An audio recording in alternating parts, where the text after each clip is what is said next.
All right, we're gonna go ahead and get started.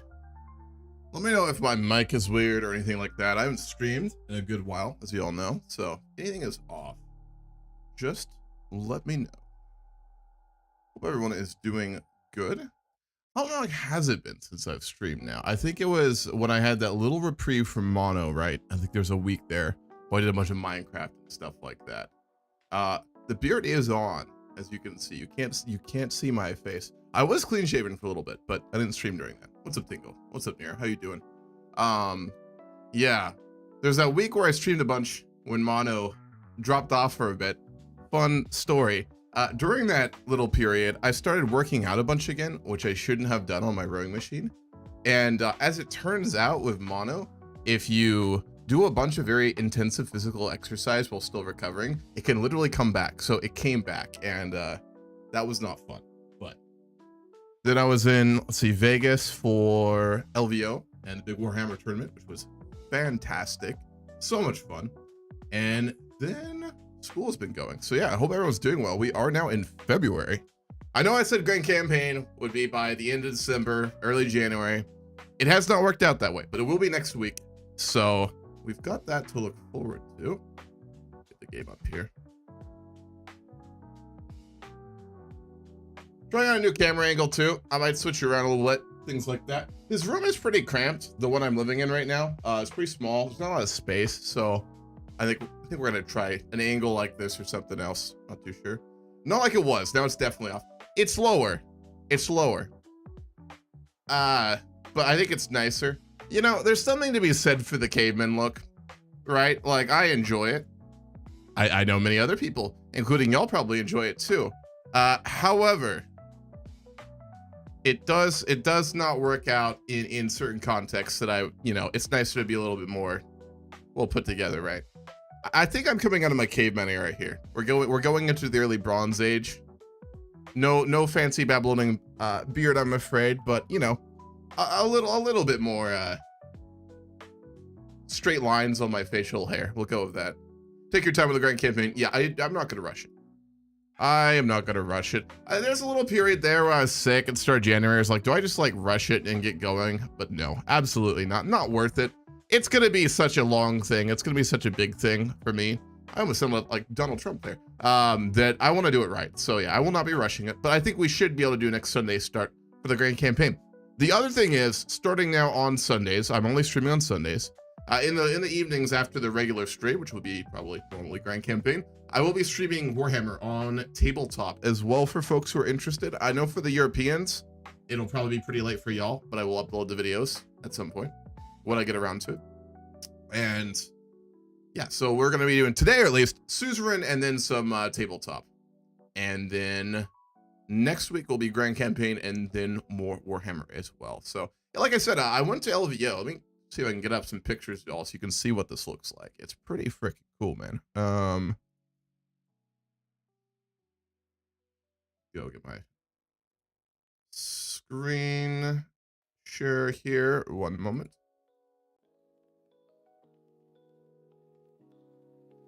Yeah, so LVO. I got invited by my sister's boyfriend, who is a really cool guy. My sister has good dating standards now, which is always nice. I have not caught up with her. I don't have good dating standards, but yeah, that's a whole other issue. We're not getting into that. Point being, LVO was very fun. In Vegas, somewhere I'd never been before, and I don't really ever want to go to again. You know, there's that kind of weird thing that happens with like certain places, towns, you know, stores and stuff, where it's like outwardly very luxurious and kind of bougie looking, right? But in reality, it's just like gold-plated dirt, right? It's like you got a dirt road and you put a thin layer of like, you know, part gold on top of it. That's how I describe Vegas. For anyone who's been there, I'm curious if you'd agree with me, but yeah. I just got back from Mexico last night and these prices are insane. Don't y'all love the tariffs? Guys, are we winning yet? Are we winning? I feel like we're winning. I mean, a little bit, right? We're definitely winning. Come on now. Never heard of LVO Vegas. Yeah, so Warhammer Competitive is, it's huge. I'm trying to find a picture that can do it justice. It's bigger than this. I don't think this was 2025. It was freaking huge, dude. Yeah, it was just jam-packed. It just absolutely massive. I think around 1,100 people or something were there. It was huge. I was supposed to compete in the kill team competition for kill team. I have a scout squad that I had painted mostly well. What's up, Valis Round? How you doing? What's up, Damabo? Oh boy. I had a scout squad kill team that I had made. I intended to compete in that, but when I got there, I didn't have the tactical mission cards, like the physical versions, which kind of give you your missions when you play kill team. I intended to use my phone because that's how I'd been doing it, and they wouldn't let me compete. It was $150 to sign up for the tournament too. I think something, maybe even more than that. And they wouldn't let me compete. So that was really not cool. But I ended up following around my buddy and watching his games and learning like Warhammer a bit better, especially competitive Warhammer. There's Warhammer and then there's competitive Warhammer. I've realized that they're two very different things, not just due to like hygiene and like, you know, taking things too seriously reasons, but also just like in terms of style of play, right? So it's been fun. As someone who lives within 2 hours of Vegas, really, had to travel there more than a person should legally be allowed. I can second Hanuma's assessment. Yeah, Vegas is not a place I like even remotely. I mean, it's never been on my list of places I've wanted to go. I still have a long laundry list of places I want to visit. And Vegas doesn't even register on that. And it certainly will never be on it again after this. So that being said, I would love to go back to LVO next year and actually compete. I do have a 2,000 point army, by the way, now, ladies and gentlemen, which I can show you guys really quickly. Physically and abstractly, I guess. We'll do some Warhammer later, but I will be doing Suzerain today. But since I haven't streamed for a while, I might just talk for a little while. So I hope y'all do enjoy my voice here a little bit and just not want to immediately see a game. I will get to a game and then we're going to do some Warhammer later. But it's nice to talk a little bit. It has been a while. Red, I'm gonna be real. I usually remember most people. Did you have a name change? Because if you don't, I don't remember you. And I'm usually pretty good about remembering usernames for people who at least tried it a few times. So Levo. So anyway, this is the list I have physically. No, it's not. Hold on. I've got a list I for my physical army I have in my giant travel bag. And then I've got a list for like what I've been experimenting with. I could just build it very quickly if not. Yeah. So my current list in person with like stuff I've actually got.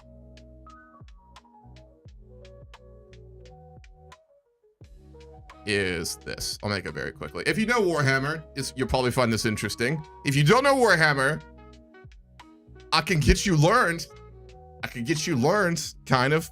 To be fair, to point out, I'm not really good at Warhammer. I just kind of started seriously playing in the last like couple months. So I played a bit when I was a kid, but it was more like, you know, more like playing with Bionicles and less playing a tactical war game, right? Bit of a difference. So Gilliman Warlord, Calgar, and Vitrix, I've got, let's see. For my physical army I've been playing in like physical games. I got an apothecary. Where is he? I've got a tech marine. This is an armor list, by the way. I'm running an Iron Storm Spearhead Detachment for Space Marine Ultramarines, right? So it's very armor, very how to put it. I'm gonna keep it 100 of y'all. I have been thinking a little bit about playing like oh, what's that game? Company of Heroes. I've been approaching playing this army a bit like Company of Heroes, which I probably shouldn't be doing given that's a real-time strategy game, but regardless. Tactical squad, I think I got like a Melta and a combo weapon on there. Aggressors, which I've not been impressed with, but I have been running those. Maybe I'm just using them wrong, probably. Eliminators and Scepters for that juicy flank. 2 scout squads. And then we've got a Ballistus, a Brutalis, big Dreadnought boys, a Reaper, and then my Repulsor. Where are you? Executioner. Am I forgetting anything? I don't think I am. And then some upgrades. So Tech Marine has Target Augury Web, and Apothecary has Master War Machine. So yeah, this is what I've been running in person. It's been pretty fun, pretty interesting. Yeah, Company Heroes 2 was a great game. Listen to this, it was fantastic. Do you play one chapter in stream? What do you mean, Demobo? Do you mean for Suzerain? Or do you mean for chapters like as in 40k? I'm doing pretty good, Denise. Been a very busy month or so since I got out of mono, thankfully.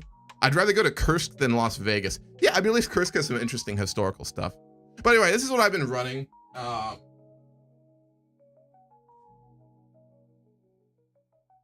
Got a bunch of boys. I didn't paint this one. Got this. I got a bunch of really good stuff used at LVO, actually. They have these like giant bins full of like these like used various different things, which was interesting. And I got some good deals. So that was cool, which is why I have a 2,000 point army. And then just some new assembled stuff as well. I've got this giant carrying case that my someone gave me. So Guild 2 based. I'm sorry. Some of us have a Primarch Gopher. So I mean, I know that may hurt, given that, you know, you play Grey Knights, and given the fact that Magnus is a dirty traitor. So, but for those of us who have a Primarch, it's good to show some respect.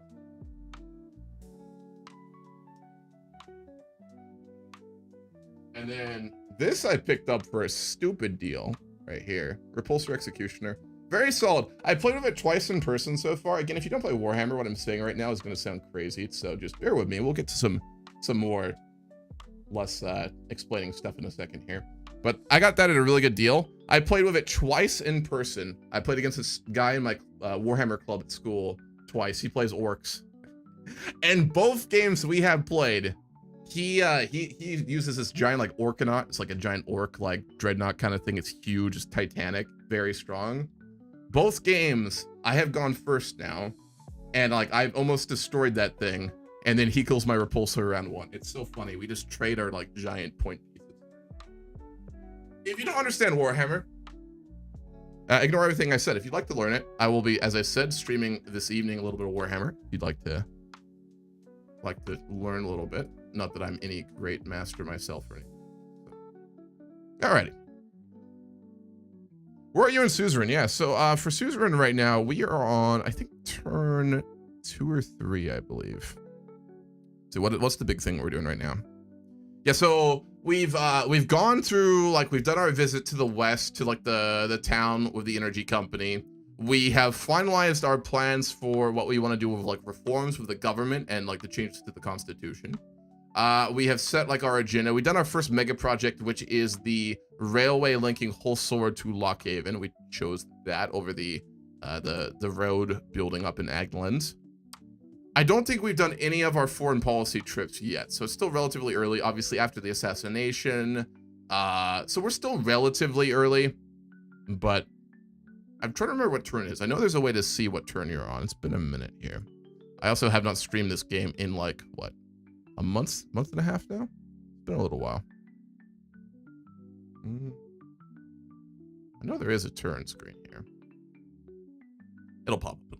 But yeah, still relatively early on. I've always been a chaos man myself. What kind of chaos, Levo? That's very broad. You get a tariff, you get a tariff. What's up, Bird? Doing pretty good, man. How about you? Yeah, the tariffs are crazy, dude. Like,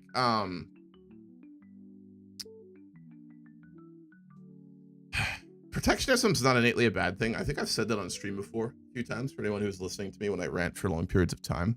Like, protectionism and like trade wars and trying to reduce the trade deficit, not innately a bad thing. It's just like the way it's been done, and to our partners, no less, like our NAFTA partners. I mean, like, for those who don't know, we import the majority of our oil from Canada, right? As well as a number of other very important things to American industry and business, right? We get a lot of resources from Canada. Our trade partnership with them is very important. And it's been very amicable for a long period of time. After, I think it was like Clinton, right, who started NAFTA, which is kind of like basically a super like early version of the EU, but without any plans to centralize. So more, it's like a free trade zone, right? In the sense that Mexico, America, and Canada don't put tariffs or special taxes on goods, so it incentivizes trade between those countries, given they're close, given there's infrastructure connecting them, given that there's a lot of resources mutually that all of them want, right? America does still produce a good amount of goods that are desired on both countries. It also is a huge importer of many, many goods for a lot of reasons. And then just like energy, obviously, right? We import a lot of energy from Canada, and there's a good amount in Mexico too. So the blanket tariffs are crazy, dude. Like, I don't understand what he's trying to do. Like, it's weird to me because like Trump clearly has a very well thought out plan, not in the sense that he has done a soul searching or sat down and done some policy work, right? In the sense that he's had Project 2025 handed to him, which is obviously a very well-made, well-crafted, essentially plan to transform the American government and America as a whole, right? It's very well done. It was made by the Heritage Foundation, which is one of like the top tier think tanks in America. There's a lot of very bright people who work on it, right? Given the level of detail and policy complexity that have, it's so strange to me that they're doing things like this. Heritage Foundation is evil. Yeah, we're not going to get into morality of it. Of course they are. But like they're very, my point is that they're competent, right? The tariffs are very strange because obviously, I mean, there's this desire to bring back American manufacturing and industry, which is great. And we are actually seeing in real time huge capital flows into America, primarily because we now have a pretty cheap labor force, right? And there's a lot of tax incentives to do so once more. But I don't understand the tariffs. I mean, the only thing I can really think of, right, is it's less of like a good economic policy decision that, like, you know, someone in the Heritage Foundation would suggest and agree with, and more just kind of tying into his authoritarian strongman tendencies and bullying and desire to make a point, I guess, or something like that. Or it really just is like kind of, you know, shock doctrine, right? Which is a well-known thing in neoliberalism, to try and just shock our country into like becoming more industrial, poorer, less valued currency, and obviously, I guess, in theory, able to do more exports. But that's just, it's strange to me. I'm sure, like, I'm hoping that, like, it's so weird. Like, I don't know. I think we've all forgotten a bit. Like, when Trump's in charge, it's hard to tell like what is well planned out and part of a cohesive policy structure by him and his government and his people, and what is him just like doing something because he wants to, right? Because both will happen.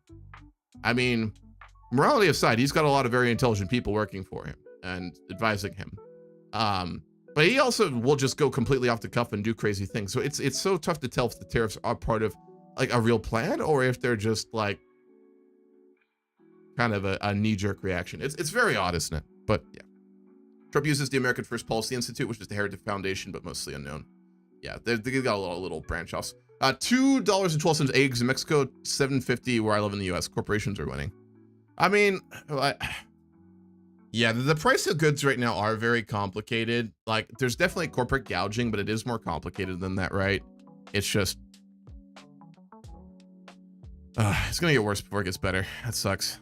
Dude, my grocery bills have been crazy lately. I've just been very, very careful with that. Here's my take on tariffs. I think tariffs are going to be how he wants to hide the next round of tax cuts for the wealthy, and those tariff taxes on the American people will try to hide what will be missing.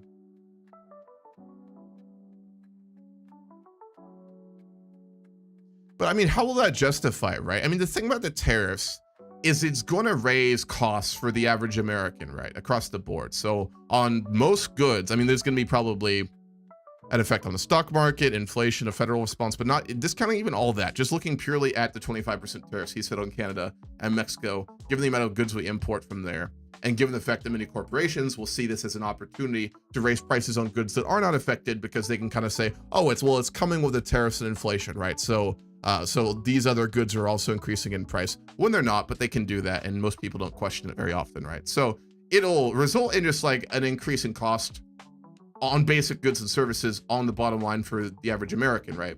While wages will not increase. If anything, they'll go down. Real wages will decrease as well, right? So it's going to put that burden on the US taxpayer.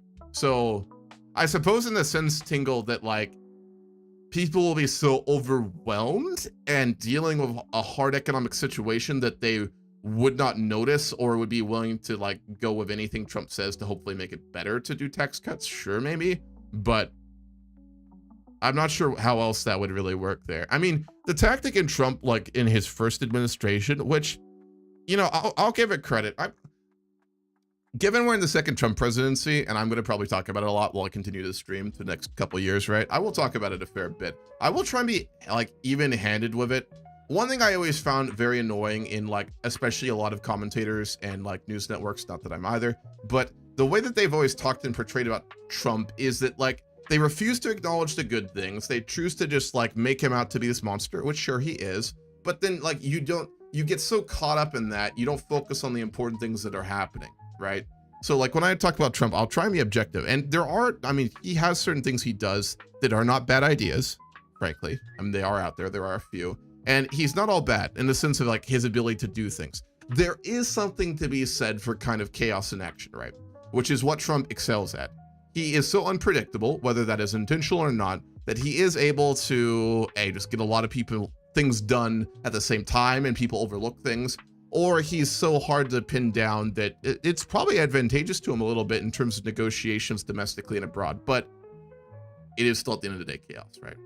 So, I mean, that's the thing is, in theory, I'm not against like protectionism to a little degree. I think the tariff war is fucking dumb, but attempting to address like the massive export problem we have right now, or the trade deficit, right, which is a thing, trying to correct it a little bit would be wise, because trying to correct it, how do you get rid of a trade deficit, right?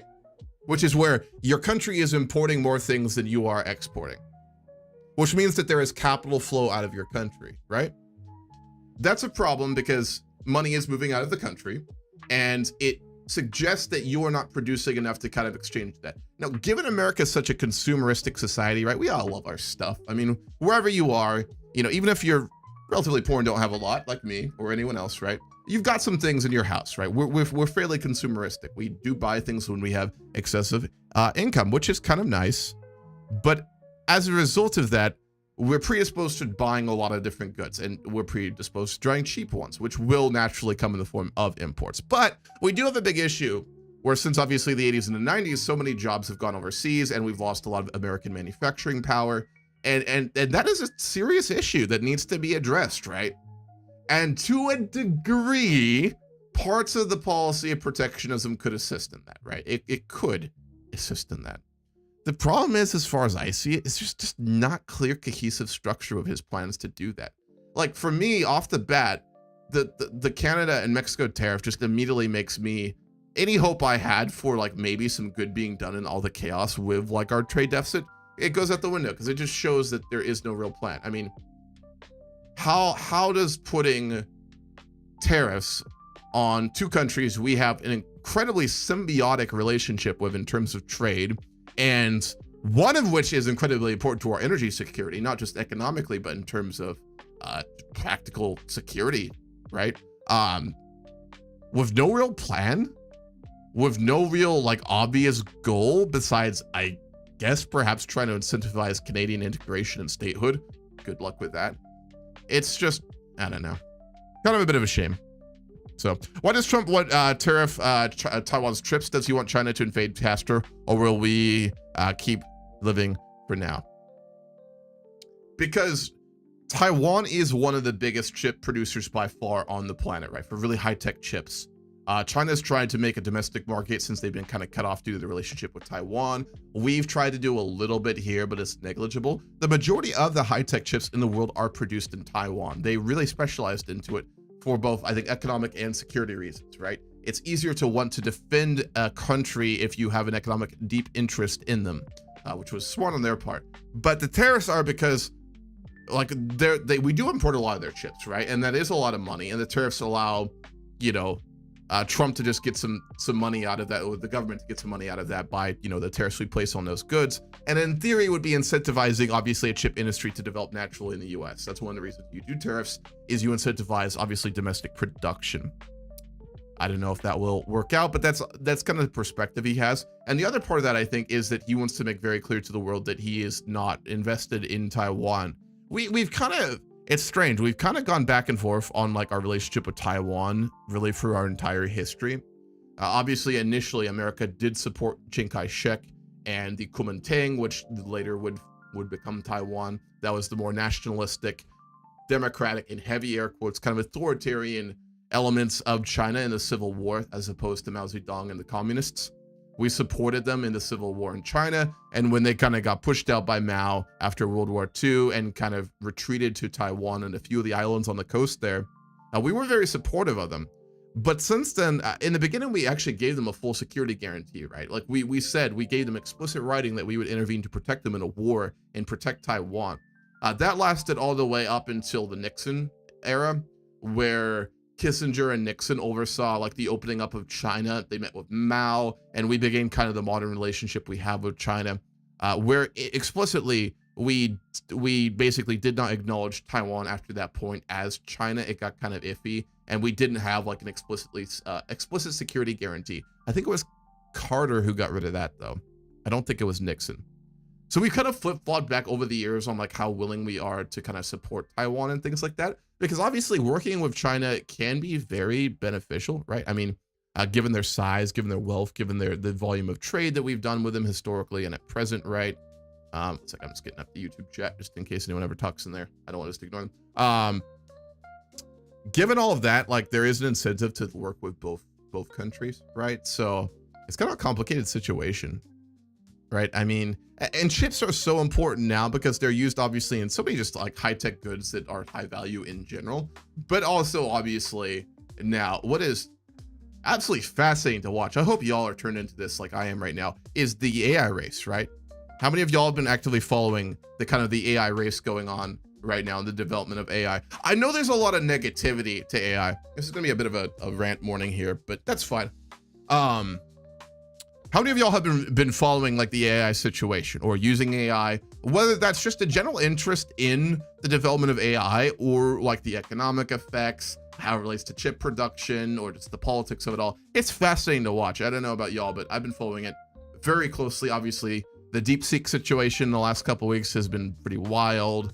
And then just obviously all these projects that, you know, OpenAI and all the other countries have managed to start getting massive funding for, with the support of the Trump administration, which is really interesting. How quickly kind of the Silicon Valley is evil and a liberal cabal with Trump has turned into they're fine. They gave me money, right? Which is hilarious to watch in real time. But the AI situation is fascinating, and they do require a lot of those like high-tech chips, right? Because the way AI works right now is you require two things more than anything else, right, to operate it. You need huge amounts of energy, and you need huge amounts of processing power. The processing power comes from primarily NVIDIA products, right? Which is why that stock is doing so well and why the stock market is, despite being in a bubble, able to maintain kind of its trajectory at the moment. And then you've got the power consumption issue, which a lot of people I don't think understand how much power is required, not just for like, you know, general AI usage, like asking questions and having like interpretation, but also huge amounts of power are required for image generation with AI software, right? And that's becoming a bit of an issue because America's energy grid is pretty outdated, right? I mean, it's pretty old school. We have obviously started to build some new forms of green energy, which was nice, but that's obviously now gone. So we're gonna need to do a lot more. And the nice thing about AI is the interesting thing about AI, I should say, is how fucking dangerous it is, but also potentially great. I mean, no one at the moment really knows how far AI is going to be able to go, right? There is always the chance that at a certain point, throwing more money and intelligent people at the situation will not make it much better. Or there's the chance it will just keep getting better and better, right? And then you will reach a point where these AI models will be able to just train themselves essentially, right? And get better, which seems a bit of now, but it's not like, you know, truly AGI level at the moment.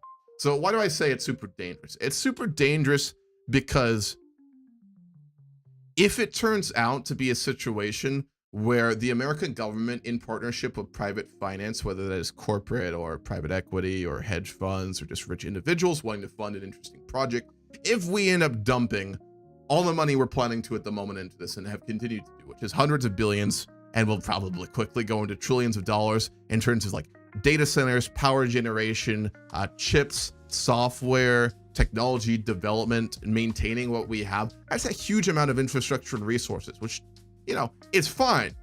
There's two ways that goes, right? There's one way, which is the good way, where as it turns out, this is a technology that will just continue to get better, like storage devices and the amount we can put into it, right?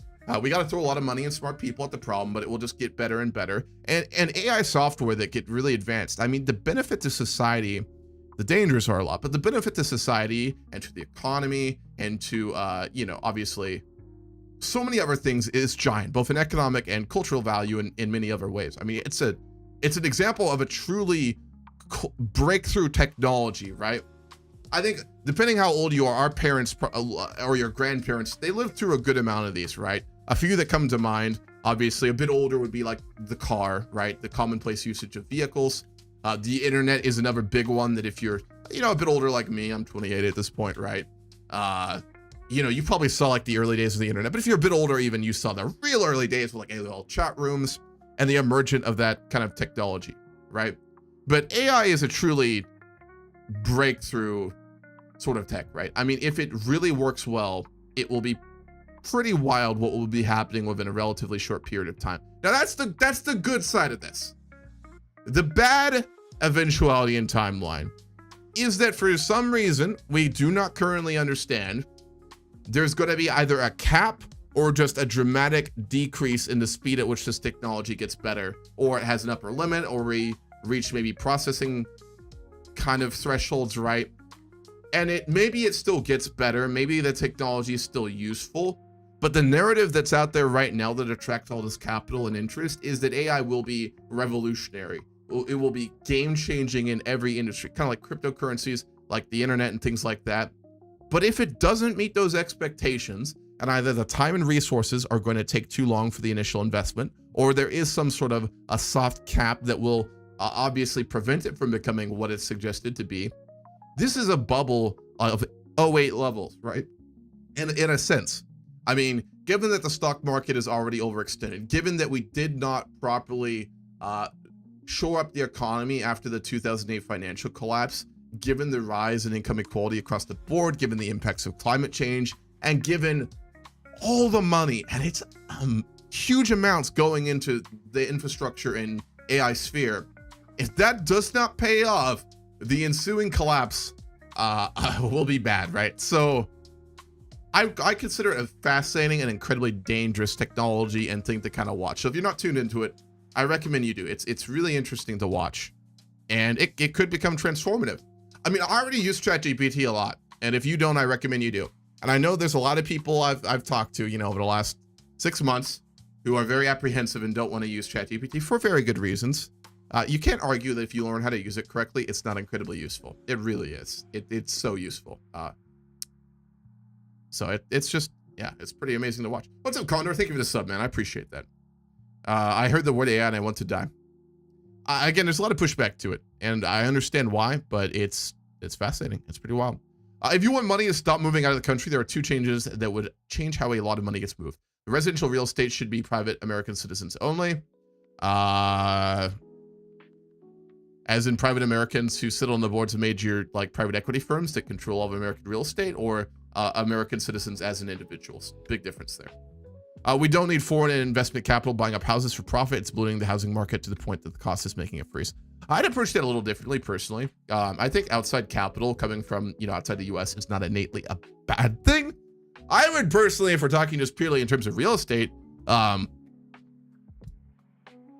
just, put some sort of cap on basically the ability of private capital from outside the US to basically buy existing real estate and inflate prices. I don't think there's any issue with it if you allowed it to only be used into like the development of new housing, specifically like reasonably affordable housing. So obviously, not luxury condos, luxury apartments, big buildings in downtown cities. But if you limit to more things like, just typical, kind of real estate for the average family or American at reasonable fees, and you kind of keep, outside of American capital and the things like that, that there's nothing wrong with that. But I agree with you, like the hoarding and the buying up of current real estate and inflating prices across the board, that is a huge problem. But it's also American domestic capital that's doing that too, right? So it's not just foreign capital. Stargate, more like Watergate. That's a bad joke. Yeah, Stargate is like the big super project that they're working on right now.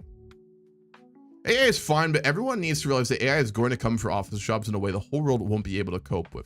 The world can't handle how quickly AI, when the products are ready for the cutting off of office workers, and unemployment will occur. Yeah, so again, it goes kind of back to the danger of AI, which is why I find it to be so interesting, is if it proves to continue to get better and better and is able to replace like the typical, what we would classify kind of historically as a middle class job, right? So an office job, a blue collar job, things like even like types of law and all these different jobs that obviously require that can be automatized in a way that like a factory can, right? That requires some critical thinking, that could require perhaps a bit of a customizable element that you kind of need to look at the specific situation. So it's not just, stamping holes in a block of cement with a machine, right? It's more kind of intellectual, but not insane in the way that maybe some forms of like advanced engineering, advanced technology developments, maybe like to a degree certain types of medicine are, but it is replaceable by AI. Yeah, the amount of jobs that would be replaceable are absolutely ridiculous and could cause a pretty dramatic problem, right? I mean, the thing is, the best example we kind of had to compare to this historically, again, assuming that it will get better and has the ability to replace so many of these jobs, right, is probably the Industrial Revolution, right? Which was, that period of primarily starting in Britain of hyper-industrialization after some key technologies were discovered. And there was a degree of, you moved away from like, simple craftsmen to kind of like the early forms of factories, right? Where people would work on very similar goods in mass amounts, and like the artisan guild elements were replaced, right? And our artisans and guild members in historical Europe in this time period, it would be a stretch to compare them to the modern middle class, right? But they would be making more than the average like tenant farmer. So they would have a bit of a higher quality of life, more disposable income, a bit of more stability, and it's a more skilled field, right? They were replaced in mass by like the Industrial Revolution, and obviously the emergence of factories and machines that could do their jobs better, and that, it was a dramatic upheaval in society and a change. But this could almost be worse because, I mean, take a moment here to think for a second. Just, instead of me ranting, we'll make this a little bit more personal. Take a moment to, if you follow AI at all and you understand kind of the abilities of it, and specifically what has been promised by companies like DeepSeek or OpenAI, right, in terms of what their products can do. Take a moment to think about what you view in your country or in the world globally. What do you view a middle class job to be? Just take a moment to think about what is the middle class, what is the middle class job, and what's the importance of the middle class, right? Typically a lot of societies are kind of categorized into like the elite upper class with a lot of money and capital, disposable income, and usually a degree of wealth consolidation, though it varies to be, how much. You've got the lower class, which is people who tend to work basic jobs, usually not hyper specialized, usually not a lot of education involved. Not that they're not incredibly difficult jobs, more so than, anything in the middle and upper class, but they tend to be less technical.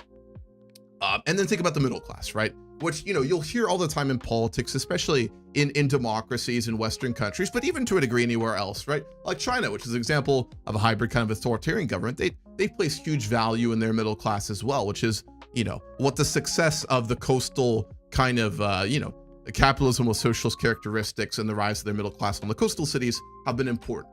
Why do you want a middle class? A middle class has a huge amount of disposable income, right? They make a lot of money. They tend to be pretty well educated. They provide a lot of important jobs, you know, whether that's things like bureaucrats, teachers, 100 other things that you should classify as middle class. But they're important for the economy. That's where a lot of your wealth is, right? It's kind of the in-between ground, and it's a promise to. You know, if you do well, if you work hard, if you get educated, you get to exist within the middle class, which is preferable, obviously, to the lower class, because again, you have a bit of protection, the ability to obviously have more children and give them, you know, good education and support them, support yourself, your family, have a nicer house, things like that, right? That's the promise of the middle class. So again, take a moment. What do you think of when you think of the middle class, right? Office worker, teachers. Yeah, two good examples of middle class jobs, right? It's very important. Now, take another moment and think about middle class jobs that you would classify as that. Name some that you don't think could be replaced by AI within the next, I'll be generous and say 15 years. We're not talking a couple years down the line with a little bit of, you know, incremental changes, which has already been moving very quickly for. I'm talking, think about 15 years down the line from now. I know it gets a little iffy, especially with emergent technologies like this that change so much, to know what they're going to be capable of, especially on a little bit of a longer term format like that. Yeah, I'm in a monologue. Do you have a condor? Take a moment to think. What's a middle class job that you don't think could be replaced by AI? I challenge you to do that. I've thought about it myself, and I haven't thought of any. I couldn't come up with any, to be frank with you. Prostitute. I don't know about that one. Plumbers. Yeah, so plumbers would be a good example.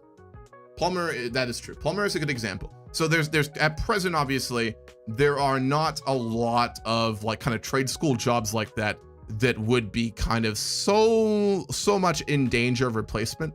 Now, obviously, if things like robotics get better in the next couple of decades and they kind of merge with AI, that's when those sorts of trade jobs also kind of get a little iffy. Twitch streamers, I wouldn't call that middle class. Maybe a few, but most Twitch streamers are very much not middle class.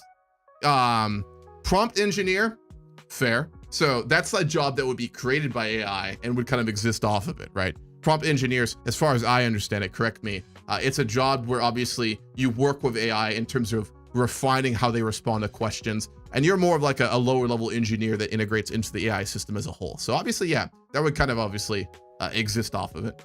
Plumber is one for sure. Construction and maintenance, yeah. So that's kind of how it is, right?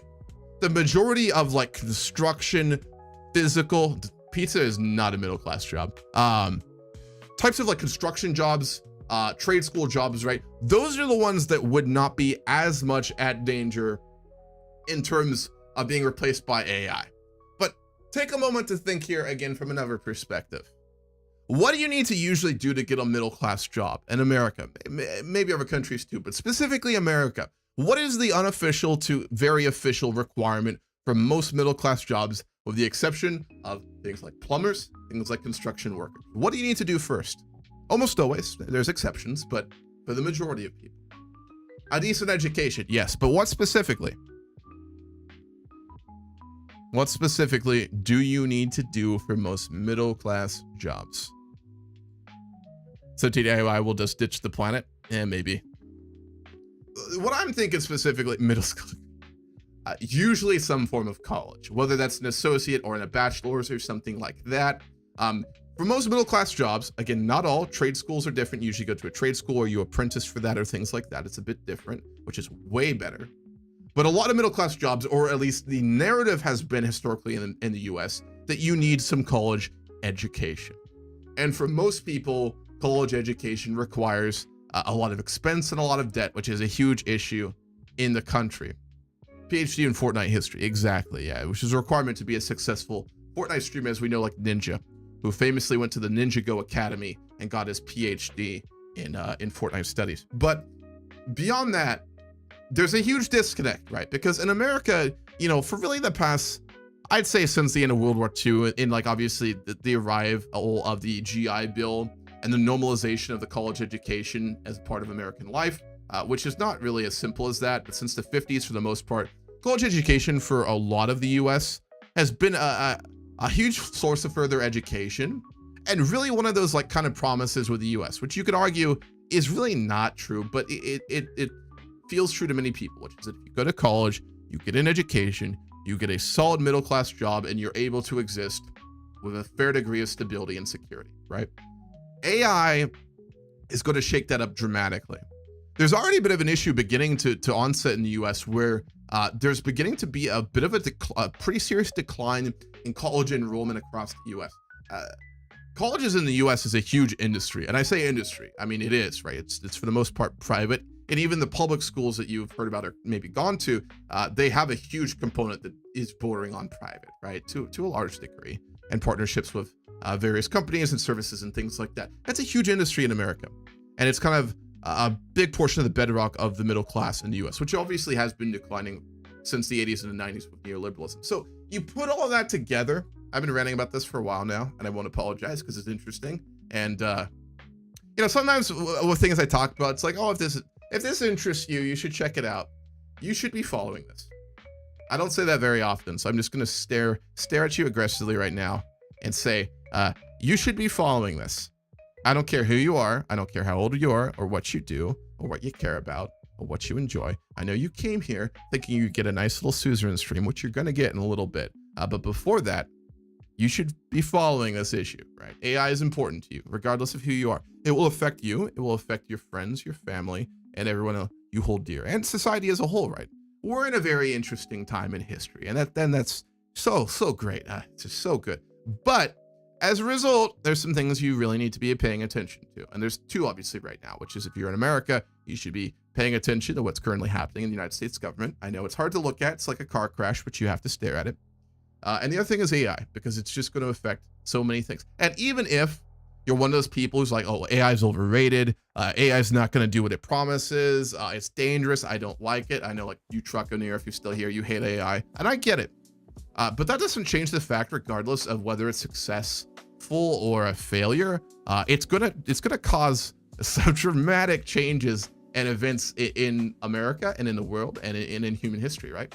I mean, the failure of AI will result in a global economic crisis, right? Given the resources dumped into it, and given how technology stocks and technology capital as a whole, specifically AI, is starting to kind of really hold up our very bubbled global securities markets, right? So it's something you should pay attention to. I remembered you're Turkish. Oh, speaking to someone else. Colleges, brackets, hedge funds, accurate. Everyone gets a wiki these days. So anyway. Rant, I think, over. It's really interesting. I hope that you do kind of look at it from two perspectives, which is this is important, I need to understand it, but also this is just a fascinating kind of event in human history. And, you're seeing like an the emergence of like, obviously, what's the name for it? Not a destabilizer, but it was like certain types of technologies that dramatically change society. You're watching that in real time, probably. So that's kind of cool, kind of interesting. Do you like Anno, the game series? Not much, but I played them. Honestly, while the dramatic consequences of AI are there, I mostly just hate AI because I run into companies using AI art instead of spending a bit of money on artists. Yeah, I agree. The problem with AI is it just disincentivizes, obviously, art. It decentivizes human art and human talent, and it replaces it, right? That's the big problem with it, whether it's art or 100 other things. So, alrighty. I think I've ranted enough. We're coming on to an hour here, so you gotta start things now that I've come back to streaming after a long period correctly. And I gotta kind of set expectations here, which is I am going to play the games I promised. But I'm never from now on going to be afraid not to rant at y'all about different things because I find it interesting. I know some of y'all do. So, alrighty, let's get back to Suzerain. So, the place we're currently at, like I said, kind of if you'll have to remember here, it's been a month and a half. We've done a lot of big things. Overall, just a reminder for kind of how we're playing this out, right? Is I am not playing my personal ideology before I see another comment that's like, Hamu, why are you a dirty Leninist? These are not my political opinions. We are playing a game, and we are specifically going to be playing kind of a bit of an authoritarian leftist playthrough, just because I did a vote for it, and I thought there's a few ones that would be kind of fun. And one of them is authoritarian leftism, which is the path we're going with our dear leader Anton Rain here. So we are going off left. One more time. This is not my personal politics. There's a lot of reasons you can hate on my personal politics, but describe them correctly. So, as such, kind of our planned reforms for the Constitution of Swordland has been pretty sweeping.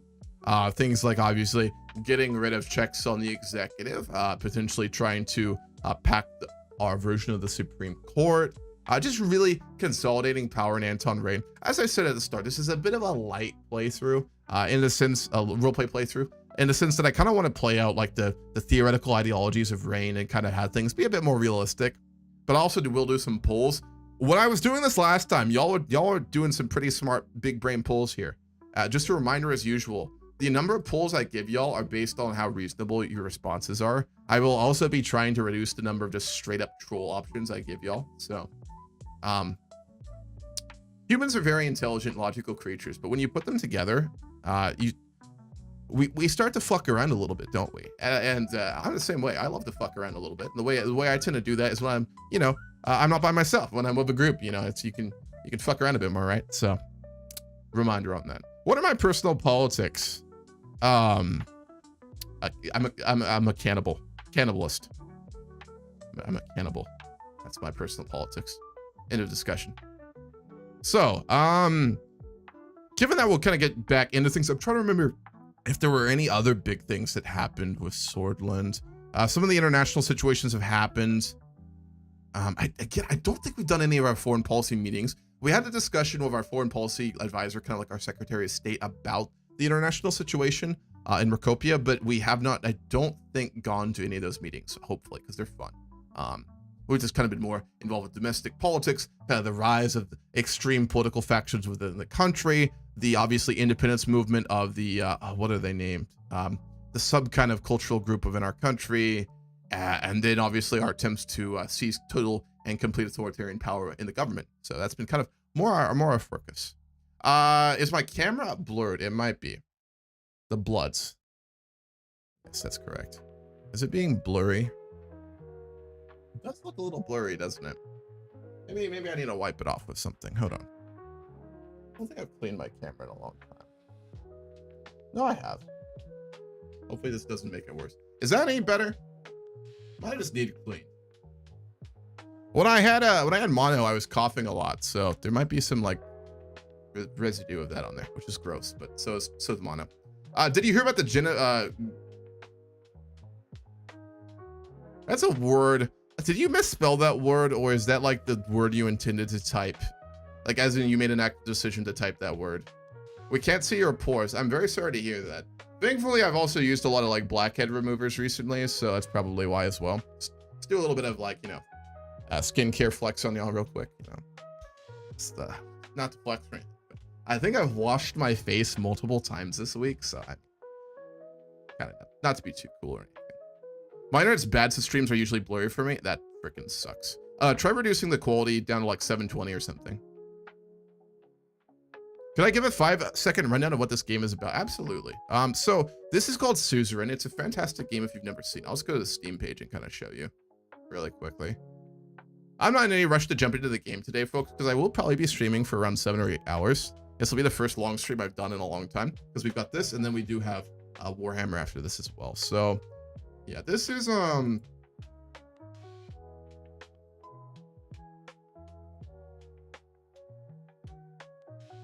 this is Suzerain.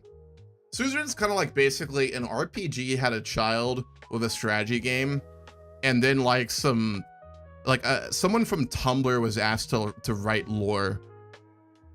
Yeah, I think that's how I describe it. RPG and strategy has a child written by Tumblr girls who became poli-sci majors. Y'all think that's an accurate assessment? I'd say that's about right. It's a fantastic game. So basically, you're playing in a fictional world that is loosely based on kind of the Cold War, like 60s, 70s era of kind of our own world, right? Swordland would be kind of probably like maybe a Poland or a Ukraine. It's like an like Eastern European kind of like left-wing country that's in like kind of its reform phase after maybe in like the 80s, prior to the breakdown of the Soviet Union, but fully independent, right? Swordland is fully independent. Really interesting kind of lore building. I kid, but the lore is fantastic. They could follow Luke. And And you're playing out again like a leader of this fictional country. So you kind of at the start you have a brief little period where you make some decisions on like the background and kind of tells you the story of your character Anton Rain in the early days. You can change that a bit. There's kind of like a personal element. You deal with a lot of individual characters and like their own opinions and like your family, but it's also about like policy, economic, political policy of your country, big decisions and things like that. Let's see what the features they describe the game as having. Yeah, gripping story, choices with impact, grand cast, and then the political elements of it. It's a fantastic game. If you've never played it, I highly recommend you do.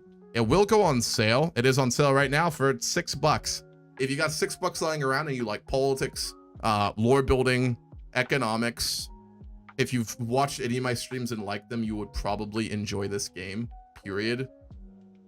It's only $6 right now. So yeah, it's a great game. I hope that answers your question.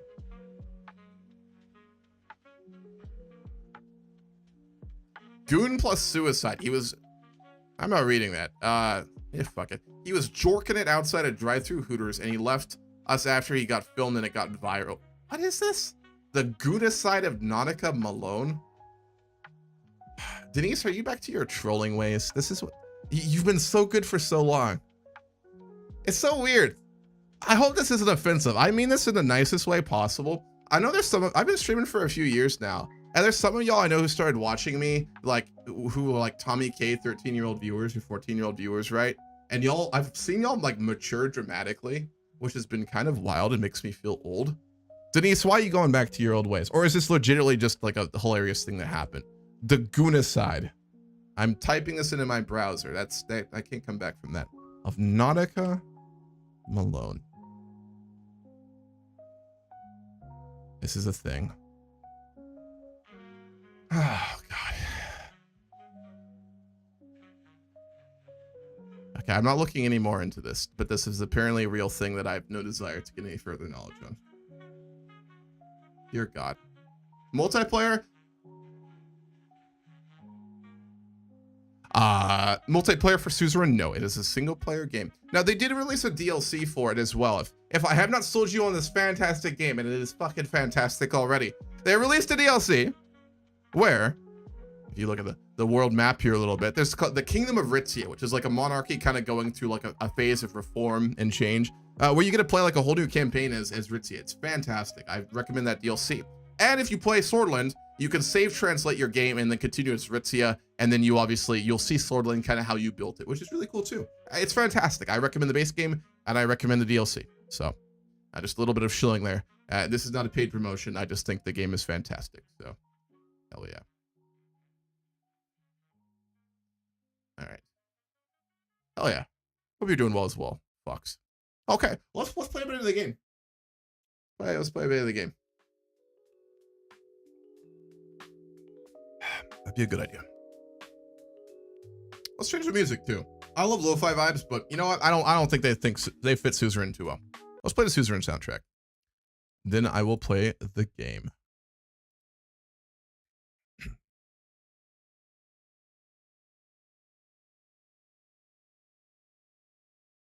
Denise is continuing. He's doubled down.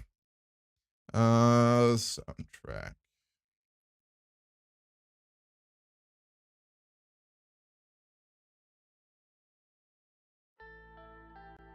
Turn it down a little bit. Soundtrack's pretty good. I'll leave it on for a bit, but it does get a little bit repetitive, so I don't know how long I'll have it on, but I do want it a little bit. It's the game a lot. So, alrighty. Vice President Vectern reported that along with Lucian Galade, that is our principal, like, kind of policy advisor, he's an absolute G, the committee has started working on the written aspects of the package as per the needs outlined previously. They will soon get the legal team involved to complete the writing process. They need 150 signatures for the proposal that started to be collected within the USP. So again, right, we're trying to reform the constitution of Swordland. Is one of the big things we promised. This is where you can either make the country truly more democratic, or you can try and centralize it into an authoritarian state, which we're doing the latter. So we're trying to get, obviously, our own party, the USP, on our side to get this reform done, which is a big faction, the more kind of liberal element within our party that we have to get on board. That will be difficult. And then we need kind of another middle ground party, which will probably be the Nationalists. Given we're kind of a leftist, it's very strange, but we're kind of making alliances of convenience before obviously we kind of get to do whatever the fuck we want, right? So kind of very Leninist in that way, in the sense that we're kind of co-opting obviously change and then trying to just come out on top with total power. So as the morning sun streamed through the window of the presidential office, an imminent meeting loomed on my agenda. In a quarter of an hour, I was set to discuss the Energy Protection Act of 1932 with Ministers Graff, Hull, and Wissey. I'll go over this again if they don't describe it here in a moment, folks. You know what this is. It's very important. The recent abrogation in the Grand National Assembly, coupled with ongoing dialogues with Gazprom, that is the state energy company, gas energy company, had only served to amplify the discourse surrounding the legislation. I was sipping my morning coffee and enjoying a quiet moment of solitude when David arrived characteristically early. A very good morning to you, Mr. President. I trust I'm not imposing by arriving ahead of schedule. Take down a bit for me. Gestured towards the seat silently. Thank you, Mr. President. I trust you're faring well. Swordland is akin to a wild Mustang, complex, spirited, and ever elusive to rein in. Rein in, get it? Because we're Anton Rain. He's a funny man. Just tell him to be quiet. I don't know about that. Rest assured, Mr. Whiskey, I intend to navigate these challenges with more finesse than my predecessors. I'm going to turn down my heat a little bit. It's very hot here and I have very long hair.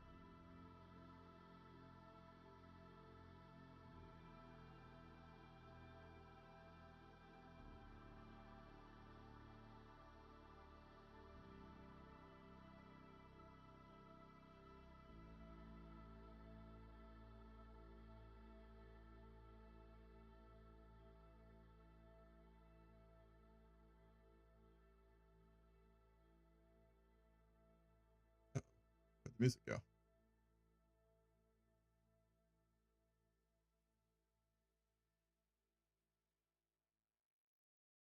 Did I just lose sound?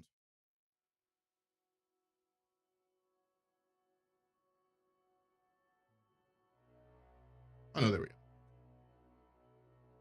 It's always funny when like soundtracks that get put together with all the different songs are edited poorly and then there's just like little caps. Alrighty, back to the game. I'll do my best to support you in the end of your term. This country deserves a fresh start and not a descent into the darkness of the distant past. Thank you for the sub, Gray. What is up? Is this Hammurabi? It is. Hammurabi. What's up, Gray? You know, we gotta commit to our path, don't we? I need loyal people to make this change the country deserves. Loyalty, the cornerstone of any authoritarian. A public servant is bound by one principle alone: to serve, to be the voice and hand of the people. It doesn't sound like loyalty to me. You didn't organize it? I'd never suggested you did. But the fact that you've said you didn't organize explicitly does make me worried now. That's 20-25 minutes. Been something for me. Good day today, though. Yeah, something's a word for it. You know what's weird? It's kind of very similar to Trump's first term. It's the weirdest thing. I don't know why, but both the start of Trump's first and second terms have actually been like kind of high points in my personal life. Like the last month has really been good for me in a lot of different ways. It's been ironically a fantastic month personally in terms of what I've been doing and the changes I've made. But obviously kind of the overarching theme of the current American government has been something, that's for sure. So weird answer, Gray. It's been very good and very bad at the same time. So kind of weird. I hope there's been some upside for everyone. You know, I'm not gonna get into a full rant here, but it's a small note, I promise. I've been reading a lot of the Stoics lately. Seneca, Aurelius, Epictetus, all the boys, you know.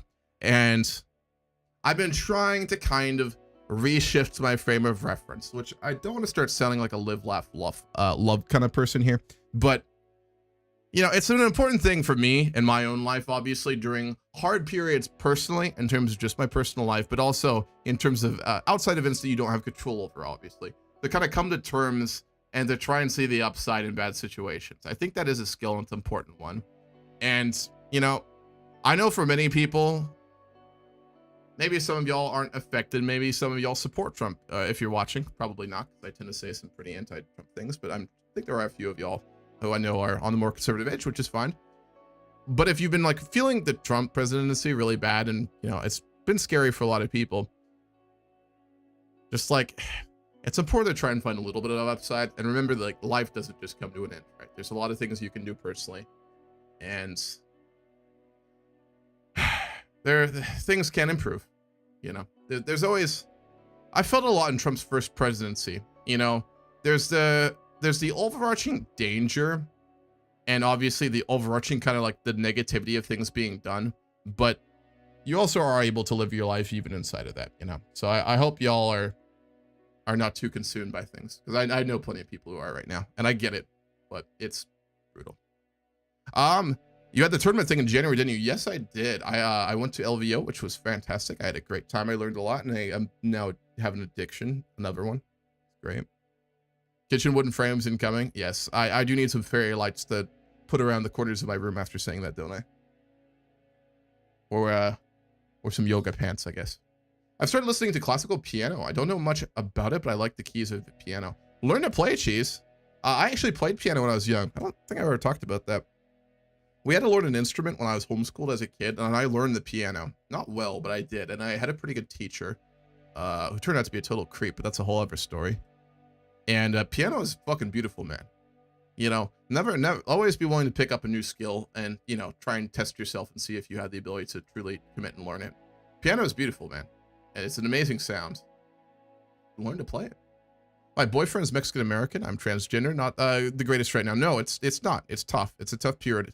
I'm not saying it's not, but I just hope for many of y'all it does not become consuming and you fail not to, live your life, or at least try to as you can, and things like that. So, but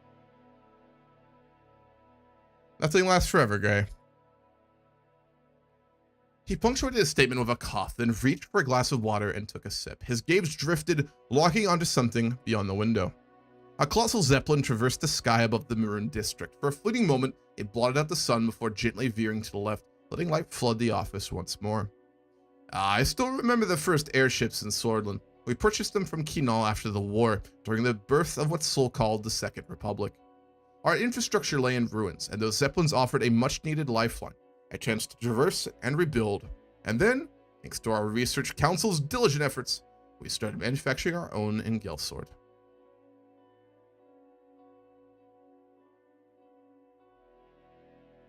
You'd think we might have leaned too heavily on zeppelins for our transportation needs. Perhaps we should have invested more in rebuilding our roads and railways. I rewatched the Green Book, and I realized I love the sounds of the piano. It's an amazing instrument. It really is. It's fantastic. I hope you live in one of the tolerant areas of the U.S. I'm in Ohio. It's not great, but it's not the worst, right? There's some much worse places in the U.S. right now. Ohio is very squarely red. I am in a rural area, but it's a university town, so it's not the worst. A lot of the frats and sororities around here are super right-wing. There's a lot of Trump signs around. But then there's a lot of, like, people in coffee shops who have, like, Studio Ghibli tattoos and purple hair, right? So it's a bit of a balancing act. David Weesey is our Minister of Foreign Affairs and Trade. He is the son of one of the previous presidents of Swordland, our country.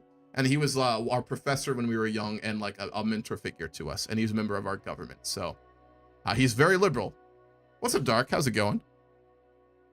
Hello, sir. Been a while. What's this game about? What's up, Dark Noob? This is Suzerain. It's like a political / RPG simulator for a fictional world in kind of like the 60s, 70s eras of the Cold War. And we're trying to get our country back on track. We're playing like an authoritarian leftist.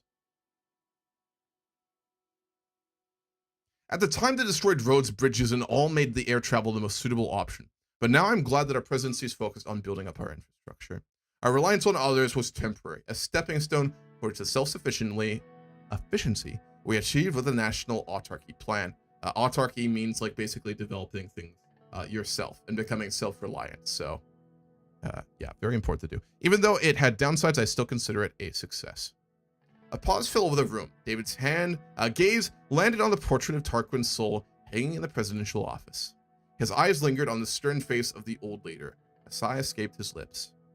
Now, when I think of the EPA, my mind is carried back to the formative years of post-Civil War wholesale in the 1930s. The debates, the passion, the potential for transformation, it was a time of renewed optimism. It is our duty now to learn from the past and strive for a better future. What applied back then won't apply now.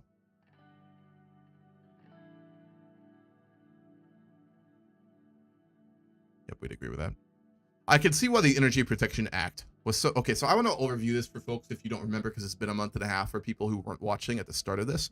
The Energy Protection Act is a piece of legislation that has been introduced. It already existed, so it was put in place prior to us, which basically limited the percent of our domestic energy companies and resource like commodity companies that could be controlled by individuals and entities and capital outside of our country.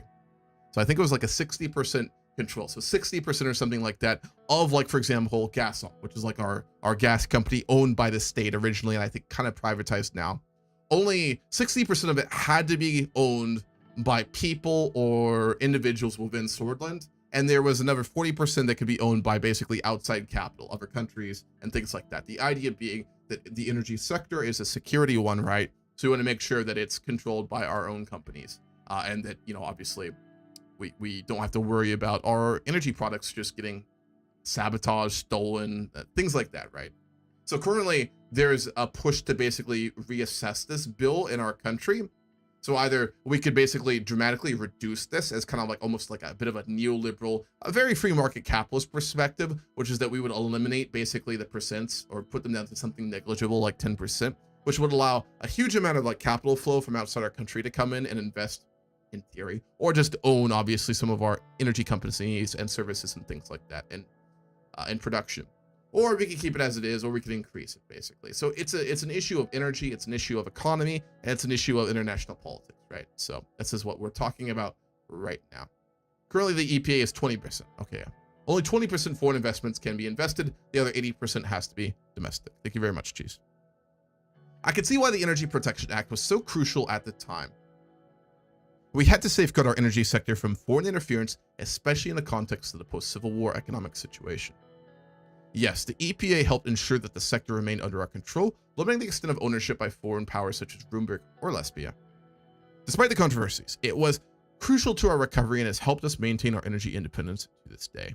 I did not agree with all the measures enacted by the technocratic government of that era, but some have undeniably been effective. In the end, it took a collective effort to reassemble our nation's fragmented pieces. I'm sure you remember those dark days yourself. I know you were just a student at Lockhaven Business School, far from Holsworth, but the armed rebels did reach your area. It was a surreal time, studying business principles while chaos ensued just a few miles away. So there was a civil war in our country. We served in the military, our character did, when we were young. We were also going to the equivalent of college during like kind of a really tumultuous era, and he was one of our professors. Stability and order is important to our nation, yet sometimes disorder is necessary for change. That is very true. David turned towards the large frame portrait of his father. Yeah, so a previous president of the country was Wissy's father. Swedish revolutionary author, politician, and the founder of the Republic of Swordland. He's pretty iconic in the history of our country.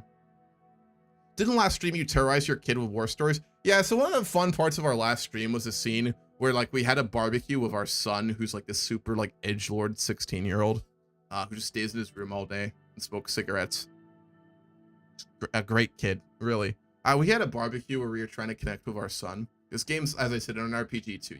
You'll talk with characters in it, and our son asked us basically about our childhood, which was rough. Our boy here, Anton Rain, has a lot of trauma and has seen a lot of fucked up things, basically, right? So our son asked us about that time, and we chose the option where we trauma dumped on him. So we bonded really well with our son by telling him about the atrocities we witnessed during the Civil War and Revolution. So that was really good. We gave him some problems, but in a much more important way, we connected with our son. And really, I mean, what are any real relationships you have with friends, families, or loved ones that don't involve a little bit of like, you know, uncalled for and called for trauma bonding, right? I'm a believer that at a certain point it comes out and it's important, right? You know, it's an important part of closer relationships. The key is just like not to do too much of it all the time and to make it only that, right? Anyway, yes, we did do that last stream. It was great. He liked me for real, minus the cigarettes. Fuck.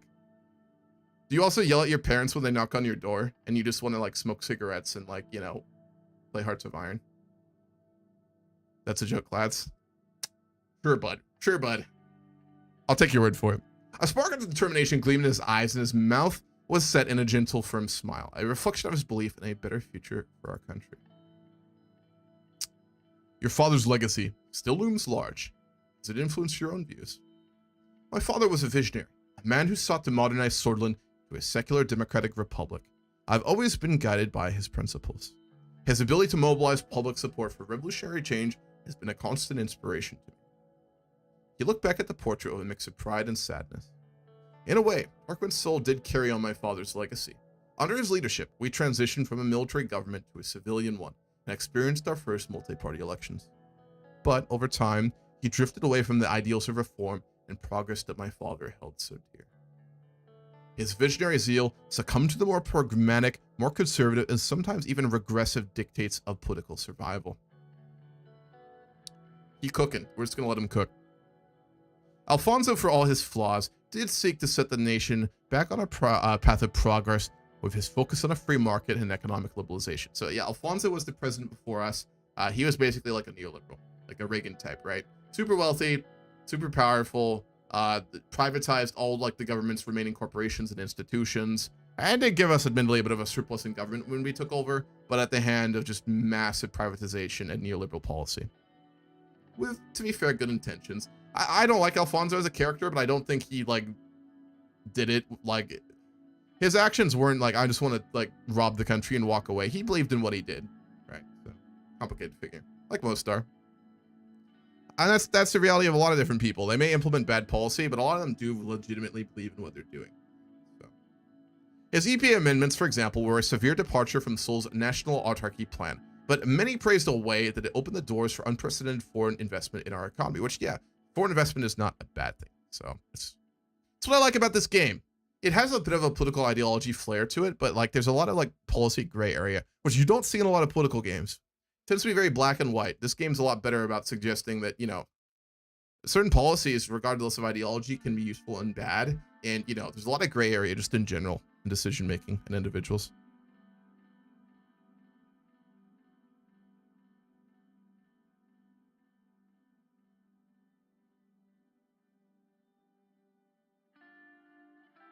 We'll just give our own opinion here.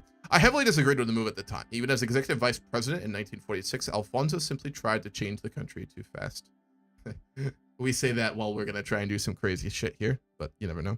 At times, the window of change is only very small. And now that you and I are in the cabinet, we could promote that change we truly advocate for. So this is going to be one of the characters we're going to disappoint, and it's going to make me feel really bad. The two, I'd say, people I like most in this game. Now, this is from my personal, like, politics and personal opinions here. There's two people I really like in this game a lot because they're just badasses. What's her name? Miss Morgna, I think it is. Morgna. Like that are basically the head of like our legal team who's already quit in this playthrough. Really badass. And then David Wissey. He's the other guy I really do like and respect for their personal politics and how they approach government. We're gonna disappoint both of them and probably make both of them quit with this playthrough, but that's fine. It'll do in like psychological damage, but it's just how that is. Alrighty. Just as the conversation hit a pause, the door swung open and the other ministers arrived. Simon Hull, our local neoliberal industrialist here, entered first with a confident stride. Good morning, Mr. President. David, I trust the discussion is progressing well. Lilius followed closely behind. She walked in with an air of calm authority, her gaze sweeping the room. Lilius Graff, of course, being our resident, like, how to describe her? An economic and security policy advisor for Soviet-era Czechoslovakia and or Belarusia. I think that'd be a good way to describe Lilius Graff. Yeah, if you took like a female economic advisor who had faced horrible situations and circumstances to get like any level of like real power and decision-making ability in Soviet-era Czechoslovakia, Hungary, Poland, something like that. Yeah, that's who Lilius Graff is. She's a hard motherfucker. Secretary of Education, yeah, she's good too. She's good too. Lucian's badass in general, but he's more of a like Machiavellian type, right? Welcome everyone, it's great to see you all here. We have some important discussions on the agenda today, particularly concerning the Energy Policy Protection Act. Proceed. Today we have the opportunity to shape the economic strategy of Swordsland for decades to come. The EPA has long stood as a key contention and debate point of the National Autarky Plan. This matter is a discussion of how Swordsland sees itself and how we position ourselves in the world. Our nation has taken very different economic approaches in the last 4 decades. The president's decision to foster a planned economy provides us with a significant insight into our policy direction. I like to think that his eye twitched a little bit while he said that. Even if we manage to stabilize our economy, loosening the EPA regulations could still be beneficial. By creating an attractive environment for foreign investors, we can ensure that Swordsland is not merely surviving, but thriving in the long term.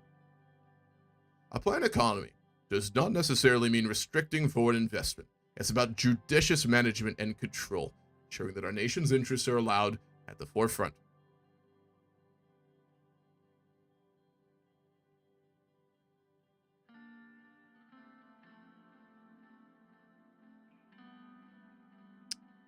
I guess we're going flattery. I've always admired your devotion to Swordsland, Lilius. It's clear that you have our nation's interest at heart. None of those options are one I particularly like, but that's fine. I appreciate your kind words, Mr. President. It's our shared dedication to Swordsland that drives us. Mr. President, Lilius, shall we turn to the subject of the EPA? Our current version of the Energy Protection Act dates back to 1949. President Alfonso's amendment raised the cap on foreign investment in Swordsland's energy companies up to 20%. In my view, it was a necessary step to attract foreign investment and stimulate our economy. We must remember that Swordsland was facing an economic crisis during his tenure, and these changes provided a lifeline for our energy in its industries. Wasn't this change a sign of desperation rather than a strategic move? The economic crisis during Alfonso's tenure did necessitate action, but we should not view the change through the EPA as simply a desperate measure. It was a strategic decision aimed at modernizing our economy and promoting growth, while still preserving the core objective of the act, protecting Swordsland's energy sector.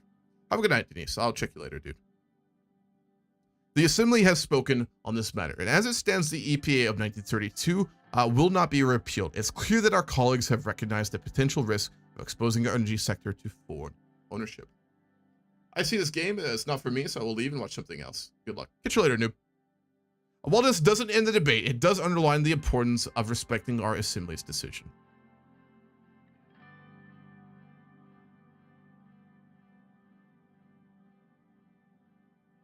The Assembly's decision has been made, but that doesn't mean we will stop advocating for what we believe is right for Swordsland. I respect the decision of the Assembly, Lilius. However, we must not allow this setback to deter us from exploring our options. The global landscape is ever changing, and we must adapt accordingly. It's also important to remember the Assembly's decision is not the final word. There is room for further legislative efforts and executive initiatives. When it comes to the EPA, I believe we should increase our threshold for foreign investment. No way. Simon Hull advocating for more foreign investment. In fact, my preference would be to remove the threshold entirely. He's always consistent, I'll give him that. This would undoubtedly strengthen energy institutions such as Gazprom and Swedish Petroleum. I've seen Ritzia's interest in the former, and I know Lesbia has had its eye on the latter for some time. We have a lot of natural gas and resources in our country, and it is a big advantage. That's precisely what I'm worried about. We have to remember that we're dealing with national security as well as economics. Reverting to the Seoul era, 10% limit, or keeping the law as it was would be a safer approach. We cannot risk our energy infrastructure falling into foreign hands, especially not to Roomberg. I see merit in both of your arguments. Yes, we need to protect our national security, but we also need to consider the economic implications. Perhaps a mixed approach would work best. What if we increase the limit to 49%, thereby attracting foreign investment while maintaining Swedish control over critical energy sectors? 51% being owned by Swords means that at any one period, we'd always win in voting, like on any corporate board or any private situation, right? So it would still give us dominant control. Maybe. It's not quite that simple, but in theory, that's it.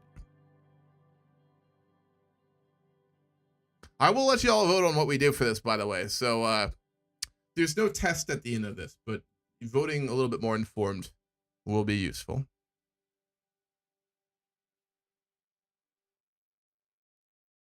Now, again, like I said, this Anton Rain is much more of a leftist, both politically and economically. We are playing a more leftist kind of playthrough with our character, but I've also said that he is, to a degree, a bit pragmatic. So we would not always just immediately completely opposed to kind of more like free market kind of policy like this, but it would have to be advantageous for our long-term goals, right? Which at the moment I'm not kind of seeing. Obviously, getting the economy back on track is one of our largest goals, to be sure. But in our eyes, this would not be a sure thing in terms of actually providing major economic benefit, right? So we'd be probably pretty skeptical of this situation and be more on the side of energy security. How would changes to the EPA affect energy prices within Swordland? With increased foreign investment, it could potentially see a decrease in energy prices, but we should also consider the potential impact on job security and national control of our energy sector.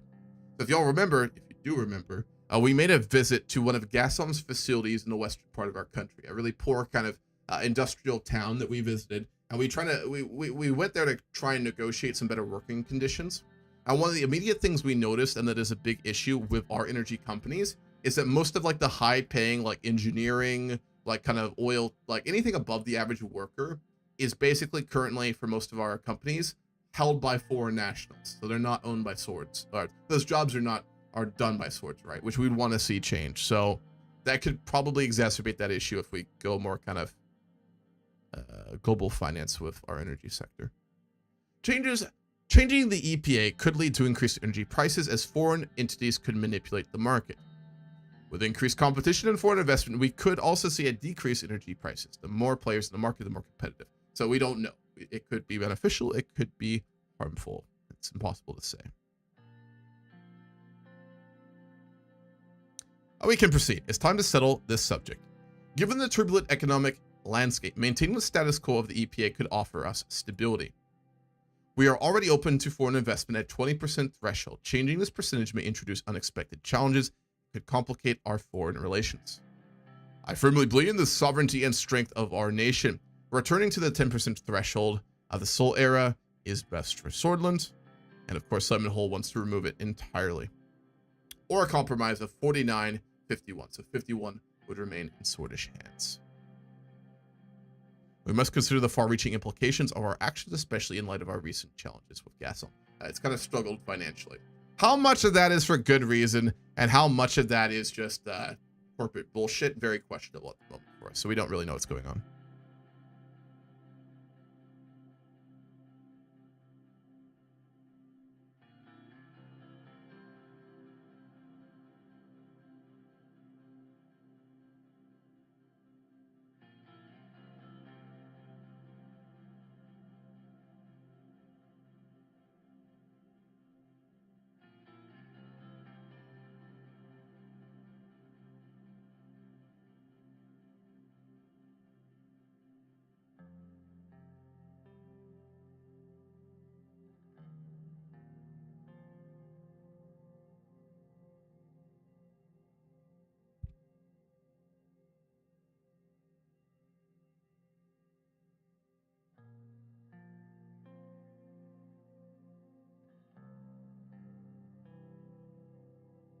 We'll just kind of put I thought we going to make a decisive decision here, but we kind of don't. So I'm just going to kind of keep it open for us. There's wisdom and caution. Let's keep our options open and observe Ritzia's approach. Our time to invest will come. It's never, because we're going to have to do some foreign relations with some of these countries, including Ritzia. So at least having that on the table when we do any form of negotiation would be useful, right? I don't know if it will come to that, but in theory, in this situation, I think the approach our president would have, given that, again, I've said he's leftist, but he's more pragmatic. We'd probably be very apprehensive with any sort of changes and be kind of more Will Lilius or kind of want to keep the 20%, right? But we'd also view it as a bargaining chip, and it's something that could be useful for us in the future with foreign policy. So we'll just kind of, we'll put a pin in it, I think. For Ritzia being the sole investor, our position in the APA will directly affect their stake. We must consider the potential outcome and their implications on our energy. Having Ritzia as the sole investor already compromises our energy independence to a certain extent. What's up, Anrak? Welcome. Good to see you. Oh, maybe we do get to make a decision. All right, so I will do a poll for y'all. Y'all do get to do a poll for this. there's anyone actually watching on YouTube right now, the poll will be in the Twitch chat. If you type your response in the YouTube chat, I'll just add it.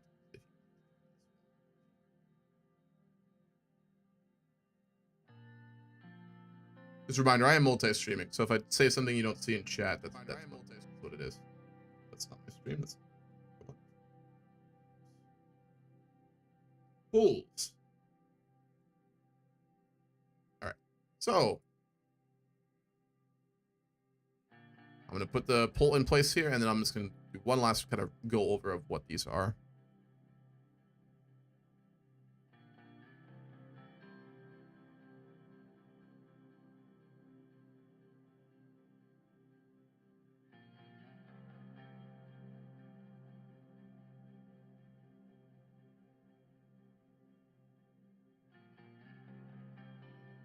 So I'll do a 2-minute poll on this. If you would like to vote, go ahead. Just a reminder of what this poll is about right now.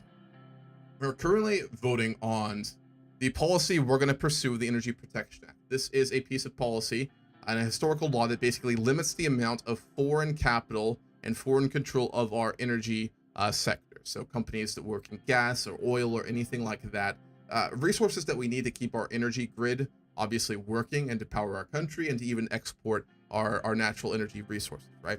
This law limits the amount of foreign capital. The fear being that obviously foreign capital controlling our energy sector could be dangerous to our national security. Historically, it was originally 10%. It has currently been reformed to 20%, which brought in capital and investment and money into our economy, but did kind of obviously change that balance. So we have 4 options. Return to 10% as we were historically. Keep the 20% we have right now. Allow a 49-51 split, so technically 51 is sortish, but it gets a little iffy there. Or we can remove it entirely and just go clear, just pure laissez-faire free market capitalist, as in like, you know, there's no limit on foreign capital and control of our energy sector. So those are your 4 options. If you would like to vote, the vote is up. Would I ever consider doing a Syndicalist playthrough in Kaiser Redux as well as play through a Stellaris with Socialist Civics? Kerrigan, actually, I have seen your YouTube comments. I think you commented on one of my videos before. I'm not opposed to it, but I'm kind of at the point now where I don't stream as much as I used to. I will stream like, you know, probably long streams on Sundays, but the big thing will be the Grand Campaign going forward. I'm not in a rush to go back to streaming Hoi 4 because I kind of don't want to go with Hoi 4 players that much anymore. I'm not opposed to doing it. And to be fair, the first one, Kaiser Redux playthroughs again, does sound interesting, but it would not be soon. It would be in the future at an indefinite period of time. Kerrigan. But I'm not opposed to it. Maybe this summer. I think the summer's the next time I'm gonna like probably stream consistently, assuming I don't get some bullshit like mono again, right? So that's when I might do something like that. And like a standalone Stellaris playthrough would be fun. It's just, again, you know, a lot of these playthroughs, especially like that, they're very long because I don't like to just play a little bit of them and stop. So I'm not opposed to it, but it would not be soon. I can tell you that for sure. Return to 10%. All right, we're gonna go even more kind of conservative of our approach and limit. So that would involve capital flow out of our country, which is not good technically for the economy, but would probably, it has a lot of useful effects that are more complicated. Let's consider lowering the threshold back to 10%. That would ensure more storage control over gas and safeguard our energy independence. Returning to the 10% threshold would be a step in the right direction. It will ensure Swordland remains in control of its own resources. Neoliberal bitching. Lowering the threshold could send a strong message of our commitment to national sovereignty, but it could also deter foreign investors.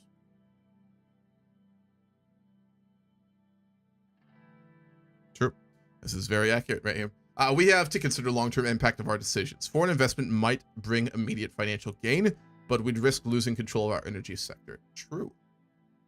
Very, very true. Will you convert to EU5 or will you go to EU4 at the end of CK3 in the Grand Campaign 2? Almost certainly EU4. In a situation where EU5 releases as like a fairly like well-rounded game, which it won't, and given in that situation, the people who make the save translators make a really solid version from CK3 to EU5 and EU5 to Vic3 very quickly, and all of that is in place and it would be solid, yeah, I do EU5. I don't think that'll happen. Now, obviously, I mean, it'll take us a long time to get to CK3 in the Grand Campaign, because I will be playing on speed 2 or 3, and we are starting in 476, and we're going to be ending in around 14 something, so we've got 1,000 years. That will take a long time to get through, so there is time for those things to happen. I just don't expect the U5 to be released even remotely solidly. Paradox has had a track record of never doing that, so I don't expect that. So probably U4. I'd say 95% U4. In some crazy timeline where U5 is solid and translators get made quickly, sure. I'd prefer U5 actually. I like newer ones, but I don't think that'll happen. And I don't want to just sit there and wait for like 6 months to a year for, you know, U5 to be viable. So I would say we covered the implications of your EPA decision fairly thoroughly, Mr. President. Our actions should be guided by the best interests of our nation. Mr. President, it's time to make a decision. What will you do for the EPA? Dude, I did not stutter. EPA to 10%. This will send a strong message of self-reliance. It's a conservative approach, and it will limit our potential for growth. This ensures our energy resources remain firmly under Swordish control. The door opens, and Livia Suno carried a tray laden with an assortment of beverages into the room. She was a little clumsy as she maneuvered around the room, refilling cups and glasses with tea, coffee, and water. Excuse me, gentlemen and madame, I have brought refreshments. Just water for me. She finishes serving the beverages. Livia retreats to the door. She glances around the room one last time before quietly backing out. The meeting resumed, our conversation growing slightly louder over the clink of cups and glasses. While we are here, I will inform you all that I have been lending my expertise to Minister Binawal in relation to the Workers' Rights Bill. I believe it's crucial to ensure fair treatment for our workforce in its nearing presentation. Workers' rights are important, but we need to ensure that the bill doesn't introduce excessive regulations that could stifle our businesses. I understand your concerns, Mr. President. We're aiming to strike a balance between workers' rights and business needs. Agreed. The last thing we need is to overburden our businesses with regulations. Simon's the best neoliberal boy, isn't he? He really is. Regulations are what prevents our businesses from exploiting vulnerable citizens, Mr. Hull.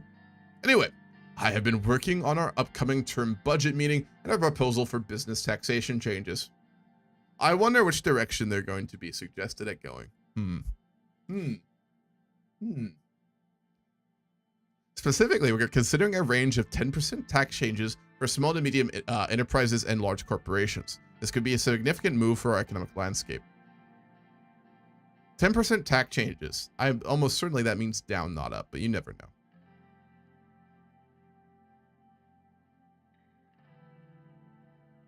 I'm very satisfied that we're executing bold changes under this administration.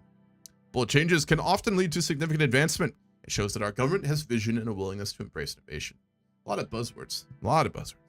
We should explore alternate strategies that promote growth while ensuring corporations contribute their fair share.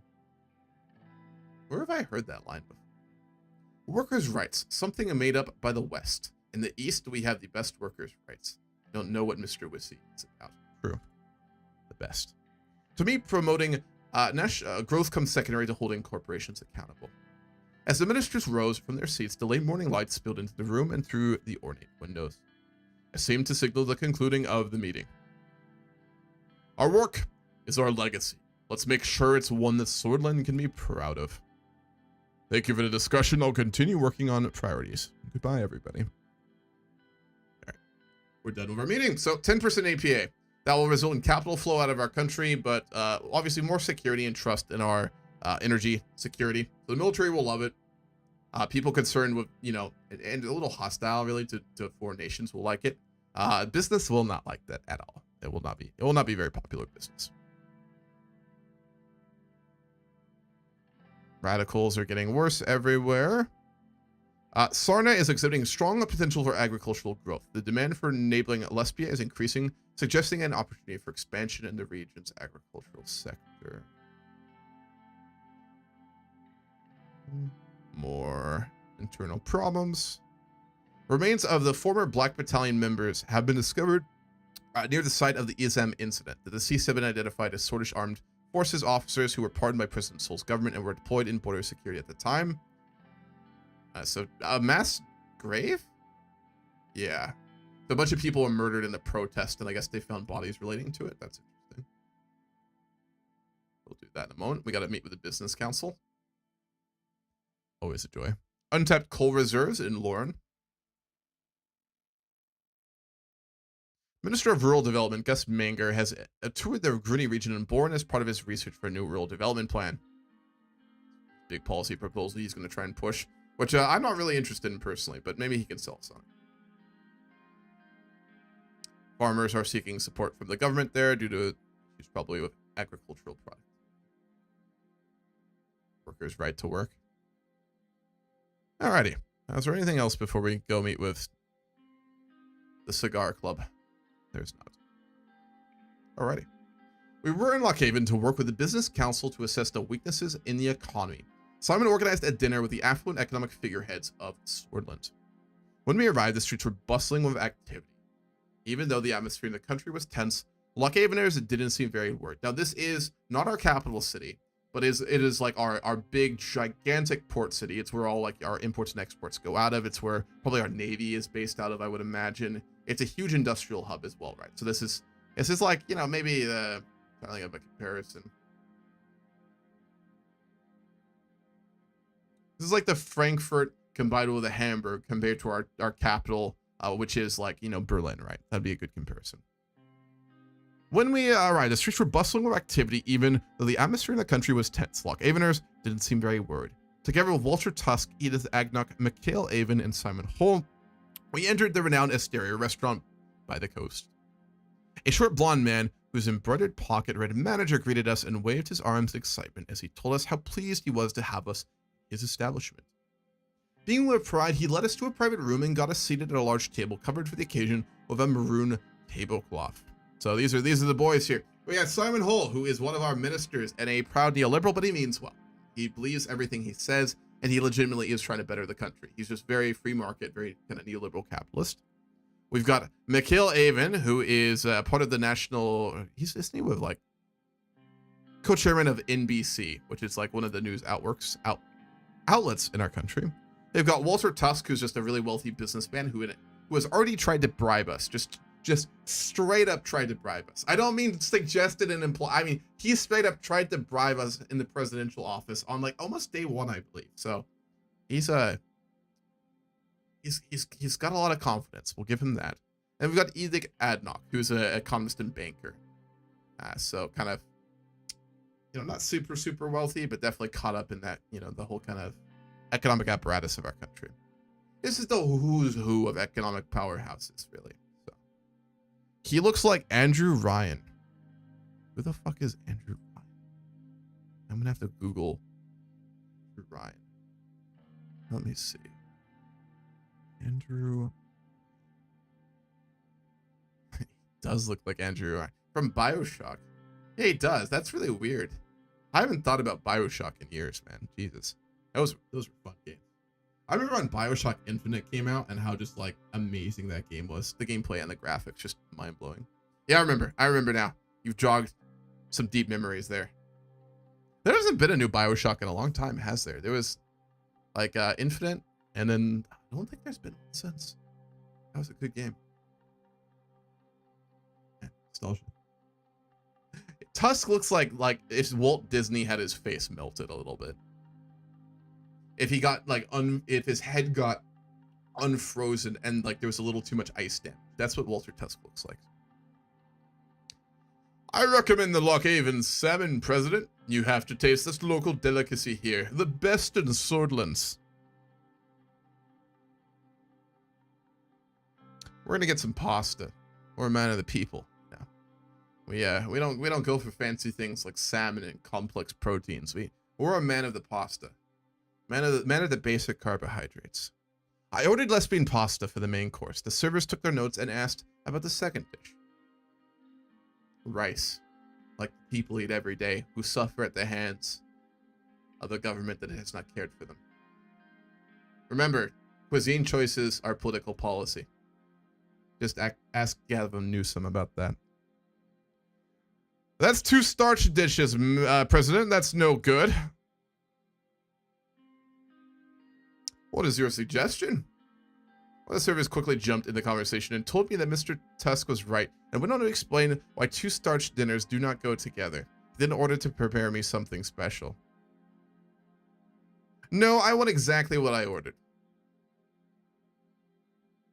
Decisiveness. We gotta flex on the economic powerhouses in our country already.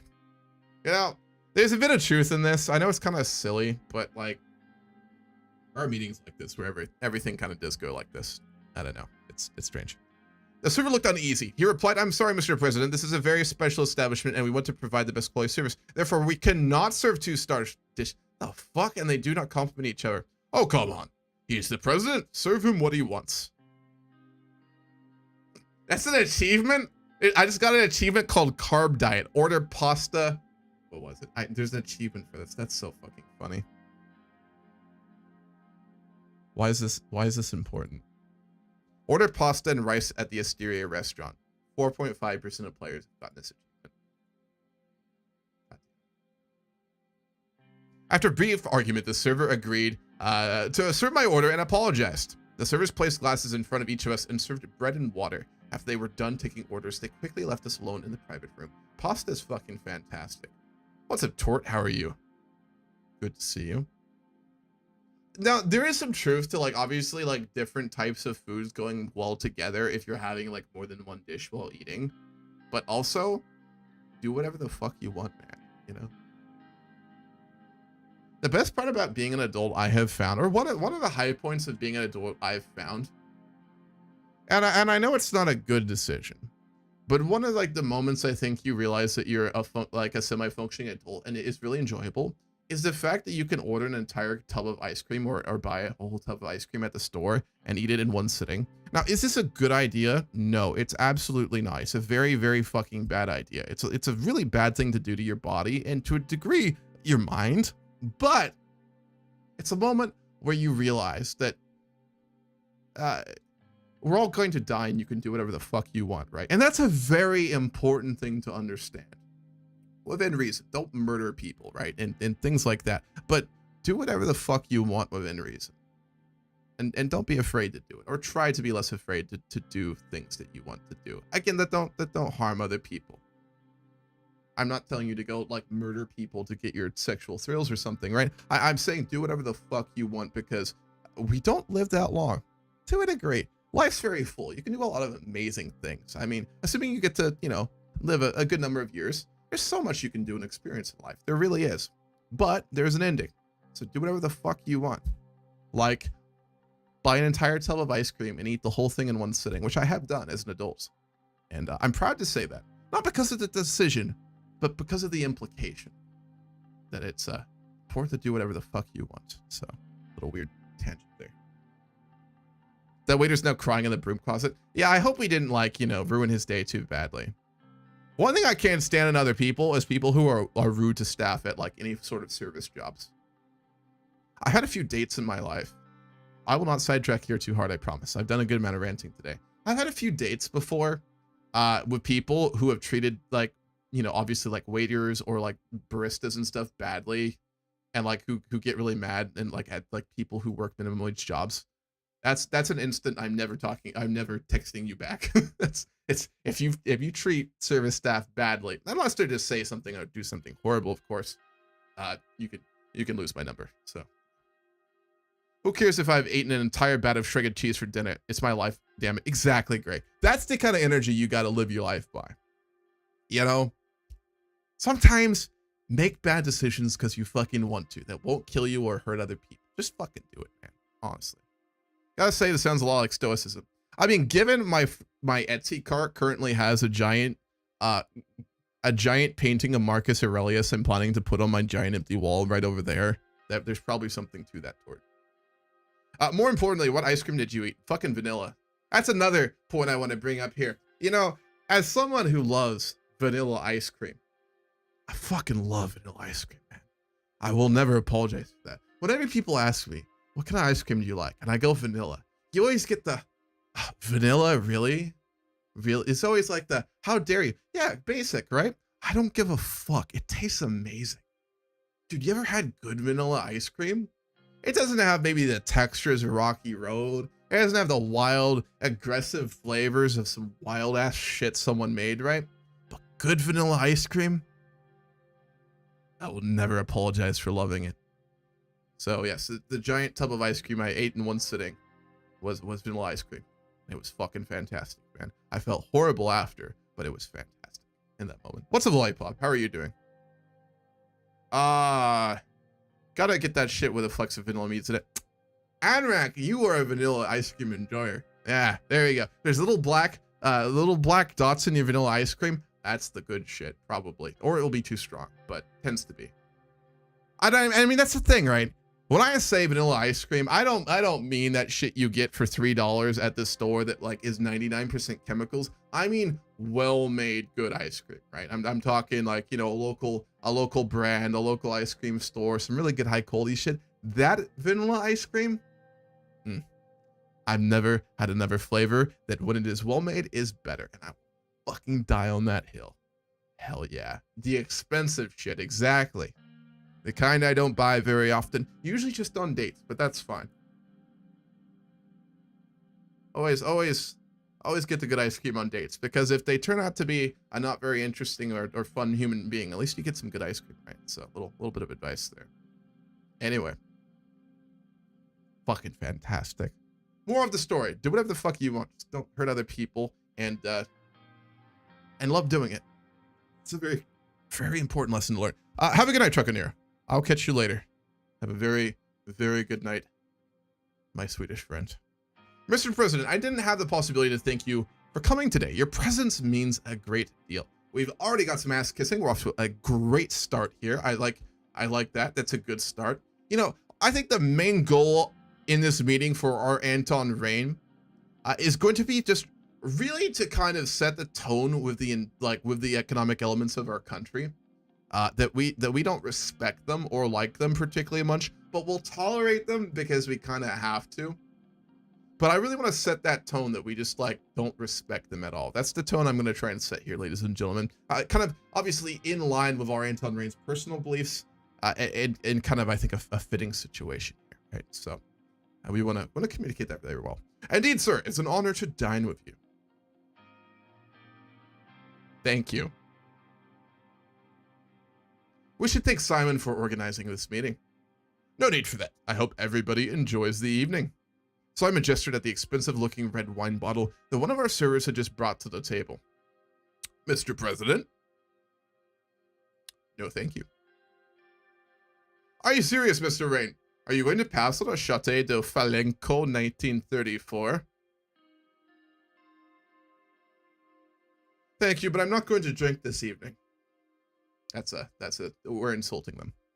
I have to insist. Okay, that'll work. This is the vibe I was looking for, ladies and gentlemen. I don't drink now when the country is suffering. That's the vibe that I was looking for. There we go. There's the good writing. Sad times indeed. Yeah, what do you say to that? No drink anyway? No, you shut the fuck up. You go, It's a tragedy. Yes, it truly is. There was a brief silence at the table before Simon cut in. All right. Operation We Don't Respect You is off to a great start. We're setting the standard here. Let's not get ourselves down, gentlemen. Like the economy. After everybody was served their preferred drinks, Simon stood up with his glass raised.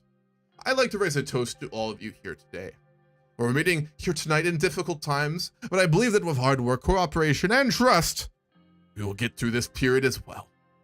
I'd like to thank Mr. Rain again for his decisiveness when it comes to economic policies. I'm sure we will stop this recession. I also thank Mr. Tuss for being here with us today. His presence is an honor. And of course, my colleagues from the Business Council, Mrs. Agnock and Mr. Avon. Without you, none of these would have been possible. Let's drink to future cooperation and growth. For a prosperous Swordland. Everybody raised their glass and toasted each other. Good old circle jerk here. The food tasted amazing. Walter was right. This place must have been the best in all of Lockhaven. So, how did you find the food at the best dining restaurant in Lockhaven, Mr. President?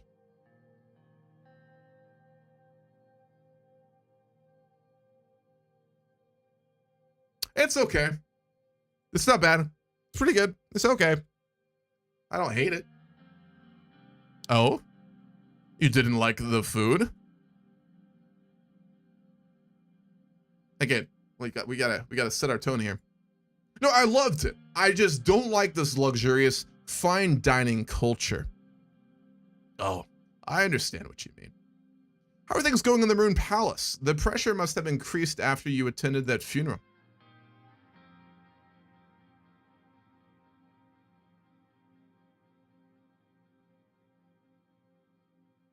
It's the most, like, asshole response here. It did, but it was the right decision. Of course, I didn't mean to criticize your decision. As we conversed with Mikhail, I heard Walter raise his voice in an apparent argument with Edith and Simon. We both stopped to listen. Arcasia, which is basically America in this timeline, super strong, super wealthy, nuclear power, dominates, kind of like the equivalent of NATO, right? So Arcasia is basically just the US, right? Knows the right way of doing business. Their approach to the world is real and raw. I'd prefer that cutthroat approach in comparison to the niceties. Well, I mean, it's a nice country to visit too. I have traveled there often on business trips. Their attitude on all countries are nice to visit if you have the cash. Yeah, I kind of like Edith, I'll be honest. Edith seems all right. She seems like our kind of gal. Let's bring the mood down again. Exactly. How about the people who don't have extra cash to spend? What about disease? What about death? What about everything that is wrong with the world? These are matters beyond our lives. We should focus on the betterment of ourselves and enjoy what we have instead of worrying about what others don't have.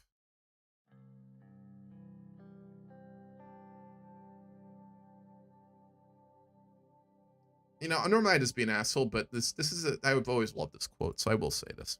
Old men plant trees whose shade they shall never sit under. That is one of my favorite kind of just phrases, you know? There's a lot of those that get used too much, and this one gets, like, used way too much as well, I think. It's one of those that definitely is a little too common. But it's also fucking true, man. Planting trees for whose shade you shall never see. That's a very, I don't know. It's a beautiful concept. To me, at least. An idealist at heart. You know what they say, being a romantic idealist is easy when you have the time and money to be able to sit down, relax, and dream. True. Walter's taking us down the rabbit hole again. By the way, I saw that the construction of the railway has already started. I have my concerns about the company. We chose the state-ran one. But I hope that they do a good job. That project will surely boost our economy if done correctly. The mood is already becoming positive. I have to congratulate Mr. Rain for starting such a massive project. More kiss-assing. No need for that, Mr. Amon. The state is just doing its job. Of course. Mr. Hull also deserves credit, of course, our great economic minister. Is there a joke coming? Why, I thought you said we're great at economy. He laughed. I've heard you've bought a new villa, Simon. Do we pay him well enough for that? What's this, Simon? How are you doing? It goes very well. I'd like to raise a toast to all of you. We are rich as hell, except President Rain, of course. Yep. We are the one non-wealthy person in this meeting. Maybe Edith as well, but she seems like she's doing just fine. I don't comment on rumors, but I'll take an exception since we're among friends. It's true. Why? I already had my eye on the area. Plus, it wasn't intended to be public. It is a small seaside villa on the outskirts of Conriat. It's just a modest house with a swimming pool and a small golf course in the property.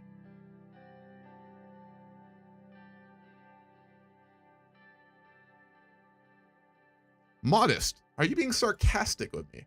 No, is there a problem? Oh, come on. Leave the man be, President.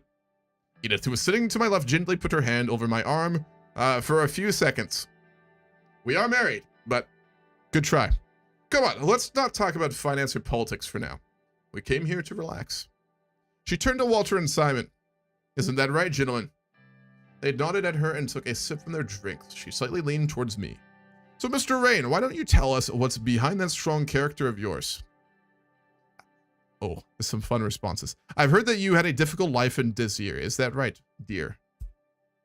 Should we trauma dump on this random banker?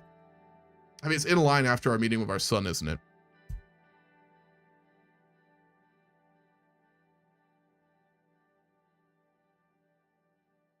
Well, let's do a little implied trauma dumping here. My childhood was very difficult, but it definitely made me stronger. There's truth to that, right? There's truth to that. Hard times have survived and not forever. Definitely do improve strength of character.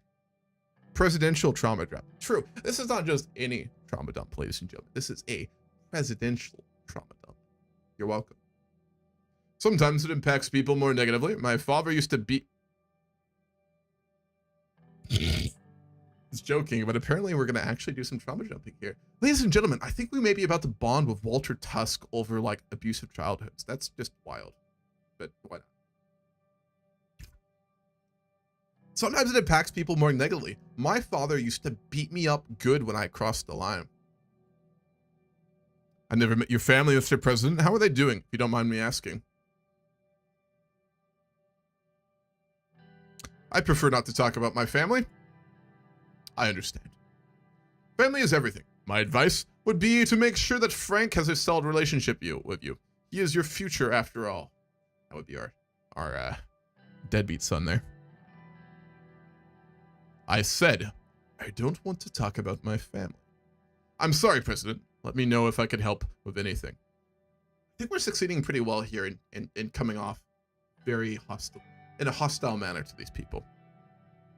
Maybe you should help Mikhail instead. I saw Darren made the local news with his yacht party in Benfey. I assume that's his son. She looked at Mikhail. Mikhail? Well, that rascal didn't even ask for my permission to use the yacht and just took it. He basically stole it.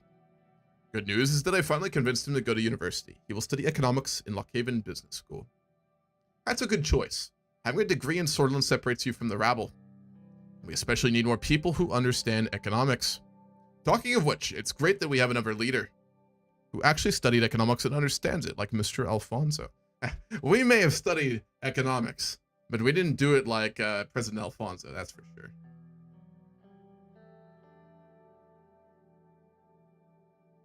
Today's trauma dump. Rain versus Elon Musk wannabe. That's accurate.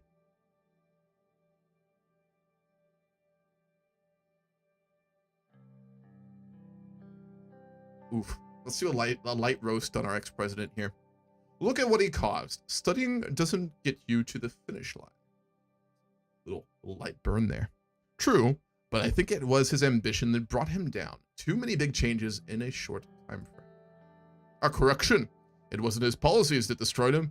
It was the old guard. All right, so if you played this game, you know who these guys are. If you don't, or it's been a month and you've had life and you forgot what the fuck I was streaming before I stopped streaming for a bit. The old guard in this game are basically like the entrenched conservative old school elements in our country. Just to read briefly. The political lexicon of Swordland, the old guard is a term used to denote a purported group of influential individuals within the government. The natural influence of this group, however, are subject to speculation. So like kind of a very secretive, politically cohesive group that kind of has very conservative old school interests and that kind of push their priorities and can be very dangerous. We were approached by the Supreme Court head justice and his right-hand man who are part of this group, and they basically tried to get us to take over the country and enact basically a dictatorship earlier at last stream. So these guys are very real and they are very dangerous, and we are not working with them. This we can agree with Tusk on. I believe that too. We do. He threatened their economic power based over the country through a vast privatization plan. They removed him and backed you after. Walter, stop with the conspiracy theories. I think we've had enough drinks. Everyone went quiet. After a long silence followed by some chit-chat, Walter ordered a bottle of whiskey. That's one good-looking bottle. The waiter brought one of the finest Arcassian whiskeys. It was time for a toast. I'm not going to drink. Fine. Let's just drink this up and leave. That's the vibe we want. Simon? Simon stood up. He seemed to have a slight issue with his balance. May the wheels of fortune always turn in our favor. The future of abundance awaits us. Cheers to that. I think it's time we call it a night. Edith stood up. Most of us were a little tipsy at this point. I want to thank you, Mr. President, for joining us, and you, Simon, for putting this all together.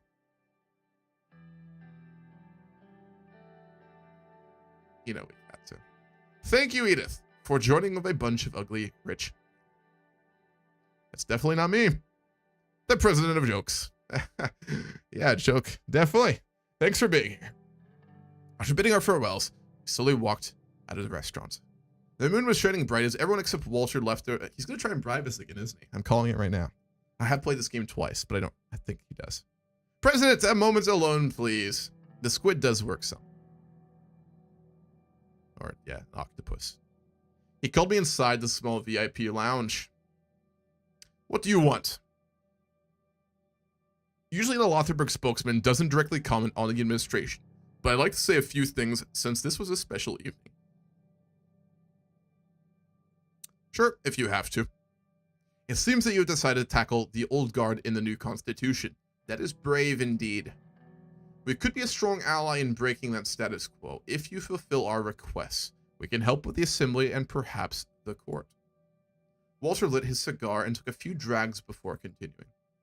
Many in the group are disappointed in the economic direction that you took by promoting an inefficient planned economy. I could not care less. Oh, but you definitely should, President. He looked me in the eye. You rejected our previous discreet offer to pick Underhull Construction for the execution of the first mega infrastructure project. This action led to disappointment in the group. We are aware of the upcoming tax meeting, and it would be a step in the right direction if private corporations would get a tax cut. To boost the economy, with job creation of course, and the positive side effect would be support to the administration through the entire term.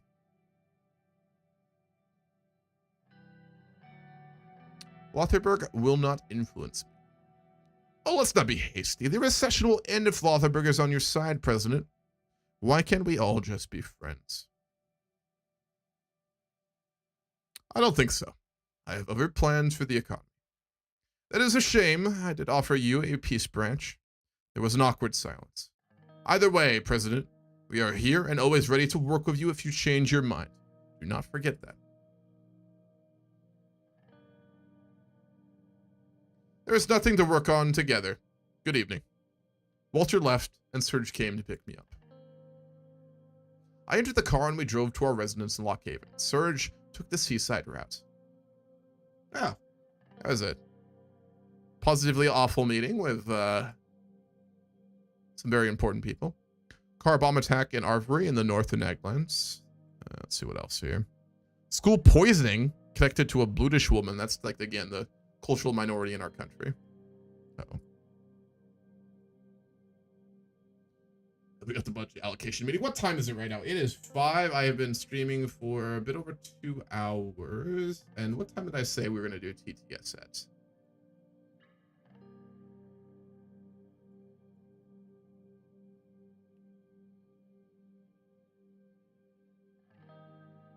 Check down stream schedule here.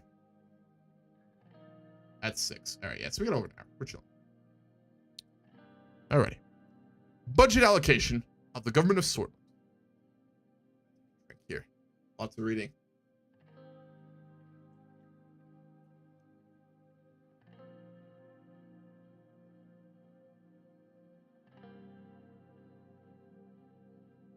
Who the hell keeps calling?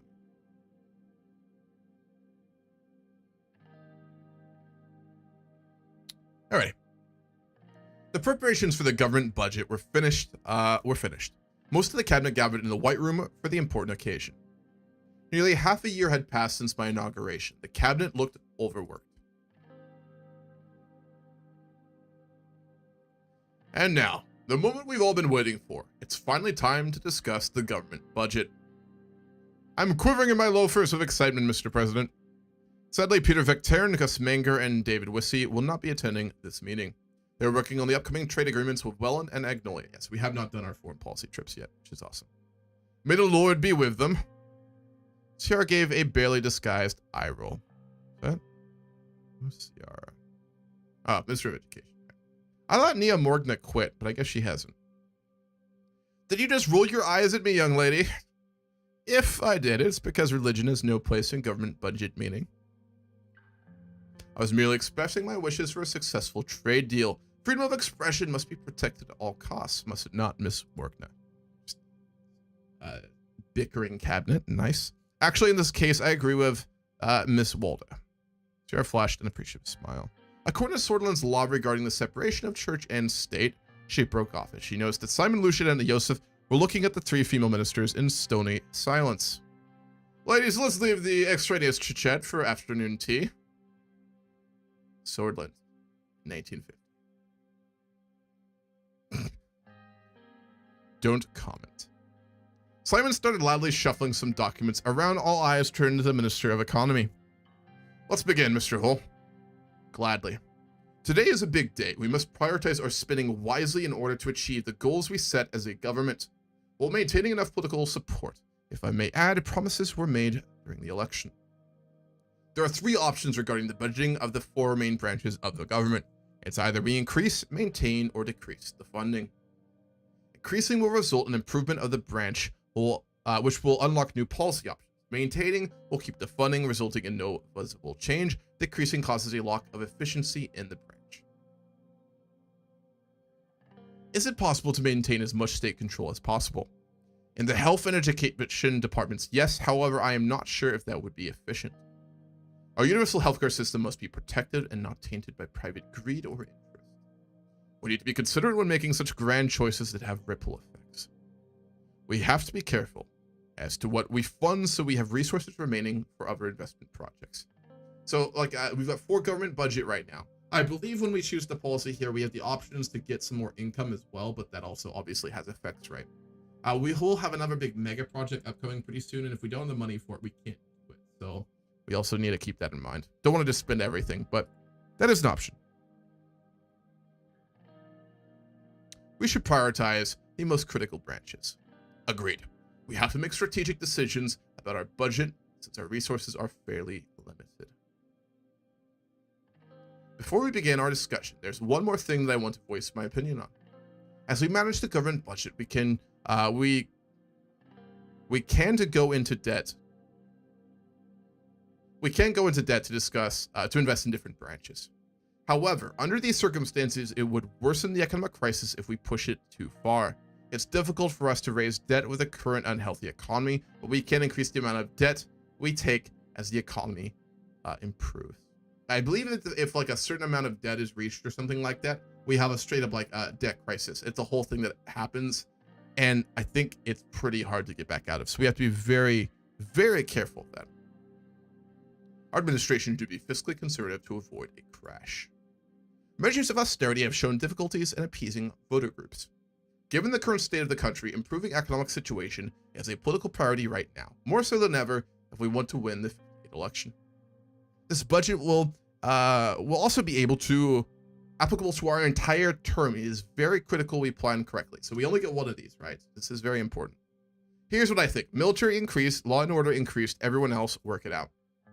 That would fit with our authoritarian plans. Let's begin. Which branch should we discuss first? Let's hear the opinions of the military. What is there to hear about? I already voiced my opinions. Runeberg is coming whether we like it or not. If not this year, next year. If not next year, the year after that. Mr. President, you and I have shared a responsibility to protect this nation from its enemies, and I intend to do so until my last breath. I will say this with certainty. If Runeberg doesn't make a move against Swordland in 2 or 3 years, my name is not Joseph Lancia. Yusuf was beginning to lose control of the volume of his voice. There can be no argument against increasing the budget of our army when there is an enemy at our doorstep, waiting for us to make one wrong move. Anyone who thinks otherwise is a fool. Mr. Lancia. Right? Pardon my theatrics, sir, but this is a serious matter. The future of our country is up to you, Mr. President. Well, here's an argument. The armed forces does nothing but eat away financial resources destined for our people while stroking fears for an upcoming war. To be fair, Runeberg is a massive threat right now, unfortunately. So it's not like, the modern US, where there's no real military adversary for a military that we've maintained that has the ability to fight the Soviet Empire, which no longer exists, right? This is a situation where we do have a real and present security threat. The issues with Runeberg can be solved diplomatically. What kind of message are we sending to them and the whole world if we suddenly start ramping up our military budget? That we are ready to defend our nation, Miss Walder. Exactly. I do agree with Joseph. Runeberg is a real threat and we need to be ready. Let's talk about healthcare. Our healthcare system is vast. and provides free services for most of our citizens. However, the quality of our health services is far worse in low-income and rural areas. Therefore, I think we should receive more funding to address this disparity. I agree. I've recently begun to investigate into healthcare in Narble, and the numbers are not good. If we don't increase spending on health services, we at least need to maintain it. Otherwise, we are putting lives at risk. We have just started a new analysis on what would happen if a pandemic struck Sorland. According to results, if our healthcare facilities remain in their current state, the death toll would be unimaginable. Nothing quite like fear-mongering to get more funding for your branch of government, is there? I've not even talked about the damage to the economy. This is a matter of life and death, Mr. President, and it should be treated as such. That is only if a pandemic happens.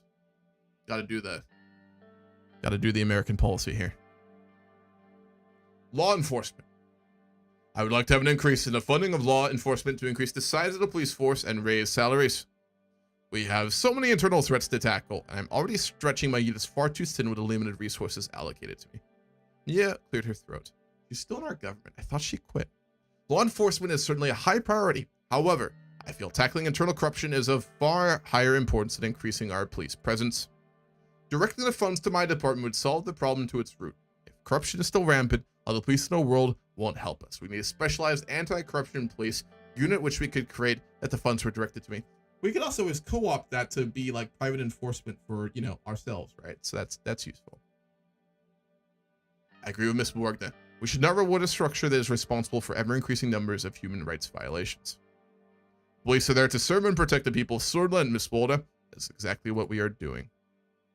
I must also remind you that we promised to focus on security and law enforcement during the campaign. Yes, we did.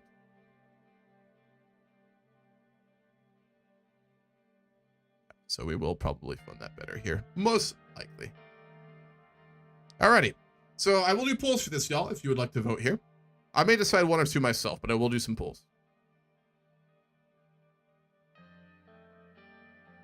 Here we go. Alrighty. So, just a reminder how this is going to work, ladies and gentlemen. There are currently we have 4 in our government budget. It is probably important that we have some in excess after this for other things we want to spend money on, right? But we could also spend it all. Now, the way this will go is there's going to be a budget for healthcare, law enforcement, the military, education, and I might be missing one. So either we can keep as it is right now, we can increase it, which will decrease our budget by a lot, or we can decrease it and it will give us more money, right? So it'll be each of the individual branches. Our campaign promises said that we would increase spending on law enforcement and bring order to the country.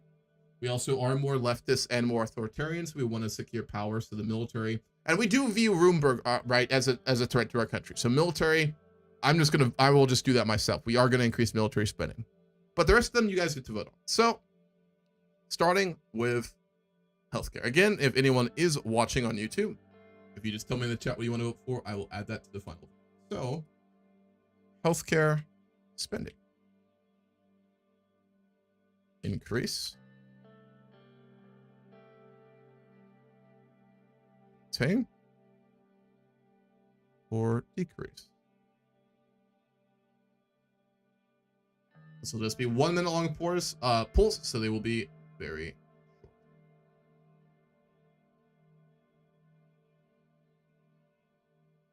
And while you vote on that, I am going to change the music. As I said, I do like the Suzerain soundtrack, but it also does kind of get a little old after a while.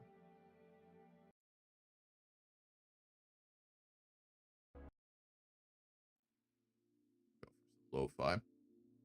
I've just been kind of vibing with a lo-fi lately for streams, and I'm probably just going to keep that going. Pretty chill vibes, pretty good vibes.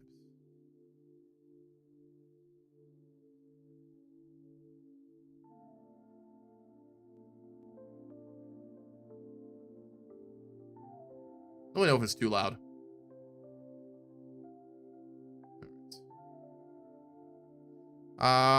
Law, order, and education and healthcare up, the military stays constant. Nia Morgna is untrustworthy after she walked out of the meeting. Yeah, so we did have a confrontation with her, and she did not like what we were doing and said we were basically trying to become a tyrant, which we are. Tied. Maintain or decrease. I will tie break. We're gonna decrease education. So, yep. Law and order. We are now up to a budget of 6 at the moment. So I think it went up by actually 2. Yeah, it is +2. It's not +3. That's fine.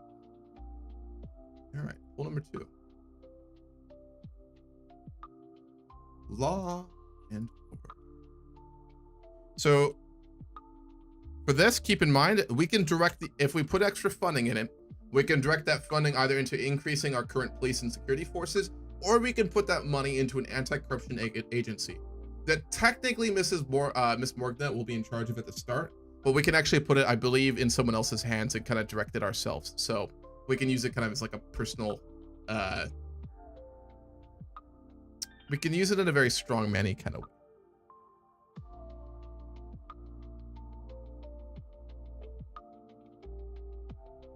And then decreasing will give us a -2. So, all right, another pull here.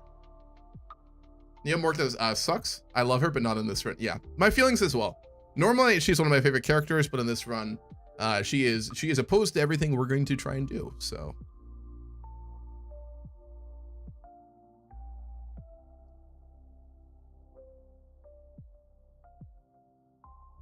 the recent culminating political tension between the different youth groups and socioeconomic pressures between multiple classes of society is increasing the issues of law and enforcement systems. Police need help keeping up with increased crime rates. Simultaneously, judges and courts deal with an enormous backlog of legal cases. So it is a big issue for us. It's a huge issue. And a reminder one more time, we did campaign on this originally. So our chances of being reelected if we don't increase budget here will go down by quite a lot. Pull that. Increase. Okay. Increase it is. Education.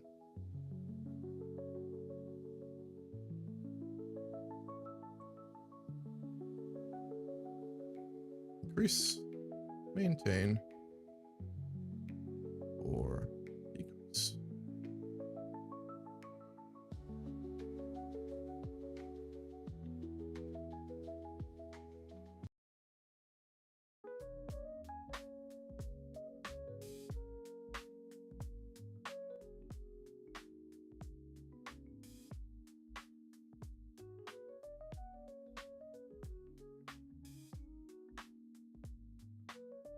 What are we sitting at?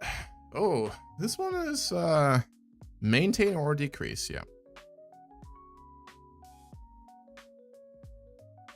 I'm not going to vote in these. I'll just tie break. So.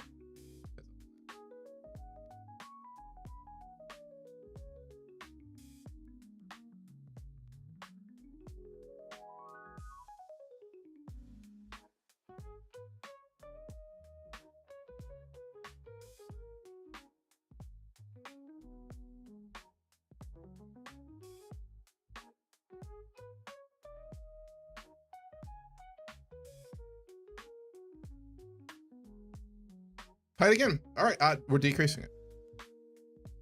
We're going to decrease education. Military, I said I'm choosing this one. We are increasing it. All right, lock it in the board. We're going to have a lot of very angry people and a lot of very happy people. So we have a good budget surplus left for investments and other needs. Very good. Agreed. Well then, let's start with law enforcement. Nia and Lilius were both smiling. Thank you for this decision, Mr. President. I knew you would see reason on this, considering our internal security threats are at an all-time high. I still disagree with Mrs. Graff on how the money ought to be spent, but the increased budget is certainly a step in the right direction. Any statements on the matter, sir?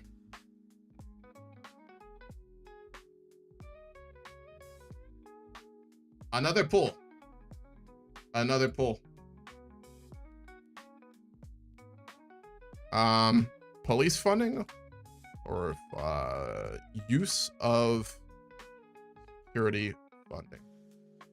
We can put it into just regular law enforcement. Or we can put it into the courts / anti-corruption. Which again, I do believe we could basically co-opt into this being our personal like security enforcement detail. So that is an option. Pulls up.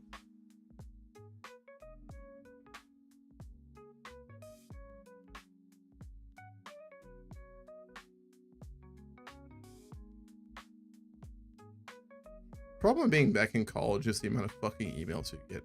Jesus Christ. I hate emails. But you gotta check.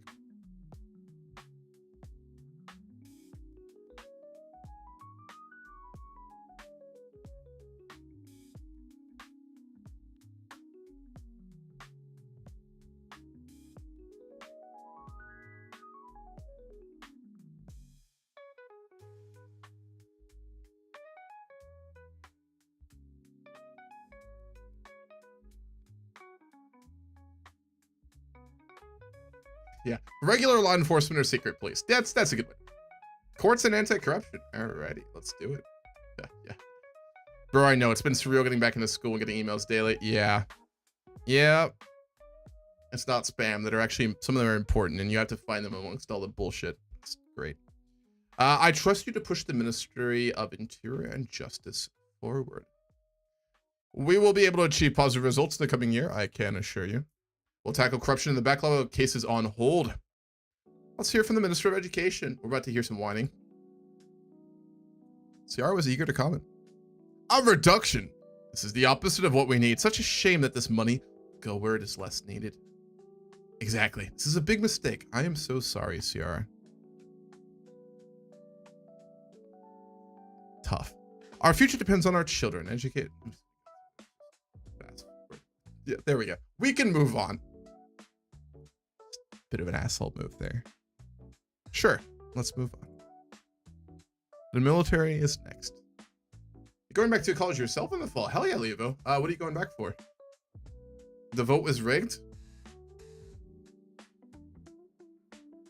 It was the Lotherberg group the whole time. They're actually in charge of the Twitch chat and polls right now.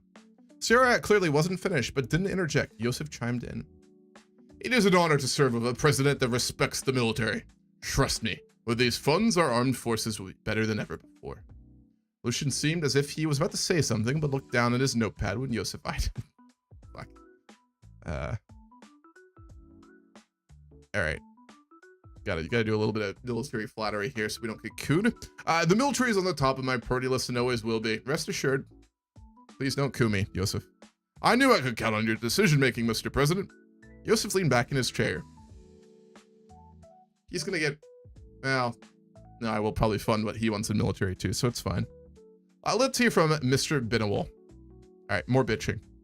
I'm honestly rather disappointed. The reduction will force us to shut down many hospitals. He's gonna rub it in. And reduce service quality. It will also reflect badly on us as a government. Let's wrap this up. Let's. That covers all branches. Each minister will approach you with their respective policy requests and expectations over the next year. Thank you for your time and participation in this significant moment. The meeting is concluded. Dismissed.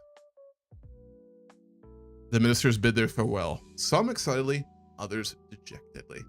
We made a lot of dreams come true, and we crushed a lot of hopes and expectations. But at the end of everything, I like to think that we made a really good step towards the future of an authoritarian leftist swordland, which is what really matters. So honestly, just a successful meeting all around.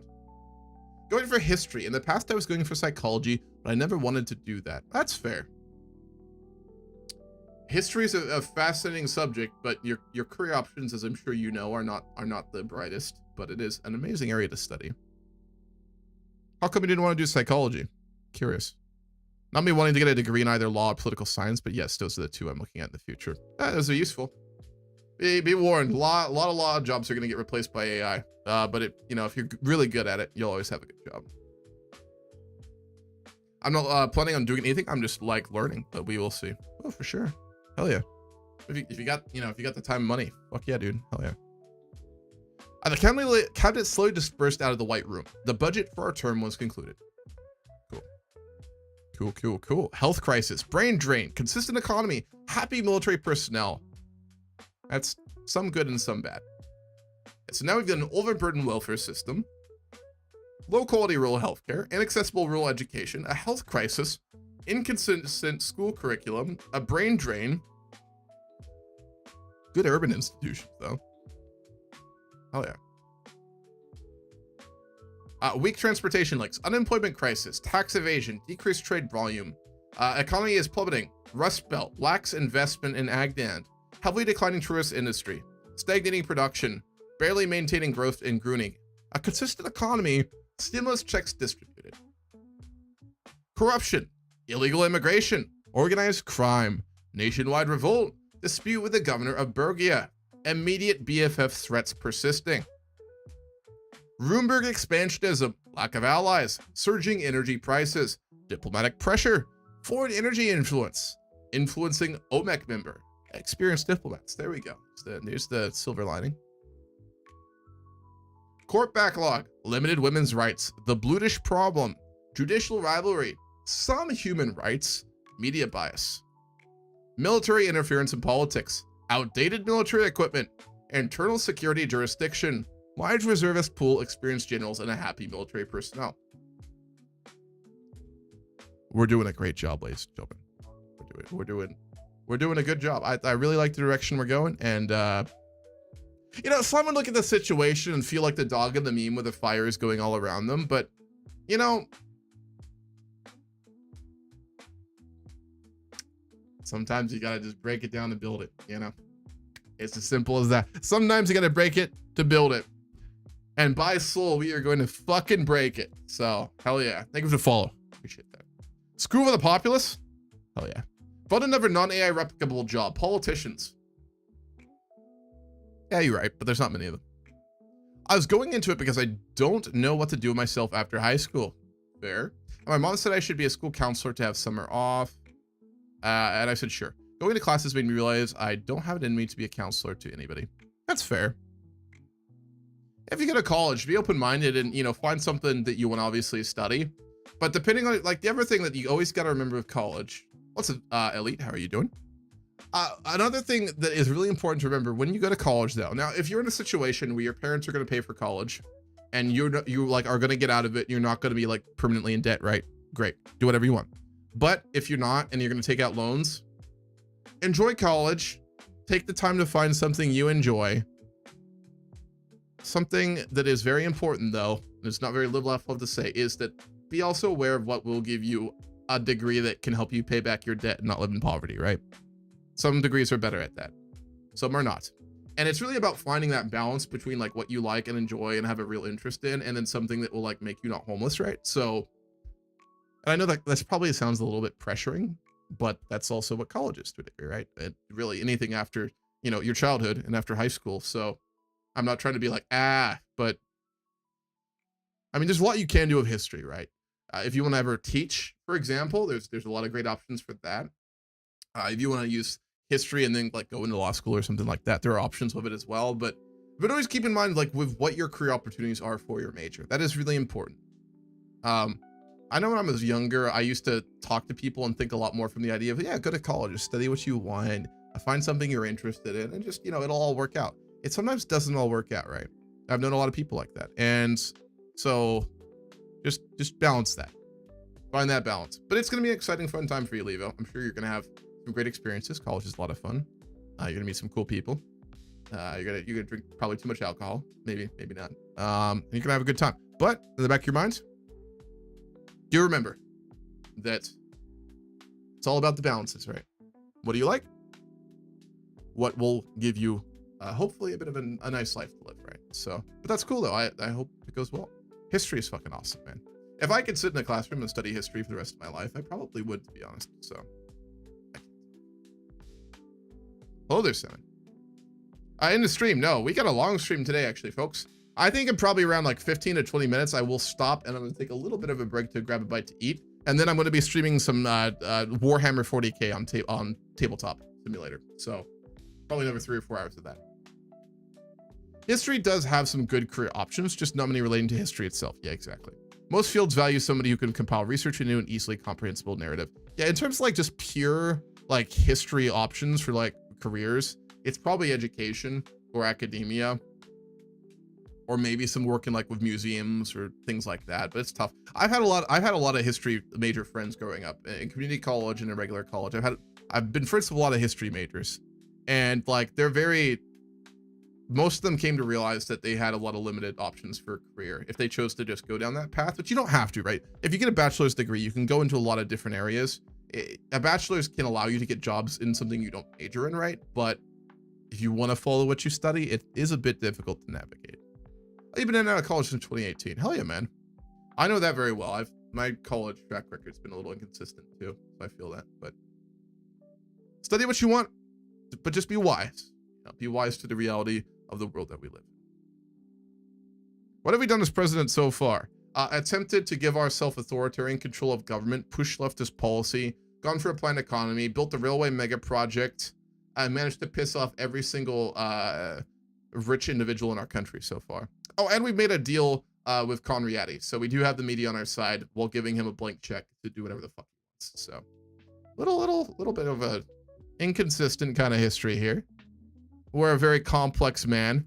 We're like a Mao Zedong type, you can't really pin us down. We're too pragmatic for that, but also very much leftist. I went for more of a democratic socialist run. Yeah, that was my first playthrough.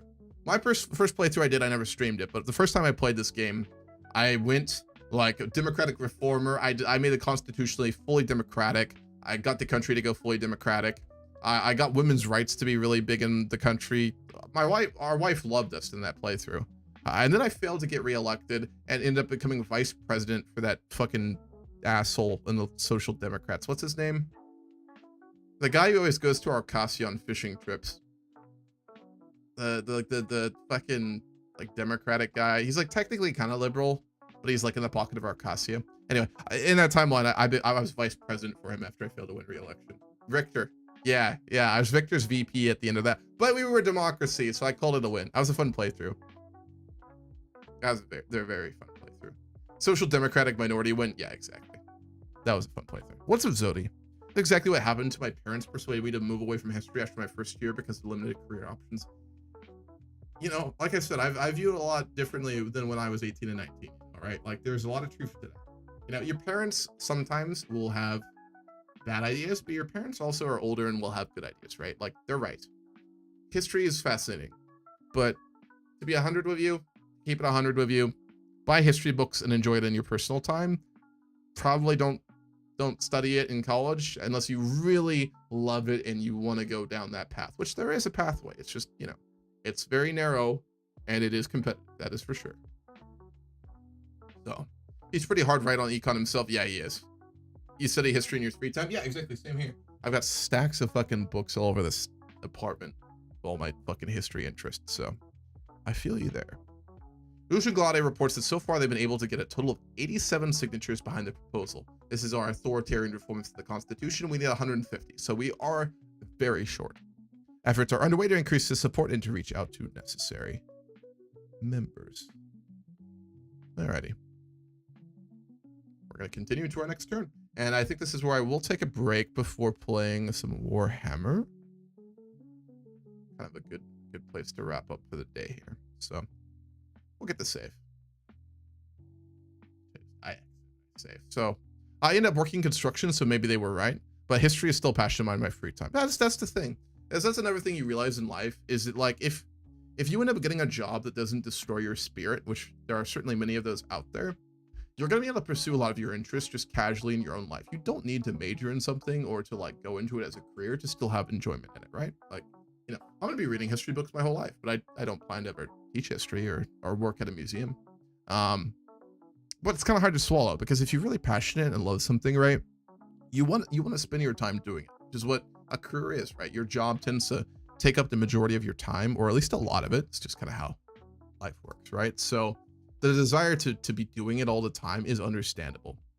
But, when you get older and college is older, you do have to start, being a little pragmatic with how you approach life, so, which is very important. So on that note, I'm going to take a very short break, probably around 15-20 minutes.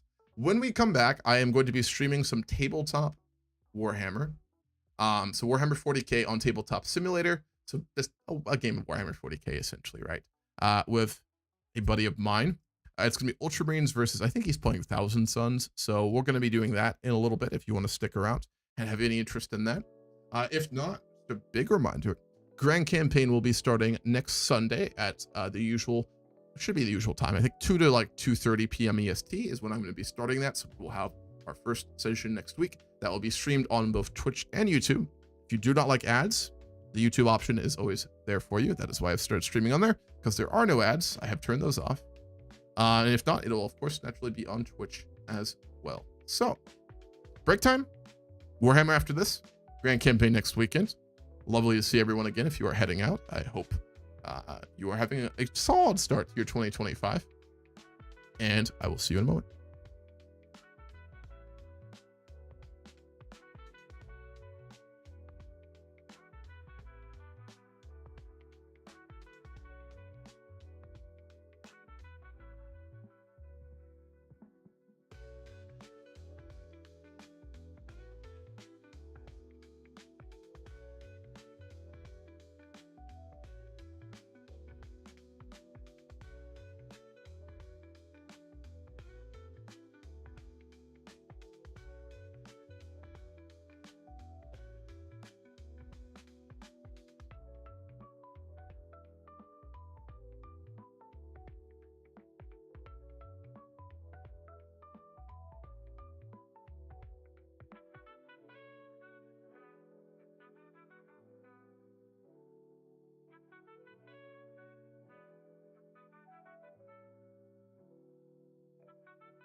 Alrighty, I'm back.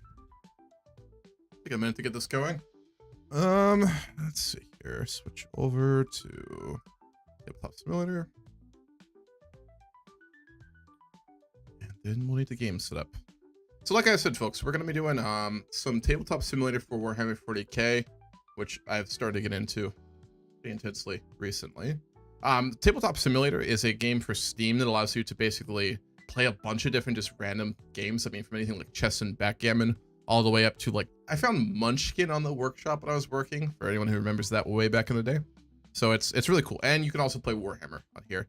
I'm playing with someone today. This, if you would like to, hold on. Let me make sure that I have audio coming from media. One moment. We'll just try this. If the audio is weird, folks, let me know. Would you like to introduce yourself? Go right ahead. I'll turn down music. Hey, this is Kamikaze Gopher. I am playing Thousand Suns. Can y'all hear the other person? I assume there's people still watching right now on breaks. I know sometimes it's everyone else goes to get things as well. But let me know if you can hear the other person I'm playing today. So he's played a lot of 40k. He's played in tournaments as well, and that kind of thing as well. So let me make sure. It is. But if my audio is weird, if things are sounding weird, if there's any problems, just let me know. Again, I haven't streamed in a while. I didn't update for OBS. So just let me know, folks. Music's louder than the other person. All right, so we're gonna turn off music for the game. I will turn down the regular music.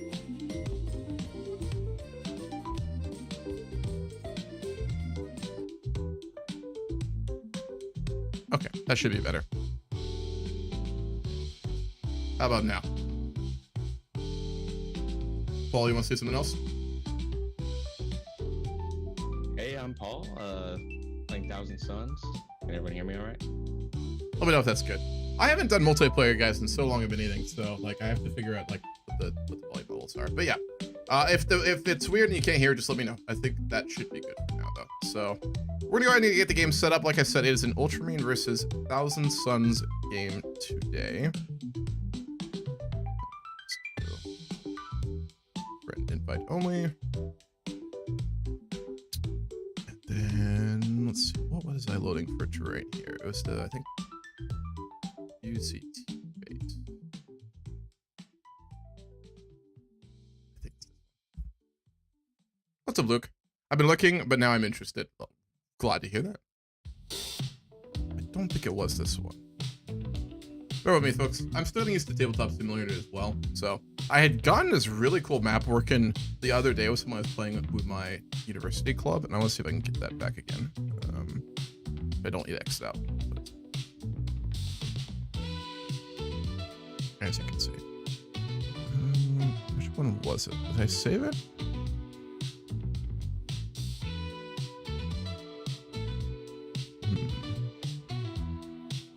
I did, but well, game. FTC, that's the one I'm looking for. Okay.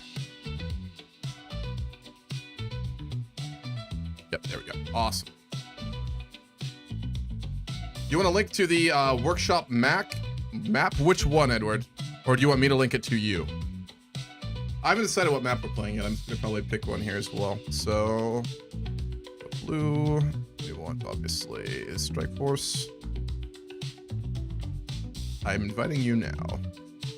Oh, did I not invite you? I can invite you to watch. Underneath your name.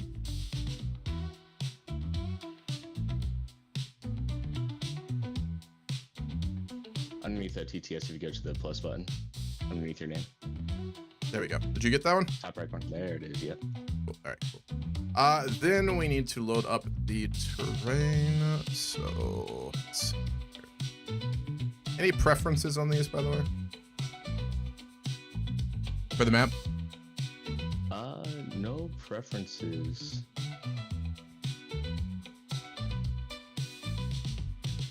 Last time we did super industrial, so let me see if there's anything like Thousand Sunsy, you know? Oh, you're invading me? Oh, you're approaching me? Instead of running away, you're approaching me? Yeah, I can look at Edward.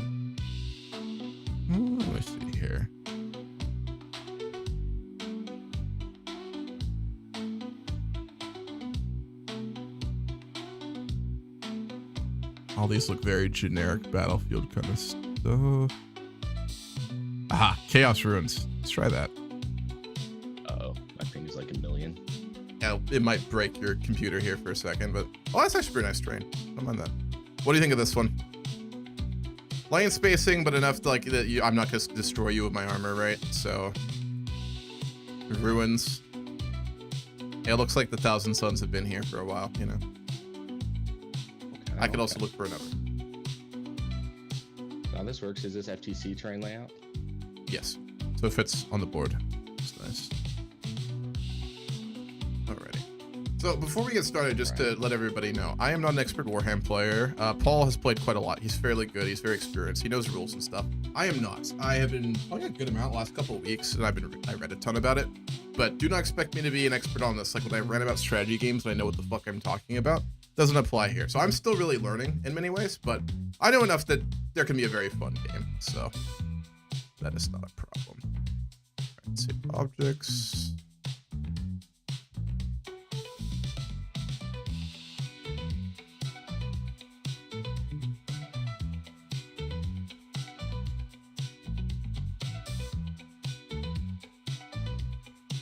What do I have that I removed? So like I said, I did change my army list from the last time we played. I'm going to be running, I know you told me not to, but I want to fucking try it. I'm going to run a Vindicare Assassin. No. You remember the one that you were like, oh, don't play that. That's a bad idea. I think I could put in work with the it. Assassins? Oh, God. Huh? If you're going to play any of the Assassins, the one that gives the Lord of the Sea aura is the best one. I'm sure there's the meta ones and all that kind of thing, but I think I could do some fuckery with them, so I will be running that. I'm also gonna run my Executioner. There's no gunship. I think I dropped a Reaper for this as well. I did. Oh no. No regrets. I don't care if I get rolled. I think this will just be fun. So. No regrets. Actually, I need to go grab some more stuff. How we want to make it interesting, not a raffle stomp. Actually, I did a lot of changes. I forgot how much changes I did here. Inceptors I'm keeping. I've got the Executioner, Repulsor, the Vindicare, Gilly Man, of course. Robot Girly Man. Eradicators, I believe I got rid of. I did. Scouts. You're gonna love what I'm about to say. Got rid of Scouts.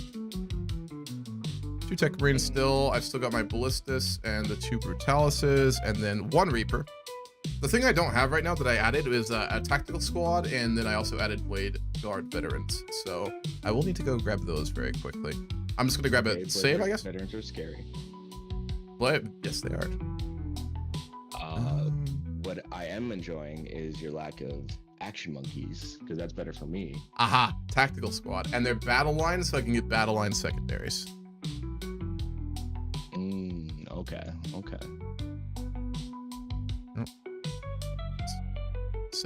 Are we gonna break down lists?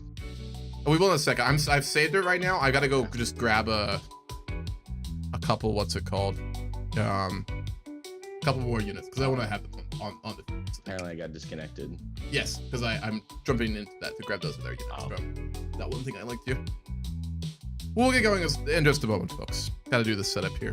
Warhammer is a very long game, and the setup's usually very long, especially if you're not an expert, like I am not. Oh yeah. And it's longer on TTS because you gotta hop in and out. True.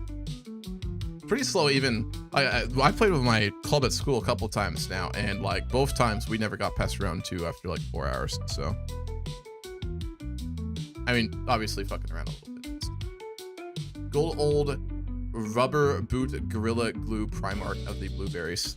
Well put, beautifully and poetically put. Leader of the Smurfs. They're beautiful. They are beautiful. All right, where are my tacticals at? Robot Girly Man, here to save the day from Magnus.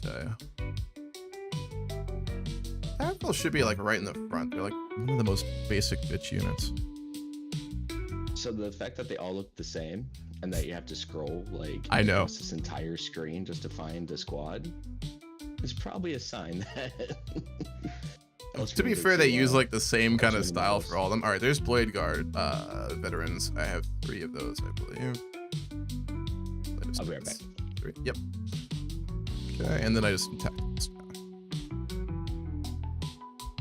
So I have a like very min-maxed, very comp kind of like army build that I've been playing with. This is not what I'm going to be playing with. I'm going to be playing with a more, an abridged version of it, but much more like kind of fuck around.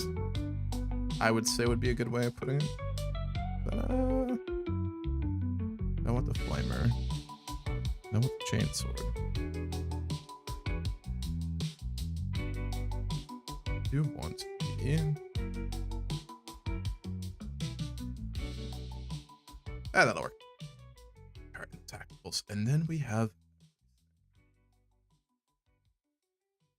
Yeah, so Tabletop Simulator essentially allows you to play like any sort of game on like a tabletop like this and bring it in. So the way that this is going to work is we're just going to use the units right, and then we'll just like obviously consult the rules and go through things. But the map that I have allows us to control all of that, so you guys can see it, which is really nice. So, all right, cool. Go with that. I will reload that game.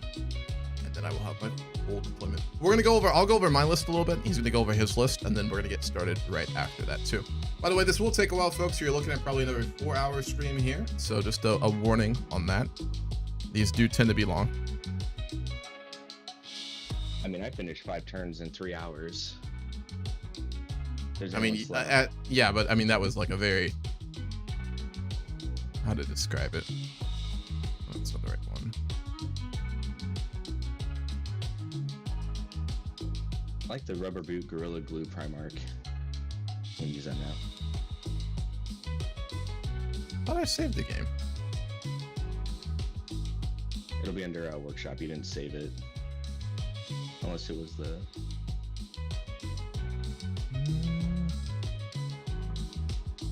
I may not have saved it. So I'll just have to load up FTC again. Unless... What it saves. No, I gotta be careful next time I save, because that did not work correctly. Oh, wait. Nope. Maybe I tried to save it in this object or something, but it's fine. You can just pull your army back out really quickly and I'll load the terrain again. Yeah. Force. Invited. And then...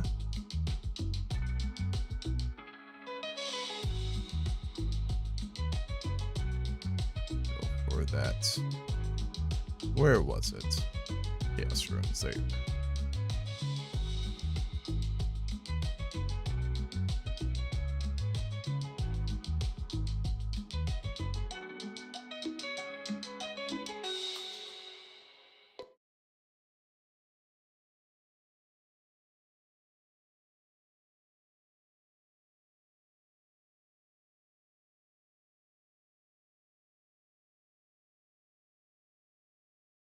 All right, finalized army, executioner, blade guard. I'll copy and paste tacticals. Get rid of eradicators. Get rid of gunship. Get rid of a reaper, and get rid of scouts. All right, army. Just double checking. Extra tacticals.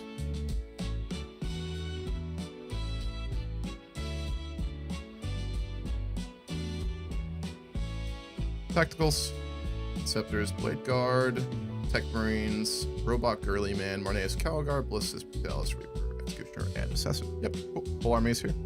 I do have 2 Rabute elements, but it's fine. All right, do you want to go over your list? Oh, look at that all lined up and shit. Jesus Christ. Yeah, look at that.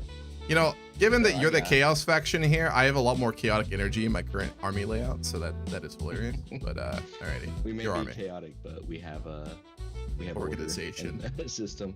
Yes. All right, so Thousand Suns, Cult of Magic. So the old detachment list that's still free on the Warhammer app. If you guys want to check it out and read the rules or get into Thousand Suns, you can build one list for free if you don't have the subscription. Currently, I got Ahriman.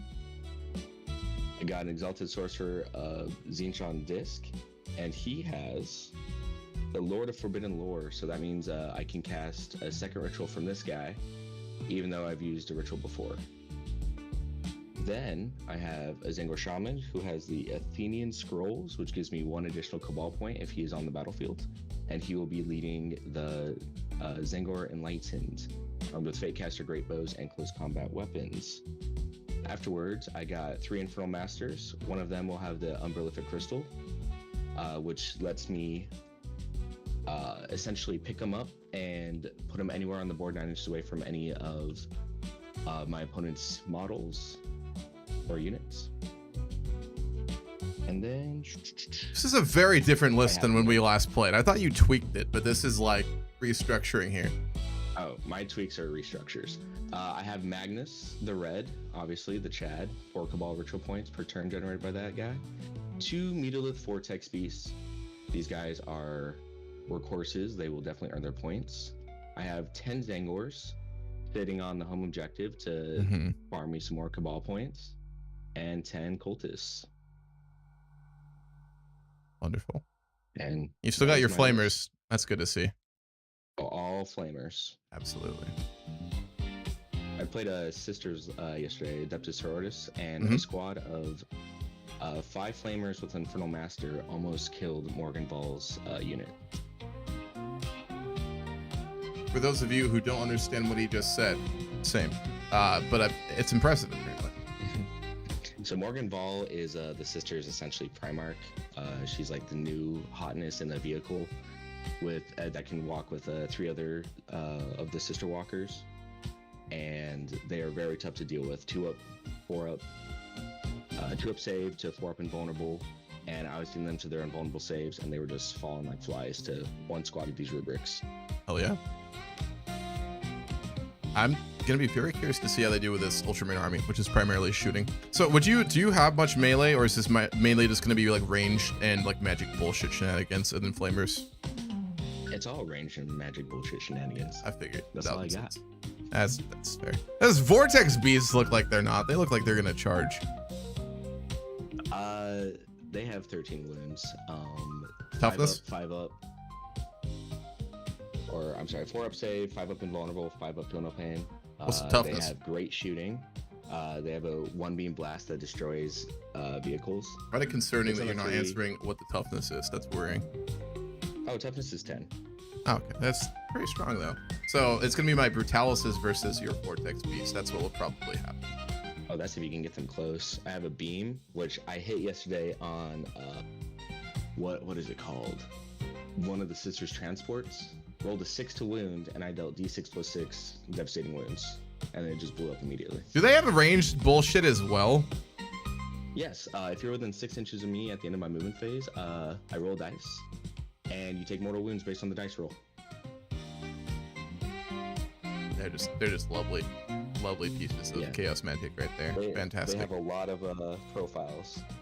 So they have a blast, which is great for infantry. They have a beam, which is great for vehicles. Strength 18 shot, and Flamer, which is also good for squishier infantry. How many points were those each? The Megalith Vortex Beast? Yeah. 160. 106. Okay. Well, we'll see. They look scary, but we'll see. All right, I'll briefly go over mine, and we can start setting up as well. Army list is a lot simpler. I'm running an Ironstorm Spearhead detachment for the Ultramarines. It is obviously, as you can see, very armor heavy. Gilliman as Warlord, Calgar and Attack Vitrix, 2 squads of Tactiles for Battle 1. I got a Vindicare Assassin that, again, Paul has explicitly told me multiple times not to use him. However, I like bad decisions, so we're going to use him. I've got a Repulsor Executioner. I've got a couple Blade Guards who will be attached to Gilliman. I've got 2 Inceptors, which will be in Deep Strike. I've got 2 Tech Marines with upgrades, specifically being just 1 upgrade, I apologize, which I will mark.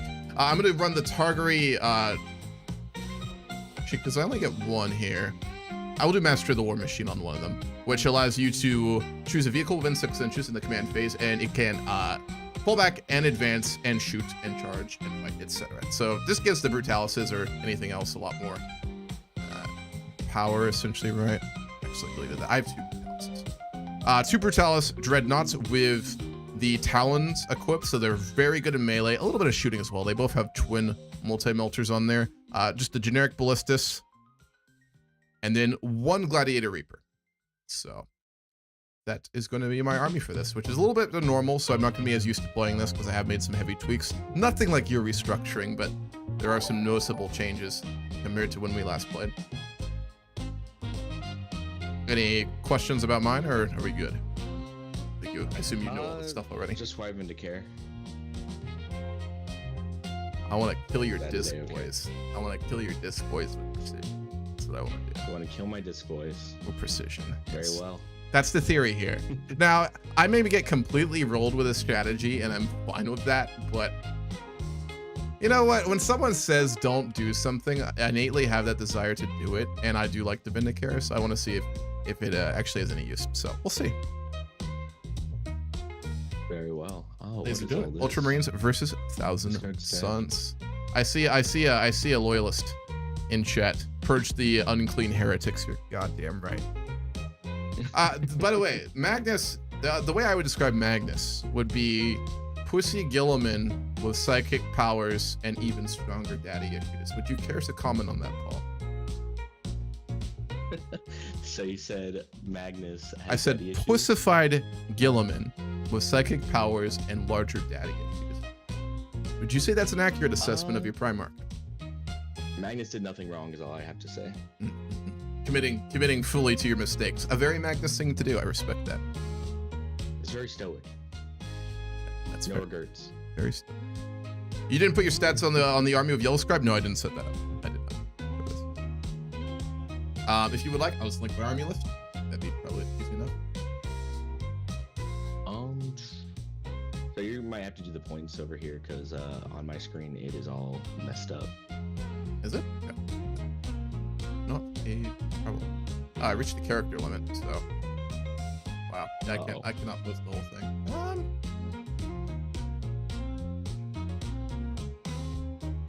It'd be nice to be able to follow along. What I can do, because I'm gonna Yeah, probably I be think checking starting this out, myself. I'm just gonna pull out my what's it called? My data cards that I have saved. Not all of them will be. I'm just saving a few, but I will have some data cards. If you do not already know, you guys can also just follow along with Warhammer if you would like. Just put Ultramarines, Iron Storm, and Spearhead, or his on, and you can just like check the individual units if you don't do that, which I will. The YouTube chat as well. Like the Apothecary Biologist. That's not on purpose, but Warhammer will let you see stats and all that good kind of stuff. So, alrighty. So you said it's bugged out for you, right? Yeah, We're gonna run Pariah right-hand Nexus. side. Do we want to roll? I can just fully roll us a random mission if you want. Yeah, go ahead and do that. Okay. We got Stalwarts, Battle Line units. Aha, I have Tacticals. Fucking let's go. Units that perform an action are still eligible to shoot in that turn, but cannot start to perform another action in that turn. And Battle Line units can perform actions while within engagement range of enemy units. And then for our main mission, we have Supply Drop. Players randomly select 2 different objective markers in No Man's Land. The first selected is the Alpha objective, the second selected is the Omega objective. Start of the 4th battle round, the Alpha objective is removed from the battlefield, and start of the 5th round, all objective markers are No Man's Land, apart from the Omega objective, are removed from the battlefield. Second round onwards, at the end of the command phase, or the end of your turn if it is the 5th battle round and you are going second, the player whose turn it is scores the following VP for each objective marker in No Man's Land that they control, depending on the current battle round. 5 VP in the 2nd and 3rd rounds, 8 in the 4th, and 15 in the 5th. So there's, again, 2 objectives here. Players randomly select 2 different objective markers in No Man's Land. So, is that the middle 9-inch circle, I assume, or just like any of the middle? That's not deployment? It's any of these 3. Oh, I see. So would it be like, we both agree, or you choose one and I choose one? Let me read.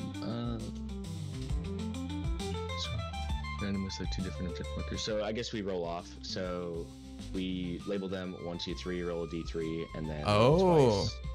Okay. And then whichever one is the one that's not selected, I believe is the one that stays. That makes sense. I'm just gonna get at the deployment zone so you can see here too.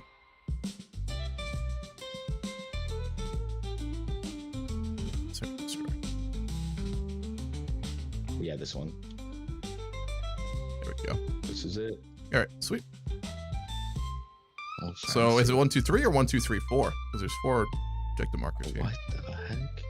5 actually. What mission? Where did you select the search and destroy? Search and destroy. Supply drop. Supply drop? Didn't see that one. Unless that's the set for deployment. Search and destroy. Yeah, search and destroy. Here we go. This one. There's only 3. There we go.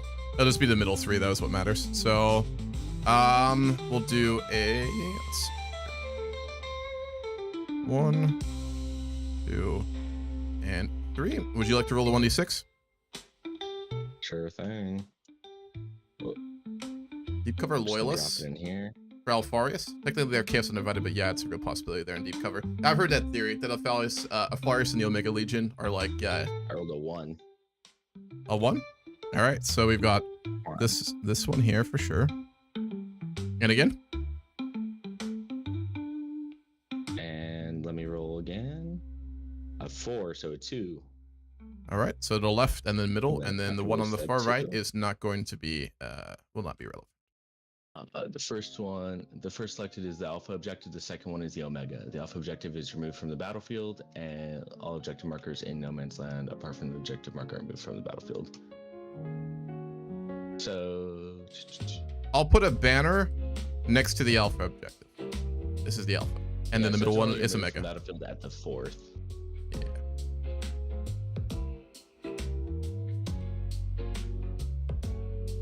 Yeah, I have heard that theory about Alfarius being like in deep and is still loyal, but I don't think so. If you read about Alfarius in any of the books, he is very chaosy in my opinion. Alrighty. Alfarius. We are all Alfarius, every single one of us. We all have a little bit of Alfarius in us. Okay, let's see. What are you gonna have in reserves? Transport, deep strike, all that. Nothing in reserves. Everything's going onto the battlefield. Everything's going in? Everything's going in. I don't like that, but alrighty. I will, I guess, just have my Inceptors in deep strike. Very And well. everything else will also be deployed. So, cool. Anything else we need to do at this stage? Roll off for attacker defender. True. Alrighty. I got a 3 for attacker defender. I got a 3 for attack and defender. All right. Where are you rolling? Oh, if you use this thing I got a 1. and you drop in this little box over here, it rolls it for you. I could do that, or I could just spam the R button. That's also true. I do enjoy spamming the R button. So What'd you get? I got a 1. I will let you deploy first. You want me to deploy first? Yes. It's not very live, Indubitably. laugh, love of you. Probably some of you get Okay, that so before we start, obviously, What do I you have to kitchen designate this. Blade Guard are going to be attached with leader with a robot girly man. And then one of my tactical squads is going to be attached with, I think Calgar can go to attacks. Let me double check just so I'm not doing something I have no business doing. 99.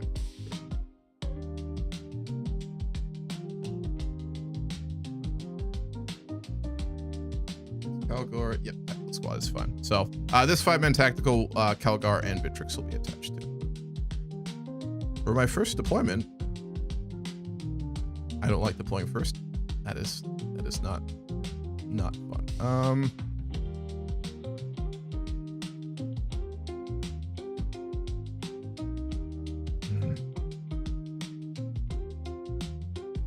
We're using we are going to use pure line of sight, right? So all these windows that you see in the terrain we can shoot through, but we'll still have ruins, right? If we're doing LVO rules, first floor is obscuring. Okay. And looks like there's not too many second story except for up here. Okay, we'll go with pure obscuring then. That's fine. All right. That makes This things makes it easier. So if more it's behind the interesting. screen, you're like, oh, I can see you.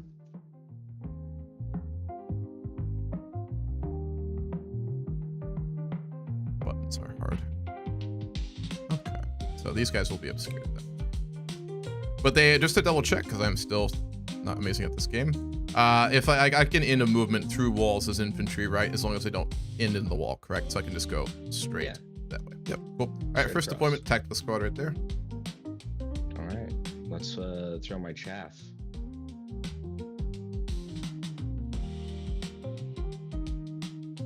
This will be it.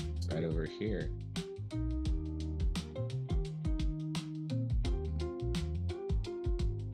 They could die. Cultists? They get a CP if they die. Okay. They give you a CP if you die? If they die, yep. That'd be a great example of having Inquisitor Kotas in, because you get a roll every time for shit like that to just get also CP. I have Kelgar though, it's fine. Yeah, you can only gain 1 additional CP a turn, so only having one of those effects is Yeah, but Kelgar can die. Dude, that last game I played against the orcs yesterday, Calgar, dude, he was a melee monster again. I just need to be careful not to get overconfident with him in melee. It's a bit of a danger. You're done with cultists? That's it. They're down. Yeah. Please shoot them. Waste your shots. I'm good. Maybe my Reaper or something.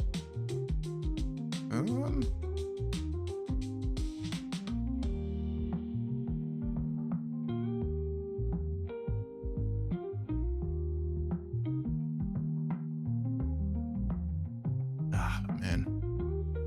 I hate deploying first. I don't get to respond.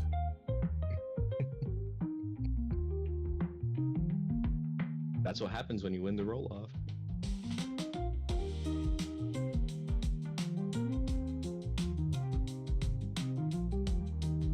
I'll give you the ability to respond on this. Oh, my good friend, the Ballistus Dreadnought. He's been... You murdered him so quickly with those Terminators last game. I needed to. Behind cover, right there. Perfect. By both being ostensibly both armies of thousands of suns employing auxiliaries, cultists spawner to outnumber their enemies. Yeah, cultists are just salmon like action monkeys. Like, they're not very good. But like he said, if they die, they can generate him a CP, which is useful. And then they just jump on objectives to hold them and die, right? Their job is to die. Normally. You're going to play wide board, okay. What is my purpose? To pass the butter. Oh my Literally. god. Your purpose is to die on objective. In melee. Zangor Enlightened with the Shaman right here. You're actually playing full board. Interesting.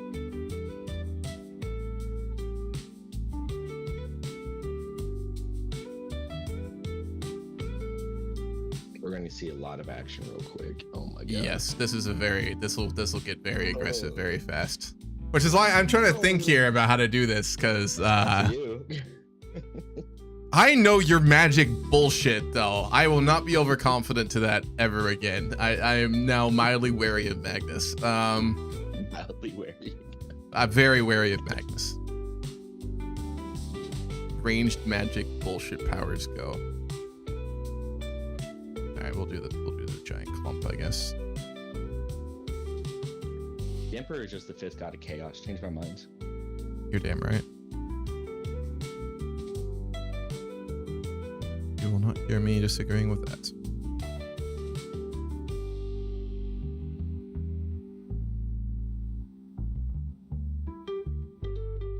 Yeah, we have to use cultists sometimes because the rest of our forces are just dust and armor. And we have like 12 magicians controlling all of them. Oh, you want those to get shot? It's obscuring, right? If they were up here, that it would not be. Oh, yeah, I know. I'm trying not to. God damn it. If you move your camera view down, like more ground level, and then go replace them, we're good. it'll help not lift it on top. Oh, shit. All inside? Yes, Not there. this guy. Cool. Your turn. My turn. All right. I'm gonna place my Zangor masses. What's the toughness on those guys? Like T4. Okay, so there's kind of like generic, almost battle line types, or Yeah, they are part of my battle line. They are T4 with a 6-up save, 6-up invulnerable. Same as my cultists. Reaper fodder.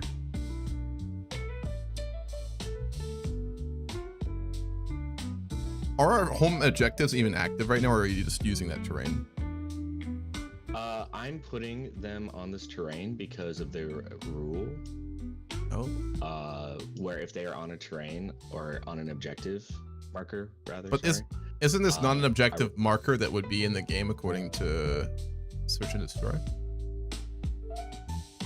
No, they're on there. Never mind. They're on there. Home fields. Yeah, it's a no man's land. And currently, they're all in play until the 4th battle round when the alpha one goes down, and the 5th battle round where the Omega is the only objective marker on the battlefield. It makes sense.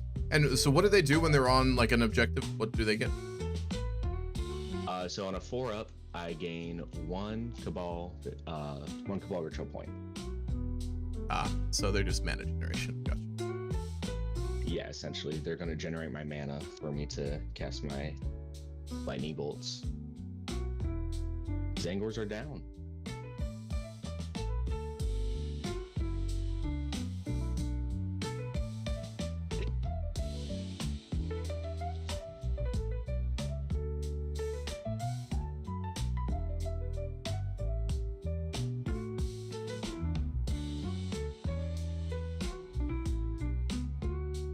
Got me crowded up in here. The stairs are incredibly annoying.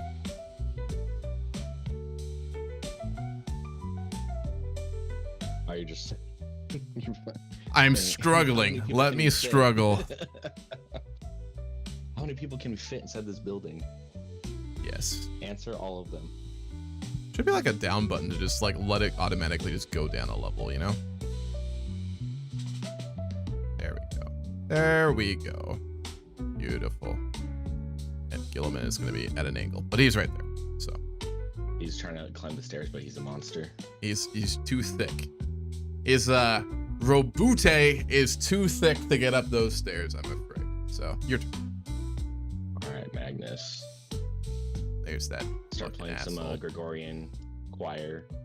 The distance you managed to move him last game immediately was so disgusting. 32 inches. Yeah, it is possible. Magnus is on performance enhancing drugs. It's called the warp. Yeah, called magic. Yeah. Warp drugs. Yeah, literally.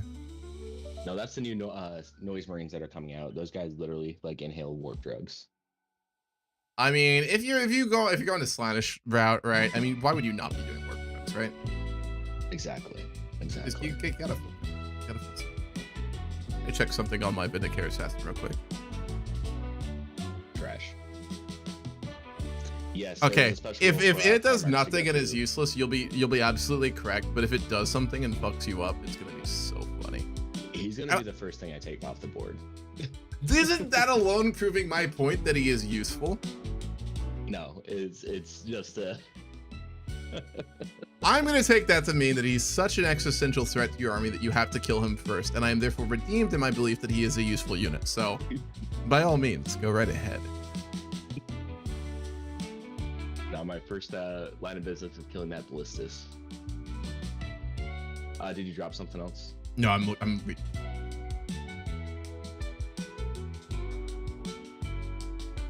Okay, yeah, cool. I gotta start deploying armor at this point, so... Yes, give me the tanks to shoot. I know, you're just waiting for me to put it down. I can see you. I would like to blow up some tanks, please. We're gonna go right here, I think. Oh. Gotta have to. Hide in this time. Because this way, technically, a tiny pirate space will cover both directions. Obviously, he cannot be in the wall, but...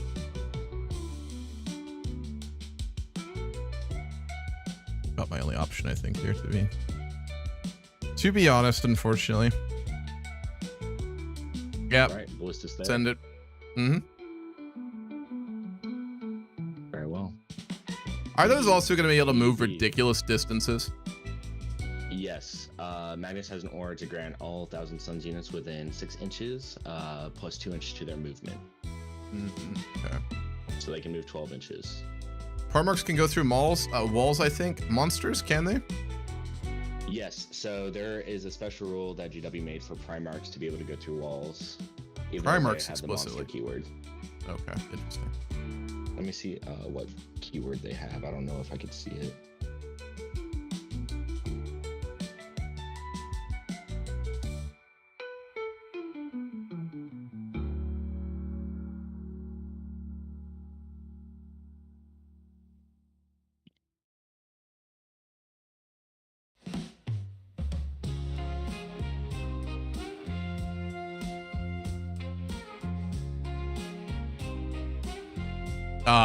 Tech Marine down right over here in the back. Tech Marine hiding. Let him flop around aimlessly. Yeah, the ragdoll animations with Tabletop Simulator are definitely pretty interesting. That's for sure. They're great. So good. Professionalism is. Other MUDG. Other big boy. Okay. Yeah. What do you still have left? Oh, your also flamers, disc boys. For this game, if there's any model overhanging terrain, I don't know if you're okay with this, but I would say if the base is on the terrain, then they could fire through. If their arm is hanging off over, they still cannot fire. Yeah, we'll go with base for sure. Okay. Yeah, because some of this terrain can get a little weird. So, however, yeah. if you can see my tentacle things from wherever. Yeah, it's any part to any ballistas part. is, So. Yeah, you could definitely shoot me. So if you can see the ballistas and draw a line to my tentacles, then you can shoot me. You know, you're deploying a lot of stuff for the objective on the right side or your left side that's not going to be... It's these two, remember, right? No, so these... It doesn't say anything about the third battle. And it's command failures. And then we select 2 different object markers. The first is the Alpha, the second is Omega. At the start of the 4th battle round, the Alpha objective... Oh, so the last one remaining will be the one we didn't select. Yeah. Well, that changes my all other strategy. objective markers in No Man's Land, apart from Omega objective, are removed from that field. So then... So Alpha will go first, then Omega, and then it's just the third one remaining, right? For the 5th round? No, Omega is the last one. The one that wasn't selected gets removed. Which round is the one that's not Players selected get turns. removed? Yeah, it just changes the different victory points for objective markers in No Man's Land.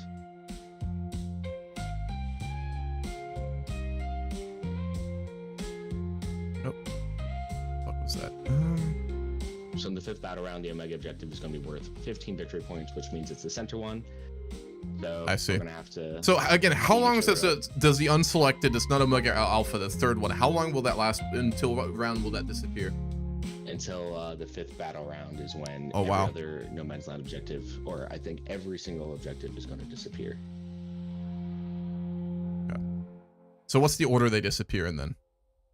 So Alpha first, and then everything else is removed except for the Omega. So it'll be the one on the left, then the one on the right, and then the middle one will be the last remaining. Yeah, and then even our home objectives are gone in the 5th battle round. But they're there until then. Okay. Well, in that case, I did not deploy properly. Oh well. Understanding the mission. Yeah, you're right. The mission. You're right. Hmm.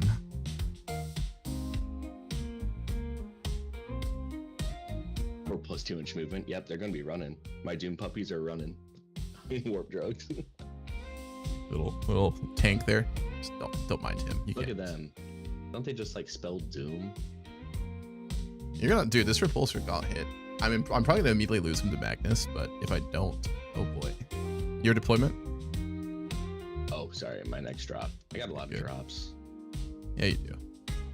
Unattached Body characters. mod.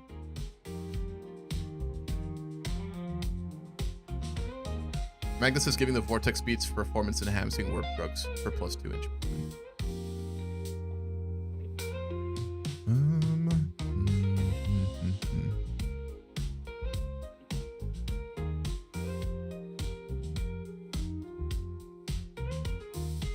Tech Marine, right inside roots. Right there.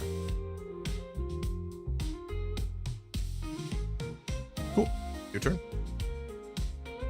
All right. Next is gonna be the other dude.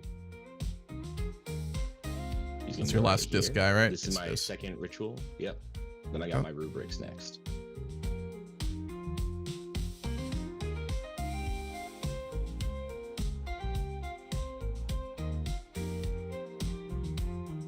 A Reaper, you say?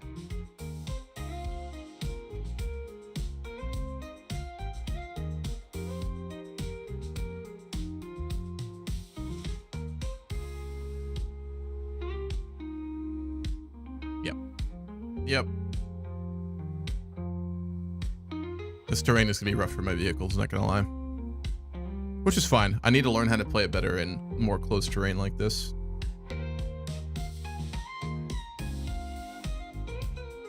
We'll put these guys right over here. Okay. The Flamer Boys. And go right for that Tech Marine and Ballistus Dreadnought. By all.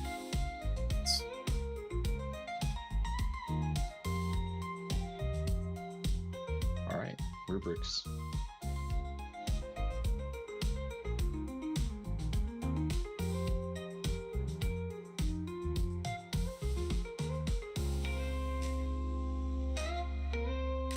Ballistus right there, or Brutalis? Brutalis, I think so. I have a bit of an idea for how I want to play this. We'll see if it works or not. Throw bodies in front of the tanks like old Soviet Russia. Pull some guard strategy out.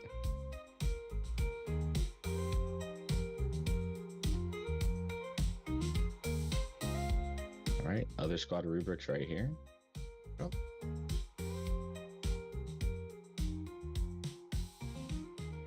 Then you're a Vindicare. So, what's it called? These buildings aren't just concealment, right? They're not just cover. So if there's a wall, it's considered concealing. But if you could see through like the holes and stuff, obviously you could shoot what's inside. So we are going to You can't use that. shoot Are we going to through use windows or just gaps in the ruins? just the gaps in the ruins? Okay, not windows. But if you do end up getting your model to the top up here, which is 6 inches above the feature, I think there's one on your side too. Mm-hmm. You get plunging fire, which is +1 AP. Why don't you have any plunging fire?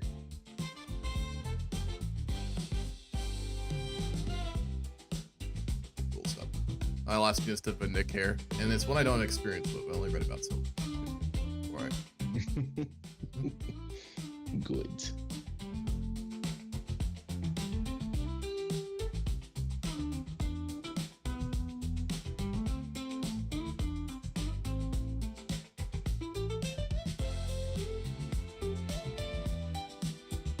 We're gonna drop them.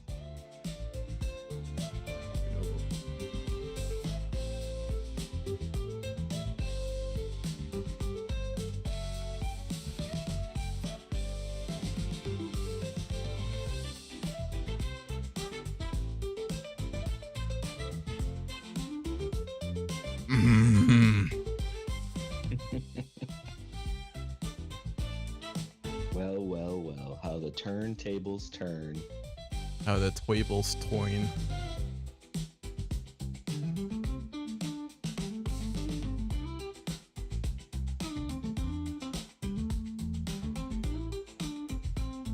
I'm gonna say he's on the ground, but or no. Okay. We can play by intention too. I'm cool. Yeah, with it's not intended to be second floor, but I want to be able to move him up if I want to, right? So that's the concept. that. He's on the ground. I can't shoot him and he can't shoot out. Correct. All right, that's just you. I'm all done with Very deployment, well. so it's all you. More Rubikai, Dusty boys. You got a lot. You actually have more stuff than me this game. I know. Surprising. My Terminators were just dead weight, so I had to drop them. I mean, they did fail in that rush pretty spectacularly. Not gonna lie. Yeah. To be fair, putting them all after Gilliman was a little ambitious. Hey, you just had a lot of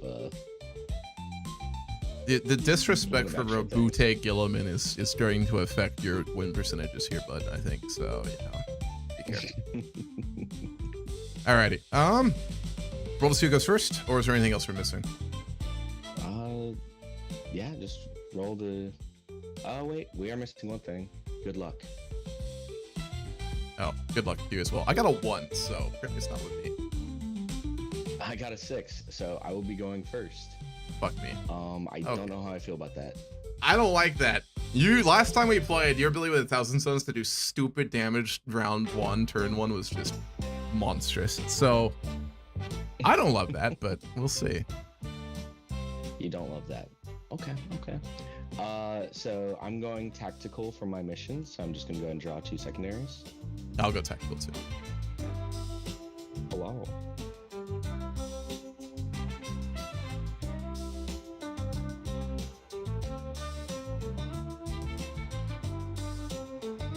Alright, both got our 1 CP starting. You have recover assets and extend battle lines. Oh, I get the super easy ones. Oh, also scout moves. Yeah, you do. Have scout moves. No more scouts, so. I was supposed to not see my secondaries first, but I am definitely slightly cheating, so forgive me. I'll forgive I you. was gonna move these guys to the middle anyway. Of course you were. Of course you were. It's fine. I'm just going to use this as an excuse if I lose as to why I lost, which is that you were cheating to start. Yeah. But if I win, I'm going to You say got that that I beat extra. you even while you were cheating. So this is the win-win for me, really. My ego will remain intact regardless of the outcome. Very well. So command phase, I'm gonna gain some Cabal Ritual points. 4 for Magnus, 3 for Ariman, and 3 for each of the Rubikai squads. 3, 6, 9, 11, 13, 20, and then on a 4-up, I'm gonna gain 1 more Cabal Ritual point. Okay. I rolled a 6, so I'm up to 21. Blackjack.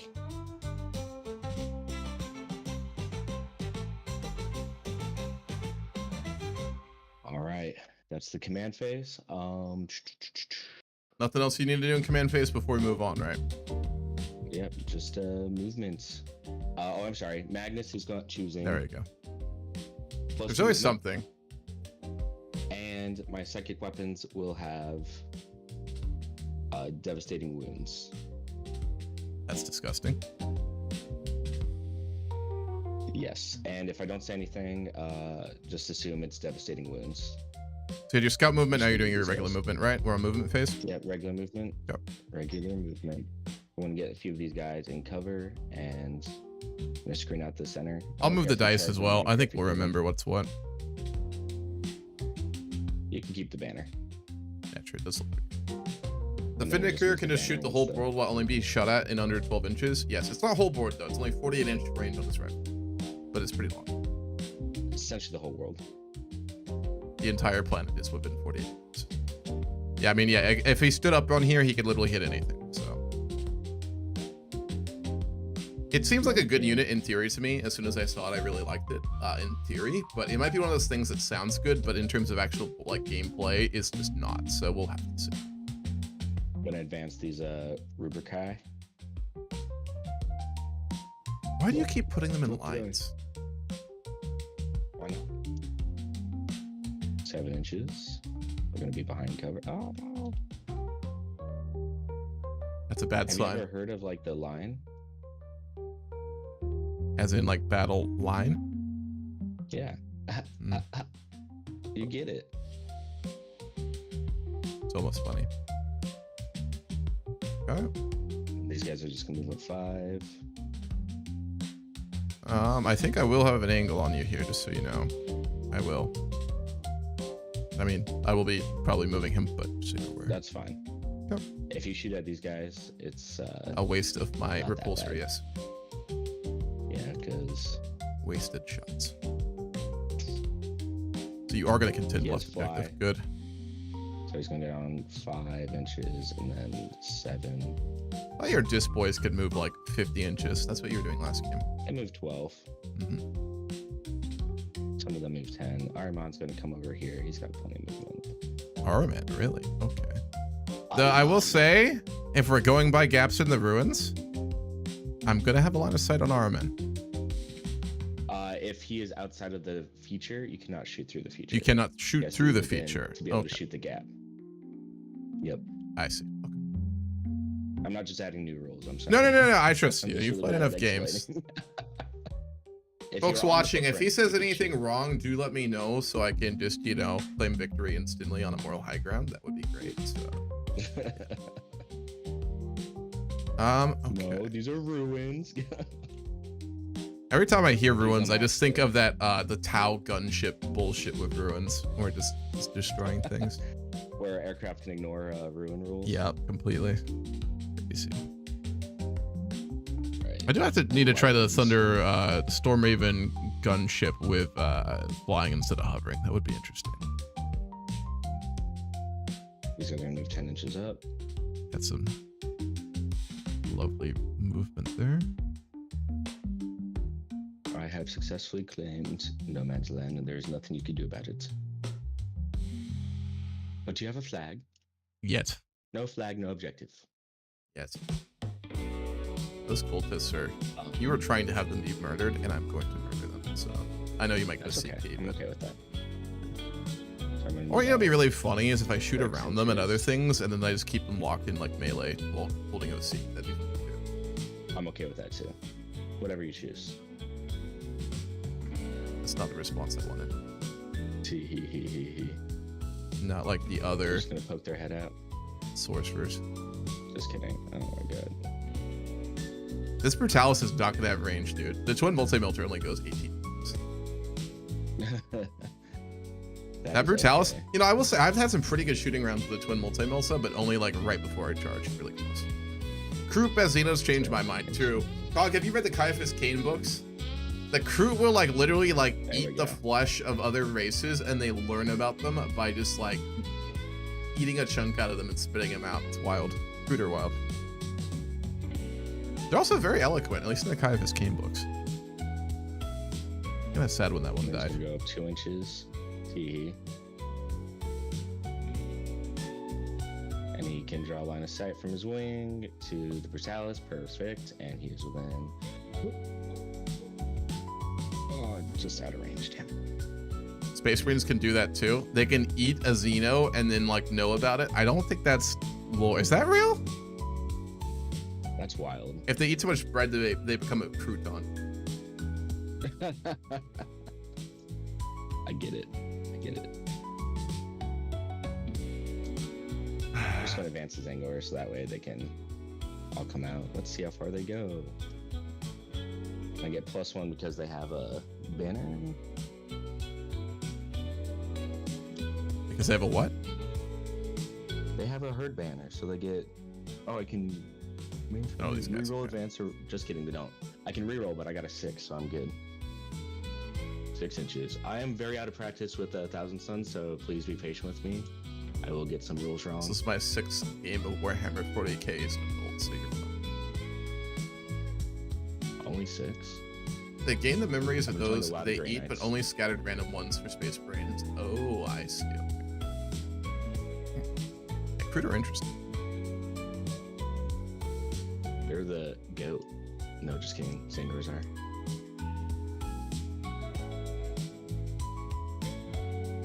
All right. I do like the Tau though a lot. They're pretty cool. In my movement phase. Okay. No take backsies. I'm going to Doombolt. Wow, you're gonna This shoot guy Magnus with into the closest piece of armor you could find? I'm so shocked. No, Magnus is out of range to shoot the closest armor, hence the 24.2. However, comma, he is next to the Mutilith Vortex Beast, which gives him 36-inch range for his ritual. So he's gonna just go ahead and Doombolt you. Real Yep. good. I was expecting something along those lines. So, who are you Doombolting currently? The Brutalis? So spending 7 of my raw ritual points, so I'm down to 14. Okay. I will be doing this big boy right here, Brutalis. Okay. All right, How many attacks are you gonna have? Or is it just one? It is just one blast. It is mortal wounds. Mortals? Okay, are you rolling from like the number of mortals, or do you have to roll to see if you get mortals? I'm rolling to see the number of mortals. So 1 is D3. I know, this is literally D3 I have plus another 3. thing like this, so yeah. And then a 6 is D3 plus 6, I believe. Plus 6? Alrighty. God damn it. Yep. Oh, Well, that's that's bad. D6. That's D3 plus 6. Okay. DT plus 6? Okay, that's more reasonable. Still ridiculous. So take 8 mortal wounds. mortals. Jesus fuck. Alright. Brutalis, I think, has 12 wounds, I think. At 12 runes minus, how many did you give? I gave 8. So, 4 fucking wounds left. Beautiful. Is he bracketed yet? No saves, right? At all? That's mortals, so no. No, these are just mortals unless you Yeah, have a feeling yeah, of of pain. course. I do not. Absolutely not. All right. Next, I'm going to shoot with my Megalith Vortex Beast. Oh, hello there. You are going to get cover. You're damn right. This is going to be my beam shot. Mm-hmm. Strength 18, one shot on a 3-up. It hits. Huh? If you want to put your screen on my dice. I pad. can see it partially right now. Okay. And then strength 18, toughness 10, so wounding on 3s. A 6 is devastating wounds. Huh? Hit, no devs. Wounds, AP minus 4, D6 plus 6 damage. AP minus But 4. Do I even have a it's save on AP this? It's a minus 3. 6 up. So, It's AP minus 3 because you are in cover. AP minus 3, so it's a 5 up. What I'm looking for a save here.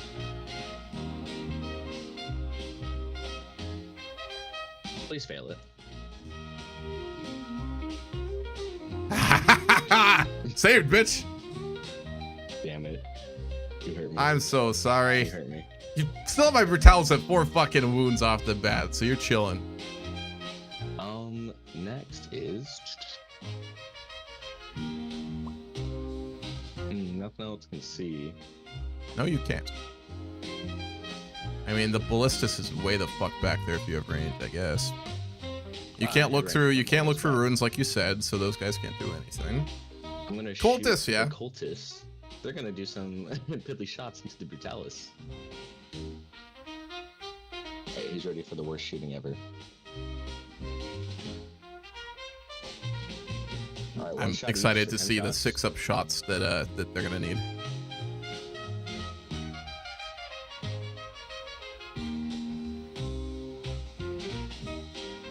Ten shots. What are you hitting on? 10 shot. 4s.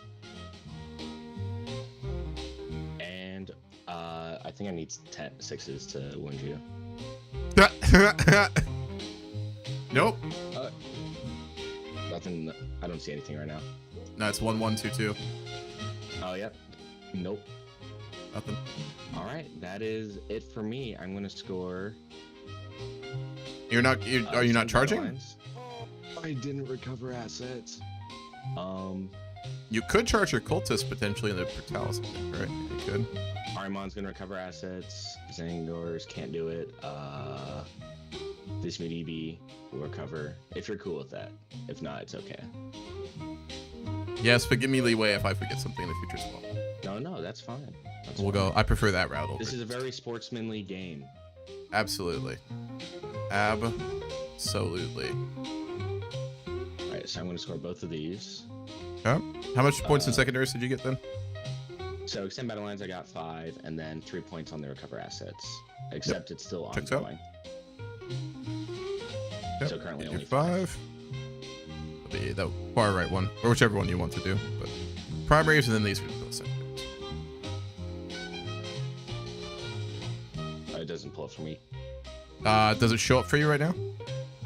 Yep, there we go. All right, and you're done with your All turn, right? And then, yep, you got to kill my rubrics, Arimon, and the meaty bee right here. How come I have to kill them? Because they're the ones scoring my secondaries right now. Because they're doing assets? Well, that's unlikely. I literally cannot get a line of sight, and I cannot get that far, so it's not an option of obscuring. So, okay, charge, fight, and then my command phase. You get a CP. I'm going to get 2 CP for Calgar. I'm going to go ahead and draw my secondaries. Defend Stronghold. It is the first battle round, so I will need to draw a new one. Tells me what to do. Recover assets. There are fewer than 2 units from your army on the battlefield. You can discard this. Nope. Okay, recover assets. Your shooting phase, 2 or more units from your army. If each of these units is wholly within a different one of the following areas: your deployment zone, no man's land, your opponent's deployment zone, and your opponent's next turn or the end of the battle. If 2 of these 3 units are on the battlefield, they recover assets. So it'll be, yeah, so 3 VP versus 6 VP. For 6 VP, I need to be on your deployment, right? Yeah, so you're gonna need someone in my deployment zone. Unlikely. Which is really hard to get turn 1. Yeah, it is. Aerial Denial. End of my turn, 1 or more units from your army, excluding aircraft and battle shock units, are within 3 inches of the center of the battlefield, and there are no enemy units, so I have to kill your cultists. Do you mind giving me the Brutalis Battle shock? battle shock test? Because he's below half health. Yes, he is.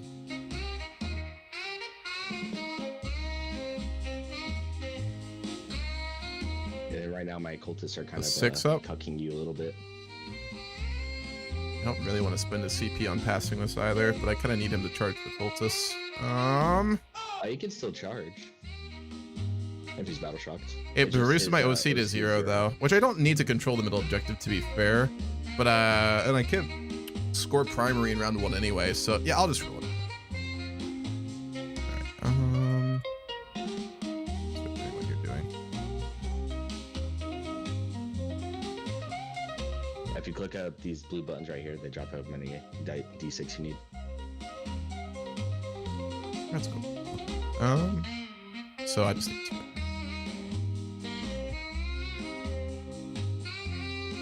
8 pass battle shock at 6 up, so yes, fine. Okay, so to start with, I'm going to select my oath targets.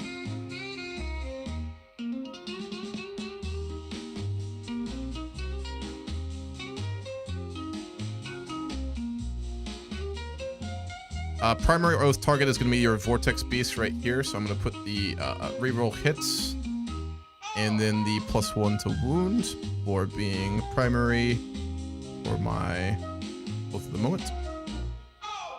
Very well. And then my secondary oath target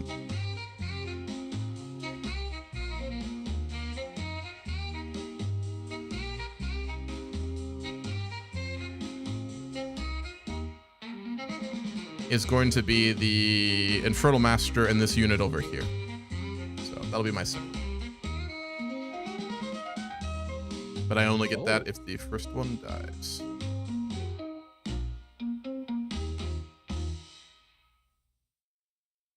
Cool. So those are my oaths, obviously. So for Gilliman, I have to select as master or author of the Codex.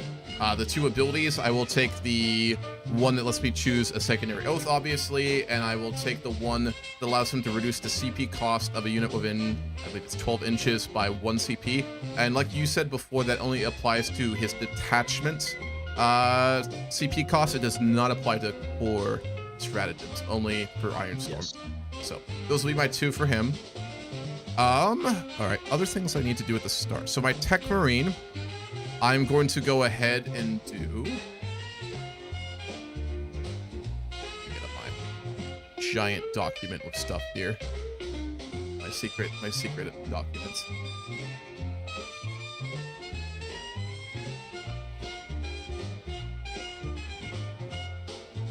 Right, so Blessing of the Omnicide is going to go onto the Brutalis, which is within 3 inches right here, the one that's not damaged. So it can't heal him, obviously, but it will give him a +1 to heals.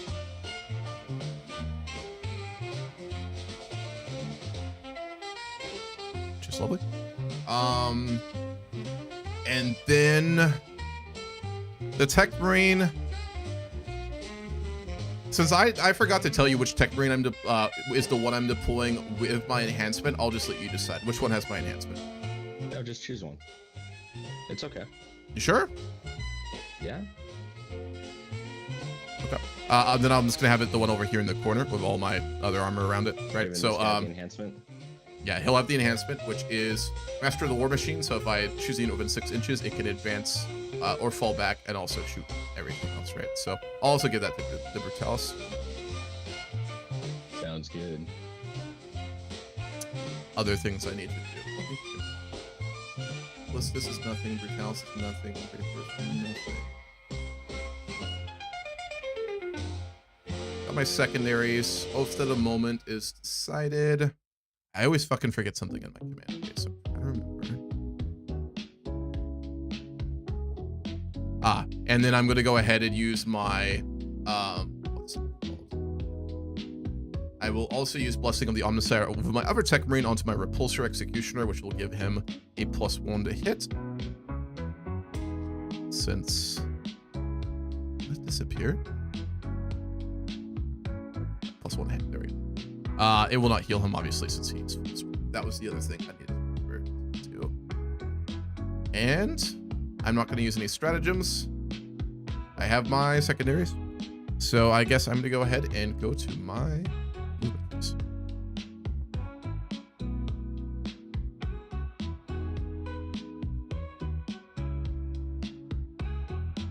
So with Calgar attached to this unit of tacticals, they are able to advance and also shoot, just a heads up. Yes. So they get, I believe, base 6-inch movement. I am going to roll a d6 for an advance on them as well.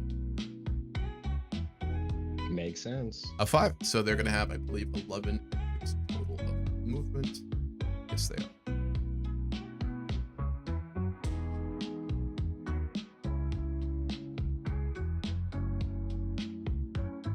So if I'm inside of cover, I can't shoot out of it, right?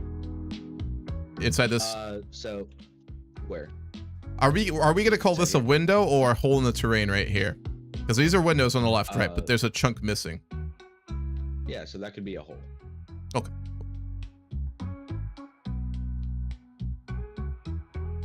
Oh, you're approaching me. You're fucking damn right I am.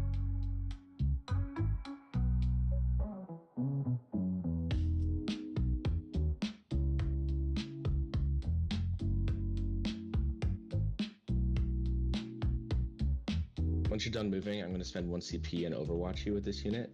And so far I have 1, 2, 3 that can see you. The other guys cannot. But the important one is the Infernal Master. Ready. How much CP did you say? Just 1. For overwatch.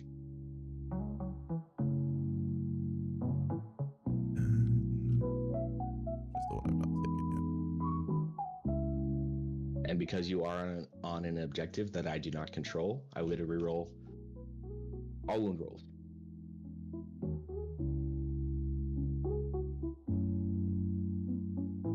Back a little bit, so it's a little bit more accurate.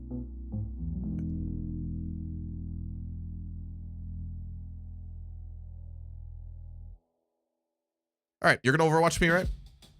Yes. Yep. Go ahead. Infernal Master. What's the AP on these attacks we're gonna hit me with? So this one's gonna be AP 2. Okay. That's a mob. And if I roll a 6, it'll be AP 3.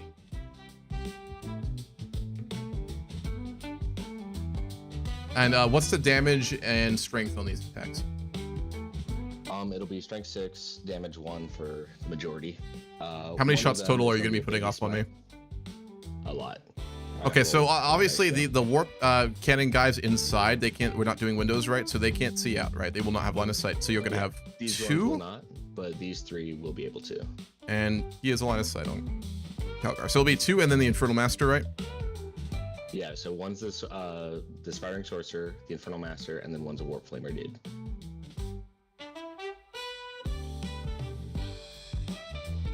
I'm just gonna take it. Go for it. It's been so long since I've watched the channel. Hamu suddenly looks like Jesus. I mean, I have one here now, yes. And I don't have the Viking beard. Hope you're doing good, Kathy. So this is going to be 2d6 shots. I will be overcharging. Oh, on your plasma? That's hazardous, right? 2d6 shots. Yeah, it'll be hazardous. I'm gonna burn an Armor of 10 Contempt shots in then. total.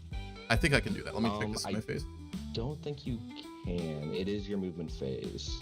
I know, that's what I'm wondering. I'm thinking. No, I can't. You're right. So, I'll tell you. It has to be my opponent's shooting or fighting phase. So go right ahead. All right, so 2d6 shots. These are torrent. God, So no, I can't. They automatically go through, right? 4, 8, so 9, it'll 10. just automatically hit. Yep. So you're into wounds So right these now, are right? gonna Toughness. I think 4. It's a regular just for hits, right? 4. Okay, to strength 6, so 3s. Oh my god. Toughness 4. All right, and I get to reroll all these other ones because you are. How much on an CP did this objective, cost and you? Currently, just 1. These are the rubric space rules. So the rubrics have a rule where if they are on an objective, I get an objective that I do not control. I reroll all the wound rolls, or otherwise I just reroll the wound rolls of 1. You're not on an objective, though, are you? Or if it's me on the objective. You are. Oh, I You see. are. So, okay. Fair enough. Right now I have 3 dev wounds, and I'm going to reroll all of these for 3 more dev wounds and 2 additional hits at -2. So 6 dev wounds in total. Jesus. And then 2 All at saves 1 damage. at what AP? AP 2. And since it's AP torrent, 2, and I think a save on a marine is the 4, so I'm probably looking for a 6. You do get cover though. Okay, so their save is a 3, and it's an AP 2, you said, right? Yes. -1 due to cover is going to be 4-ups here. 2 4-ups. Make 1, drop 1. So 6, 7 total damage, right? 1 each? Yep. Oh, wow. Swiped out a bunch of my tacticals. So I think they are 2 wounds. Yes, they are. 2, 4. So yeah, 2, 4. So it should be 3.5. Yeah, 3, and then 1 will have 2 left on. Are they 3 wounds each? They're 2 wounds each. And you did 7, right? Yeah. So, and I had 5 of them. So it's 3.5, right? I'm doing that math right? Yeah, so 1 will have 1 wound remaining. 1 will have 1. All right, I'll now put that time on. for... Sergeant. So I got a few more. You have more attacks? Yeah. That was just Infernal Master. Alrighty. All right, now I got the Warp Flamer, 1d6 shots for 4 shots. Alright.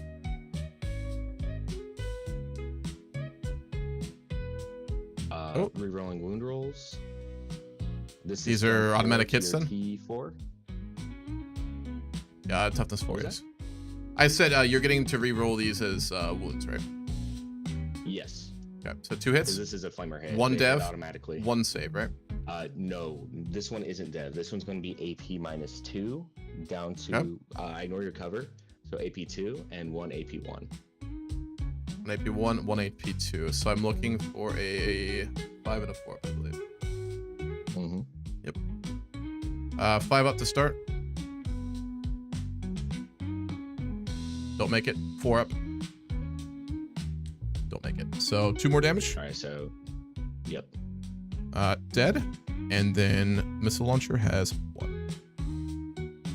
Are you still fucking shooting? Holy Christ. Yes. Wait, so how Yes. come 3 of them have this many shots? Because it's 3 different profiles. I have 1 Warp Flamer, and then I have a Warp Flame Pistol, and then his Aspiring Sorcerer Mini Smite. So 1d6 Alright. shots for his Warp Flame Pistol. Mm-hmm. How many shots for the Warp Flamer? Load. The Warp Flamer had 4. This one has 3. And then these are toughness 3. Ignores cover, rerolling wounds. So I'm going to need 5s. Nope, miss everything. Okay. And then Warp Smite. This one I need to roll 6s to hit. Hazardous, right? Got 1. 1 hit and 1 dropped. Okay. And then wound, toughness 4, but I'm anti-infantry 4 up with devastating wounds. I am going to re-roll that because you are still on an objective I do not control. Oh, didn't matter. Nothing. So I think that was pretty decent. That was pretty good, That's yeah. pretty I mean, you decent wiped out 4 out of my 5 tacticals. So Worth it. honestly, after 1 CP, that's not bad. Are you done? All right. That's it for me. That's You sure? down to 1 CP. Yeah. Are you let me fucking check. positive? All right. 48 inches. I'll do that in a minute. I'm gonna advance my Brutalis on the right. So, D6. Fucking 6. Ooh. Oh, He that's- can run and charge. yeah, because he has that as thing, right? So he can advance and he can charge. He can Yeah. In order to charge through this obstacle, it's going to be -2. 2 inches Yeah, -2 inches. for a barricade. I believe. Models can move Yeah. up, over, and down the terrain feature, but they cannot be set up or in any kind of move on top of it. Or any kind of move on top. Can move up, over, and down this terrain feature. So you have to go up, however tall it is. I don't know how tall it is. Like an inch. Over, and then down. Actually. How do you measure vertically? That's a great question.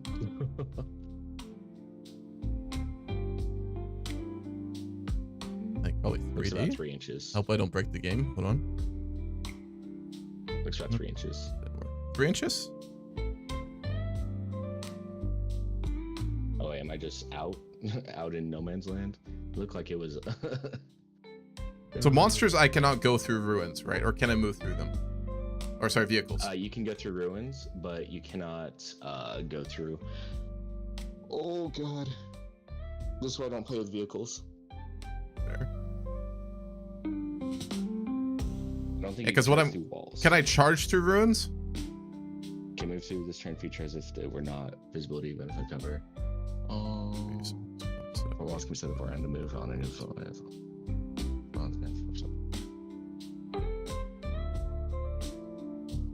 On the ground floor of this terrain feature. So yeah, you can move through with your All right. guy, so, but you can't be on any other floor except the ground floor. I've got 14 inches of movement with him right now. So I'm gonna go boy. right Oh boy. there. However, he cannot go through this wall, so you have to go up and over. This is ruins, isn't it?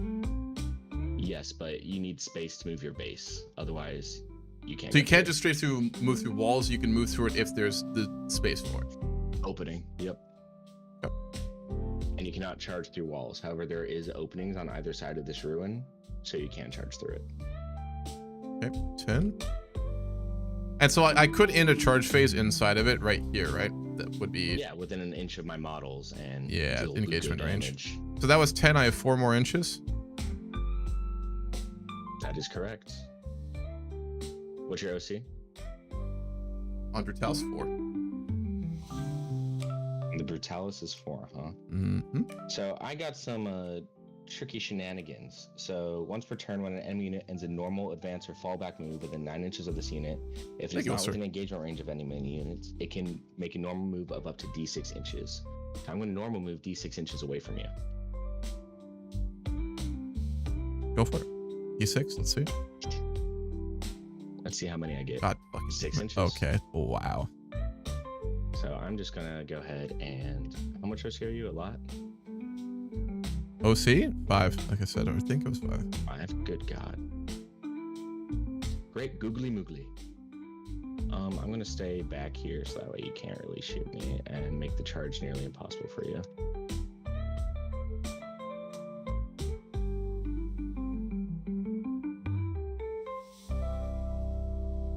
Hello?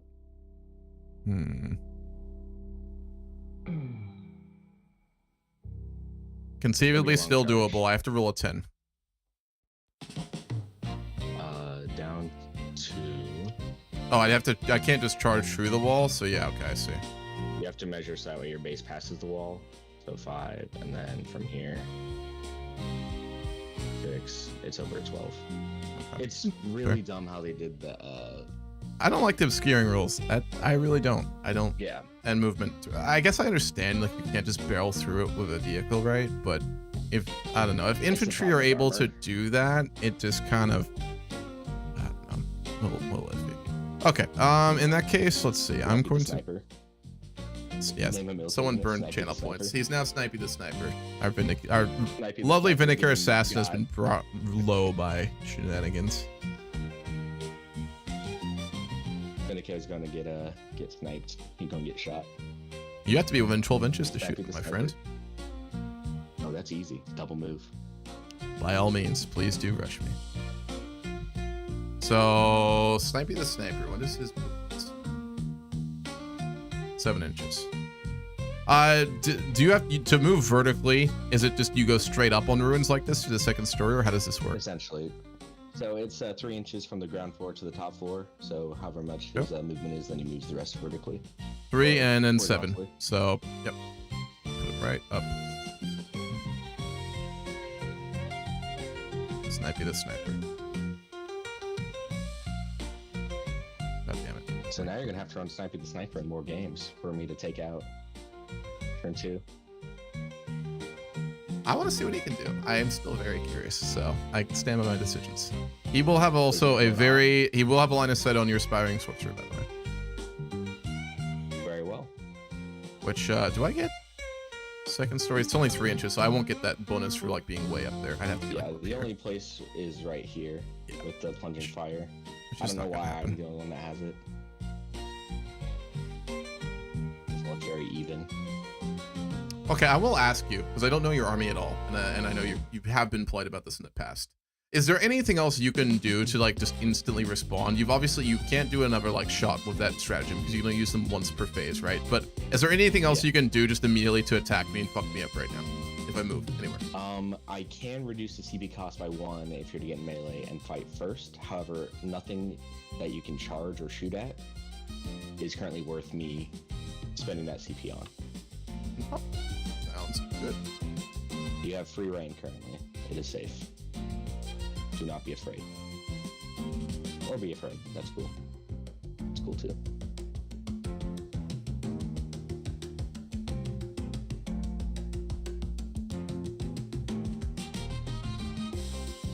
And then I will have line of sight on these guys and your Infernal Master, and I'll also have line of sight on your Fixed Beast. I will get cover though, because through my models you cannot see, so I can put the wounds there.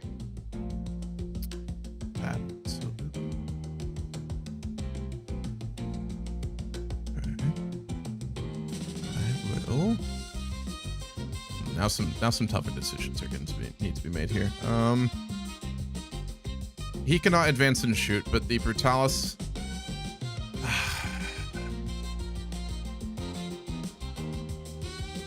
You know what? I'm going to do something interesting. Oh. It's 8 inches. 5.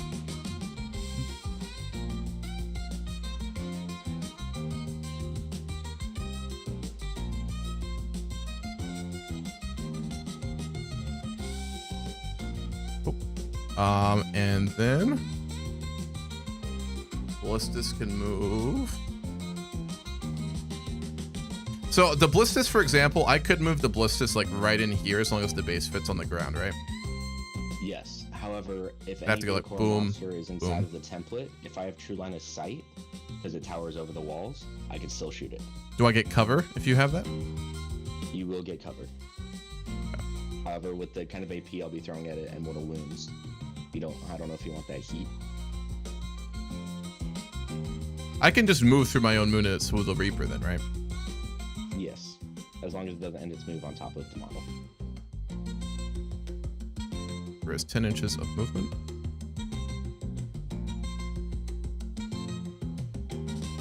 It's just barely. Oh my god.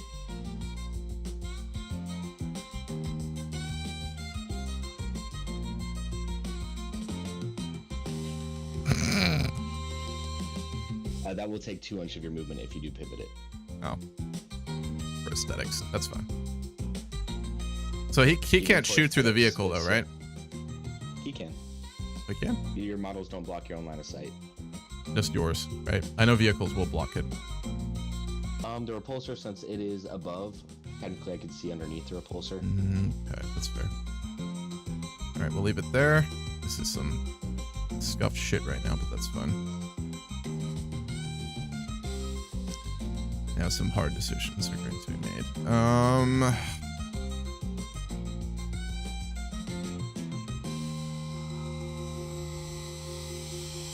Oh, the girly man approacheth. Right, there's a giant hole in the wall there, isn't there? Hold on. Yep. But Gilliman can still walk through the wall because Primarchs have been given special permissions to act like infantry of other monsters.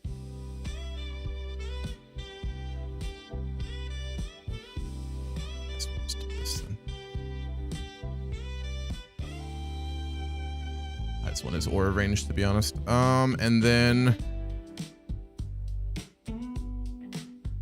this terrain is really not good for my army list at all in any way.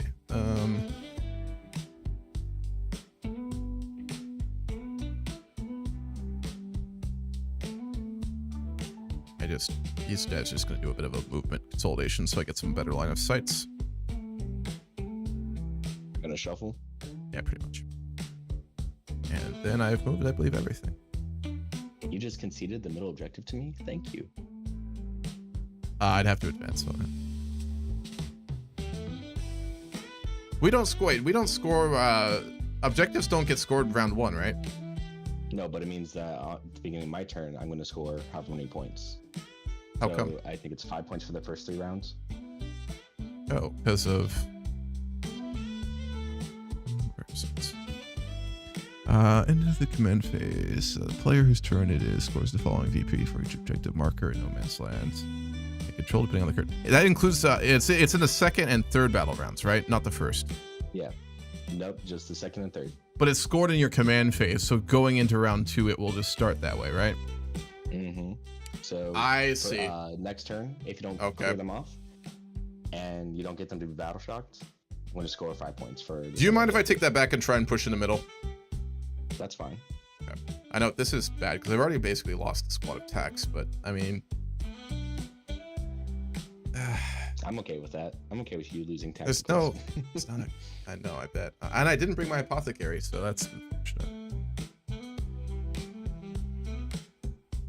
Yes, give it to me. And what are your secondaries anyway? I could get myself into a You fight guys want to pay phase here. attention to what your secondaries What's are. the OC on all those Very cultists? denial. Just one. I So just you definitely want one to push each, into right? Center because I know I do. Yeah, one Yeah, each or of these. yeah. One each. I'll No, try so and make. that- I'll try and make a charge. I think so. So Yeah, I think they you have 6 want inches. to They be do. within range of the center objective and keep me outside of 6 inches of it. Because right now I'm denying you 5 points. Correct.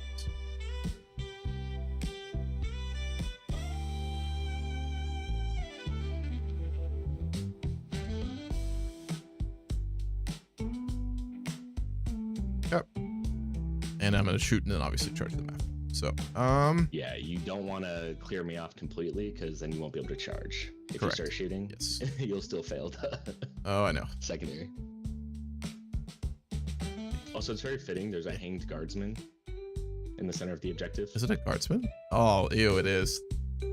Well, you know, if the guard can't handle it, you gotta ask for The some Space real Marines help. are You know. in. Leader named DeMaio. I'm not gonna be renaming things out of convenience like that, but I can rename like a tactical or something. I'm not naming my entire army fucking meme names, but okay. DeMaio. Movement. Anything else I want to do? I've moved. I think And the everything. Tech Marine. I Tech could. Marine, this one. He's right where I DeMaio. want him though, actually. So I'm fine with him. No, rename him DeMaio. Oh, yeah, that's true. He's a leader. Oh. Yeah, originally when I added a lot of these channel like point rewards, I always assumed they would be used in very different ways, and I always forget that it's just always different ways. I know DeMaio's not in general. It's been a lot. Nothing else in my movement phase I need to do, I don't believe.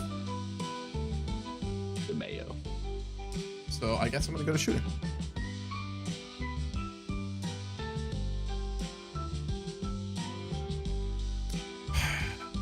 Fuck this terrain so much. Wait, why does it say charge phase?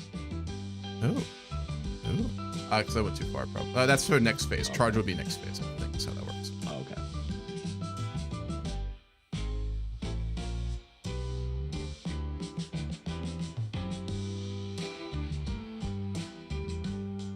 how you're poking everything out. It's going to give me an explosive next turn.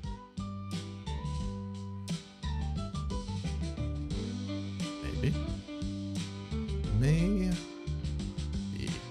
Tax everything in the cultist. We'll start.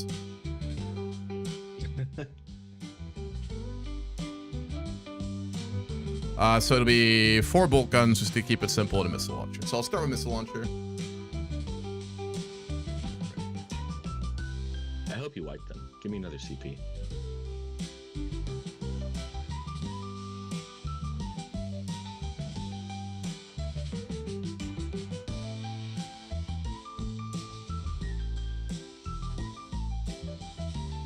Their hope is that when they die, they turn into my goatman.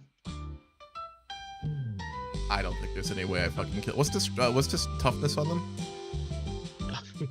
3. Oh god.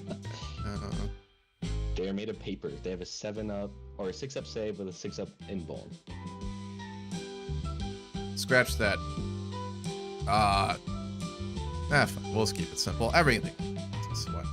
I love my decision. It's gonna be frag for missile launcher. We'll start with that. So D6 shots. 6 shots. 5 shots. Okay, so ballistics for 5 up. There is no oath on them yet, so I probably should have waited. But if you oath cultists, I'm so sorry. I did know cultists. I oathed that, so it's fine. All right, 5 shots. Game's bricking. 5 shots. 4 up ballistic score.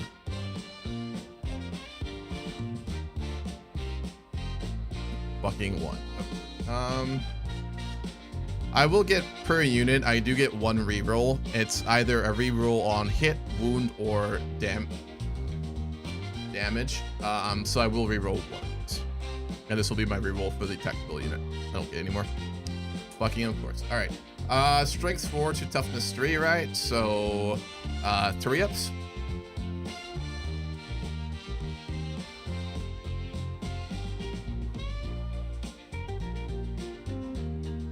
All right. Bolt guns, 4 2 shots each, so a total of 8. 5, 6, 7, and 8. 8 shots, 3 ups.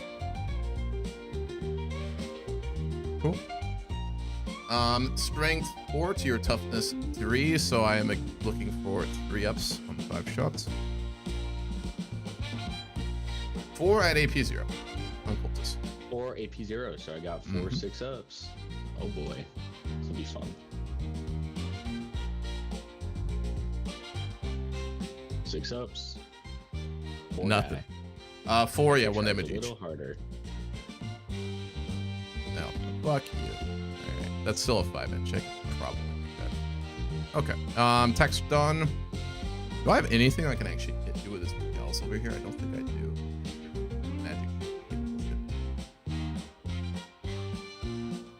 Heavy. The range on the Twin Multi-Melta is 18 inches. It's not gonna be more cultists though. I have no line of sight, obviously, since we're not using windows. That's really fucking annoying. Wait. Is this our Beast Titanic? Can I see them? They are not. So Okay, so no line of Titanic sight. would be night models. There's other ones that have Titanic, actually, I believe. Let me see. If I know they the have Orkanaut keyword. that I've been fighting is Titanic. No Titanic keyword. Just Monster Demon, Chaos, Zinch, Mutalith, Vortex Beast. And Thousand All right, Suns. well, what I will do, I think I've ranged for it, actually. I do, is I'm going to go ahead and shoot the Twin Icarus Iron Hail Heavy Stubber with Anti-Fly 4-ups. I don't get rapid fire, Don't but I forget to will shoot just... Sniper. No, this is the Brutalis. The Brutalis is shooting into Magnus right now. Chat's saying don't forget to shoot Sniper. Oh, I'm not. My second monitor has currently got stats on it, so 1 moment. All right, so 3 shots, 3 ups to start. Who are you shooting at? Magnus for my Brutalis with my Heavy Stubber. Its chances of doing anything to you are negligible, but I might. What's the range on the heavy stubber? 36 inches. Oh yeah, you're in range. Get 'em. Goddamn right, I'm right. All right, 3Fs. Fuck you.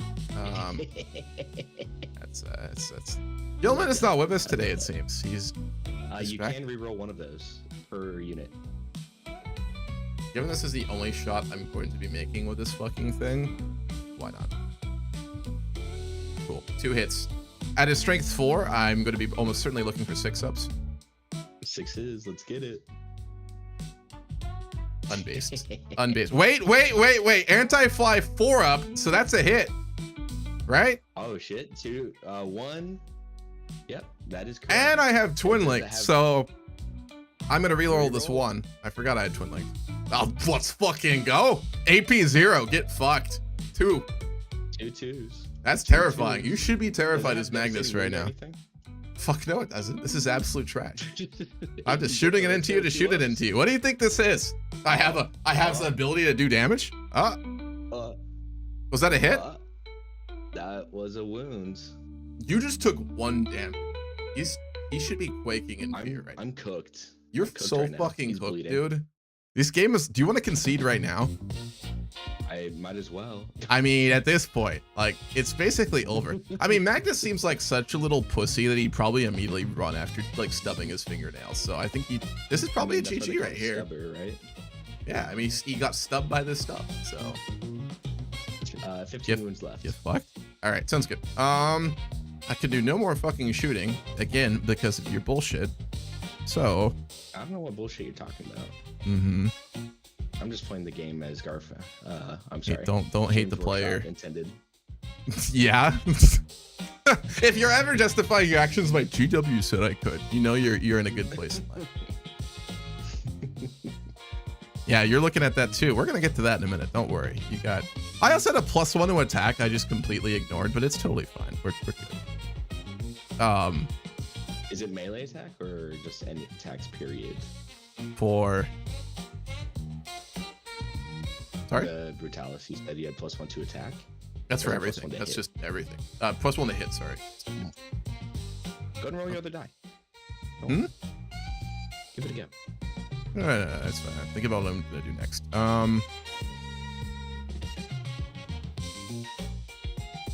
Call that 30 inches maybe, because of, like, you know, it needs to be. Oh yeah, there we go. Yeah, 30 inches to base to base here. Yeah. Do I don't think I have the range for the fun gun, unfortunately. Fuck, 21. That's unfortunate.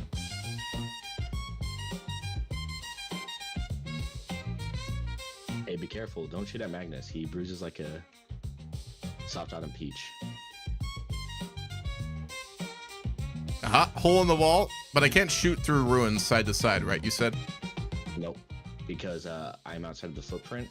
So you cannot draw a line of sight through it. However, you can see him just fine from the end of his base all the way to the end of your base over here. I know, the problem is it's also 30 inches, so I only have the range for 1 gun. You just measure base to base for range, and then line of sight from any part of the visible model to Oh.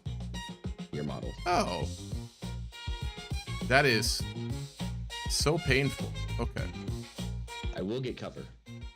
That's the issue is I don't have the range. I am 1.6 inches away from being able to shoot everything into that bitch. Oh, darn.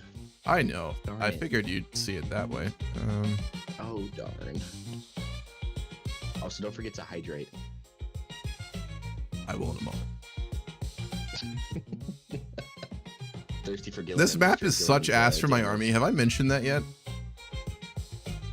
What is that? This map is such ass for my army. It's kind of ridiculous. You chose it. I did, and I commit to it, but holy fuck, this is cucking me so badly. But now you're all out in the open. I love it. You come to play. I literally can't do anything with the Reaper. I thought I had range. I mean, that is a problem.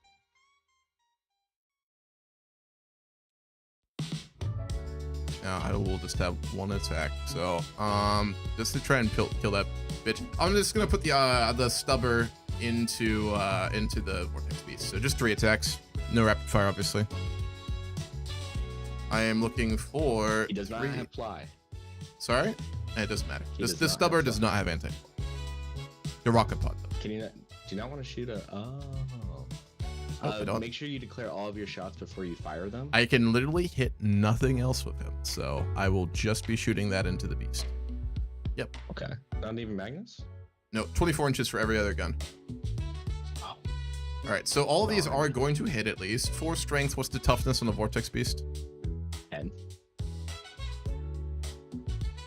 Fuck, 6 ups. So All right. 6s. No, not a chance. All right. You do get +1, so it'll be 5s, but still nothing hit. I also could have reroll. I can reroll hits because it's oath. Actually, I forgot about that. What am I doing? Yeah, but you hit everything. I did, yeah. +1 a wound though, so it would be a 5. Still not 6 5. up. So, Yep. all right. Reapers, but wasted. Okay. Do I have the range on the dreadnought? I do.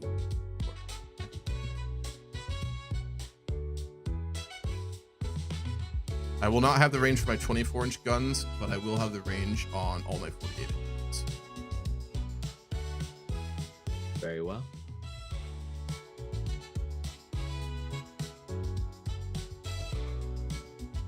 Yeah, we'll do that. All right, so everything into Magnus. I'm also going to fire my crack and not my frag, obviously, for that extra damage. He is below starting strength, but I'm not going to mercy his weakness. So we'll just do it. Wait, Starting off with the ballistas, just the ballistas las cannon. So this is 2 shots, 3 up, and since you are below half starting strength still on Magus, I get to reroll my hit rolls. So 2 attacks with rerolls. Half. Correct, which means I can't. It is And above I think half that's health. your for your ability. model, or is it for mine? That could be the whole.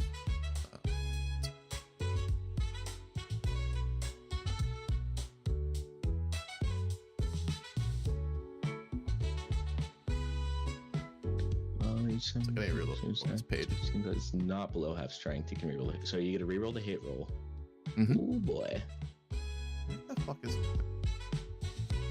My browser completely. What the fuck? You copied your rules over at the bottom of your screen as well. The data sheets. Gotcha.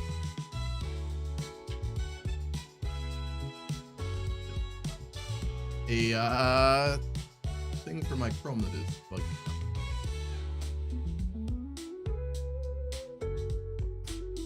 Primarchs are legal. They're always legal. There we go. I can see it. Awesome. All right. I was shooting with my ballista. So, ballista strike. Obviously, I reroll hits due to that. So you see that now. If it's a bull above half strength, which it is. So I'm going to hit my ballista slash cannon. Rerolls 2 attacks. Going right now. No oath. Oh no. Rerolls. The pain is unimaginable. Really? Really? All right. 1 hit. Wonderful. Strength 12. Toughness. You can only reroll once per. I know. I'm not dice roll. rerolling. I just have 1 Okay. hit. Is what I'm saying. What's your toughness? Perfect. 16 or 11. Sorry, 11. Toughness I'm 11. above you, so it's going to be 3 ups. To hit.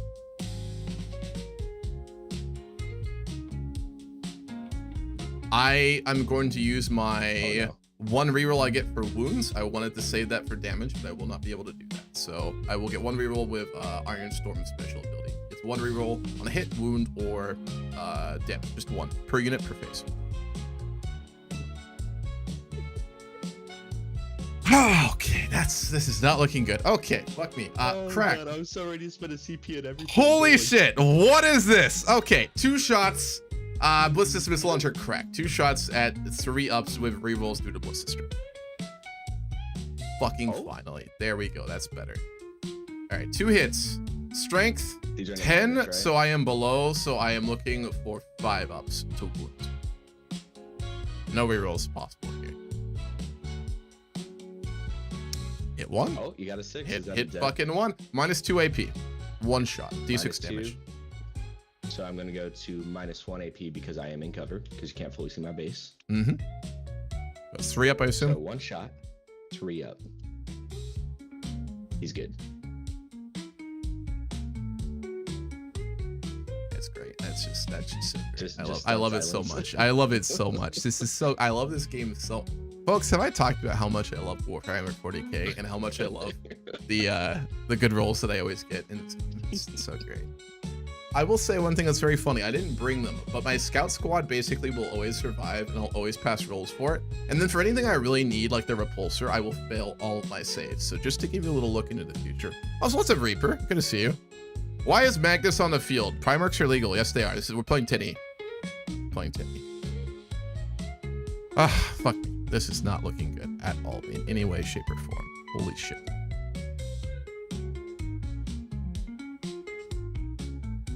Oh, they are 100% legal. A lot of people bring them all the time, especially if you have a... Everyone has Angron. Everyone runs Angron these days.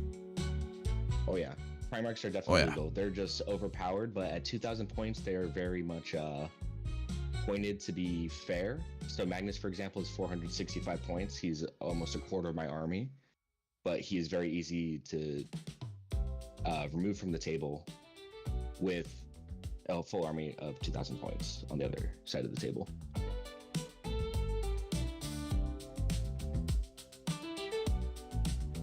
Hand of Dominion from Gilliman into your Vortex Beast. This thing is just 2 shots. It's not very good, but I might as well shoot. So, Gilliman does not do well in ranged. Hand of Dominion, ranged 30 inches, 2 attacks. Who are you shooting at? A Vortex Beast. Vortex 2 Beast. ups, so I make that. Strength 6, what's the toughness on it? T10, so give me 5s. 5 ups? Actually 4s, because you're a +1 to wounds. Yes, I am. Very good. Oh. Minus 2 AP each, 2 shots. Minus 2 AP, so these are 2 5-ups. Yep. Right invuln. Don't make either. Don't make them damage. Hold on, I'm actually doing damage with Gilliman's range for once. All right, 2 damage each, so that's 4 damage total. So 5-up Feel No Pain. Oh, okay. So 4, that's 4 rolls then. Yep. Yep. You have Feel No Pains on that bitch? I do, so I only take 3. Yep. He's down to 10 wounds remaining. So what units do you have Feel No Pain on? That's actually very important to kind of get some Vortex background. Beasts. Just Vortex, nothing else? Magnus? Just Magnus? Nope. None of your sorcerers. Araman doesn't have a Feel No Pain. Infernal Master? Nothing else does. Just the beasts. Okay, wow. Just the beast. Okay. That's why they're called beasts, because they're so good. I guess so. What a beast. Right. Well, on that note, we're gonna do repulsor. I'm quickly running out of things I can do here. So actually, no, before repulsor, the only one I've got a lot of sight actually. Tactical and then Calgar into Infernal Master and his squad. There's a hole in the wall. Okay. So it's my one remaining tactical missile launcher boy there. Okay, let's see. I can't wait for the battle shock from these guys. Can I shoot a frag since it's not engagement range, right? So I can shoot frag, right? Is it blast? Yeah, I can blast, I should say, yes. Yeah. That would give me an extra shot, right? One more time. What's the toughness on this unit gonna be? E4. Oh. With a 5-up invulnerable. Oh, we like that. Okay. Missile launcher frag, D6 shots plus 1 due to blast.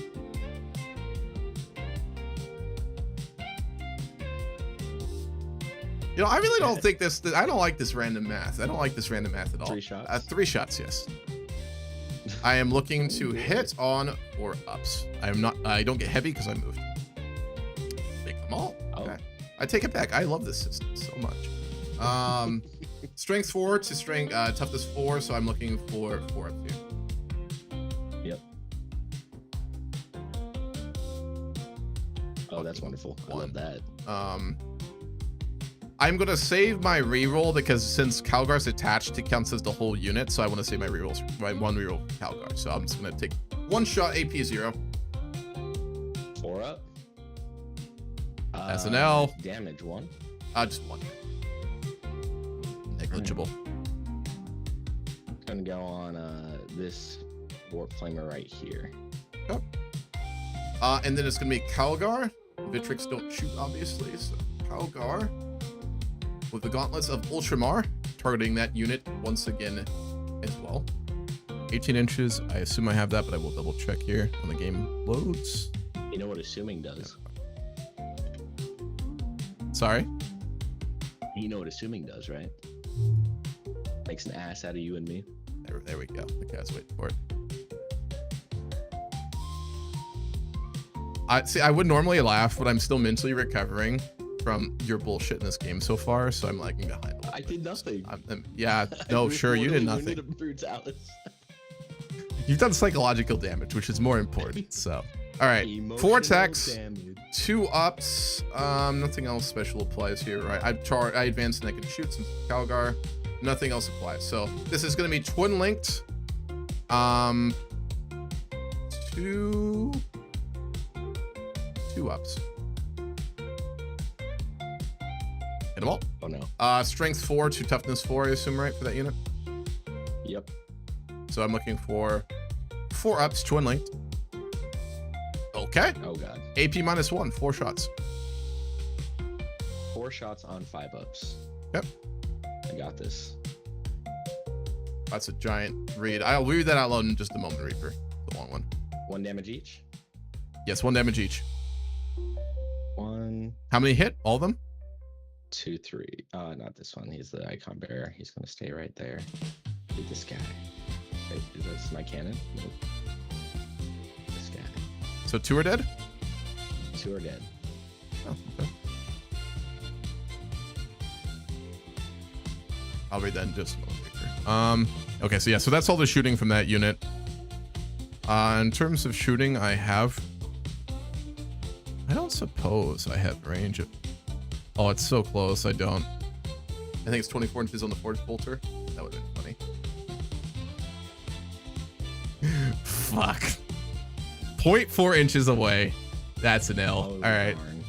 I know you're Oh, so darn. you're so sad about that. Okay. We're gonna do executioner next. No, we got a lot of guns. We got a lot of guns. This is his big cost unit. So I have to decide how I'm gonna split fire here. Heavy laser destroyer obviously is going to be going into your vortex beast. Very well. Is it considered? It's not flying, is it? No. It is not flying. The only thing that's flying in my army is Magnus, because he has big wings. Oh, and my disc boys.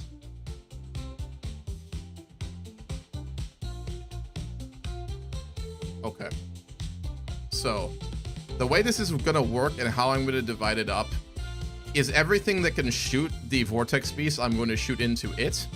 And then everything I can shoot that's lesser range is going into Infernal Master. So that means there's going to be 3 guns going into the Infernal Master squad. That's going to be the Gatling Cannon, the Icarus Rocket Pod, and then the Defensive Array.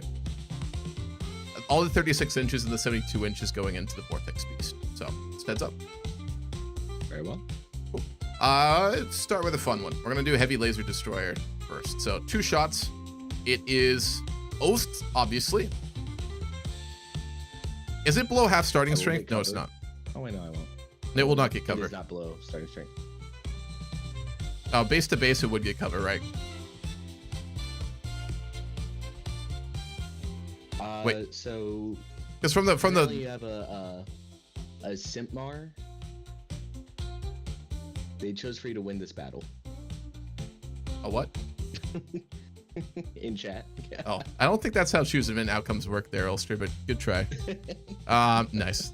All right, so this is going to be 2 attacks. I'm looking for 3 ups with rerolls due to Oath. I don't get heavy because it moved.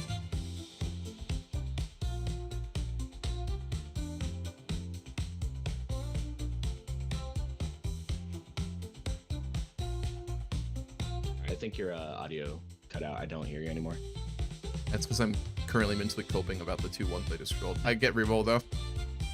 Fucking thank goodness. All right, hit both. Strength 16, toughness 11, was it? T10 for the Mutilith Vortex piece. All right, so I get above. So I'm looking for 3 ups to wound here. With a +1 to wound due to Oath, so I'm looking for 2 ups. 2 ups. Get them both. AP -4, 2 Okay. shots. I'm gonna go ahead and You should. This is D6 damage dice. plus 4 each, by the way. Yes.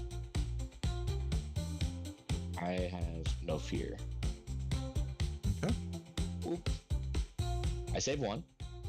What's your save on him? Spend 5 up invulnerable. Oh, fair. And I'm gonna spend 1 CP, my last CP, to blank the damage on this one. And it just makes the damage 0 on the attack. Yes. Okay. CP burned on that one. All right, so we're gonna go for the other long range weapons then. So we're gonna do the stubber. No rapid fire. Twin linked anti-fly doesn't apply, so 3 attacks, 3 ups. I was waiting for the rage copium to kick in. I know, it's fine. I've still got a little bit of options here. Okay, so I've got Oath, obviously, so I'm going to reroll the one that did not hit. Cucked. All right. 4 strength, so that's less than double, so I'm looking for 6 ups twin linked here. 5s. Plus 1 a wound, yes, thank you. So. Did them both! Okay, AP 0, though. 2 attacks, AP 0. Okay, I'm okay with this. That's really not that bad. I'll roll these. That's 4s. Save 1, fail 1, damage 1. hit 1, just 1 damage from it. 5 up, feel no pain. Nope, so it goes down to 9. Cool. All right, twin heavy bolter. This is gonna have sustained hits 1, and it's also twin linked 3 shots. Is this still in? God, are you still shooting? Bro, I've got 7 weapons on this bitch, so you know, you just lean back in your chair, relax, enjoy yourself. All right, 3 ups. I'll be right back. I'm gonna move all his shit while he's gone. You can keep rolling. Oh, he's still here. Hello, yes. Okay, so 3 ups, oath, so a reroll on one of these dice. Fuck yeah. All right, 3 hits. This is all gonna be on stream. Keep going, please. Back. Let's see. So 3 shots are going to hit. I did not get any crits, so there's no sustained hits. Strength of 5. He has a T11, but it's a plus 1 to wounds, so I'm looking for 5 ups to hit T10. here. Oh, T10? Still double. So, yeah, 5 to wounds. Twin link, though. Hit 2, actually, surprisingly. And that's going to be an AP minus 1. 2 attacks, AP minus 1. I'm gonna 2 5 ups.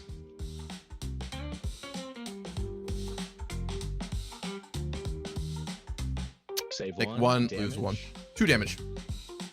2 damage, so 2 5 ups. Save 1, so he's down to 8. Yep. And what's half strength going to be for him? So his half strength is, he's not there yet. It's gonna be 6. Oh. 6 wounds remaining. All right. Iron Hail Heavy Stubber. 3 attacks. I will not get rapid fire. That's probably will not do much, but I might as well shoot it. Oath and 3 ups. Oath. Hit all of them. Heavy Stubber has a strength of 4, so I'm looking for, again, 5 ups due to Oath. No rerolls here.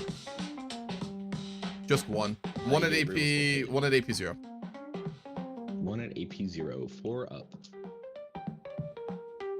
Hell yeah. 1 damage. Damage 1. Mm-hmm. 5 up. Nope, there was the 4 up. Down to 7. Okay. Alrighty. Now we're gonna do the last of my one attacks here. So this. Oh my lord. Never mind. This doesn't have range. This is going into your other guy. God damn it! I'm out of attacks. Yeah. So all right. Now everything is gonna be going into your the other unit, which will not have oath due to the fact I didn't kill that bitch. So everything else into the Infernal Master in his squad. They'll have cover, right? Because one of them's in cover. So. All right, let's start with Repulsor, Executioner, Defensive Array. 10 attacks, 3 ups.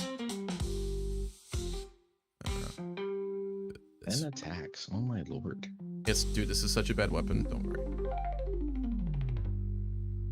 10 attacks at 3 ups with no oath. So they just, more went through than I thought. And then the strength on this is 4, no oath, so it's just straight up 6s. 6s. It's 4s. Oh, yeah, because it doesn't have a crazy strength, does it? No, I'm a T4. Oh, so it's the same. Yeah, so 4s on this one. AP. And hold on. So that's going to be 4 attacks at AP2. At AP2? AP0. AP0. Oh, whew, you scared me. Oh, yeah. It's like you said these were bad. They are bad. 4s. I saved save one. one, hit One one. damage. So 3 damage. You no longer have, you have cover because of 2 angle, right? and 3. Anyway, bit Solster. Appreciate that. I will read chat in a moment. I just want to get my turn done here. Okay. Defensive array is fired. I'm going to shoot Icarus Rocket Pod, D3 attacks. My dice are cold. You don't get to talk about cold dice right now. 1 attack. Speaking of the devil. Holy shit. All right. 3 up. Hit. Strength actually 8, so I will get on 2 ups here, right? 2s. Mm-hmm. Please roll 1. It would be funny, wouldn't it? All right. 1 got through AP -1. 5 up. Okay. No damage. All right. 2 damage. All right. Just takes out this lone guy. All right. Now the fun one. We're gonna end on my favorite gun. Are they below half strength now? I mean, it doesn't matter because at the beginning of the shooting phase when you're shooting at them, they were still above. No. Each time this model makes an attack that targets a unit that is below half strength, add 1 to the hit roll. So wouldn't it reset after every attack? No, every attack profile Mm-hmm. is all done simultaneously. Okay, fair. Then we'll get a bonus to hit roll. Right now we're fast rolling. Mm-hmm. I'm rolling and then picking up models. Technically, we add all the wounds together with all their different profiles. Then I roll them at the same time, Sure. and then I remove the models. Right, so this is gonna have devil wounds. 12 attacks, 3 ups, strength 6, AP 0, but devs, like I said. So, yeah, That's fun. Don't break the game. You just have so many dice everywhere. I know. I'll clean it up in a minute. I want to clean up my room, Mom. All right. Oh my god. 3 ups. That's not bad, actually. And then devs come in the wounding phase. It'll be now. Strength 6 to your T4, right? So 3 ups and 6s are devs. Oh, 2 devs. And then 3 ups. So you get 5 saves at AP. AP what? AP 0. AP 0, so 4 ups. Takes Drop 2, down to 2 so remaining. 2 and then 2, so 4 total damage was done with this gun. Yep. 2 left? 2 left. I still might be able to make that charge if I want to do that, which I don't think I do. So, damn it.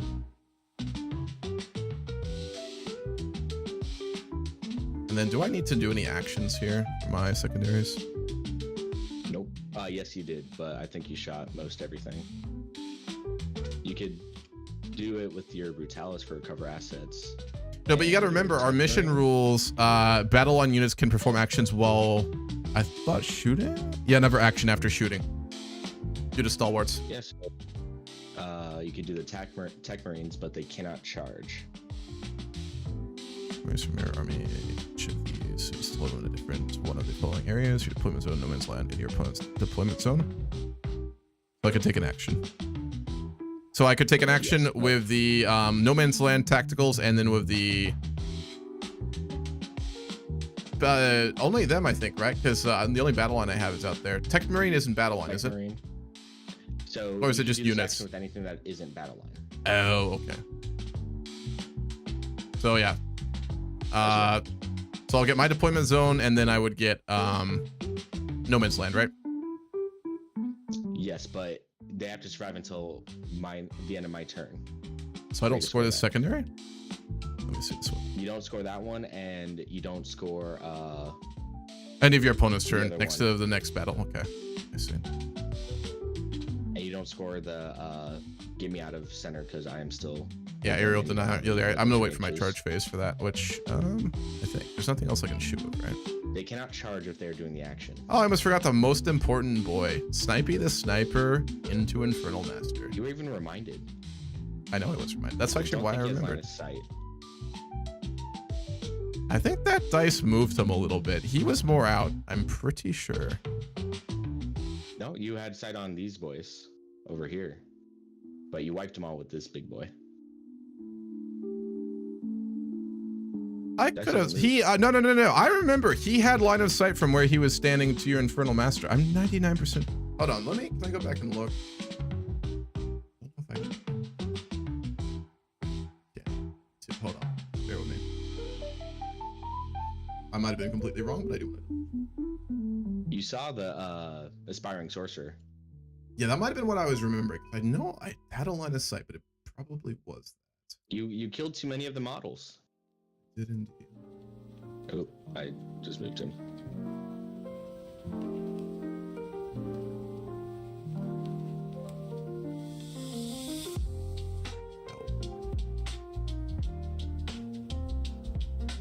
Yep, you're right. It was the one behind him. I just had it in my mind that was him. No, you're completely right. You dealt too much damage. I did. I went too hard. 48 inches. You should have shot with him first and then the executioner.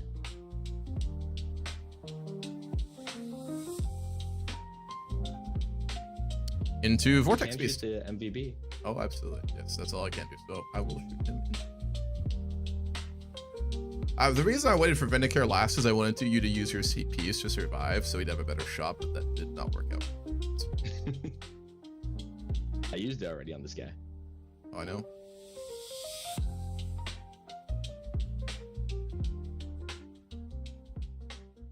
Cultists being Chads again. Look at them. All right, so Exodus Rifle into the Vortex Beast. Okay. I ignore Lone Operative. So this is gonna have Devastating Wounds, heavy, but he's moved, so he doesn't get that. Ignores cover, but you don't have any in precision, which doesn't apply. So I've got devs. Just one shot. Just one shot. The rerolls to hit don't count for Snipey McSniperson. How come? For Oath? Because he does not have Oath Moment keyword. It would be Adept Astartes, wouldn't it? And just, yeah. Agents of the Imperium. Nope, he just not. But I do get one reroll of him due to my Ironstorm detachment. No, because that is Astartes. Is it? And I don't think he gets the Ironstorm keyword. Let me see. I don't think he does. Yeah, that's for Astartes as well. That is unfortunate.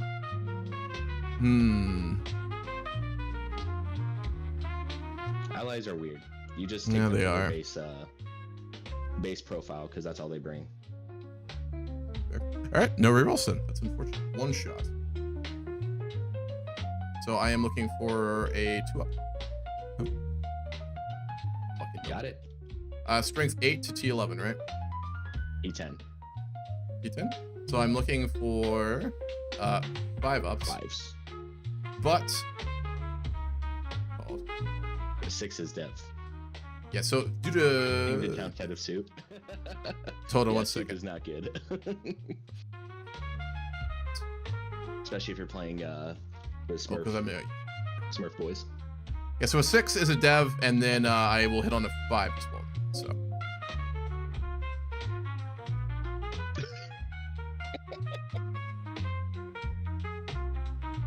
Oh no. Just to make a point, I'm gonna command reroll that. Okay. There we go. That's a dev. That's a fucking dev. All right. How much damage? D3 plus 3 damage. Oh, this could kill him. It's still 4 damage. It's still 4 damage though. That's funny. Well, you know, he's not putting in the work I wanted, but you know, it's 5 ups. You get a Field of Pain on devs? They've won. Yeah. Oh shit, okay. Yeah, so 3 damage to him. So 2-4. Now he is bracketed. Okay. Okay, so I've done all my shooting phase at this point, I believe. Are you finally done? I think I'm finally fucking done with my shooting really phase. Fast. You gotta remember, I took a lot of time mainly because this is such a shit situation. So I've been like, what the fuck do I do? So, Internally. charges. Yes. Who's doing your action first before you do the charges? Oh, for mid board. Yeah, Does it have to be battle line? Your deployment zone, and no, it could be any unit, but not ones that advanced and not ones that shot unless they're battle line.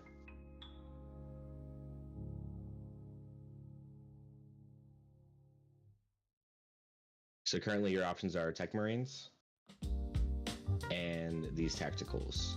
Tacticals will be for the mid board, and then the Tech Marine will be for my. Okay. If they are doing an action, if you charge, their action will not go through. Really? Oh. Yes. And when you move this guy back here, I kind of giggled to myself. I've made some pretty big L's this game. I also don't have anything on my home objective. This is not going to probably end very good, but it's fine.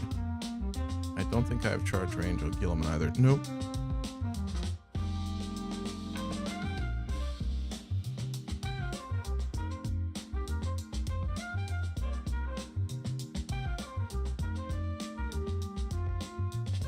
Brutalis will be for my... Can I use Brutalis or only tax? Can be a vehicle? He ran.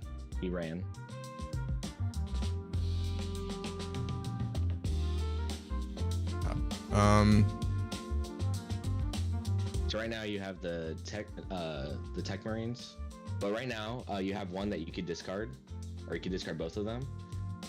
But I would recommend... I'd wait till end of turn to do it, but then I don't get a store. Because I get a CP if I do it at the end of my turn, right? No, you would not get a CP because you already gained your extra CP from Calgar. What I would recommend is going for the decline, or what is it, area denial, and charging your Tech Marines in, and discarding the recover assets. That'll cost me a CP. No, it just won't give me any. Is what it will do. No, at the end of the game, you just discard it for free, or at the end of your turn, you discard it for free. No, that's a shit situation. Okay. Did not play this the best. That reroll was Chad. I don't like the situation. Yeah, we're gonna do that. Fuck it. Charges then into Clovis,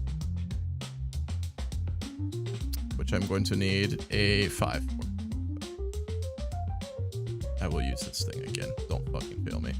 There we go. We're chilling. You technically need a 4 because you just. I rolled an 11, so we are fine. Oh, you're in. Let's see if you can kill my cultists.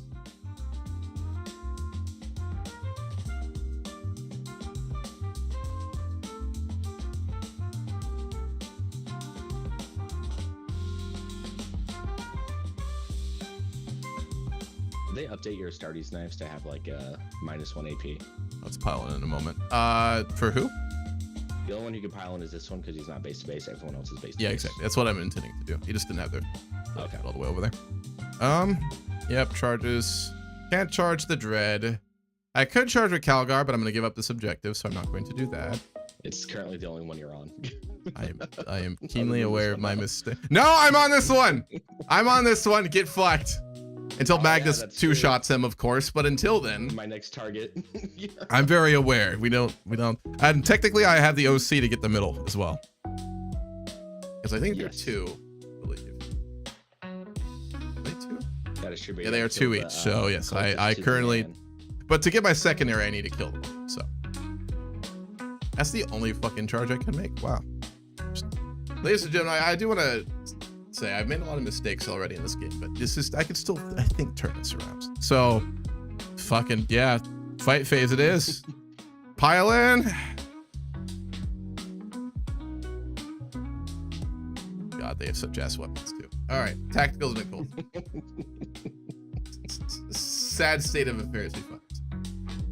Hey, you just gotta do the, what is it, the same thing that the Space Marines did in that little short by Amazon? The next level. Just murder all the cultists, yeah. In theory, you know, it should be doable. Problem is I'm using close combat weapons, and in the short, they were using not that. So they had real weapons. Yeah, they were essentially Blade Guard veterans. I'm aware. I'm keenly aware. All right, so we've got 5 attacks, 2 shots each. So I'm using 10 dice here. So it's 10 shots with my close combat weapon. I'm looking for 3 ups. No oath, obviously. So Okay, given that's not 3 bad. ups, I drop 2. Strength 4 to your toughness. 3. So 3 ups.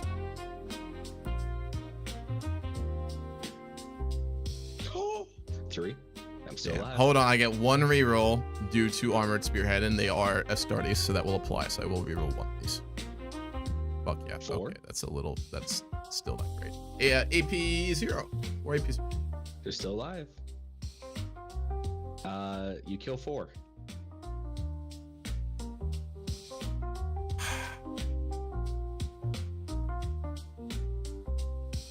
Is that it for your combat? You know that's it for my comment. Alright, I don't get any secondaries here then. That is incredibly so you choose unfortunate. Which ones to drop? I'm gonna hit you twice, and I'm Hold gonna on. wound you. None. Oh, you're fighting back? Yeah. 2 You just hits. stabbed me with my cultist. No, nothing went through. Oh, okay, fair enough. I failed my wound. I mean, getting through power armor would be fucking impressive. All right, so I don't get any. I will then at the end of my turn for free discard. Ugh. Yeah, I recover assets, honestly. Okay. And then I don't score my primaries until my command phase, right? So it'll be next turn. Yep. That was a I'm gonna very get you off these objectives. That was a very, very, very, very, very fucking bad turn. Holy shit. Out of all the games I played so far, I think that was my worst starting turn. But what I need to do is I need to learn better how to like move armor in like terrain like this. Because the obscuring shit from tournaments is fucking ridiculous and cucks vehicles so hard. Yeah. That's a huge problem with this list. All right. I might need to get whirlwinds. Now, do you mind scoring me my 3 points for recover assets because you weren't able to kill my recovering asset dudes? For them? Yeah. Is it not letting you do that? I can't see it, and it wasn't letting me update the points. Okay. Yeah. Can do round 2, 3. Okay, Or is so that round 1? Round 1. Just brick Did I my discard computer. 1, 2, 3. There we go. Discard, and then I draw Okay. 2. Command phase. You did kill one of my rubric Did he hit marines, some which is Imperium? very nice. Base Marines? So I'm only going to score 19, or not 19. I'm going to gain 19. I know 7, right? And Both get a then CP as on a well. You're 4 up to 1, and then I'm up to. I burned a reroll, so I'm back up to 3. I would be down to 2 and back up. I do not get an extra cult point, so I'm only at 19. You're playing blue I'm gonna Iron score Hands? 5 points. Yes. Do you mind putting me up to 5 primary turn 1? Yes. Or turn 2, sorry. And then my secondaries are marked for death and secure no man's land. That means I need to hold an objective in no man's land and my home objective. And who are your 3 units that I must kill? 3 of them. Mm-hmm. Gilliman, obviously. So Gilman and his honor guard. Mm-hmm. And they are currently obscured, but there's a hole there.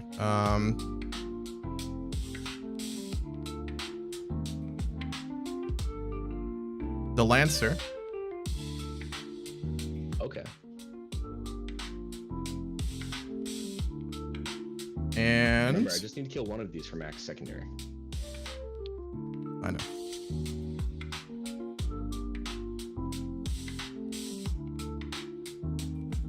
The Tech Marine hiding in the ruins over here. So Lancer, Gilliman, his unit, and the Tech Marine hiding. Yeah. Okay.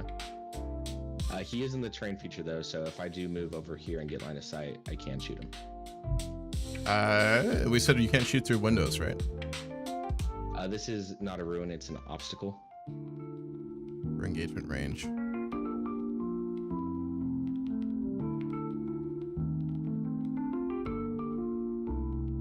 We're gonna say that. In that case, I'm gonna, instead of the Tech Marine, make it the Vindicare Assassin. You need to be within 12 inches to shoot him.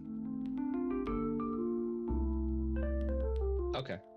I can accommodate that. Mm-hmm. Oh, I'm sorry, Snipey's gonna die. Missing something like a Baneblade, your tanks are too small.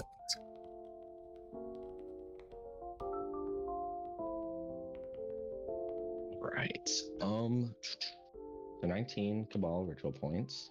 I think I might run a Whirlwind next game. What was that? I think I might try and actually run a Whirlwind and see how it works. Because we had talked about the Whirlwind in this army due to the benefit of indirect fire. And I had originally thought it wouldn't be very useful because I didn't realize the obscuring effects of terrain was so fucking ridiculous. So I think a Whirlwind might actually be useful to me with my armor, to be honest. Because I can hit it with a Mercy as weakness, right? Yes. Yes, you can. Because that would allow me to deal with the issue where like none of my shit can basically look at you until you all in, right? With the ruin system, right? But a Whirlwind would allow me to put pressure on you from round 1. And since I can do Mercy as weakness, that gives me a 5-up crit with sustains on that, right? So that actually might not be a bad idea. Yeah, and then you have something. Exactly. It can also just sit on my home objective too. So I'm going to reassess that. That actually might be worthwhile. But your turn, anyway. Think it out loud. All right. So I'm still gonna choose devastating wounds for my psychic weapons, and let's go with -1 damage for 6-inch aura around Magnus. Just any unit near him? Yep, within 6 inches. Alrighty. Good. Then he will have cover. Like that guy. He will have cover. Oh, that's fine. I know. That is a-okay.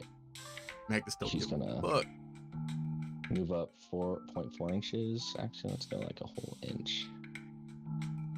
Oh yeah. Now he's within range. Ready to blow it up?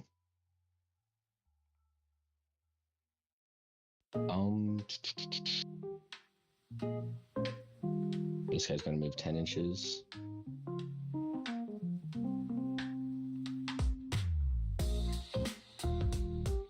This guy's gonna move 10 inches.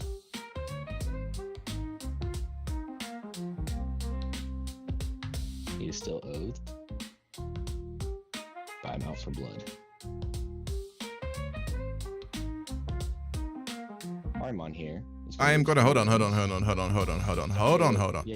No. Yeah. The beast that you just moved up there, I think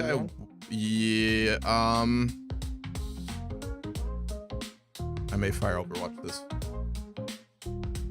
You're gonna use your once per turn free Overwatch. Do you have to be wholly within 12 or within 12? Oh, for Gilliman, for him? Within 12. Yeah. I cannot use that for this though, because this is a core stratagem and his ability only applies for detachment stratagems, is what you told me. So this would just cost me 1 CP. 1 CP, perfect. And just for the rerolls, I will just do it into that bitch right there.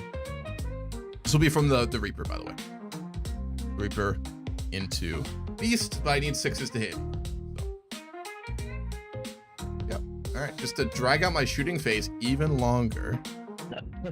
How many more dice can you roll? And this time I gotta hit all my guns are firing. So we got a lot of rolls we gotta make here. It's great. Don't you love it? Take a nap real quick. Yeah, I figured. You know, I'll let you know in around an hour when I'm done with my second shooting phase. So, okay, we'll start with the Icarus rocket pod. D3 attacks. 3 attacks.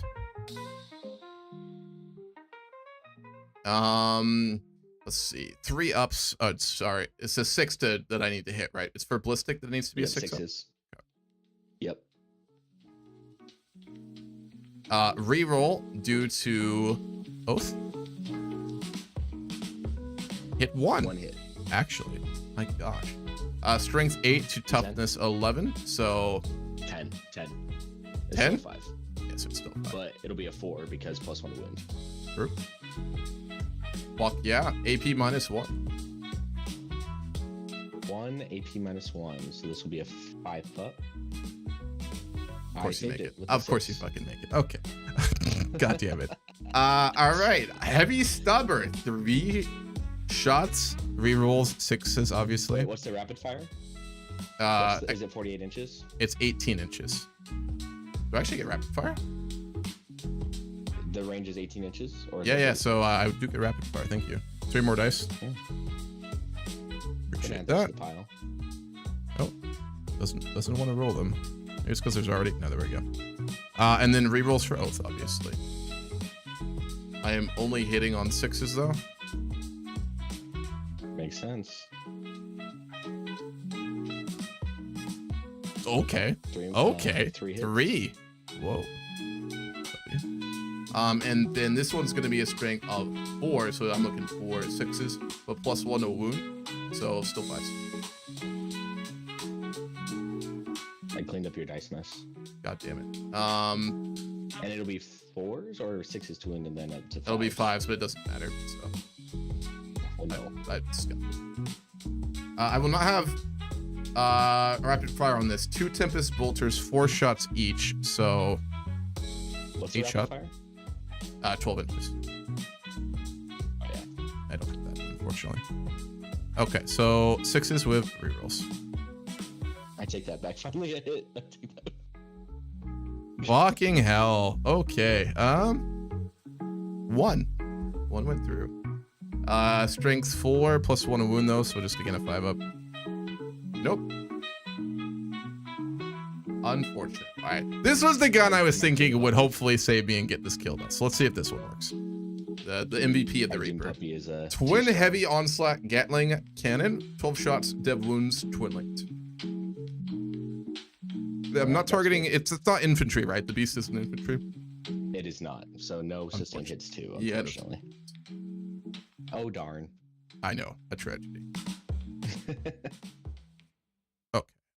We're gonna go ahead and do 12 shots. Obviously 6s again, given fire Overwatch with rerolls. That's 3. Okay. This will be for devs, and I have strength 6, so I'm looking for now a 5 up instead, which becomes a 4 up with 6s devs. So 2 shots, no devs though. 2 shots, AP 0. Fuck, this You is do bad, have dude. twin links, so you can reroll those if you want to. Oh, true. Yeah. Nope. You can Okay. reroll these two if you're fishing for devs as well. What's your save gonna be? So I have a 5 up, 5 up. But if it's no AP, 4 up, 5 up, feel no pain. Fuck it. Just go ahead and roll your saves. 2 shots. AP 0. How much health 2 does he have shots, left? AP 0. 4. Damn it. I thought I could kill him. That's Fours. unfortunate. Nope. Nope. Feel no pain. 5 So it'll be ups. 2 damage total. Saved them both. 5 up. Feel no pain? Oh, fuck. Okay. Well, that was a complete waste. I am okay with egregious Yeah. Space Marine spending on command points. Yeah. No, this is a little unfortunate. Okay. Please continue. All right. Movement still going. These are gonna move back. This is 10 inches. specifically a gladiator that is a Reaper variant. It's just on the models I found, they were all named gladiators, regardless of what the guns were. But this is a Reaper gladiator. We're just gonna hop onto the objective. So after I completely throw you off the objective, So my advanced Gilliman strategy for the rest of this game is just to hope you don't murder everything on this round, and if you don't, I have a shot. okay. Good luck with that. I know. Magic bullshit power. See, my goal is just to score as many points as possible. There's 5 rounds to go, man. Or 3 now, I guess, or 4, counting this one. It's a long game.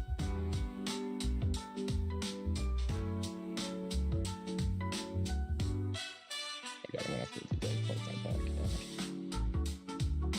Oh, no. Situation. This is good though. I don't want to come off egotistical, and I don't intend this in any way, but I've actually done very well in every game of Warhammer I've played so far. So this is the first game I've found myself in a very, very, very bad position this early, which is good. That needs to be learned. I'm going to be in that a lot in the future, so. And then Magnus is going to move. He already moved. This guy's going to move out 5 and be like, I'm going to shoot the shit out of you, Marnius Calgar. Hear me? Why are you going after poor Calgar? He just wants to flex his ridiculous armor and his fucking shield generator, you know? I believe there I am within 12 inches. Nope, not yet.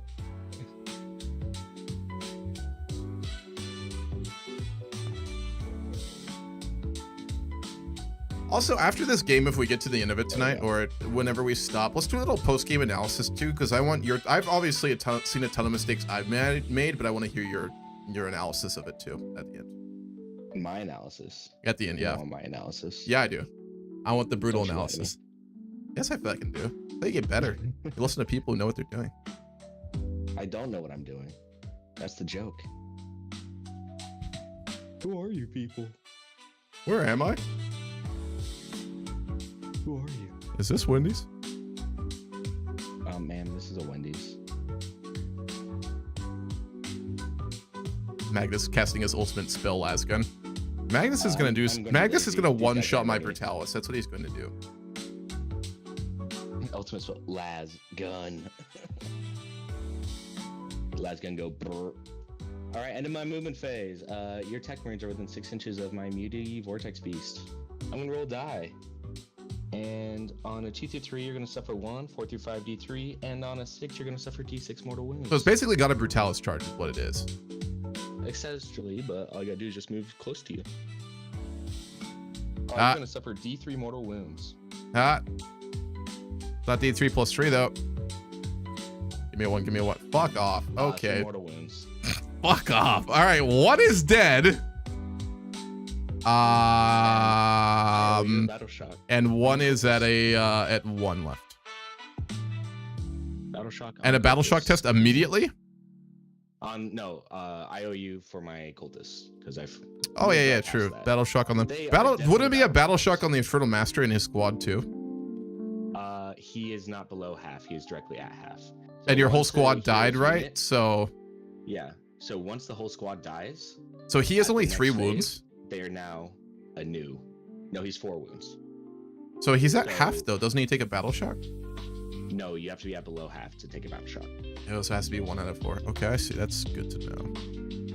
Yeah, it's why Marnius Calgar will never take a battle shock unit or. Yeah, test, I get it. Okay. He provides 2 models with him. What else? My Mutileth Vortex Beast right there needs to give you a battle shock test. Yes, it does. And he's you're just fine. You are chilling. He is loving it.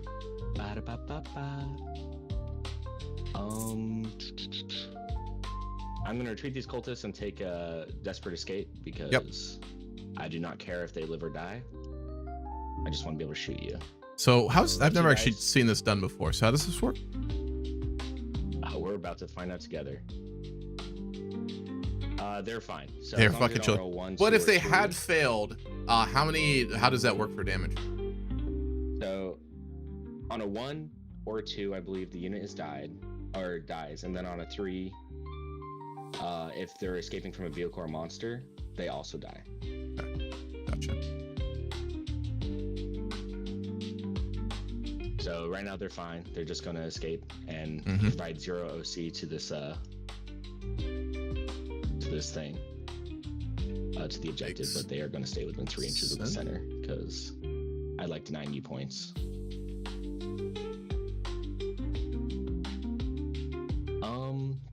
And now I could shoot the Tech Marines off the. Are you going to your shooting phase, or are you doing anything else in movement? I think that's it. Onto shooting. At the beginning of the shooting phase, I'm going to use Arimon's once per game mortal wounds for 0 Cabal points. So he's going to stare directly at Snipey McSniperson. Sorry, Simon the Greatest Fish. Do you have a line of sight on him? I do. I thought. Up above. Oh, because the second story is not obscuring, right? It is not obscuring. He's not within 12 inches though. I am 11.9. My base to base is 12.1 for me. Oh, Nani. The fuck? Why are we getting 2 different measurements? To the same spot. Maybe mine's going Are you diagonally. drawing, like, Is it true? going diagonally? Yeah, I think yours is going diagonally. It's It is. Is it not diagonal? Is it just horizontal?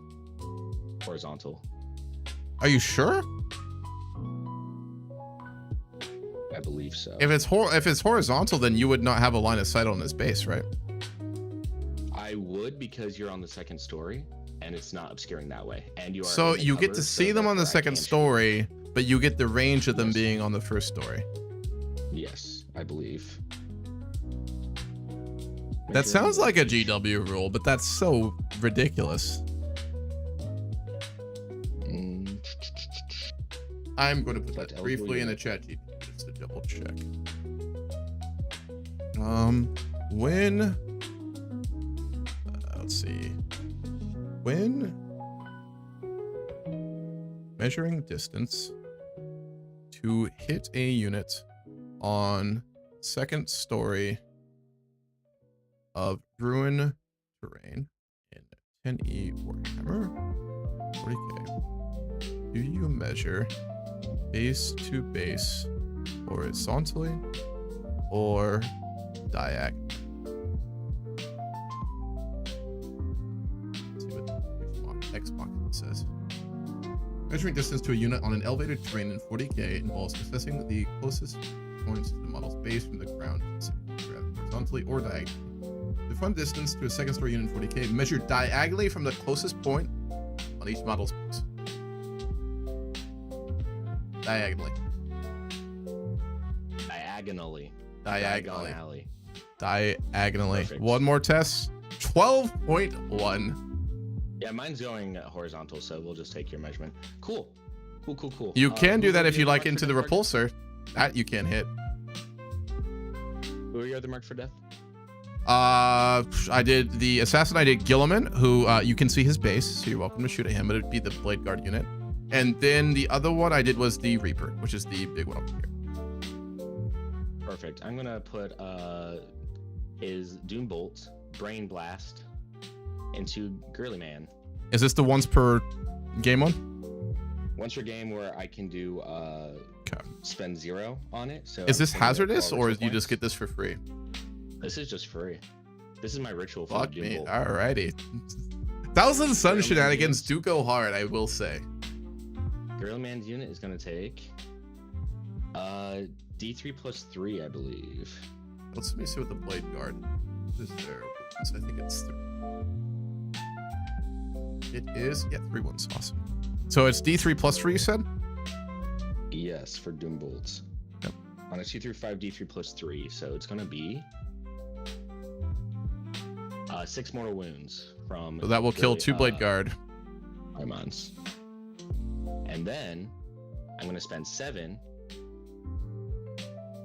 going down to 12 Cabal Ritual points, to have my Exalted Sorcerer on disc put even more mortal wounds into Girly Man's unit, You can do this multiple times? just with this guy, Okay. with my enhancement. That's me Damn. using Cabal Rituals again, even though I've already done it once. So that's going to be a 2. D3. So that's going to be D3 plus 3. And you're going to take 5 mortal wounds. So 3 and then 2 on the Gilliman, and he has, I think it's 12. Might be the survivor. Yeah, he's down to 8 He's now. shanked He's down to by 8. his unit. Jesus Christ. And that's Wait, not does he all, have folks. does he have any fill no pains? I don't think he does. I'm Really, man? invulnerable. Invulnerable doesn't apply You for just- mortals. Armor of Fate doesn't apply. 3 inches or more from an infantry unit he no longer is, so he doesn't have lone operative.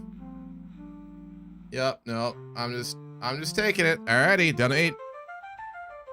All right. That was the beginning of my shooting phase. Also, Mm-hmm. I'm gonna spend 5, go down to 7. Or 7. And I'm gonna move this guy another 10 inches.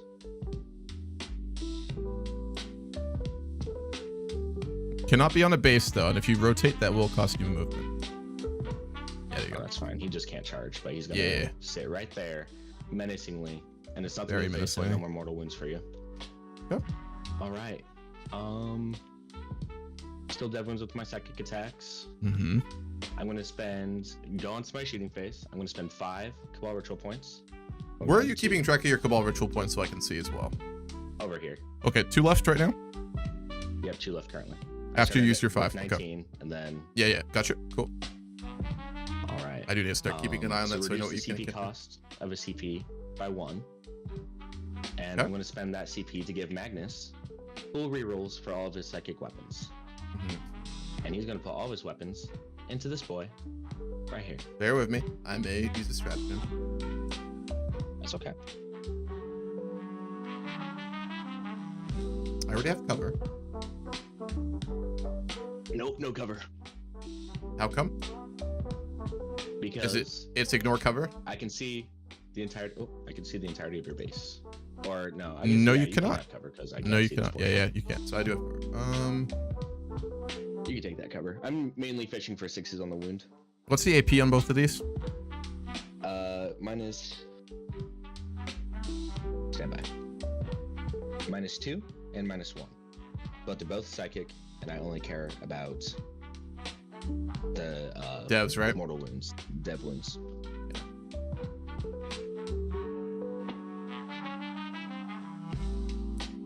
Hold on. Dead Dread is dead for the second time. Hold on. Hold on. Standing by. Are you trying to shoot again? It's not your No, shooting phase. It's mine. I'm potentially gonna do some bullshit if this works.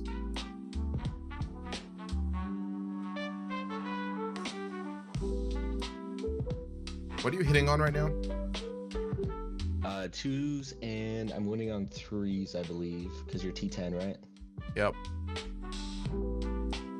So. And then what's the damage on each of these? 3s. What's the damage on these? The first one is 3, and the second one is 2. I'm just gonna ask you because I don't know the stratagem. I've never used it before, but it does seem potentially relevant here. Would taking smoke screen to get stealth be worthwhile to reduce your hit rolls? I get +1 to hit, and I'm already. So it just 2 up to negates hit. it. Okay. Yeah. And I get full I just rerolls. kind of got to take it then. All right, go ahead. All right. Yeah. I think but the just big trusting my problem 4 here dice rolling. Is that I think I very underestimated your Thousand Suns after our first game because they didn't feel that strong, but they feel very strong It's this the game. I will MVPs. say. It's the MVBs. Yeah, this is much stronger than the first army list you threw at me. Damn. So Magnus putting everything into him. It's also Go the for map too, the one that you That chose. yeah, that is cucked me a little bit, but that also is good to learn. So 3d3 shots. So 2, Oh, 4. drop oh 2. My God, 4 shots. Oh no, this is for shots. And these are getting full rerolls, so hitting on 2s. Yep. Rerolling. 1 to 1, perfect. And strength 9, T10, so 5s to 4s. Oop. Oh my God, that's 6 dev wounds right there. 6? Hold on, how? Dude, Yep, there's 2 6. dice, right? 3, and then 1 at AP -1. So Or the another devs 3 just go damage. straight through, and they're 3 damage each, right? Yeah, unless you have a feel no pain. I do not. And then what's the AP on this? AP -1 because of cover. Unless you have oh wait, no, you're a 2 up, right? I'm a 2 up automatically. So. We 2 up. fixed.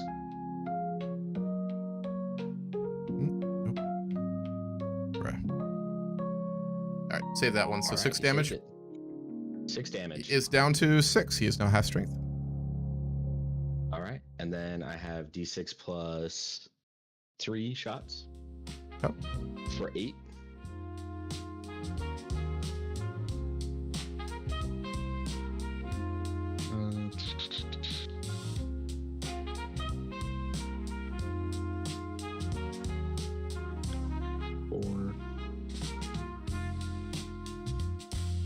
And then these are hitting on 2s.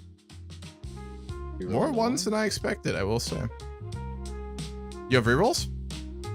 Yeah, full rerolls for all my psychic weapons, and surprise, Magnus has only psychic weapons.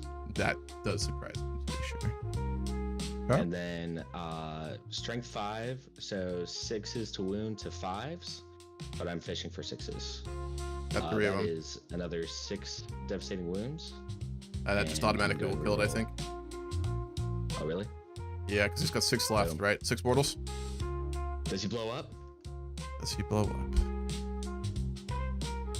He does not blow up. Damn it. Unfortunate. Ooh. Very Boomba. unfortunate. And then that was them. These guys are gonna try line of sight to. So, do you get a reduction due to the obstacle? Let's see, a reduction, like a. No, because it does have cover, because it's not within 3 inches of it. And you're not a infantry model.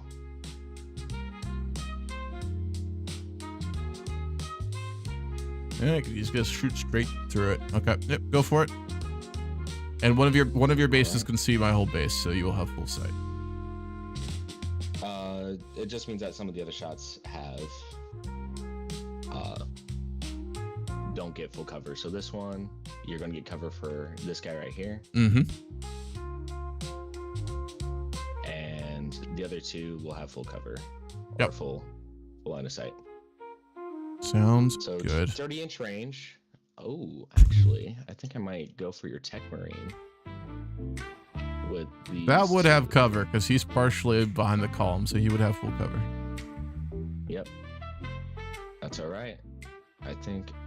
Are you splitting fire, or are you putting everything in the Tech Marine? Always split fire. Split fire to victory. So these 2 are going to go into the Tech Marine. These 2, the Shaman and the other Skyfire, are going to go into your Dreadnought. Okay. So let's go with the 2 that are. What's do you have devs on these? Dev on the Zingo Shaman. How many shots will he have hits. dev on? D6 shots. Strength 9.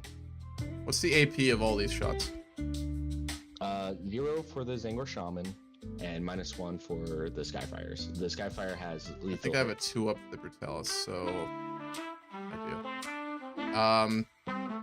Yeah. Are you scared? Of course I'm fucking scared of this situation. be This is scared. my other Brutalis. It's okay to be scared. I might use smoke. I'm only gonna blow you up a lot. I would like this thing to survive, and if it blows up, I will be so catastrophically fucked. Hee.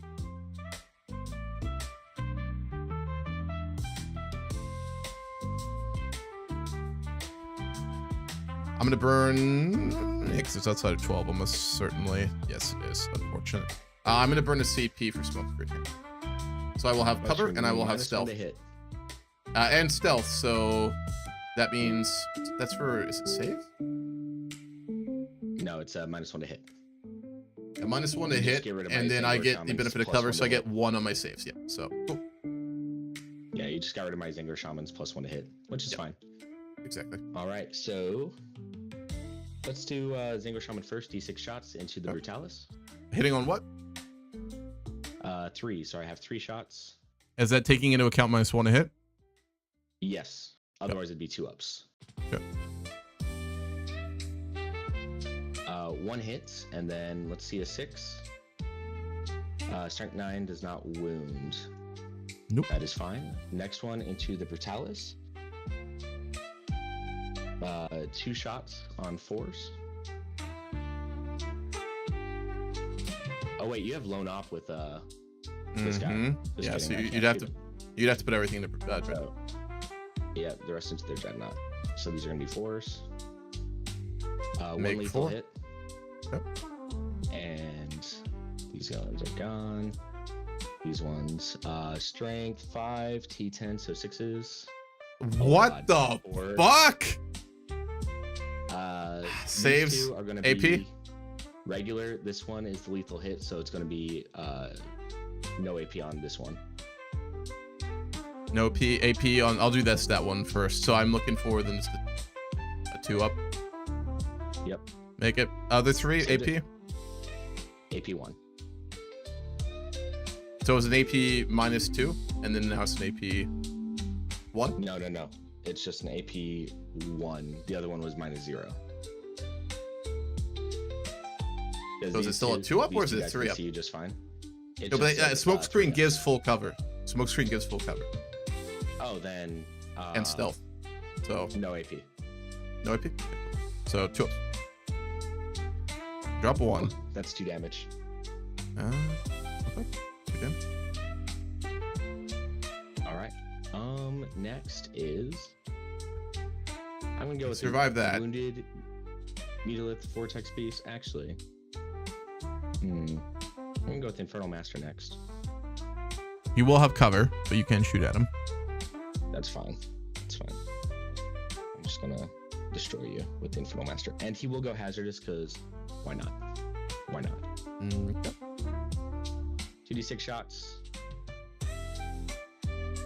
For 6.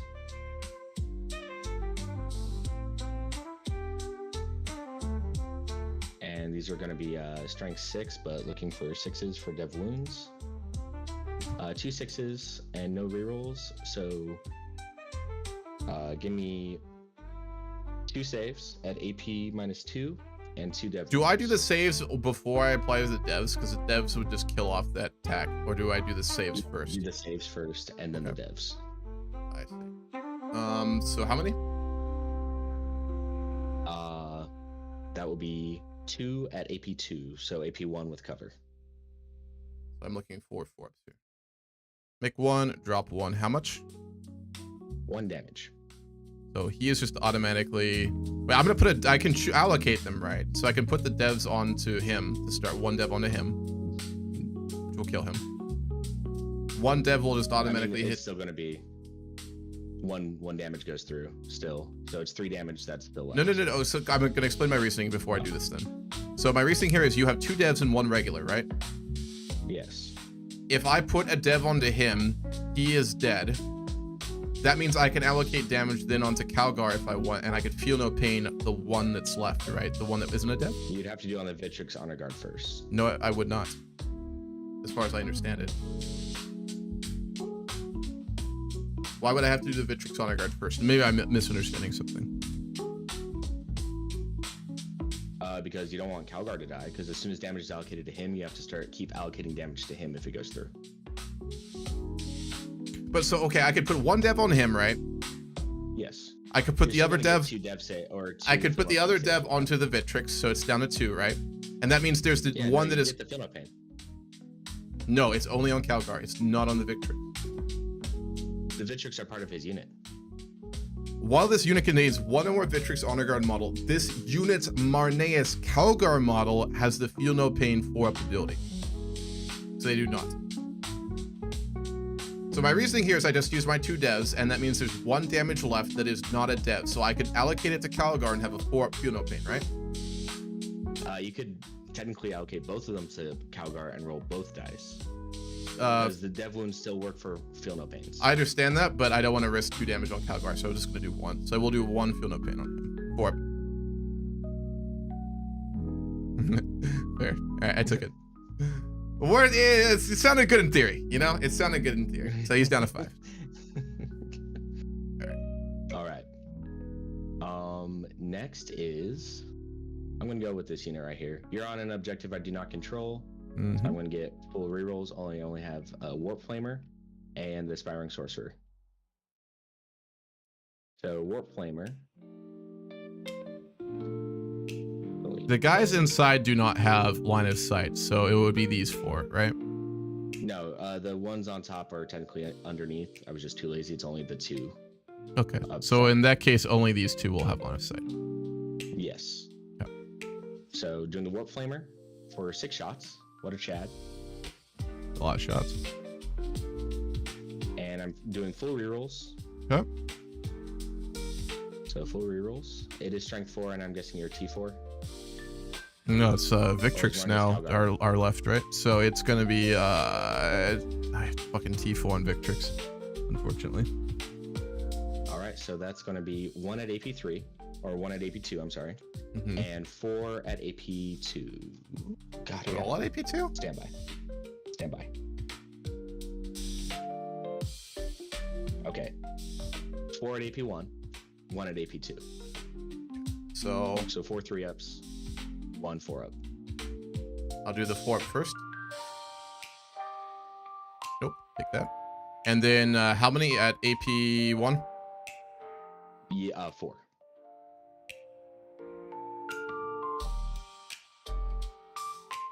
And that is a AP1, right? So the 2s will hit. So 3 are going to hit me. 3 damage? 1 damage each. And I can allocate which ones they go to. If it has damage on it, it has to keep going though, right? So, Are you sure the Vitrix aren't part of his unit? they are a part of his unit, yes. So then, hold on. Arnia's Calgar. While this unit contained one more Vitrix on the guardsman, this unit's when you spend no pain, so it's good against precision.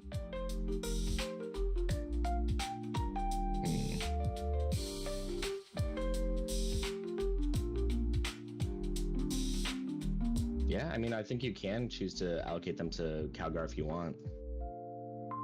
I need him to survive though. So we'll do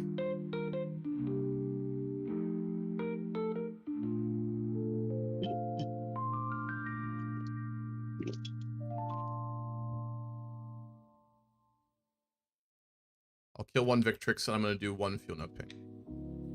Roll. Okay, so he had 1 wound left, or He had 2 wounds 2 left, wounds so that left. took out 2. And then the third one I'm going to be Feel No Pain onto Calgar, which I passed, so he no felt damage. no pain. He felt no. Perfect. And then I still have more shots coming. That was just 1 model. Alright. Flame pistol. I have to say, the shots. 1,000 Suns weapons are way better than I expected. It's all the rules and gimmicky and. Oh, I know, gimmicks. but still, even within all that, they do pretty well.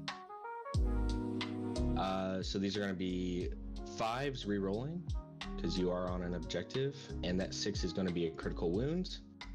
So these 2 are going to be at AP2. Okay. 2 AP2, so 4ups. Make 1 and drop 1. Damage? Just 1. Feel no pain? And then I have the baby I do not smite. make it, Oh, so you're done. Calgar's down to 4. Oh, you're putting it on him? Risky. Well, you have to, right? If they're already damaged, you have to keep putting on him, right? Yeah. So Sure. I got no choice. So now Warp Smite, 3-ups. Yep. Both hit. Who's this coming from? This is coming from this guy. Which one? Where is he? The Aspiring Sorcerer. Ah, I'm okay, still go showing ahead. this unit. With yeah, you're good. His Baby Smite, Warp Smite. So this is Anti-Infantry 4-up. So I gotta roll these 2 hits. Yep. And re-roll because you're on an objective. That is 2 devastating wounds. Feel no pains?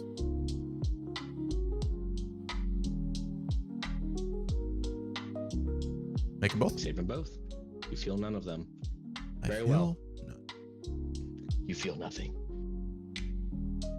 Next is Sorcerer on Disc of Zinch. You know what? Let's put it into Calgar's unit. That's actually I need some.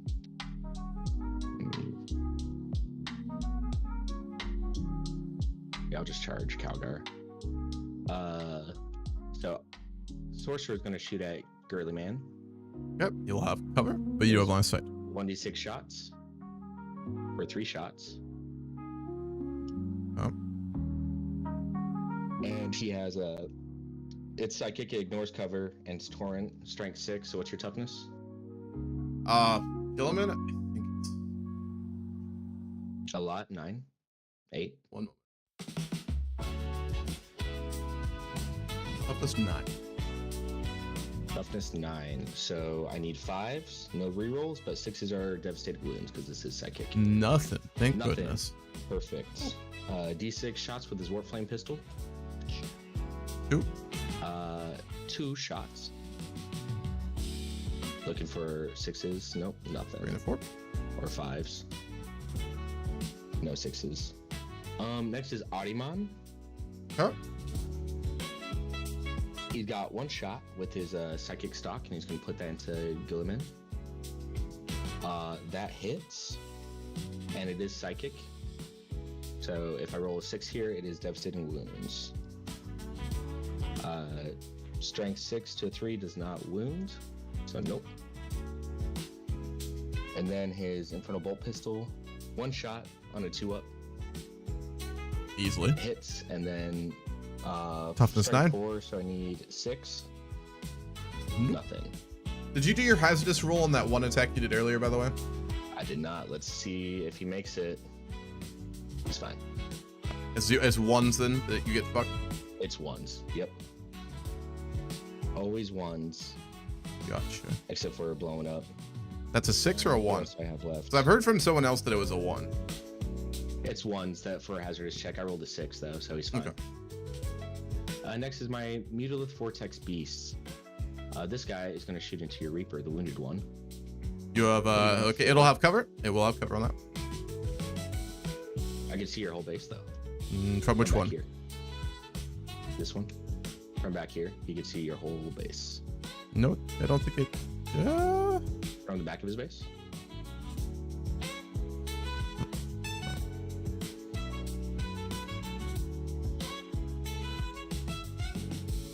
Because that hits the wall, right?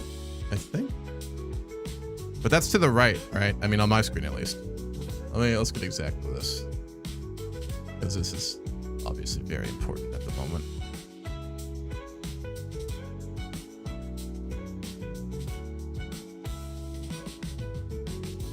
Yeah, you've got it. You're fine. All right. So hitting on a 4. Oh. Hits. If I roll a 6 here, it's going to be D6 plus 6 devastating wounds. Alrighty. That still wounds, so AP minus 4. Minus 4? Okay, so I think that automatically overpins. Let me check. I think it's a 3 up. It is. So you said 4, right? So that automatically will go through. Is that the 7? All right, so this is going to be D6 plus 6 wounds. 12 wounds. I think it's dead. Yeah. Does it blow up? Let's see. Does he blow up? Just not. Oh, damn it. You I will was get like, your please. objective because that was one of the named ones, though. Perfect. Next is... Who else hasn't shot? I guess this Muty right here, the full healthy one. Mm-hmm. I think I'm gonna put it into... He could technically see Girly Man. He absolutely can. That's a hole in the wall. He will have cover, though, unless you have something for that. But he is a Swarp invulnerable. I think I'm just gonna go for...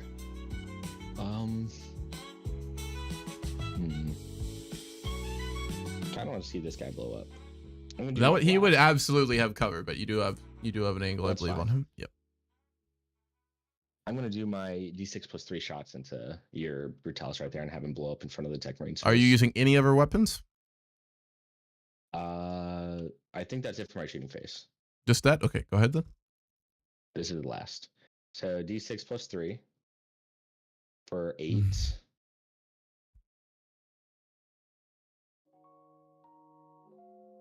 And these are hitting on 3s.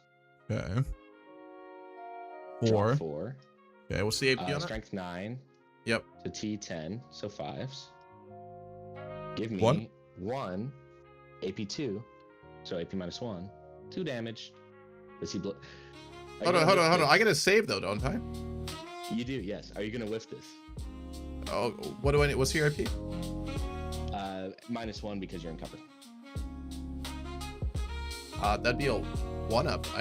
Wait. I got a save of a 2-up, right? So it'd be a 1-up? It'd be a 3-up. No, you do have an AP then. I do. I have AP minus 2. You have 1 AP? But it's AP minus 1 with cover. Okay. So it goes to 3. Now. Yep, so 3-up. Oh. Saved it. Oh. Oh, holy Nice. shit. Okay, we're good. We're not Nice. good, but we're alive. I lost. I don't have much left on the board. That's ridiculous. Charges. I have no Charge, idea how to maybe. deal with this army. I mean, like, obviously, if terrain was better and I hadn't fucked us so much at the start, but all the bonuses you get from your weapons is ridiculous. I have no idea how I even begin to counterfight that. Just play more patient than me, really, because if you start moving up, then I jump on those weaknesses and I'm like, pew, pew, pew. Yeah. Charging, I need a 4 on the dice. I got an 8, so he's in. Oh. He's currently battle shocked, so I can't spend any CP on him or anything. Okay. Can't charge this guy. I'm gonna charge all my Wizards into Marnia's Calgar. Okay. Obviously, So you'll let's make it go with with Arman. Arman, but you'll have to roll for the other two. Let's go with the Cultist first, or the Infernal Master. He's got a 7. Definitely in. Hello. You gotta. Did you roll it? Oh, okay. I did 7. Sorry if I'm going too fast. Let me know. I'm just. I'll used let to you know. There's just playing again. fast. There's basically nothing I can hear. So I gotta. I need a 5. I got a 4 with this sorcerer. Hold on. Ooh.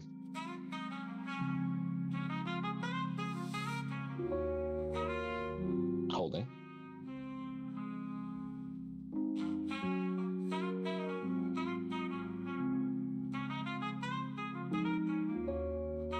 Nope. Never mind. Go ahead. I will get within an inch. However. You're on the other side of the wall, though, is the problem, right? Yeah, but I'll be within an inch though. But it means I get a pile in. Okay. Did you charge with Arman as well into him? Not yet. So I think I need to come out over here to 4 inches, wherever that is, Right there. and measure. God, what's happening? That's yeah, it's not enough. Outside. I failed. So I'm just gonna charge Ariman in instead. I'm gonna fire overwatch you. Ariman can't fail. No. With what? And you did it already earlier in the turn. I did, but it's a different phase. You can use the same stratagem in different phases, right? Depends what Fire Overwatch says. Well, it's movement or charge phase, or just after an enemy unit is set up or enemy unit starts or ends a blah blah blah. So it's that work.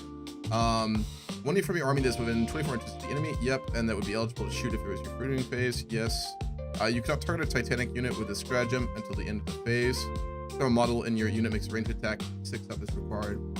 You can only use this. You can only use the stratagem once per turn. Okay, I can't. That's not phases. Yeah, it's a strategic play. They have like different labels. Yeah, it's fair. So he's just gonna come in over here. All right. Hold on 1 minute. You have enough CP to fight back. I know I do. Don't But I'm think I looking want at to. something else.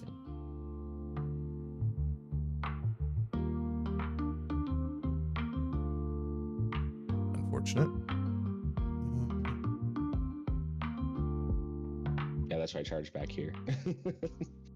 I don't need you heroic interventioning. That monster can stay where he's at. I think I probably should counter offensive so Calor doesn't die. I kind of have to. Yes, but before you do, I get priority in fighting. So I'm gonna fight with. Doesn't Ariman. counter offensive just automatically let me fight next? It's after, so it lets you interrupt in the order, but I still get first strike, and then you get to choose what fights next before any of my other fights first.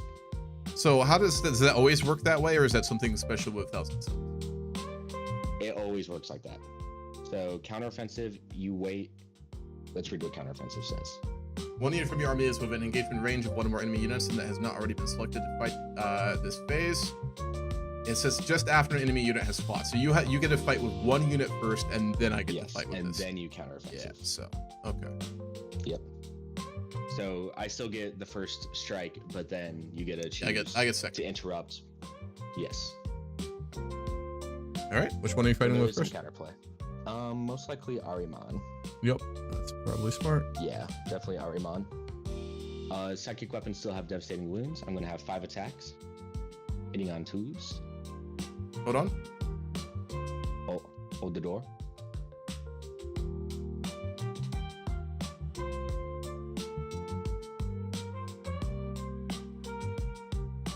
I'm going to Armor of Contempt for... What's the AP on these attacks? -1, but remember, I'm fishing for 6s.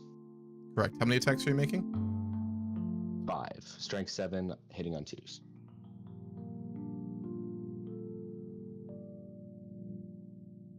This may be the difference. So I will burn this to try and keep Kelgar alive. So free, Okay, so using your- Gilman's within 12 inches, so this will be for free. Armor of Contempt, so your AP -1. Or I reduce your AP. Perfect, so it'll be AP 0. Mm-hmm. Hitting on 2s. You got one. All hit. Okay. And then on to wounds. 3s because I'm strength 7. And wait, hold on. It'll be still the Victrix, right? Victrix is alive, so What's Calgar's? it's not Calgar because it's Victrix because you're not using precision, are you? This is not precision. So it will be, So it'll be be still force. based on the Victrix units, unfortunately, which would be toughness 4. All right, so 3s. Any 6s are devastating wounds. 3. No devastating wounds, but I got 3 saves. AP And each of 0? these is 3 damage each. AP 0. So Once, please. 2 ups. All right. Nice. Now I will Why would you burn. have saved them all. Yeah, maybe, possibly. I will fight back on So how Arma much then. CP are you at? That was for free, and I cannot use that. I do not have the CP for it now, so that's fine. Oh.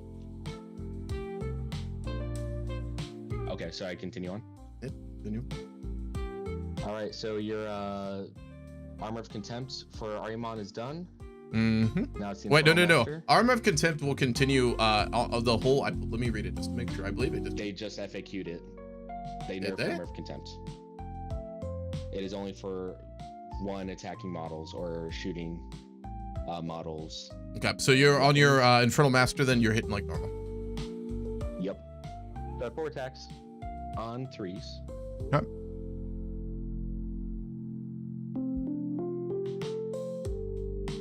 One hit and strength 6 to your T4, so 3s. Make it. 1 AP1. AP1, so I'm looking for a 3 up.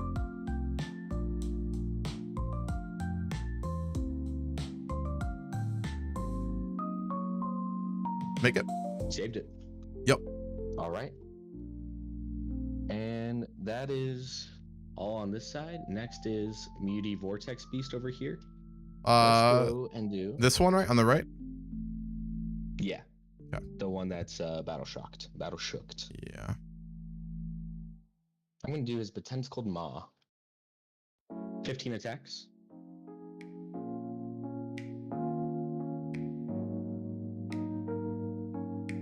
These are hitting on 4s because he's -1 to hit. Ready? And wounding on 3s because you're T4 and I'm strength 7. Mm-hmm. So give me 6. No AP, 1 damage each. 6 for technicals. That's gonna be a 3 up. So 3. 3 ups. Take them all. Jesus. Oh god, your dice are turning hot. Fuck it. About well. goddamn time. Dear God. Oh. All right. Your swing back, you have the tacticals and you have Marnius Calgar. Calgar into and Armin. Vitrix. Calgar into Armin. All right. And Victor. Calgar into Ariman. Wait, before I do that, do you have any bullshit that will just completely negate everything I do to him? I do have a CP that I can reduce damage to 0. For one attack you or for felt- all attacks? 1 attack. And he has a 2 up, 4 up. Or 3 up, 4 up, sorry. Okay. Everything into Armin. Wonderful. Okay. So.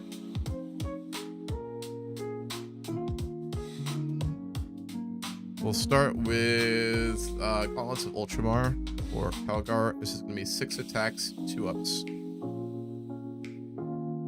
Hit them all. Strength 8 to toughness.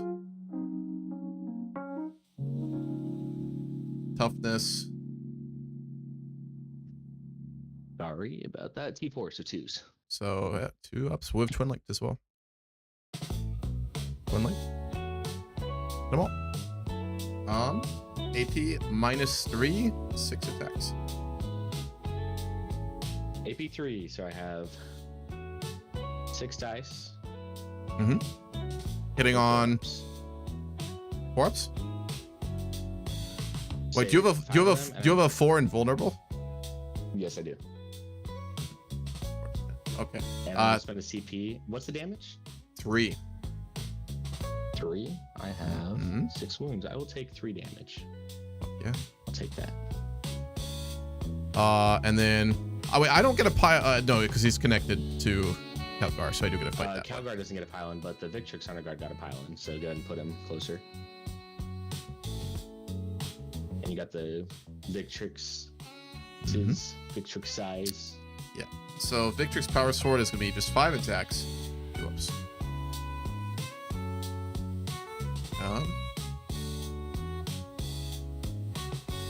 Hold on, let me think for a second.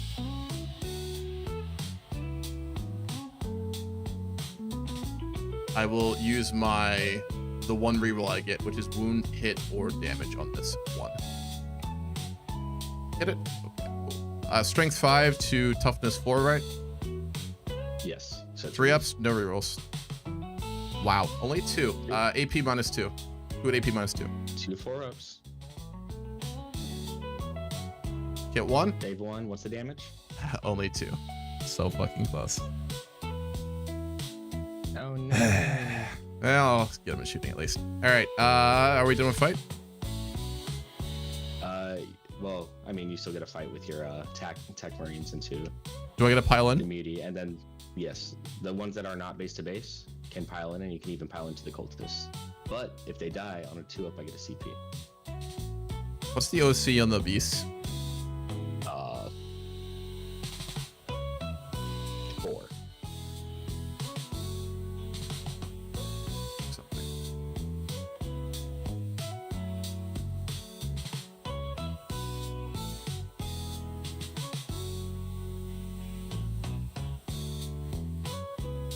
So I actually control this point right now because right now I have 8 OC. You do, yes. And 5 to 6 to 7. So I have no desire to kill them and give you a CP when I control subject. So we're just gonna pile in. We're gonna pile in there. All right, they have absolute shit weapons though, so you're chilling. 4 Perfect. times 2 attacks. I get 8 attacks. 4, 5, 6, 7, 8. 8, 4, 8. These are hitting on 3 ups. Drop 1. Strength 4 to toughness 10. 6 So ups. 6s. 3 AP 0. 3 AP 0. 5. Because I am Oath and Moment. Oh yeah, that's true. So 5 Force. APs. 5 AP 0. Save 2, hit 2. 1 damage each, so 3 damage. He's fucking not dead. God damn it. He only takes 1 damage, so down to 3. How come? Because of his 5 up Feel No Pain. I saved 2 of them. Oh yeah, I keep forgetting you have this Feel No Pain. So just down to 3. He's All right. alive. Done with fight phase, right? That's it. That's all. And I think I score Secure No Man's Land and Marked for Death. Hold on. No Man's Lands. Control 1 objective marker in No Man's Land. Yes, you get to 2 points from that. Yep. Okay. And then you control 1 objective in No Man's Land, and this one. Marked for Death. You got the Reaper. So yeah, you do 5 and 2. All that does in. 5 and 5 actually. You control 2 or more objective markers in. Do you have the OC to beat me on the left one? I don't think so. Calgar, let me check the OC. I don't think you have to. Calgar's got an OC, actually only of 1, and the Victrix has an OC of 1. He is on, so I got OC 2. What do you have? I think it is contested, so just the 2, just the baby one. I was able to charge this guy in. That's unfortunate, actually. That will screw me over pretty badly here. So yeah, Cool. just the baby.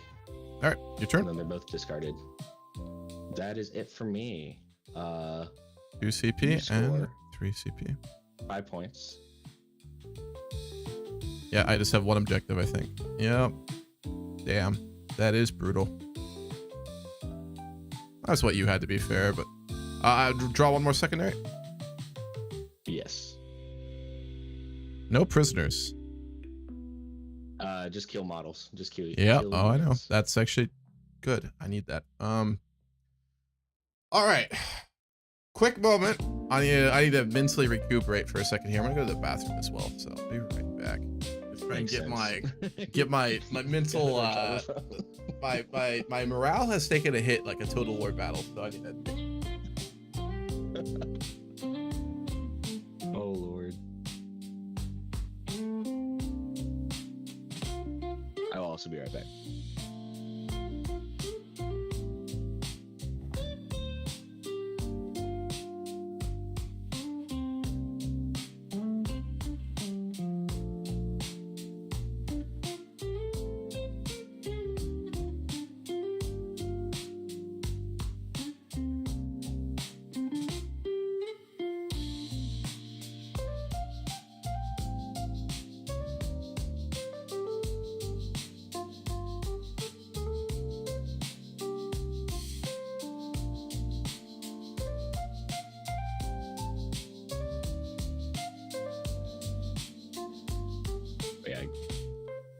Robot Girly Man is very much in a position to I'm back. come in and mess up some of my sorcerers.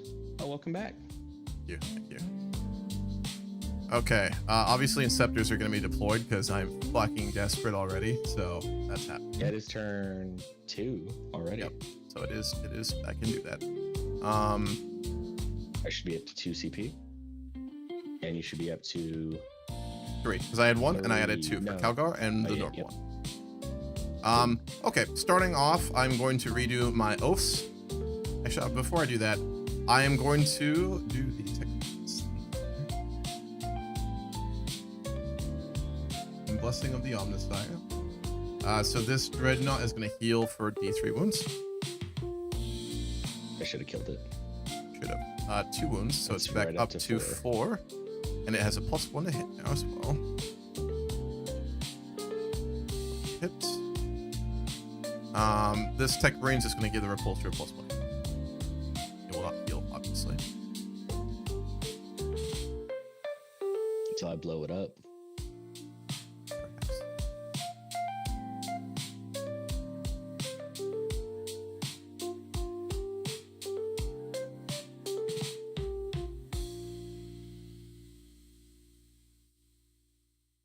Do I do my deep strike in movement or in command phase? And at the end of your movement. So after you're done moving everything, you can then. All right. Move So Oaths. However, I would have recommended you rapid ingress them last turn. After I was done moving. Oh well, that's what it is. Yeah, you could also wait till my turn 3 to do it. I'd rather just deploy them to cross off my shooting phase. Honestly. Makes sense.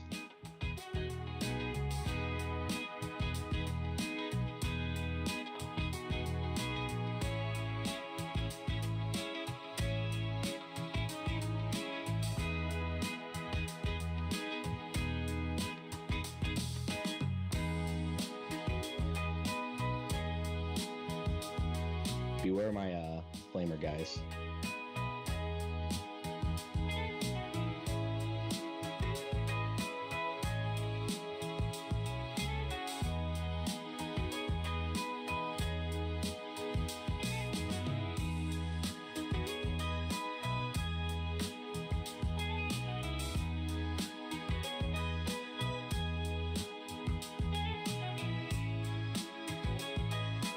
All right, Oaths.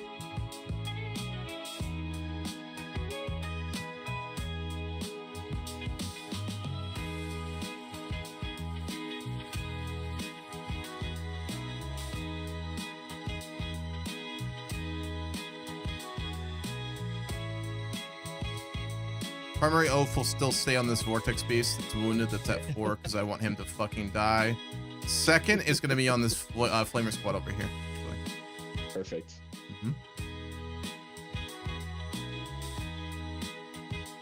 both of my tech marines have done their thingy majigger. I'm gonna go ahead and also I think I can use it more than once by enhancement. Let me double. Yep, in my command phase. So this dreadnought again on the right, he can advance charge and shoot, etc., etc. So I do need to make a battle shock for him because he's still at 4.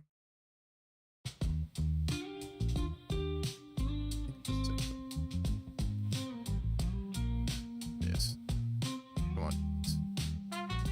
Or sorry, Gilliman, take the wheel. 8. I'm fine. Gilman, take the wheel.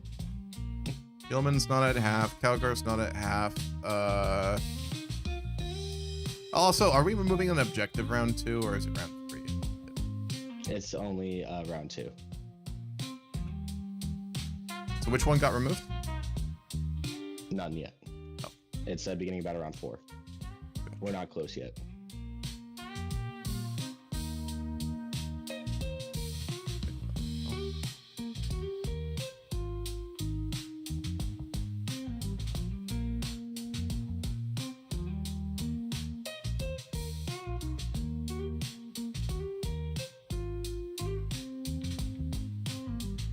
That's everything for my command phase. So I'm going to move on to more tough decisions to be made here.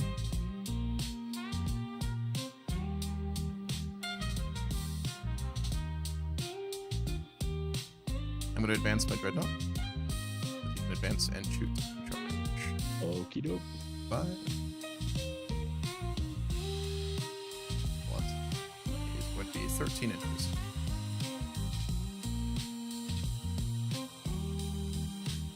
Oh, he's coming.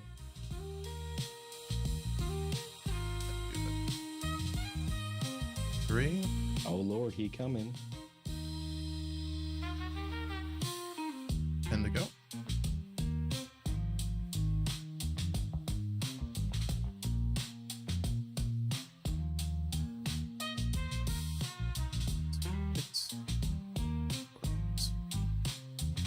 Are you gonna do it? Nah, it's okay. Thinking about it. So you're thinking about it.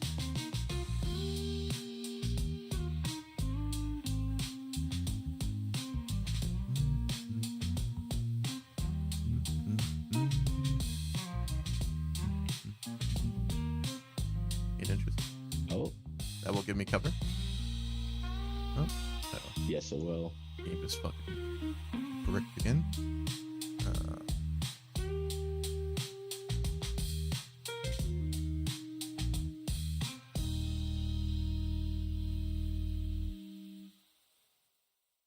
Movement on tech.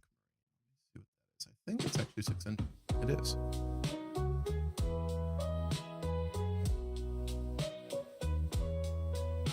You're gonna finally kill my middle vortex beast?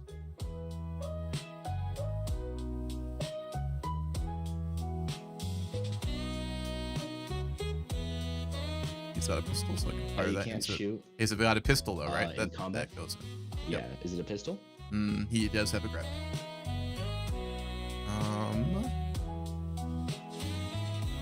I said Calgar and Victrix. I'm not going to fucking desperate retreat. I really don't have much left. It would just be a retreat because they didn't feel battle shock. Oh, so I don't take damage if I retreat them? No, because they're not below half. Can you do anything if I try and do that? I can overwatch. Besides that? Nope. Okay. Well then I will literally just move them back enough space that I can. You let me overwatch you for free? You want to waste one of your CP right now that you have 2 remaining? Please do. Oh, 100%.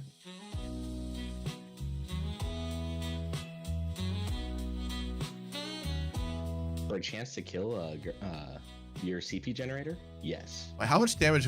How much damage could you do? If I do it with the Infernal Master, it'll be hazardous, 2d6 shots, looking for 6s for dev wounds. Never mind. That's fucking. So I forget. 50% of everything, huh? Yes.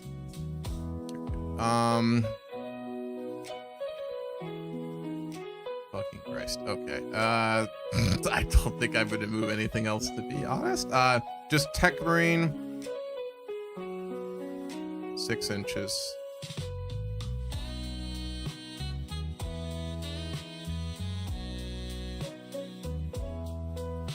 Here. And then Ballistus. Sorry? I was just telling you to fight me instead of running away. Ballistus, I'm going to get on this fucking objective. He can be shot in there. Yes, but he will have cover, right? Yes. Yeah, that's fine.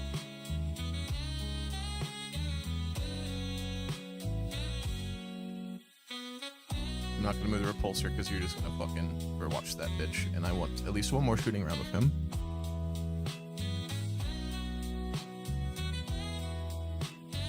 And then into my movement phase is when I bring in my deep strike, right? Yes.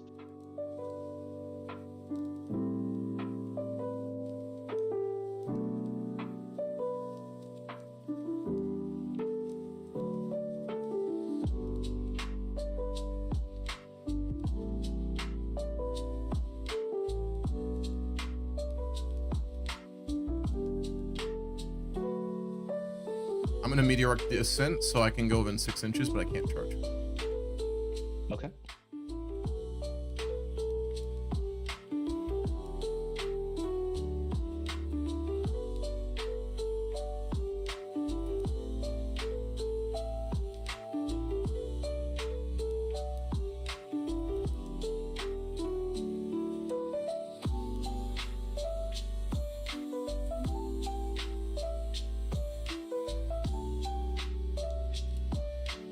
I'm gonna fire Overwatch on these guys. Go ahead. Alright, I'm gonna do the 3 flamers first, because there's a hole here that they could see out of. Mm-hmm. So 3d6 shots.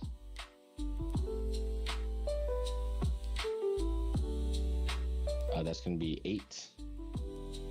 Hitting on 6s. These are auto hits. These are flamer weapons.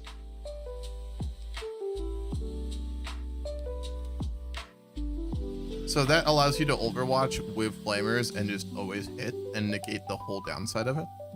Yep, that's what happens with torrent weapons. Torrent weapons are really good for Overwatch because they just automatically hit. Yeah, no kidding. That is very effective. All right, fuck it.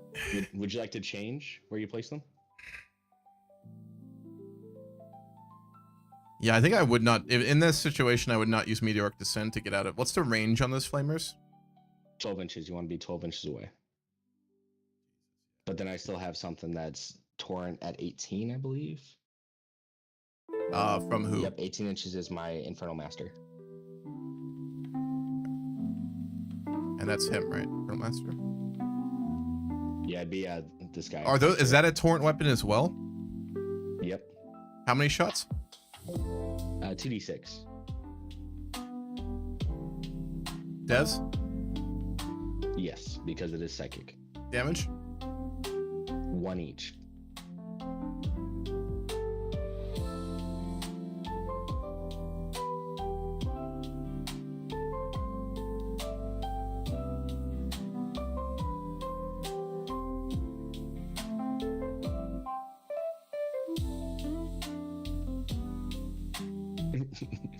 Why are you running? You're still within range of some of the flamers.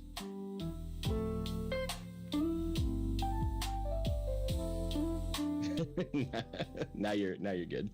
I will not spend my CP. That's good to know about flamers though. That like you get an overwatch with them. That's like fucking ridiculous. You can do so much shit with that. Crazy. I bet salamanders love that. Holy shit. Oh yeah, salamanders love deep strikers. They're like, no kidding. Come on over, we got fire. Yeah, literally. Just cover the board and you're getting fucked either way. All right, you're gonna torrent them, right? Or sorry, no. Overwatch? I'm not spending my CP. You're not spending your CP? Nope.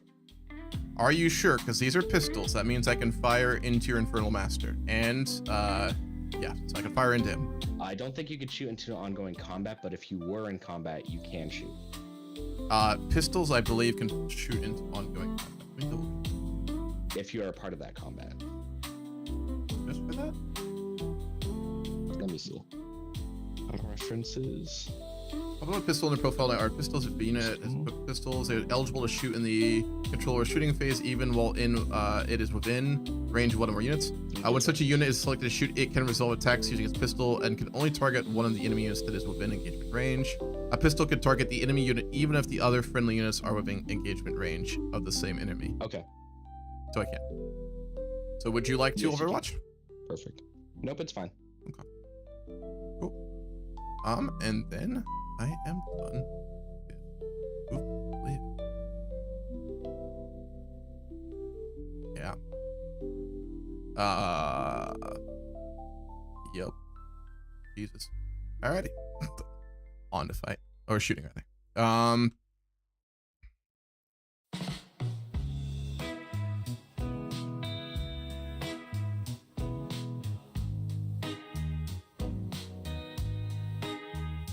Pistols can, if you are already engaged in fighting, can I use Marquez Calgar to shoot at Arman since he's got a pistol weapon? Which one? Can Calgar shoot at Arman given his weapon is pistol?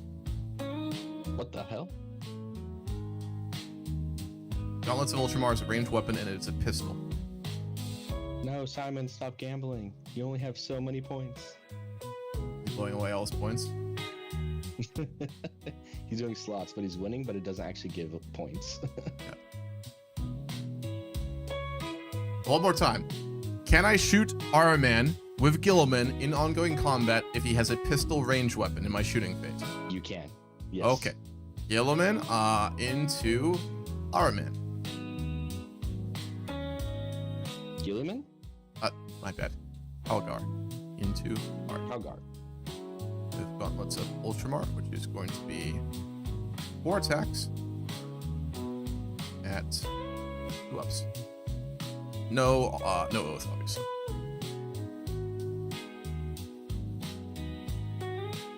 Make 3 strength 4. What's your toughness? Strength 4 or T4. T4. So I'm looking for ups with 20. Hit them all. 3 AP minus 1. 3 AP minus 1s. So it goes These are to 2 damage 4s. each, by the way. I'm gonna make them. What are you make 'em. What are you making it on? 4 ups. I'm gonna spend a Drop CP 1? to reroll this one. And he fails. Does he blow up? Just kidding. He's just dead. So that's 1 point on no prisoners. Yes, indeed. That's silly that these guys can shoot in combat. That's just silly. With pistols? Yeah, their pistols are like not pistols. I know. They're 3 It's damage weapons. it's the reason that like Inceptors have survived all the reworks I've done on my list is that they're assault bolters.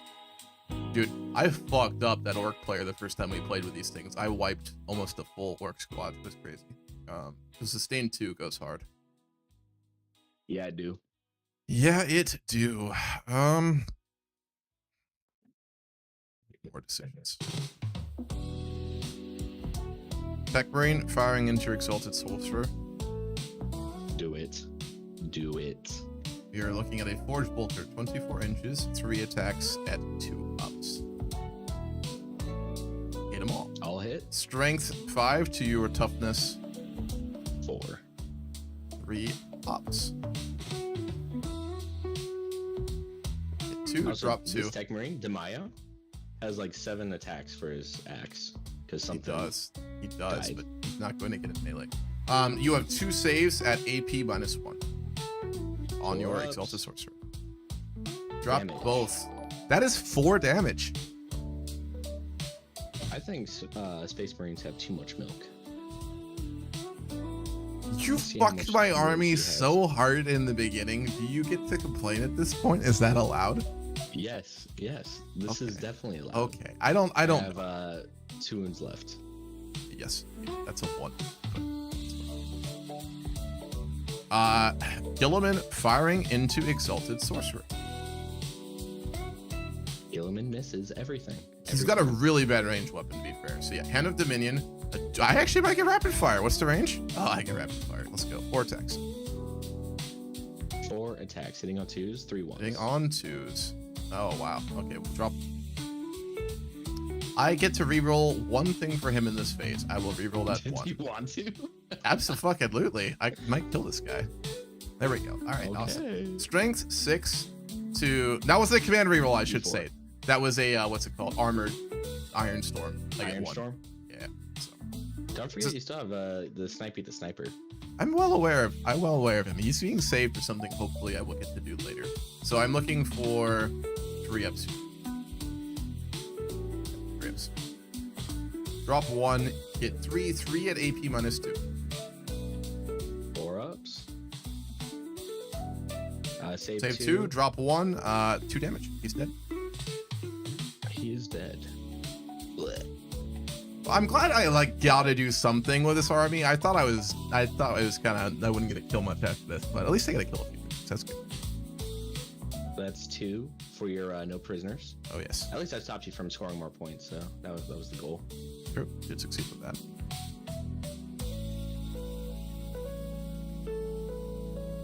Tacticals have pistols.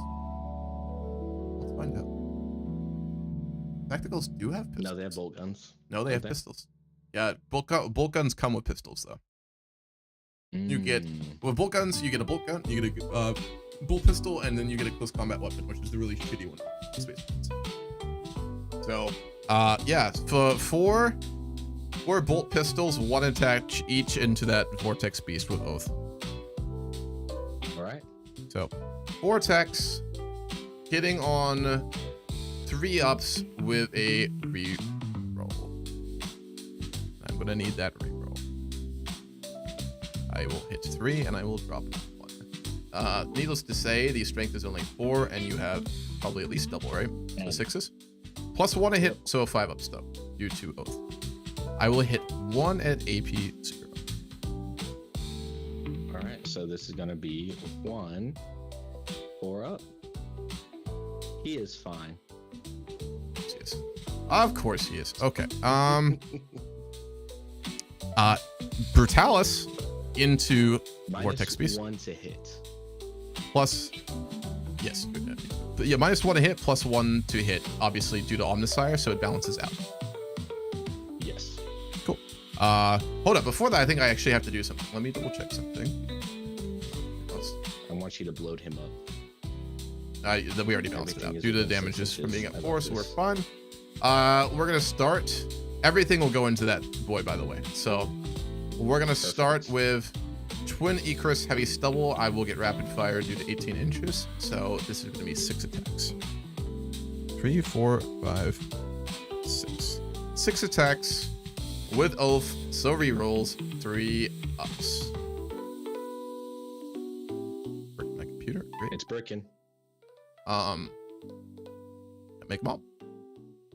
Nice. Yep. Strength 4, so 6s plus 1 in wound, so 5s. Twin Link as well. Fuck. 1. Hey, 3 at AP 0. 4 ups. Drop 1. Save 1 2. damage. 5 up. Gonna He pay. feels it down to 2. Yep. Please blow him up. Does he have Deadly Demise? He does. Oh my, you got a lot of your boys nearby. D6 Deadly Demise. Fuck it. Oh. Fuck. Oh fuck. You know what? Sometimes you just gotta take the L to get the W. So we're going full sins. It's fine. It is fine. Do it. So I will get melted 2 on this. So D6 plus 2 each on these if I hit them. Yes. 3 ups with rerolls for oath. Hit them both. Strength 9 to T11, right? So D10. T10. So it's force. It's a 5. Yeah, a 5 up becomes a 4 due to oath. Twin linked. 1. Yes, 2. sir. AP minus 2 4. 2 AP minus 4. 2 5 ups. Save 1, take 1. D6 plus 2. 7 damage. 7. That boy dead. Wait, I have 5 ups. Oh wow. Does he blow up? He does not. He does not. He's gone. He just. That means my oath is now on that into the other night. squad as well now. Just a Yep. reminder. And that also means no engagement range. They already shot anyway. Doesn't matter. Yep. Oh, they were in engagement range. I could have popped. You could have. No, technically, when you charged, you had to be outside of engagement range, so they're 0.8 away. So I could just do. Fuck. Ah! We're fine. All right.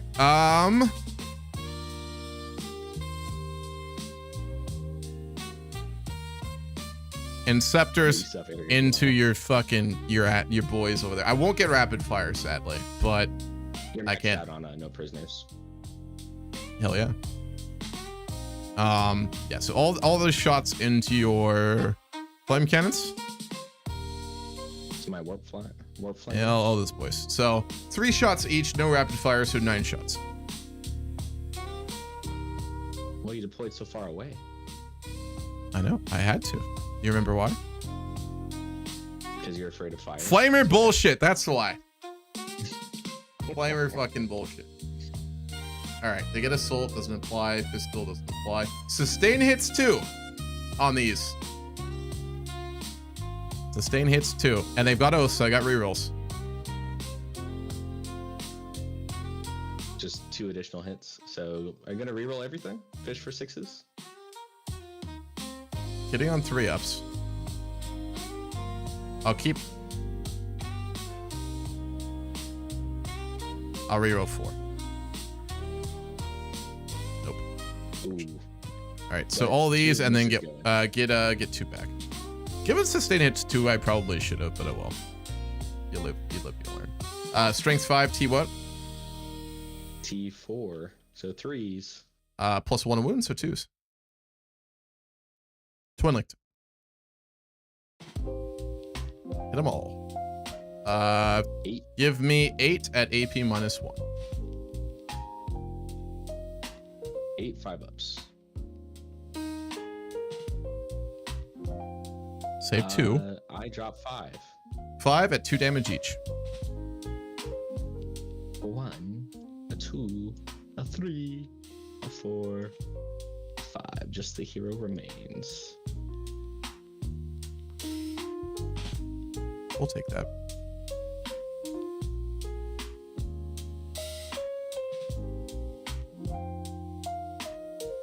Cool. This could have, this has gone actually not good, but better than I expected. Ballistus into Beast. Beast. Beast. Mr. Beast? Ah, no, he's not that monstrous. Okay. I mean, I don't know. He's been taking out tanks left and right. True. I don't think I have range of Storm Bolter. Let me check. 24 inches? I actually do. Oh, Yeah, no you're rapid right. fire though. So we'll just start with the easy one then. Twin Bolter, just 2 attacks. 2 attacks, 3-ups. Nope, nothing. Wow. But good. Got those bad rolls out of my system. I am above half strength. Do you get a reroll? Yeah, I do get a reroll both of them. 1 got through. Fine. Strength 4, so I'm looking for 6s. Yeah, straight up 6s. Twin Link though. Fucking hit it. Okay. 1 save, AP 0. On what? 5-up. I rolled the 2 on the save, so now 5-up penal pain. He feels it. You just took 1 damage. Oh boy. So I mean, you better watch out. That's pretty brutal. The It's comeback true. is happening as we watch in real time. Okay. I'll use ballistic missile launcher. It needs to be cracked, obviously. So heavy hitting 1, 2 dice. Did on he this. allocate all his shots first? Everything's Shoot. going into the beast. Everything's going into the beast. Very well. 2 shots. Ooh, good. Looking for 3-ups with rerolls because it is not below half strength, which I'm going to fucking need. So reroll. 1 goes through. Unfortunately. Strength 10. What's your toughness? D10. So D10, so force. force.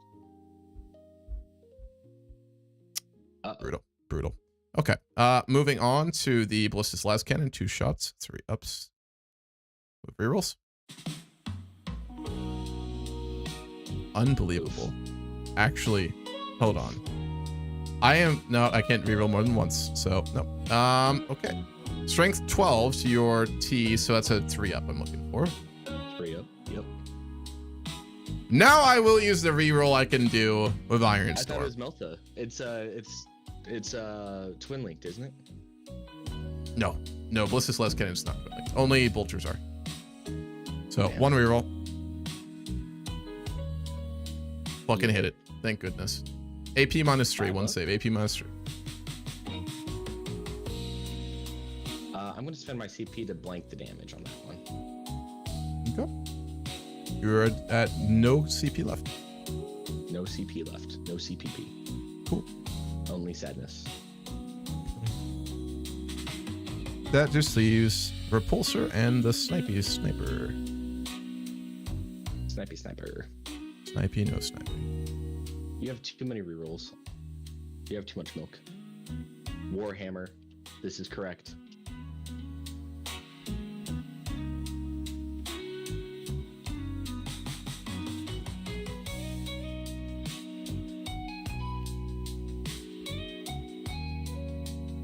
You thought you were cooked. Beautiful. You can't shoot over here because there's a terrain feature in the way. Oh, on the other side of it. Yeah, so I'm not on the footprint. Ignores so cover doesn't affect that then? Ignores cover just means that if I was in the footprint, I wouldn't get the +1 save. Okay. I actually may be able to fire at him because I think the assassin actually has a pretty good pistol. I do have a pretty good A pistol. 13-inch pistol? God damn it, no. I should have moved him. Oh well, 12 inches. Unfortunate. All right. Well, he's gonna wait for Magnus to pop up. That's what he'll do probably. Repulsor. Very well. Everything into the beast. The beast? Mm-hmm. What has the beast ever done to you? Existed, unfortunately, for my army. Okay. It does not blow half strength, so I do not get a +1 as well to hit on that. So, okay, let's just start with the big fucking gun. So, 2 attacks. Heavy, he has not moved, so I will get heavy. Yeah, but you can't get more than +1 to hit. Oh, okay. Well, just +1 a hit, so it's gonna be 2 ups. Yeah, both. Strength 16, 2T. 3s. So 3 ups. Yep. Yep. Hit 1. So 1, and then 5 AP -4. 5 up. Nope. Damage. D6 +4.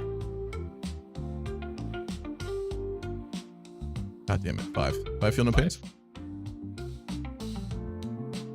I like this. I bet like you this a do. lot.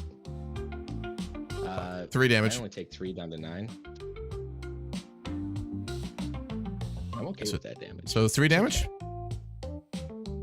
Yeah, he took 3, so 12 to 9. It's down to 9. And already. It will do.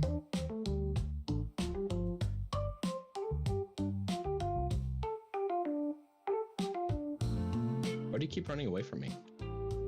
No rapid fire on this one. So this will just be 3 attacks. Fly doesn't apply here either too. So 3 I attacks. cleaned up like 2 ups. 90% of your army. How are you still shooting? Because I'm fucking Ultramarines, that's why. 3 ups, so that'll be 2 hits. This one only has a strength of 4, so I need 6 ups here. Yep. I have Twin Link though. I'm gonna fucking use my Twin Link. Nope, nothing. Alright. Heavy Bolter. I like this a lot. 3 attacks. Sustain hits on 2s. Sustain hits, and everything else hits, so we'll go 4. Strength 5, so just again. Wait, what's the T? What's the T on him? 10. God damn it. Okay, so 6 is Twin Link. Got one. Juan. I know. AP. Twin link. Oh, ha, ha, ha. 3 at an AP of -1. Terrifying, it's not. All right, so these are gonna be 5s. Fucking God damn it. Take 1. 1 damage. No, 5 2 up. damage. 2 damage. That is a 2 damage. 5 up. That was one of my good weapons I still have. I take 2 down to 7. Okay.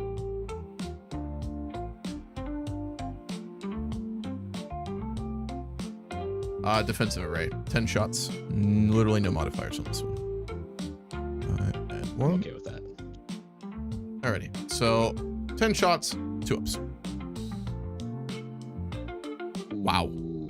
Wow, mine got okay. On 2s? That's unlucky. Yeah. Yup. You missed half of them. You I dropped know half I of did. them. That's statistically wild. 6s. No rerolls. Fuck. Oh, Balanced out apparently. The fuck. What 4 the at AP 0. 1 damage each. The hell Some of them is are statistically gonna this- go through. Nope, just kidding. 3 of them. 5 up.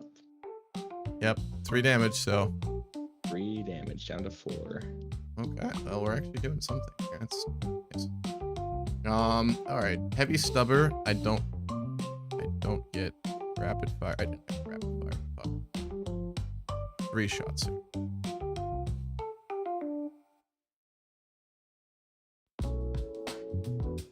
Two ups. Hit them all. Hit all of them. 6s. No rerolls. 1 at AP 0. 4 up. Nope. 5 1 up. damage, so 1 feel no pain. Yeah, you're fine. Wait, it's He a 4, felt right? it. He felt it's a 5 up. Feel Oh, no pain. okay. He felt it. Wow. Next one, D3 shots. 2 shots. 2 at 2 ups again. Hit them both. Strength 8 on this one, so this will be 5 up. 5s. Yeah. Make 1. 1 at Jesus AP Christ, minus you're 1. always rolled 1 6. AP what? AP minus 1. 5. Nope. So Damage. 2 damage, 2 feel no pains. He's still alive after all these I know. shots. Oh, he feels 1. Make 1, fail 1. 1 damage.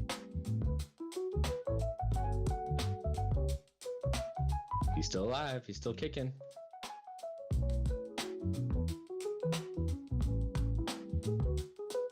Okay. Lastly, we have. Also, he's now. I can't do it. No, ignore me. Let's see. 4, 5, 6, 12 shots on You're this. still shooting with this mod. Oh my god. Dude, Repulsor Executioner goes hard. I'm not going to lie. Oh This is my devs, by the way. God. This does have devs. So 2 ups. Yeah, Repulsor. I like the Repulsor a lot. It's Not fun. my rubrics. 2 ups. Only drop 2. All right. Strength 6. So 5 ups, but devs on 6. Come on, Gilliman. I need this one. No, you don't. 2 devs So 2? off the bat. And then 1 And- at AP 0. 4 up. Fuck off. Save that one. And 2 then damage, those are though. He's dead. 5s. Because devs, yeah, 2 feel no pains. No, I have a 5 up. Yeah. Oh, come on. 1. That was the last gun I had. Holy fuck. The Unbelievable. old-fashioned way. Wait. There's nothing else. Yeah, there is. I haven't shot with this Tech Marine, have I? I don't think so. That's a fucking Forge Bolter right there, lad. That's what that is.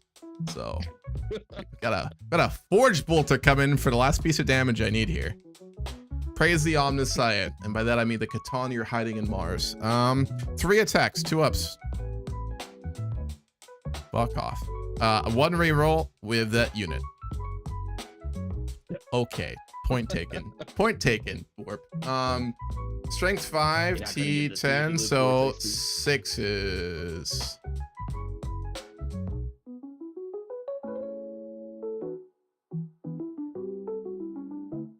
Nothing. Lovely. Unfortunate. I love Unfucking fortunate. That is a travesty. I fired with everything else except, you know who I have not fired with? You fired with everything. Snipey McSniper has not shot yet. That is true. Is he gonna win the win the day? He fucking needs to. It's the only thing I I can just shoot hope at he that's blows not up. a goddamn cultist. So, yeah. All right. Let's see the Vindicare MVP move right now, buddy. I need you to go hard. So,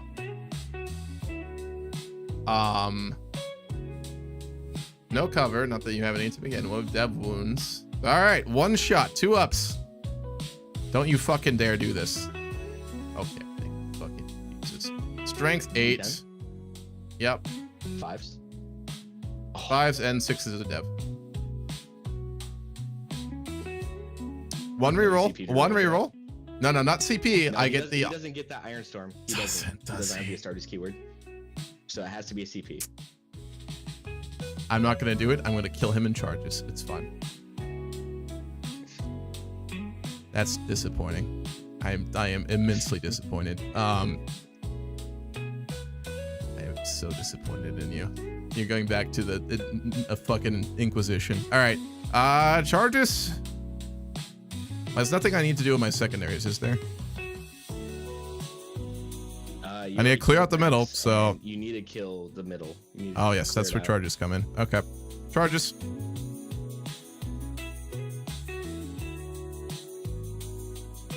So Brutalis, he's going to need a fairly larger charge. 7 to get his base around the cultist, and then a 2. Am I allowed to pile in with the vehicle or only infantry? You can. So I But you could need charge to the charge cultists the- and then pile into the beast, right? Yes, but then you won't do the mortal wounds onto the beast. It would only be into the cultists.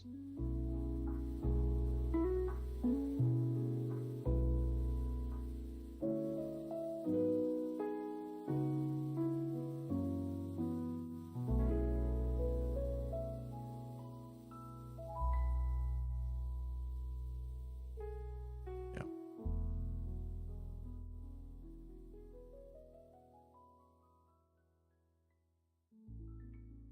I want to make the charge though, so I will do that. So it'll be Brutalis charging into cultists. So that's 7 inches I need. Perfect. I need this roll. I need this roll very badly. Well, maybe 7 fucking inches. That's a 7 What a on the dot. what a call. What a fucking call. All right. This is 1 wound on the Marines. Okay, yeah, let's leave it right there. All right, so he will make that. And Brutalis that charge. means yeah, it's Brutalis charge onto cultists. D6. You will not be able to pile in if you do not kill the cultist. Alrighty. How many mortal wounds D3 you got? D3 mortals. I need a 2 here, or I need a 4 to a 6.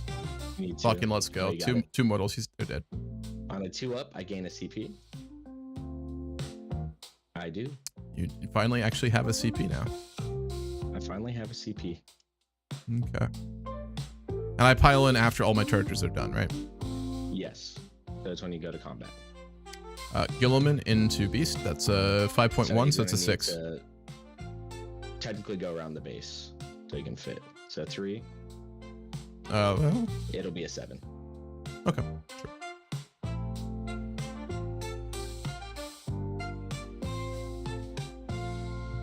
Would you like to spend a CP to reroll that?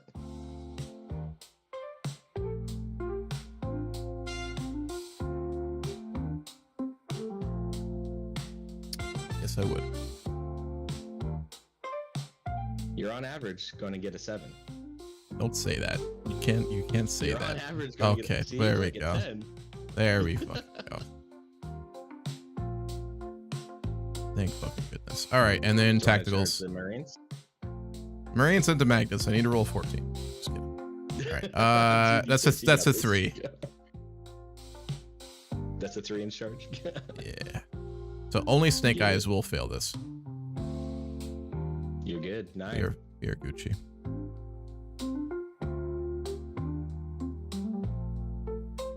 Would you like to charge the interceptors in?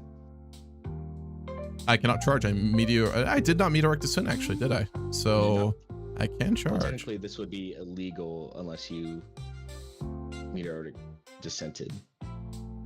So they need to be back a little bit further. Or this guy needs to move. Oh yes, this should have been. Just be over here. Yeah, it's fine. Cool. Boop. 9. 9-inch charge? I don't suppose. Nope, not a chance. Okay. Yeah, fuck it. Charge him. Honestly, that's a 10-inch. 10-inch charge. I get priority on this fight if Yes, you don't you do. charge. I made a 10. I do not get a 10. I could charge my tech marine into him actually. Yeah. He's pretty good at melee. I'm not gonna lie. Yeah, fuck it. That's I need a 9. Needs a 9. You know what I just fucking That's got? a I got a 9. And I'm not speaking German. Oh yeah, we like that. Okay. That's about all I can do here for charges. At the beginning of your combat phase, I'm going to spend 2 of my Cabal Ritual points to reroll a failed save from Magnus. So he gets to choose. Let me see what the range is. On what? Sorry? We were a fate. Use this ritual at the start of any phase. Once during that phase, when a saving throw has failed for friendly Thousand Suns model who's within 18 inches of the sector, you can reroll that saving throw. So who are you rolling the saving throw for? It'd be my mutie. Back From up. Magnus. What are we doing this for? I have to do that at the beginning of the phase. Mm-hmm. I'm spending 2 of my 2 remaining Cabal Ritual points Mm-hmm. to say if I fail a save, I'm gonna re-roll it. If For you're within the 18 beast? inches of Magnus. Okay. So you have 1 reroll and a save. Yes. Okay. And then I will pile in as well. So Perfect. Get in there. Yeah. I know. If it blows up, this will suck, but it's fine. This will be It's- my favorite thing. It's fine. I'm not mad. You're mad. All right. Fight This phase. airbag. They were deployed successfully, and I do have a CP. You did get the CP off of it, yeah. God. All right. I guess then, because can I fight with Calgar into him, or do I have to fight with the Tech Marine into him? Has to be the Tech Marine because I have 2 damage. priority Yeah. in ongoing We're gonna do it. combats. So he does have extra attacks, by the way. So you will, I believe, get to use both of his melees, right? No, just 1. Oh, extra attacks, yes. Everything that has an extra attack, you can use along with your regular melee. Yeah. So I gotta hit you with a servo and then Omniscion power axe. You only ever killed that 1 vehicle, and he was way too far, so he doesn't get the bonus attacks. So he'll just be hitting you regularly. All right. So starting with the power axe, 4 attacks 4 attacks. at 3s. No rerolls beyond the one I get to just use in general for each unit. We'll go ahead and actually use that. Beautiful. 4 strength 6 to your AP. Oh, sorry, toughness. E4. So 3s. No rerolls. 3s. Hit 3 at AP minus 2. 3 4-ups. Yep.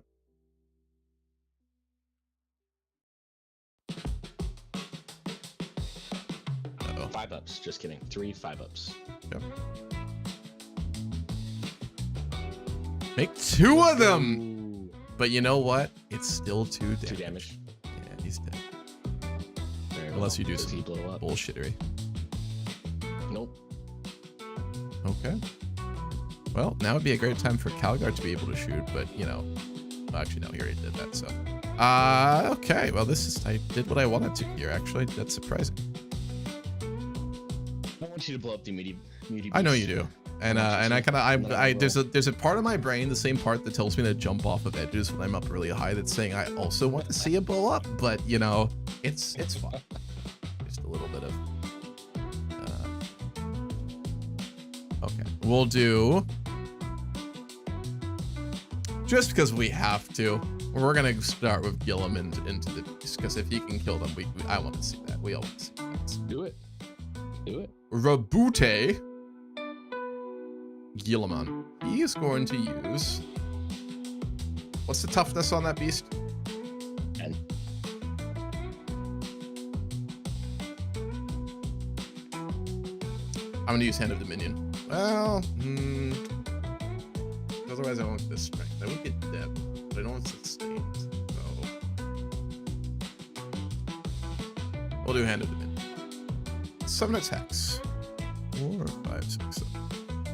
7 attacks, looking for 2 ups. This is lethals, by the way. Lethals, perfect. No lethals. Not a single lethal. Okay, so 3 ups due to strength 14. Jesus I like Christ, that. just 3. dropping dice here like fucking crazy. 3 at AP minus 4. 5 ups. Save 1. I'm gonna reroll 1 from the ritual. Yeah. 2 at 4 damage each. So 8 dice. There is a chance. There is a chance, yes. You can feel no pain, this bitch. Aw, half. Does Alright, he does he blow blow up?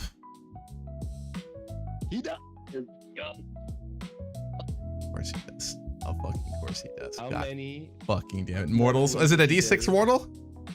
D6 mortal wounds to Magnus or to not Magnus? Girly Man. Everyone. It'll hit Take 1. And then the Brutalis.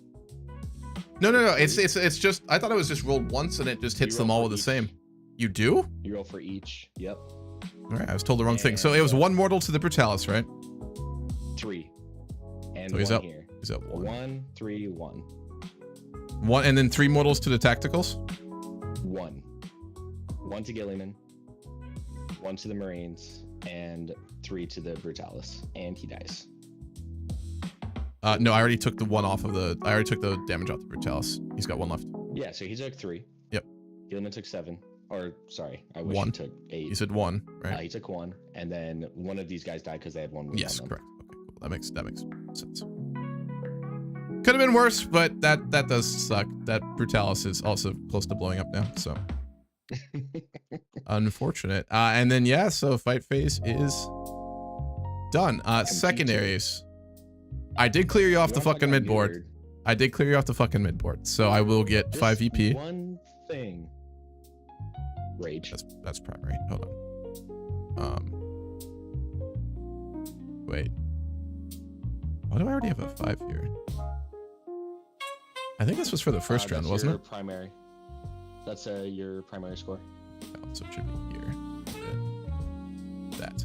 And then for this, I will get all 5 for killing units. And then for this, I will get all 5 because I clear out the center away from 6 inches. Yep. It's not bad scoring. Not great. Not enough to make up my difference with you, but we still got 3 rounds. So, your turn. You're now up to 2 CP. Right. You didn't use any, right? I did not, so I should be up to 2. Yep, I'm up You're to up to 3. 1. No, 3. Oh, 3? Okay. Yep. I'm going to score 10 primary. Yes, you are. Yes, you are. I'm about to clear out this this middle area. You gonna try. And with Magnus, I it's get 4, not looking 5, good. 6, 7, 8, 11. 11 of dice. your magic For my points. ritual. Okay. Yep, magic points. My mana. Cool. I do not score another one. So I'm going to begin the movement phase. Nothing else in your command? No battle shocks. Everything else is dead. Mm-hmm. Oh, wait. No, battle shock for this guy over here. Oh, no, it's the Infernal Master. Nope.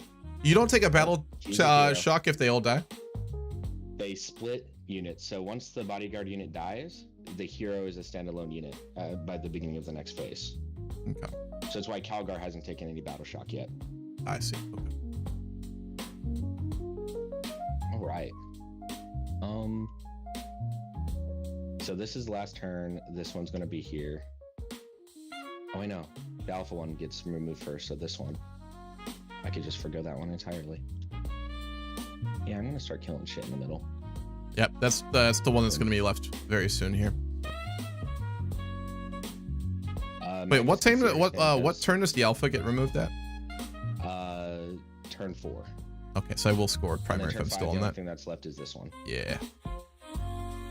These guys are gonna move 10 inches over here. They are mounted, so they can't go that far, but they do have fly. We're just gonna come up over here.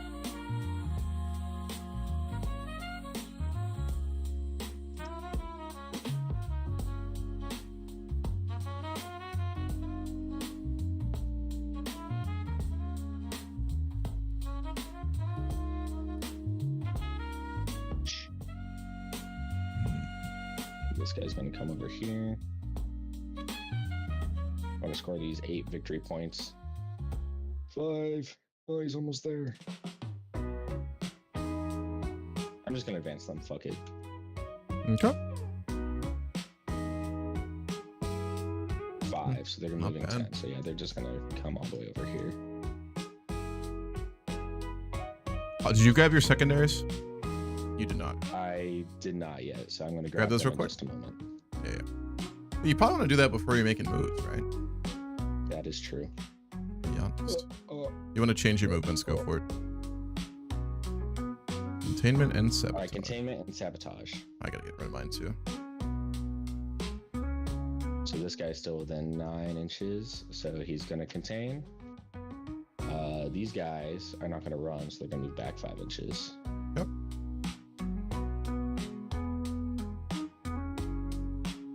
Or 6 inches. Essentially, they're gonna be within 9 inches of the edge.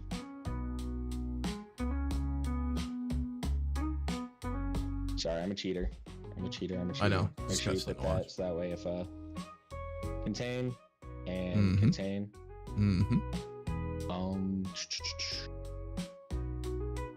Can see. All right. These guys are gonna move up 6 because they're gonna. I'm gonna run. What was my other secondary? I did not look very closely at them. Containment and sabotage. Yeah, you got to do actions for that, which you do for free in addition to shooting due to our mission rules. Yeah, so pretty good. These guys are gonna run. Has to be outside of my deployment, so this would technically be. What is the stipulation on sabotage?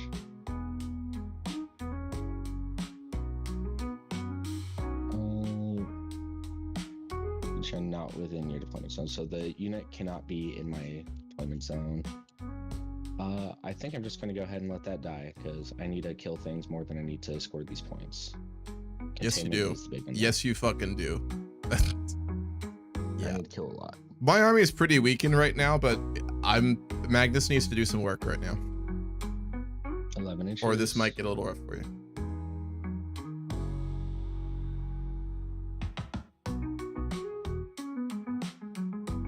So Magnus can kill the majority of your army. I know. I'm very aware. Right now. Oh, I knew. I do have one fire overwatch I can put onto you, though. Yep, but Magnus doesn't need to move to shoot everything in the middle. Indirect fire? He could see from the tip of his wing over here. That would... and he wouldn't move, so I can't do a fire overwatch, can I? Yep, you will get cover, but it means I can psychic bolt you and... Yeah.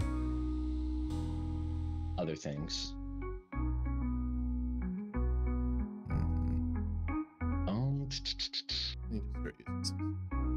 On to the beginning of the shooting phase. I'm going to go ahead and Doom Bolt Gilliman.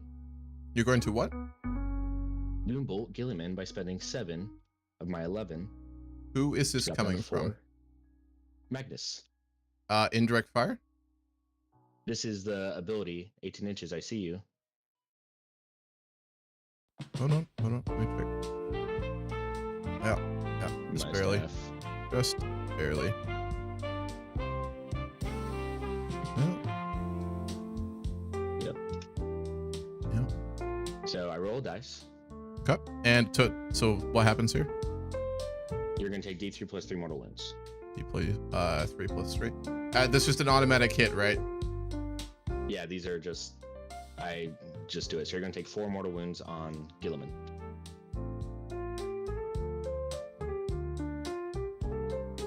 That's something. All right. So you only have a couple Cabal points left, right? 4 left? Okay. Yep, I have 4 left. He cannot do another ritual. However, I think this other guy can on his behalf. No, he cannot. I only have 4 You cannot left. shoot through ruins like we've said, right? So unless it's an indirect fire thing you're doing. Well, I'm not shooting through. I'm shooting from my staff. Oh, it's Magnus again? Yeah. Yeah. So this is just at the beginning of the shooting phase. I am shooting with Magnus, and I'm spending a CP, one of my 2, to give him full rerolls for his psychic attacks. And I'm going to put his big shots into Gilliman and his small shots into the Dreadnought. Let me think if I want to do anything. I will get cover, which helps for saves. Has this got devs on it? They all have devs, because all my psychic weapons have devs. Good. Okay.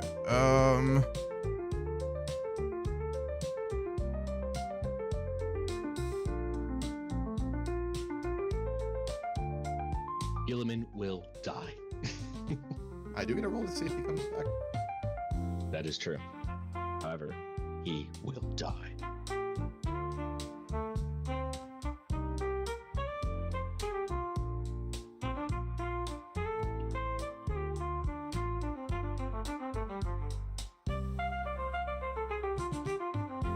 Anything on The AP on these?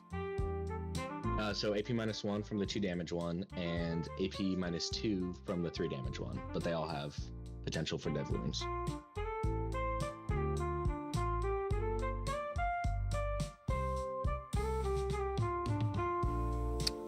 I just gotta take it, unfortunately. So go right ahead. Take it on the chin. Yeah, there's nothing really to be done here. This just sucks. Magnus. I mean, for his point costs, it makes sense. All right, so 3d3 shots. Okay. 3, Nine. 4, 5. Oh, 3. 5 shots, hitting on 2s. Oh, drop Rerolling 2. because of the CP. And hit him up. All 5 hit. Okay. And this is strength 9 into Gilliman's toughness. 9, I believe. 1 second. Yep, toughness 9. So you're looking for 4s. 4s down to 3s because of my +1 to wound with psychic Okay. weapons. That is 6 dev wounds, and I'm just going to go ahead and reroll that, but it's still a miss. All right, so all that, I mean, it was 2. What's the damage on these? 3 each. Yeah, so he's just gonna die here. Everything will go into him, and he will die. Did you put all? Are any of our attacks going into Gilliman? No, no. This was the only shot profile that was going to Gilliman. The rest is into Okay, the so let me Brutalis. see. When do I do the thing to see if he comes back? 1 moment. At the beginning of the next phase. Yes, indeed. So it would be in your charge phase. Yes. Okay. So for now, we'll just do. No. Keep him there. Keep him there. Because if he stands up, he needs to be right back where he died. Fair. All right. And then into Brutalis. He's only got 1 health Brutalis, left. D6 plus 3 shots. For 4 shots. Okay. Making this harder on me, Magnus. Cool. Hitting on 2s. Okay. Hit 3 of them. Hit 3 of them. Right to a 1. Perfect. And then these are strength 5 to Into... T10. So 6s to 5s. Hit 1. 2 devastating wounds. Oh, he's just gonna die then. D6. Does he blow up? It's on a 6, right? Yep. Nope. He is dead arena. Get him out of here. And the next, these guys are going to put their shots into the tactical marines in the center. Okay. They will have cover though from the crater since they're infantry. Yes. However, these are lethal hits. So 6 shots. Sure. Oh, yeah, oops. And then these are going to be hitting on 3s. Okay. 1 lethal hit. 2 dropped. And what's your toughness? 4. 4. Strength 5, so 3s. Okay. Drop Give 2. me 1 AP1 or 2 AP1. Sorry, You hitting on 2s? hitting on 3s. You dropped 2, right? That's all. Oh, because of that. Okay, I had a lethal 2. hit. 2 at AP1. AP1, so AP0. Or 3 ups here. Make them both. Take them both. And then we have the shaman. 1 attack, D6 shots. Sorry, 1 shot. Strength 9 or choose to hit. Hits. Strength 9. The Plus 2s. 4. That is 1 devastating wound. So that One will last just. one How much shot. damage? Just 1. Okay, 1 marine is down to 1. All right. And that'll be my turn. I score max on containment, and I'm going to throw away sabotage for a CP. Okay. Oh wait, does Gilman stand up? We got to roll for that. So you're not doing charges in fighting, right? I can't charge. He's advanced. Yeah. Okay. So all right. Nothing else So is for in Gilliman, I charge. think it's a 4 up, isn't it? Should Roll be 2 d6 up. at the end of the phase on a 3 up. Put this model back on the battlefield, as 3 up. close to where it was destroyed. Can I use a command C reroll on abilities? You cannot. It's an ability. All right. I need to make this roll. If I don't make this roll, I'm probably GG'd here. So 3 ups. Thank fucking He's up. Jesus. All right. He is up with 6 wounds left. And My God. do you mind giving me 6 primary for containment Sorry? or secondary? I'm sorry. For containment? Yeah. Okay. Well, we're on round 3 now, right? Yeah. So 6. Yep. Did you score primary already? Or did we not do I that scored yet? 10. I should have 10. Cool. All right. All right. This is looking very good for me here. All right, so my turn. How many wounds See- does Gilman have? 6. 9. 6. He comes back He with stands 6. up with 6. All right, you're gonna get another CP. I'm gonna get 2, so 3 and 5. I'm gonna go ahead and draw my secondaries. God damn it! Sabotage and extend battle lines. Actually, that is no man's lands. yeah. So it means you can't really move.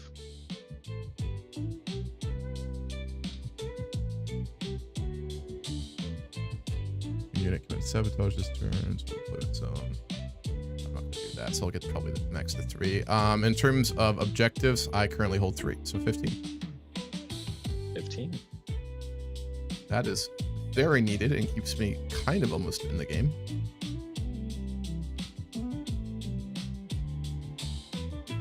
Yeah, I'm down 6 currently, so. But then this is the last time I could score this far left, obviously, VP, right? So Yep. they all need to move very quickly, very far, which it's gonna be rough. All right, command phase. Let's start with Oath, since fucking the boy is back. I will take the 2 regular ones. So, primary Oath target.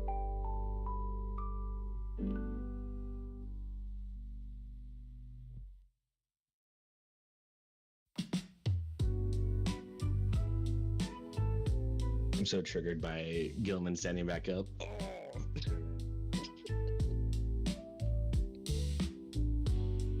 I needed that so fucking badly, dude. So fucking bad. Of course, I put it out of range of my fucking tech marine. So yeah, I can't do that. That's unfortunate. Remove +1 to hit. Remove Oath. Primary Oath is going to be on the Skyfires over here. These guys. Okay. So we'll do 1 to hit. And sorry, 1 to wound, my bad, and then reroll hits.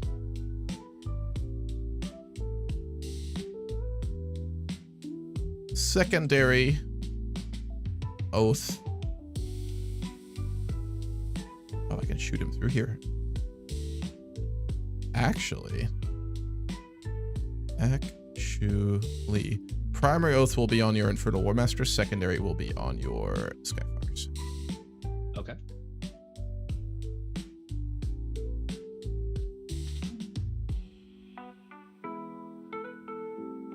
I don't think I have anything else I can really do here, actually.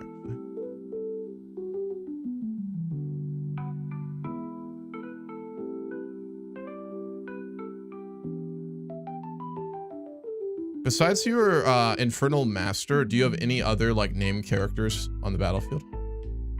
Over here and over here. Which one is the named character in this grouping? The Shaman. Shaman? Cool. And the Infernal Master. Yep, I will be able to shoot that Shaman with my sniper. Fuck yeah. I think I have the range. 48? Yes, I do. Easily. Yep. Easily. All right. Command phase. Anything else I want to do here? I'm not forgetting anything, am I? I don't think so. Okay. I'll be right back. You can go and do your movement. Sure. But let me know if you move anywhere near the Skyfires. I might be able to shoot at fucking Magnus. No, because I'd have to advance. I can, though. They have assault. Oh. Not worth, though, is it?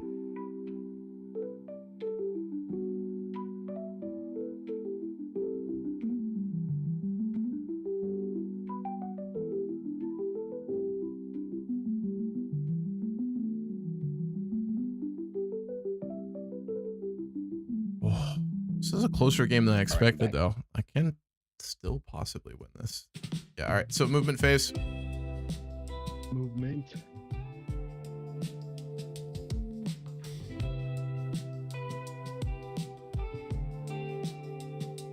Vinicare's 6 inches, I think. 7 inches, actually.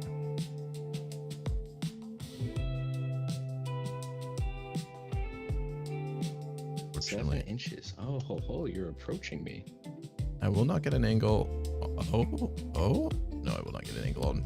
Here's a weapon. Ha ha ha ha. Yeah, you can see it Not now. worth. I can't do enough damage for that to be worth, though. So, well, we'll see how desperate we get here towards the end of the turn. Okay, Inceptors.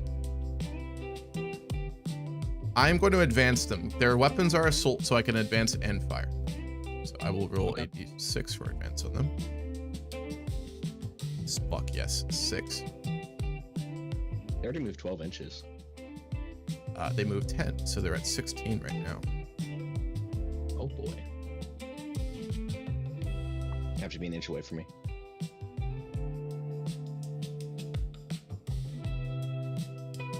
Yep.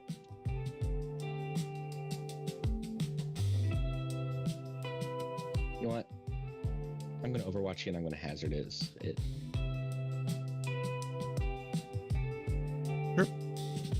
Now I am within range of the obstacle though, so I will get cover off of it. I ignore cover with this, I think. Fucking gross. Okay. You're using a CP for that, right? Did you bring it down by 1? Not yet. I did not. You're down to 1 CP. Does not ignore cover, but it is AP -2. Yep. And So it'll be an AP -1 then. so 5 shots. Yep. And these are just straight wounds. You're mortals? Straight wound rolls, because I don't need a roll to hit. I see. Okay. Give me 4 AP -1. Sorry, I just deleted them, but it was 4. So 4 Fours, fours. because I'm assuming you're T4. No, I'm T. Inceptor's T6. T6, yeah, so it's strength 6, so force. Boom. And then hazardous check. You do that before or after? No, we're good. After. So 4, I'm looking for fours. 1. 1 damage. 1 damage. One of them is down to 2. Wait, wasn't I at 3 CP? Why am I suddenly down to 1? I asked if you put it down by 1 and you said no. Then I put it down by 1. So you must have done it. So you're back up to 2 then. Because you went up to 3 at the end of the turn, right? And then it was at 2 when I asked you if you'd brought it down by 1, so you must have done it. No, I didn't, because... Did you spend a CP on something else? I spent a CP to reroll all hits with Magnus. Yes, you did. So you're down to 1 CP. Yeah. Yeah. Well, that was fun. Nice knowing you, Infernal Master guy. Oh, wait, I still have one more shot, technically. With? Infernal Bolt Pistol. Yep. On what up? Does not hit. Yep. Needed a 6.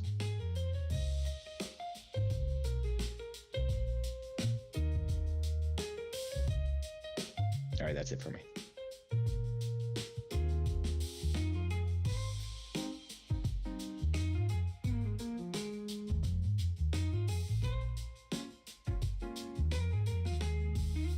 To sabotage, I need to do an action, right? Yes.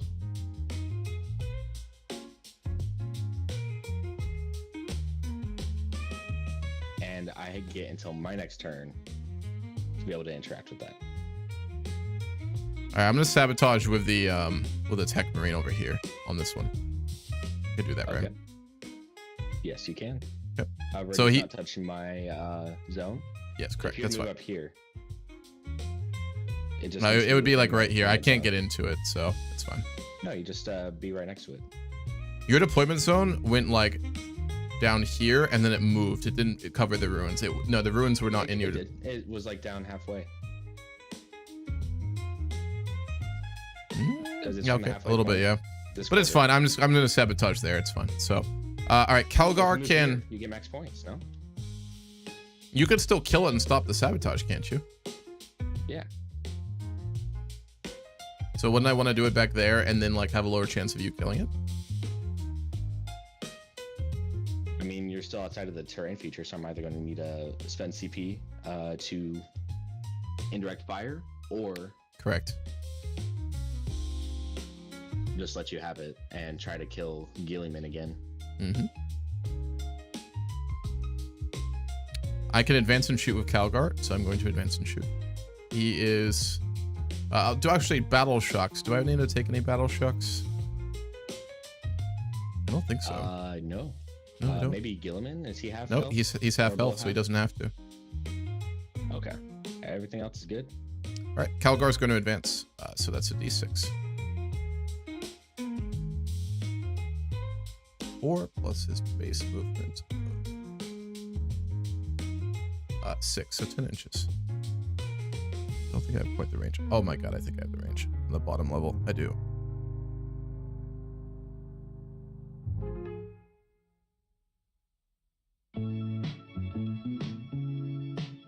Oh, you're in shooting range.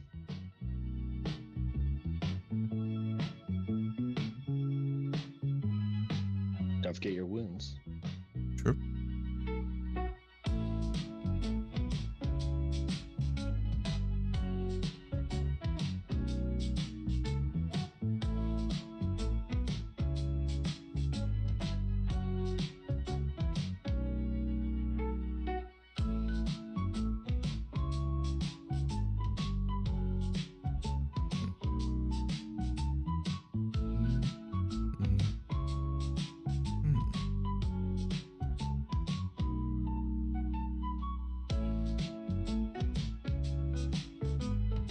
Eight inches of movement. 2. And then that will get 6 more. I believe I have range. I do. Cool.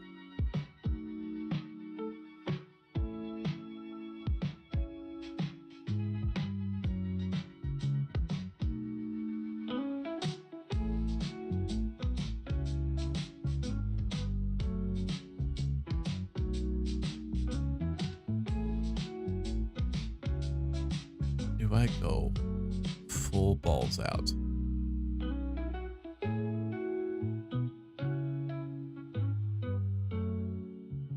Kind of want to go full balls out.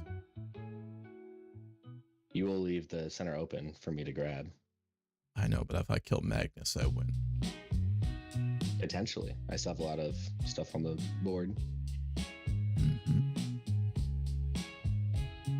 We're going to go balls out. Okay. Actually, no, I can't. I can't charge through the wall, though, can I? No, not as a monster. Can I charge through enemy units? No, unless you have fly, but I think even then they stop that.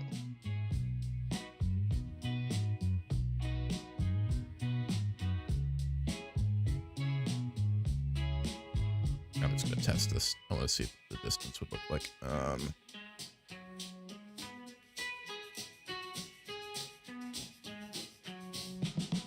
That's 9. You can curve a charge like this, right? Yeah, but you have to do it to where the base clears, and then. So it'd be 5, and then a 6. So I need 11. That's very unlikely. No, it's a 5.5, so it's a 10. Okay. So you see, if as long as you're within engagement range, so if it says 5.9, Yep. that's still a 10-inch charge. If it were to say 6.1, then you need a 6. I'm doing it just for the fun of it. We are engagements. absolutely going to Perfect. just do that. So okay, kill him in there. And you guys can see Magnus. No, he can't see Magnus because we said the windows aren't, but he can see the Zangars, so he can shoot at the Zangars. No? Oh yeah, the windows, but Mhm. yeah, okay. Calgar can see your Infernal Master, and then the Interceptors can see the Infernal Master, and they can see Magnus. Very well. Tacticals will stay. All right, and then I'm gonna do the last fun maneuver I have planned here.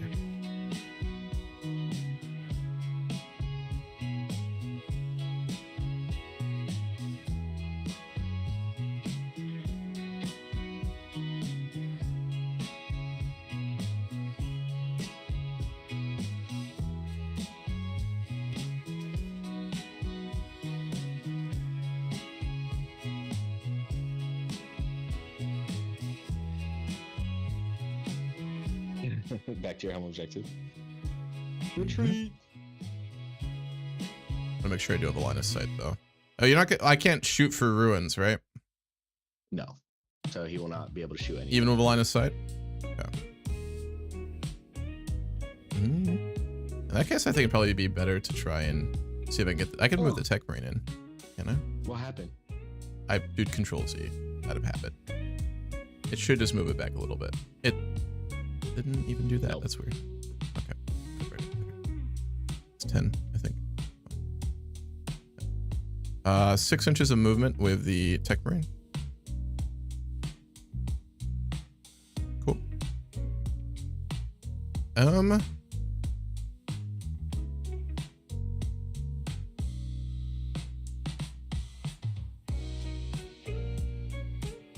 A pivot with a base costs 2 inches, right? Yes.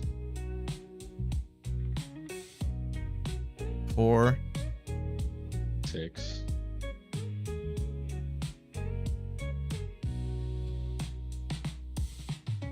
And then I have 4 to go.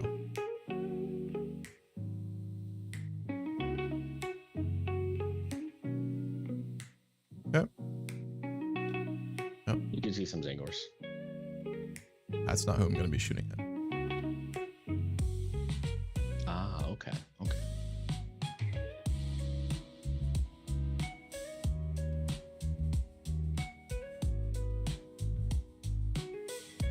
I think that's all my movement. Yes, it is. All right. Calgar shooting into Infernal Master. He will get covered. At the beginning of your shooting phase, I'm going to spend 2 on the Infernal Master to reroll a save. Just 1 save. To a unit within 18 inches. So actually, I'm going to do that on Magnus. I'm going to do that on Magnus. Okay. Calgar into Infernal Master. Boost me. Vortex. Twin linked. With Oath.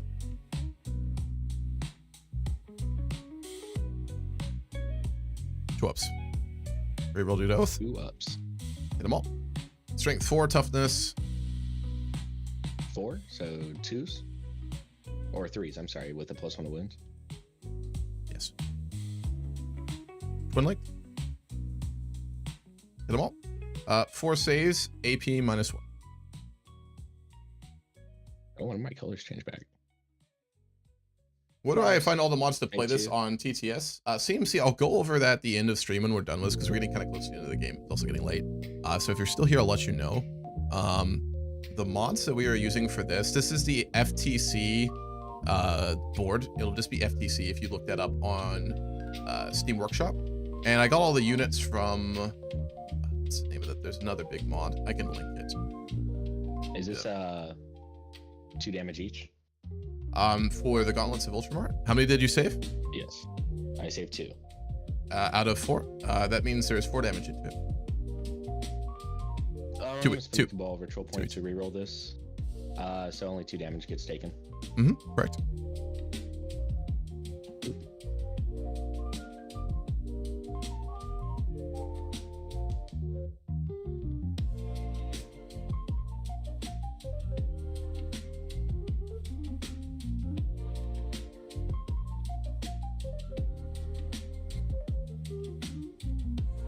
Let's see if it gets a line of sight.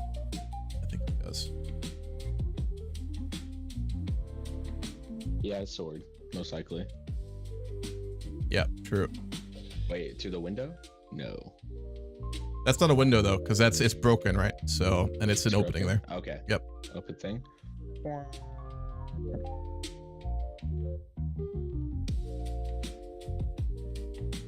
I think he's got an angle there with a sword.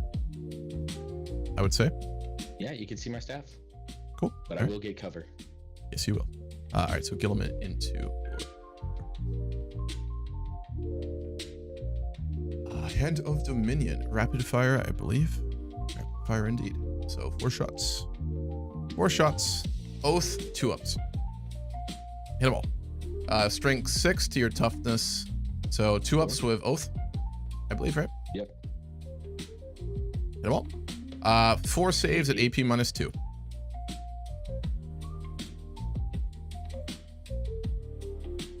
I saved 2 of them, and he's dead. Cool. Beautiful. Oath is now on your Zangors. Zangors. Beautiful.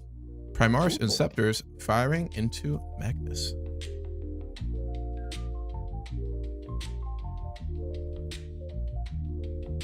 I will not get rapid fire, obviously, on this. I don't even have rapid fire. Sustained hits. So 9 shots.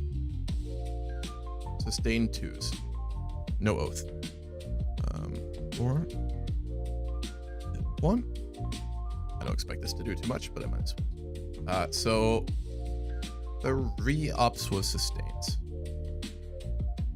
Jesus Christ. That is atrocious. No re-rolls either. Not. Nope. Okay, twin linked. I'm at strength 5 to T1. T11. So Damn it. All right, so Sixes. 6s. It's straight up 6s. With twin linked though. not a thing. Oh my fucking god. That's some sloppy fire there, boys. Fuck. Some sloppy fire. Magnus said, "Nah, miss me with that." Miss me with that. Ballistus into Magnus. Gotta make something happen here. Holy fuck. Probably should have put Oath on him, to be fair, but oh well. It's what it is. You just wanted to kill my Skyfires for some reason. I wanted to try and bring down. I don't know. My plan did not go quite how I imagined it in my head. This will be crack, so 2 shots, 3 ups, no rerolls. Is Magnus below half strength? He is not. Rerolls. Hit and then a reroll for that. Hit. Both. Nothing special with crits though. Strength 10 to toughness 11 is going to be 5 ups. Yep, no rerolls, right? No reroll. I need to make a shot here. Rip my computer. I make 1. 1 save at AP -2. 1 4 up. Well, technically it'll be -1, so 3 up because I'm in cover. Yep. Saved it. He said not. Unbelievable. All right, Ballista Slide and Chasm. Choose shots, rerolls, 3 ups. Rerolls. Fuck off. All right, that's. I will use the 1 reroll with my fucking. No, I already rerolled it. Never mind. Strength 12, so I will get 3 ups on this.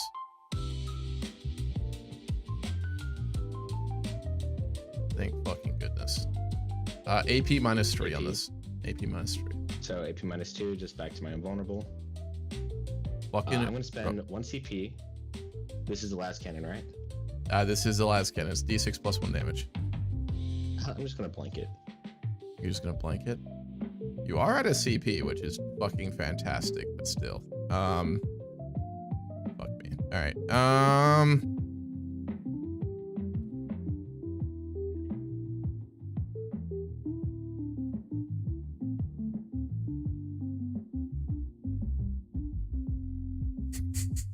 God fucking damn it. Okay. Tacticals, including missile launcher into the boys over here, which will get. Actually, I think I have the range. Let me double check to make sure I do it. Missile 48 inches easily. How many units do you have? How many? Just 5? 4. What's this toughness on this unit? 4.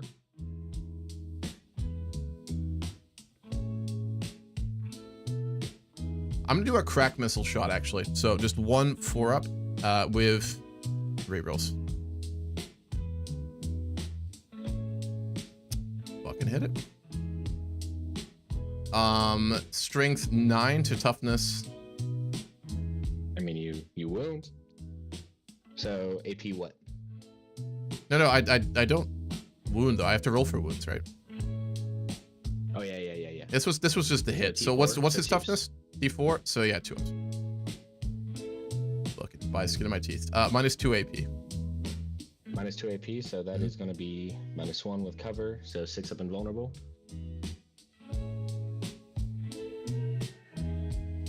No. I don't even know what to say then. Okay. Holy shit. All right. 2 fucking hell. 2 bolt guns, I guess. Might as well. That's fucking ridiculous. All right. 4 bolt gun shots into them. 3 ups with rerolls. With rerolls. Hit them all.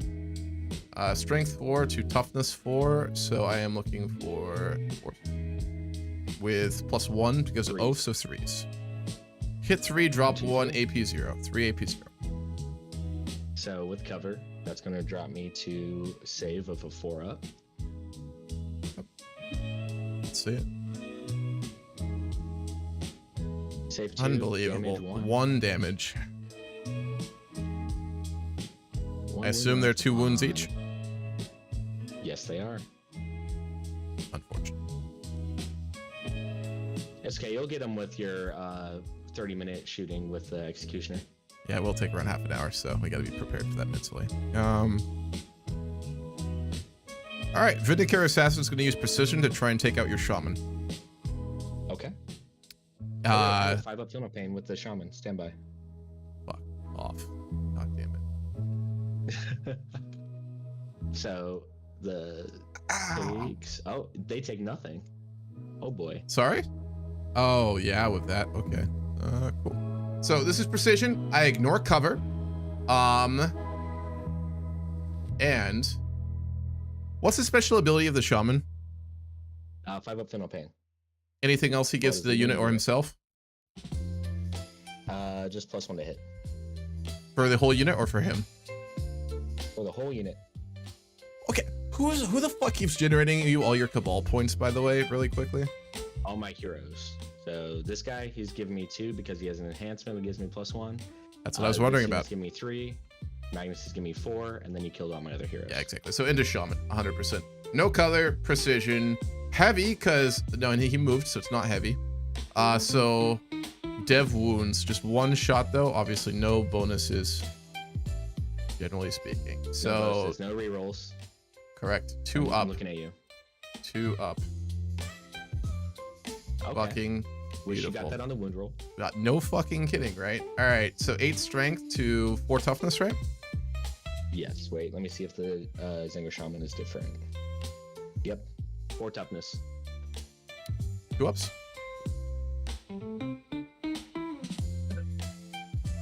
Command fucking reroll.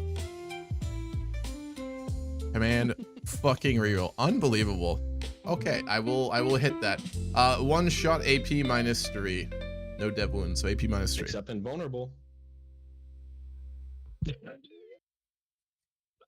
God fucking damn it. That's fucking ridiculous. That is so fucking ridiculous. That would have killed him. So tell me that the Vindicare is worth it. He has wasted you 2 Folks CP. watching, have any of you ever heard the story of Sisyphus? I feel like this would be a really good time to tell the story of Sisyphus. That is, Oh my god. I don't. Alright, get on with your 30-minute shooting. There's so much psychological damage being done right now. It's kind of ridiculous. All right. Fucking just executioner.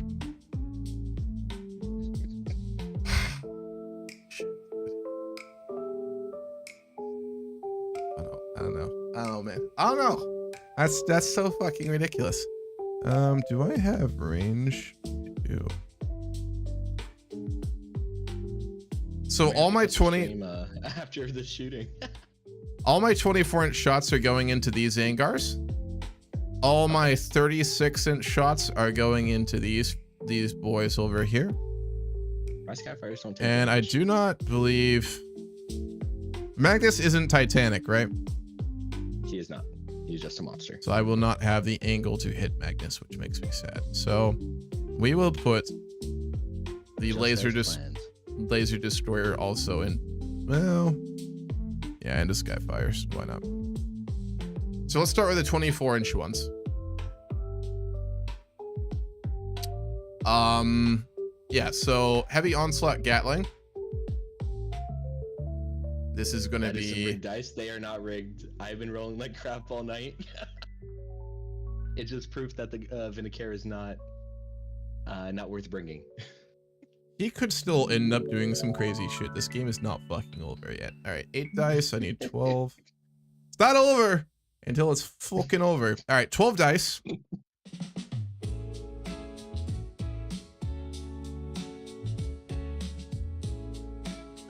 I cannot do that. Okay. 12 dice. This is gonna have dev wounds, by the way. Your unit is not below half strength, so I will not get a bonus to hit. They do not currently have oath either, so this is just 12 at 3 ups. And I will get cover.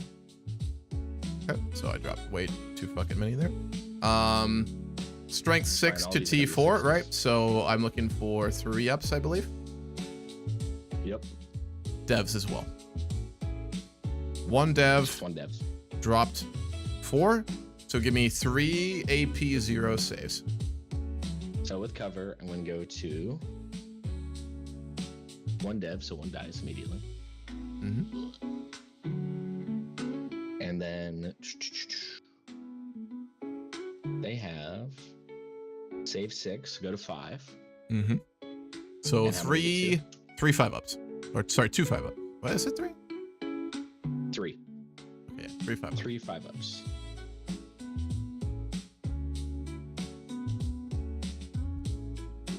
Save 2, take 1 more. Another one dies. Another one bites the dust. Unfucking unbelievable. All right.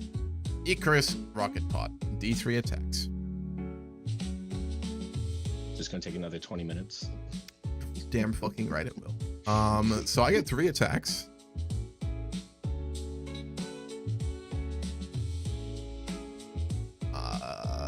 Three ups. No rerolls. Make 2, drop 1. strength 8 to 4, so It's that's twos. good. I have fours. 2's up. 2 ups. Fucking Oh, barely. just barely. 2 at AP minus 1. With cover, just flat. 2 flat. 2 6-ups. Fucking drop them Damage both. 1 2 each. damage each, but it doesn't matter. So just kill 2. 1 and 2. We're dead. Moving on. We have Repulsor, Executioner, Defensive Array, 10 shots. 2, 4. You get what I mean about the Repulsor being pretty solid now, right? Yeah, we're just gonna need to find a way for you to speed up these rolls. I know. Speeding up the rolls is a big part of it for comp. The other thing is like figuring out how to maneuver him. I mean, the big thing for like speeding up rolls, right, is I just need to play a lot more because I'm still so fucking new, right? But I'll need to train for tournaments. All right, 10 shots, 3 ups. Drop 3.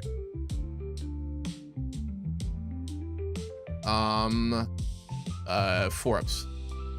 It's flat. 4 strength, 4 toughness, 4 ups. Drop 2 more. 5. Give me 5 No at AP? AP 0, so yeah, +1 due to cover. Or minus 1, I guess. So this is gonna be 5s. 4 Take damage. 1, 4 more die. That's the last of And move the my fire shots out. going into them. So yeah, you've got whatever's left. All right, now firing into the Skyfires in there. Let's make sure I do have the range. I do have the range. Will not get rapid fire, so 3 shots here. 3 shots from the stubber. 3 ups. Drop 1. Make 2. 4 ups because 4 strength, and I assume toughness 4, right? Yep. 4 ups. Make 1. Drop 1. 1 save at AP 0 with cover. So with cover, onto 4-ups. Saved it. Saved it. Oh. Next we have the Twin Heavy Bolter. 3 attacks, sustain hits. All right. One of these days you're gonna roll 6. I can't believe you're only halfway done. Speaking with of the shooting. devil, but ironically, I did drop dropped 2. 2 of them, so I just dropped 1, 2. Strength 5, toughness 4, so 3 ups. Twin linked. Hit them both anyway. Give me 2 saves at AP minus 1, so balances out. So that will be 5s. Make them both. My Skyfires don't take damage. Are they flying? They are flying, yes. Fucking W. I don't have 18 inches for sure. No, I don't. So 3 attacks. This is anti-flying 4 at twin linked. So 3 ups. Make 2, drop 1. Anti-fly 4 up is for wounding, right? Yes. Okay. So 4 up for wounds, and 4 up's also just for regular wounds. So drop 1, hit 1. Yeah. So AP. 1. Actually, hold on. I have twin link, so I'm gonna reload that other one. Forgot about that. Doesn't matter. 1 at yeah, literally. 1 at AP 0. So 4 up. Okay, finally. Unfortunately, only 1 damage. 5 up. Feel no pain. Oh, they felt it. I felt it. 1 damage. Oh no. Oh no, they felt it. This is not. They finally took damage. This is How many guns did you use? all of them except for 1. There's 1 left. This is my heavy laser destroyer. I was hoping to kill your shaman. I'm not going to be able to. Okay. 2 shots, 3 ups. He moved, so he does not get heavy. Unfucking believable. I will use my 1 reroll I've been saving this whole fucking time. Cool. Okay. Okay. There we go. Cool. 2s, 16 strength. Hit them both. Hit him. 2 at AP minus 4. So 6 up. Feel no pain.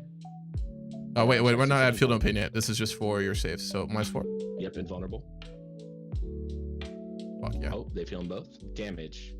D6 plus 4 each. So 9 and 7. All right. So There's 2 individual I'm gonna shots roll though. these.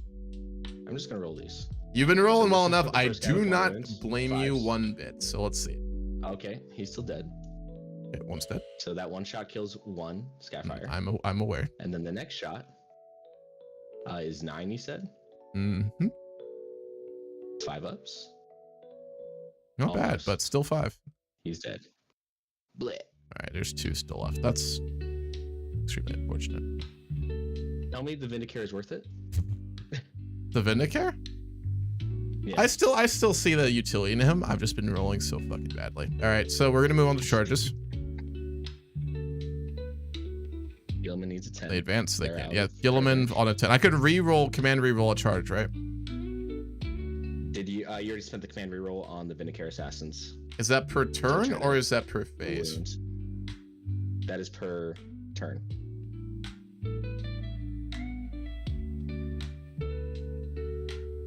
Not that I'm reading. What does it say per phase? Any phase effect, you reroll that roll, test your saving throw if you are using fast rolling dice, like one of the blah blah blah blah blah. But my understanding that I have been told about the rules is that stratagems are like you can use them every different phase unless it says otherwise. Is that incorrect? Because it doesn't say per turn. There's nothing that says per turn. It just says any phase. How many times per round can I use a command reroll? Let's consult ChatGPT. Can you use commands? On page 254 of the full-size book, unless otherwise noted, you can use the same strategy in the course of a battle, but you cannot use the same strategy more than once in the same phase. Phase. So I can. Once per phase, unless it says otherwise. Yep. So per phase, I will reroll. I want to get this Gilliman charge for the fucking lulz. So, all right. Yeah, 10 inches into Magnus. Emperor bless.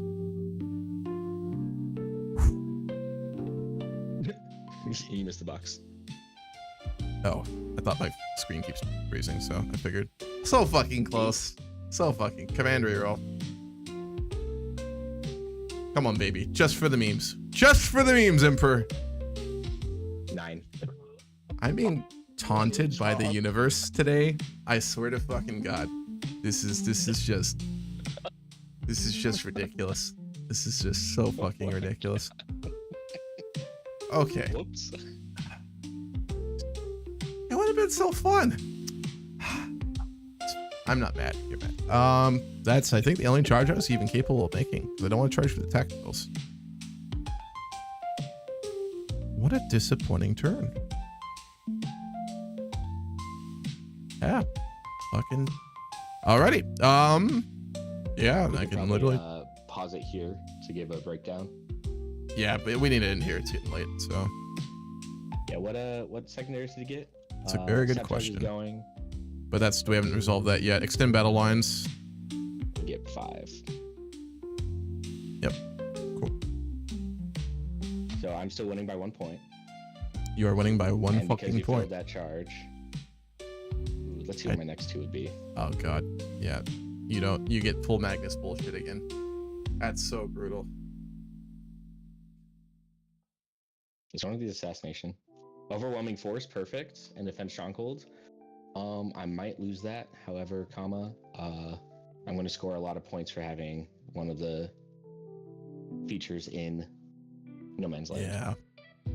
I gotta really just frankly hope that I can almost turn, like, if you don't fuck me up, I have to just all in and hope I can kill enough stuff to dominate for the last round. I don't think that will happen, but I might get lucky. You never know. I don't think we score points in it for holding our home objective. Yes, we did. We've done that every time. Yeah, but we gotta remove 5 points from me and 10 points for you. Only 5, because 1 I did not have. Yeah. Yeah. So 5 and 5. So it just. Which round was that from? Oh yeah, okay. Yep. So 41-40. And then it's after the first your bullshit the first round. I gotta say I'm surprised it's still this close. Honestly. Yeah. Because that had shock value, right? That was just insane. So I'm very surprised to still have anything standing at this point.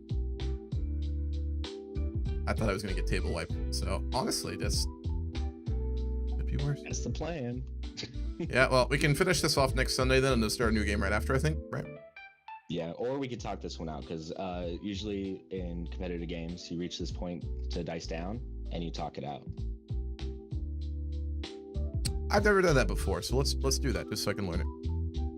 Okay, so essentially, I'm gonna get overwhelming force for at least X1 because of these guys. I can kill them. Also, are you gonna put all your? But you'd have to put your Magnus shit into them to kill them, wouldn't you? No, I could move and charge with these guys, and then move and charge with these guys and shoot as well. Center will be mine. So you would move these guys in, and you'd move we can just move them then, right? I guess just to kind of simulate this. Yeah. So you would move and charge. You would move and charge, and then we'll just say they're dead. So that's. But if you charge them, how would you? You wouldn't be on objective though, would you? Yeah, if I charge. So they move up 6, and then depending on my charge roll, and then after I kill your unit, I get to consolidate in 3 inches for everything that's not within engagement range. Let's do the roll for the charge. So you got to roll. I think is it 5 or 6? 2d6. Okay. No, but is it 5 or 6 inches for the charge? It should have been like a 5, I think. Well, let's go 5. Because they move 6 inches. Yep, that's a 7. So they're in. Okay. And I would have you'll kill. Have to take battle shock, but instead of gaining my CP, you're just gonna take that's smart. Yeah, absolutely, 100%. So, well, then we'll say the tacticals are dead, and then you would consolidate into here with all of them. Yeah. So I had 7 inches, so they were already on over there. And then I would put all my shots with Magnus, full rerolls and everything, into the Executioner because I have 4. Not Gilliman. Gilliman, I would probably charge him in. With what? So he would move up and over. Oh, with Magnus. Your base cannot fit through this ruin over here, and I don't know if it can even fit through that one. Yes, fly. Oh, okay, yeah, you could do that. Is there a place on the ground you can? Yeah, you could sit down over here, I guess. It'd be a fairly long charge. Yeah, so let's. Biggest thing would be killing this Executioner. Okay, so it just has max range, so you can hit the Executioner, right? Well, no, I'll be moving Magnus up 14. If you do that, I would immediately fire my repulsor on him with Overwatch. That's fine. I don't think you would hit enough 6s to shoot me or to kill Magnus. I could roll full devs on one of them, and then I could do my laser destroyer. Could potentially even kill him. Go ahead and roll those real quick. Okay. Did you move out enough that he wouldn't have cover, or would you stay still in cover? I would move out. So my end of my movement would be right over here. Jesus Christ. Okay. Yeah, wow. Okay, I'll only do the roll for the devs, and I'll do the roll for the laser destroyer, because those are the things that will realistically be damaging you. 15 damage. It is potentially doable. I don't get to re-choose my oath at this point, so that is not going to apply. So 2, 4, 6, 8, 10. 12 shots, 3 ups. By 6s only, because this is Overwatch. Oh yeah.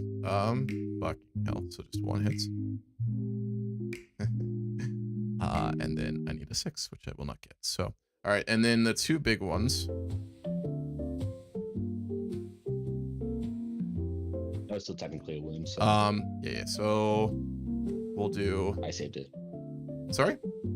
Okay. Yeah. I saved it. I rolled a 6. Laser destroyer. 6 is needed.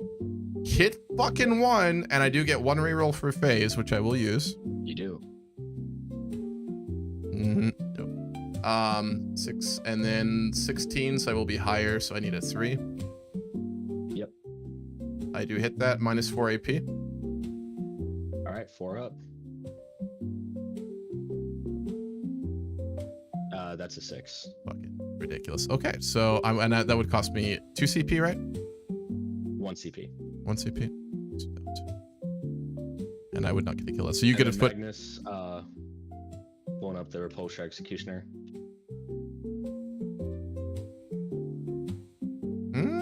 Only unless you'd prefer me to roll it. Let's do the rolls. We got a little bit of 'Cause time then here. I would split shots and kill this guy that's on the objective as well. From who? From Magnus? Magnus. Yep. Does he have a line of sight? Yeah, he does. We've covered. So what are you splitting into, him versus a repulsor? So hold on, let me get my points first. 4, 6, 9. So I'd spend 7 of my 9 to mortal wound the Primaris dude. The Tech Marine? Yes. How many mortals do you get on him? Let's find out. That is a D3 plus 3, 4 mortal wounds. Exactly enough to kill him. Does he have a feel no pain? Wait. Lone operative. Do you get past that? No, it's not 3 inches. It's not 3. It's not 3.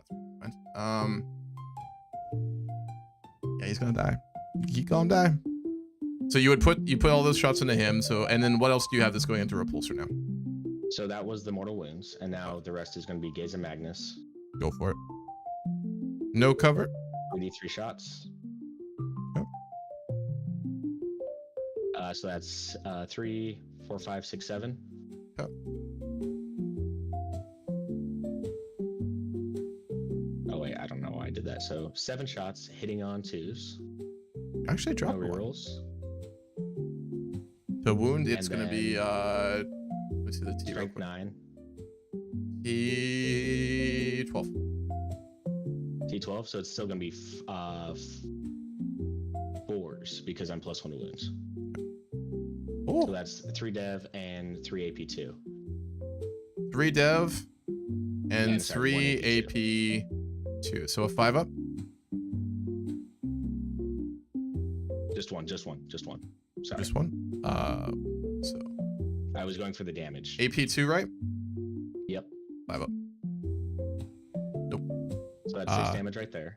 6 damage right there. It is down to 10. And then D6 plus 3 shots for 7. Or 6, 7. All right. This is these your are gonna be shooting hitting on phase, right? 2s. Or is this movement? This is shooting. And then these are going to be strength 5 to T12. Correct. So So 6s. to 5s. Mm-hmm. Oh, Nothing. nothing. All right. Perfect. Next is going to be these guys. You said that they were shooting and then they moved and they charged, right? So they would already be done. Yeah. If you want to say that. So these guys would shoot. So this guy's. Wait, how could they shoot after they've already? They would have had to advance to make this, right? They move 12 inches. Wait. let me Oh see. wow, They Jesus move 10 Christ! Yeah, inches. no, go for it. Fucking hell. So they'd They be are back here and then fast as fuck. charge. I know you're fine. These guys would sit here because I'm not moving them. So I don't kill the repulsor executioner. However, I kill 2 things on objectives. Yes, you do. And then charging Gillyman. Sorry. Wait. Before you do that, are you going into charge phase? Yes. Let me see if I can do this one thing. I can do that.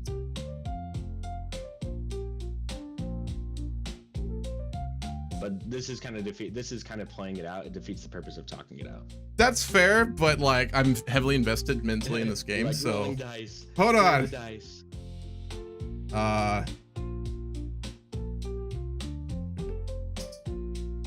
Have you already done your charges?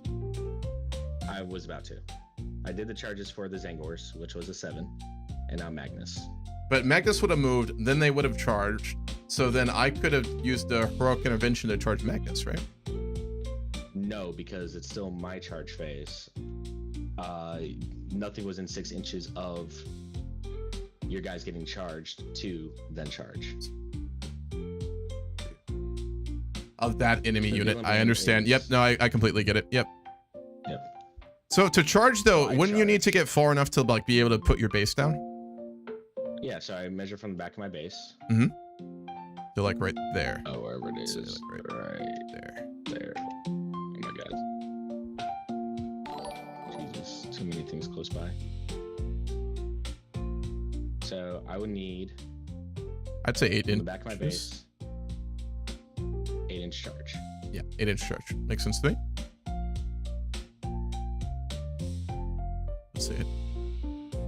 Oof. That is a 5. I do not get it. And I do not have a CPT reroll. However, comma, I got max overwhelming force. Yep. And how much is that? Overwhelming force 5. Okay. And then defense stronghold is ongoing. Okay. Ooh, And good then turn it goes for to you. your turn. And secondaries. do I get You any do not score objective? Sabotage. No, I do don't, not because get he died. So I do get my home objective, right?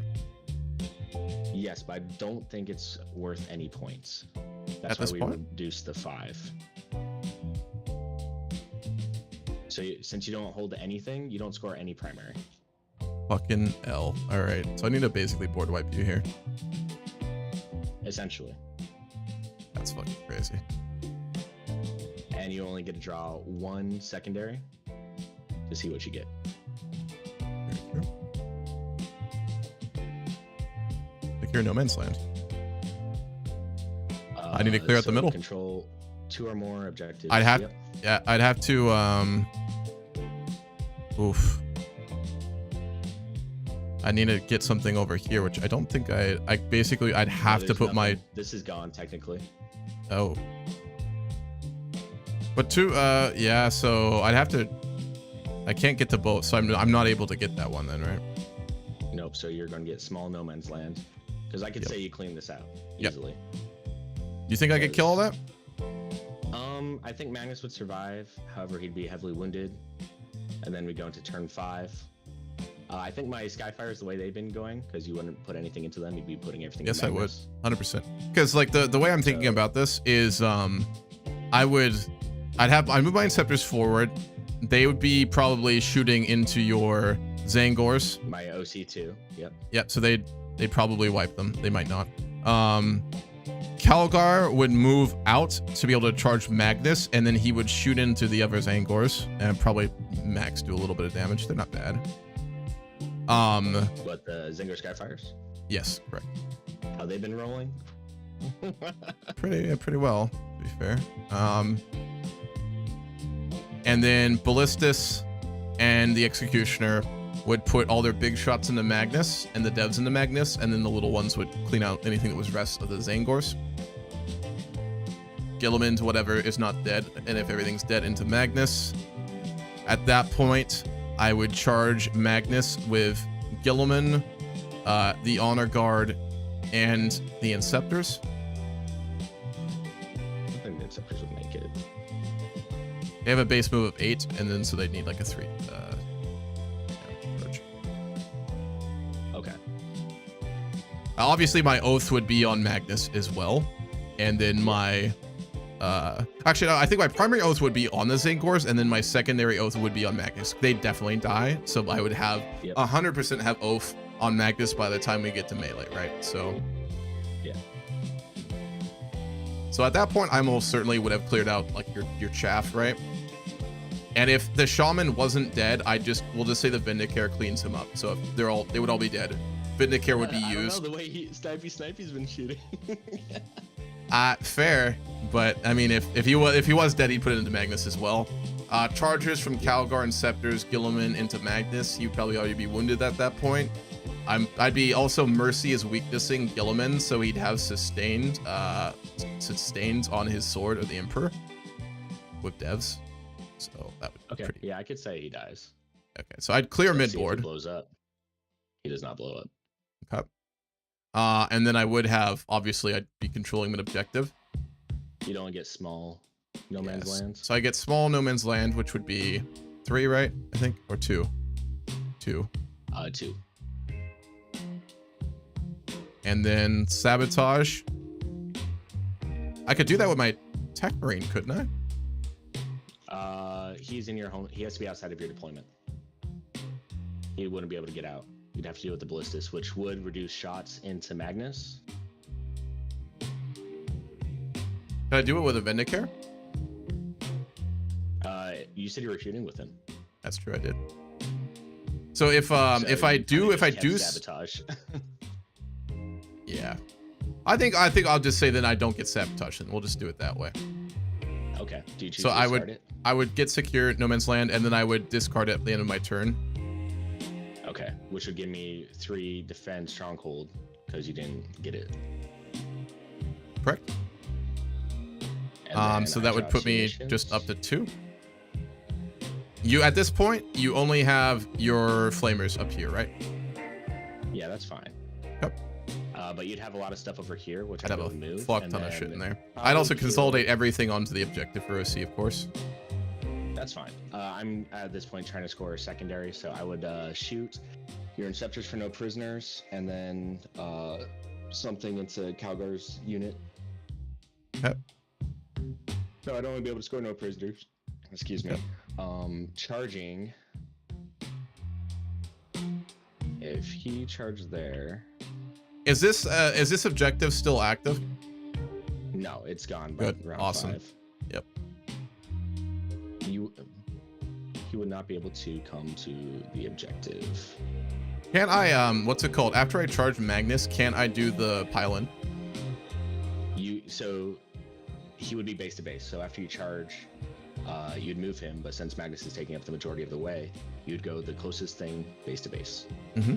And I can't pivot after that? I can't pylon after that? No. Oh wow. You cannot move if you're base to base. So he would not be on the objective. Only the Inceptors and Calgar would be. So I would move these guys. Calgar and 5. Inceptors would be on there. And then do they have the range to get to the midpoint? They have to charge They for do it, not right? have the range. They do not have the range. However, they could double move after they move their 5 inches. Yep. And then they would have range on the Inceptors and Calgar's unit To charge? to shoot. Oh, I see. Okay. Clear them off. So you're trying to clear them out.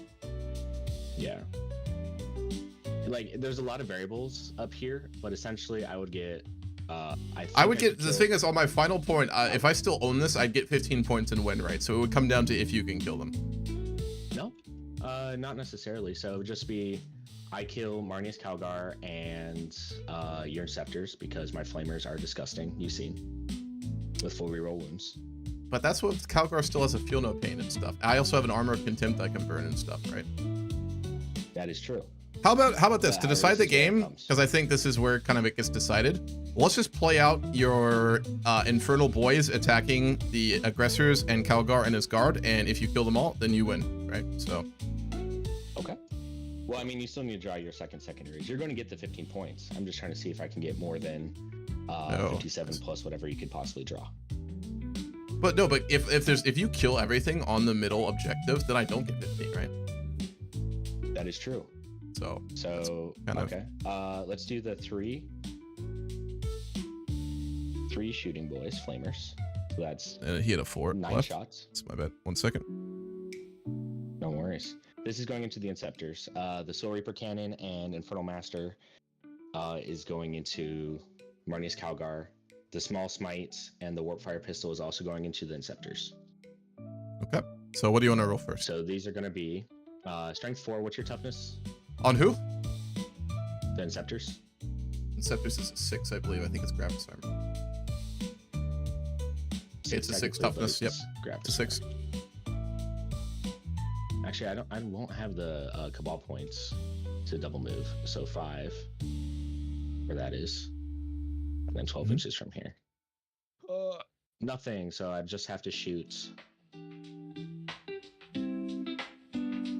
the Infernal Master and the Soul Reaper Cannon. Yep. So with that, sorry, I'm a cheater. I should have ran these guys on turn 4. Yeah. So 6 shots. I'm still gonna get full rerolls. Huh? So hitting on 3s, and then strength 6, toughness 6. Rerolling these 3.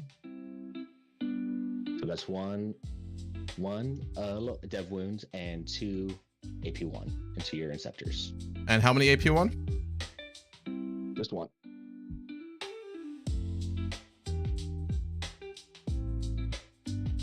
Four-ups. Oh. Brick.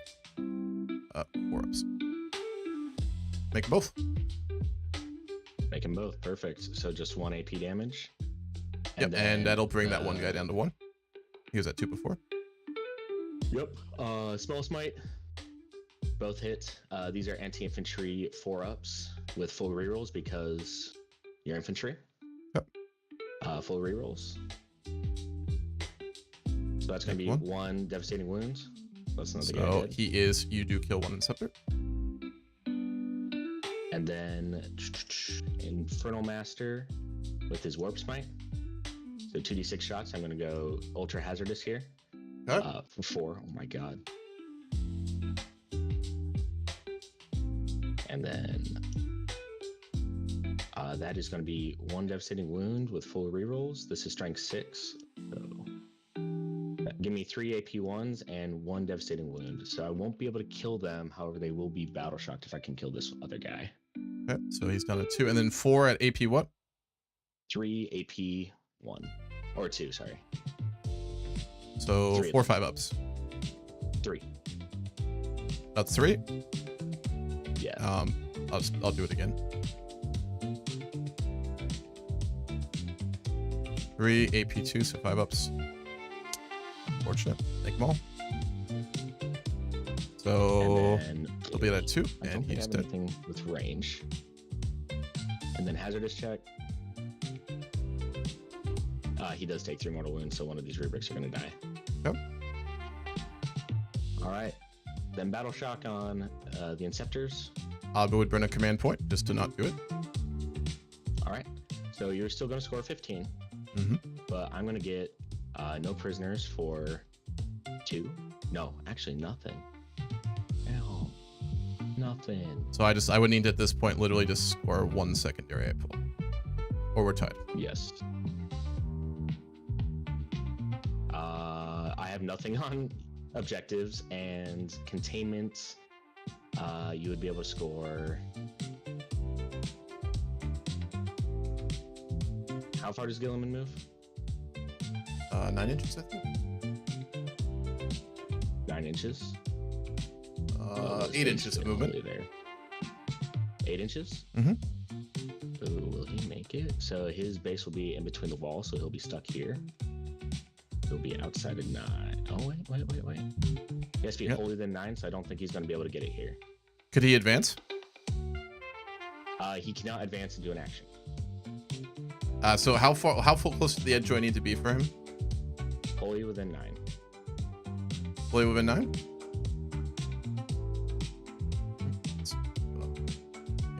So he can move there normally, maybe, but we got to see if his base is going to fit all the way in. Wait, where was Magnus's model? Was right here. So where would he be right now? Because he was like at toe-to-toe with Magnus. So that depends. Would you have try to put him closer to the? Well, technically, he couldn't have moved.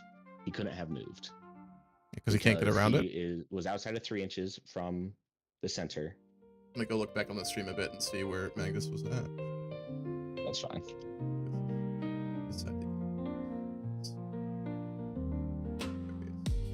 He was 2. base to base would be like right No prisoners. right there. That'd be base to base. So I mean, you're still going to score a small containment. Just move the dreadnought over. He only moves 8.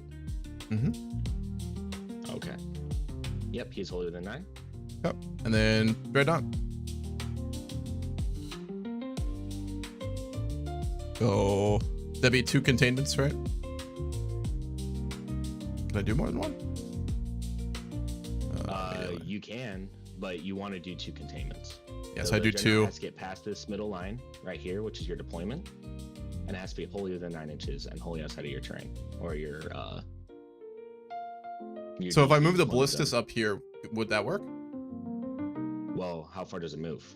Like 10 inches, I think. 10 inches? Is that enough to get its base wholly past this line? Only 8 inches. Only 8. Only 8 find out. inches, so I don't think so. Nope. Yep. Nope. Not at all. So you would only be able to get 1 with Gilliman, Mm-hmm. but you still score 15 primary Got the 15 primary. It'd be 3 for the secondary. plus 3. Oh, So sorry. So 3 And for then- the secondary.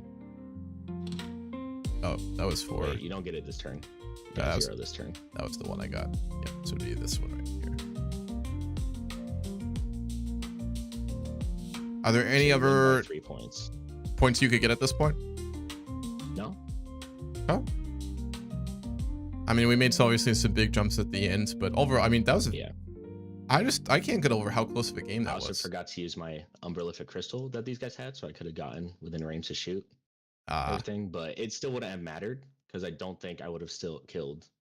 I my just consider Skelgar. this like, frankly, I mean, we did the points and played it out right, but I just consider this like a just hyper close game, frankly. Like, which it blows my mind how quickly, kind of like based on rules and stuff, how dramatically Warhammer can just change, right? Like, Yeah.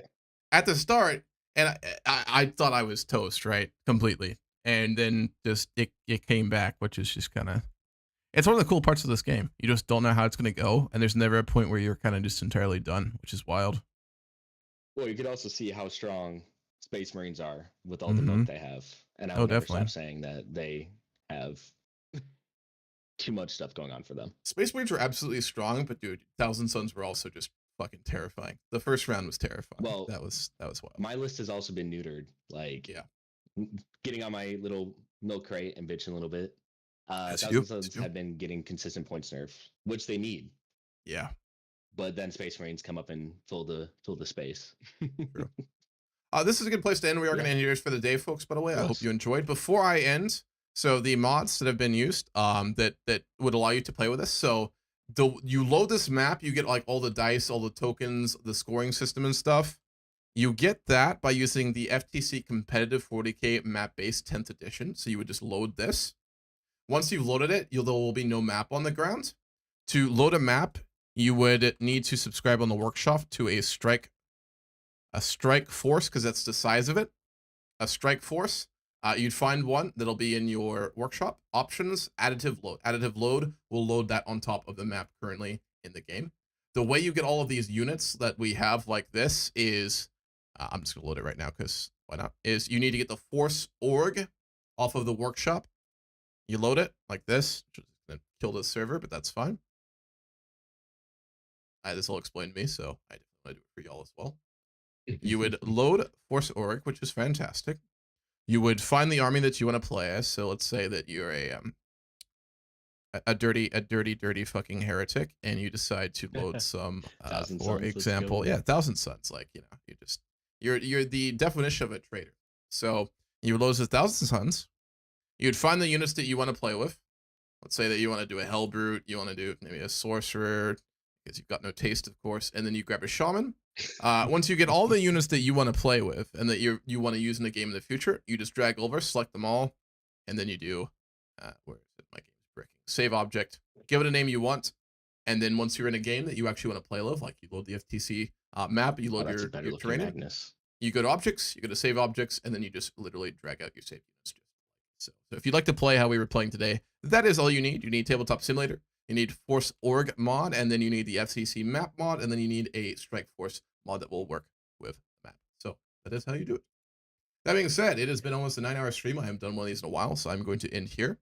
I hope you all enjoyed the stream. Next Sunday, we are going to be starting the Grand Campaign, and we'll probably do some more Warhammer. So hope everyone enjoyed. Have a good night. Yeah, thanks for standing by and watching.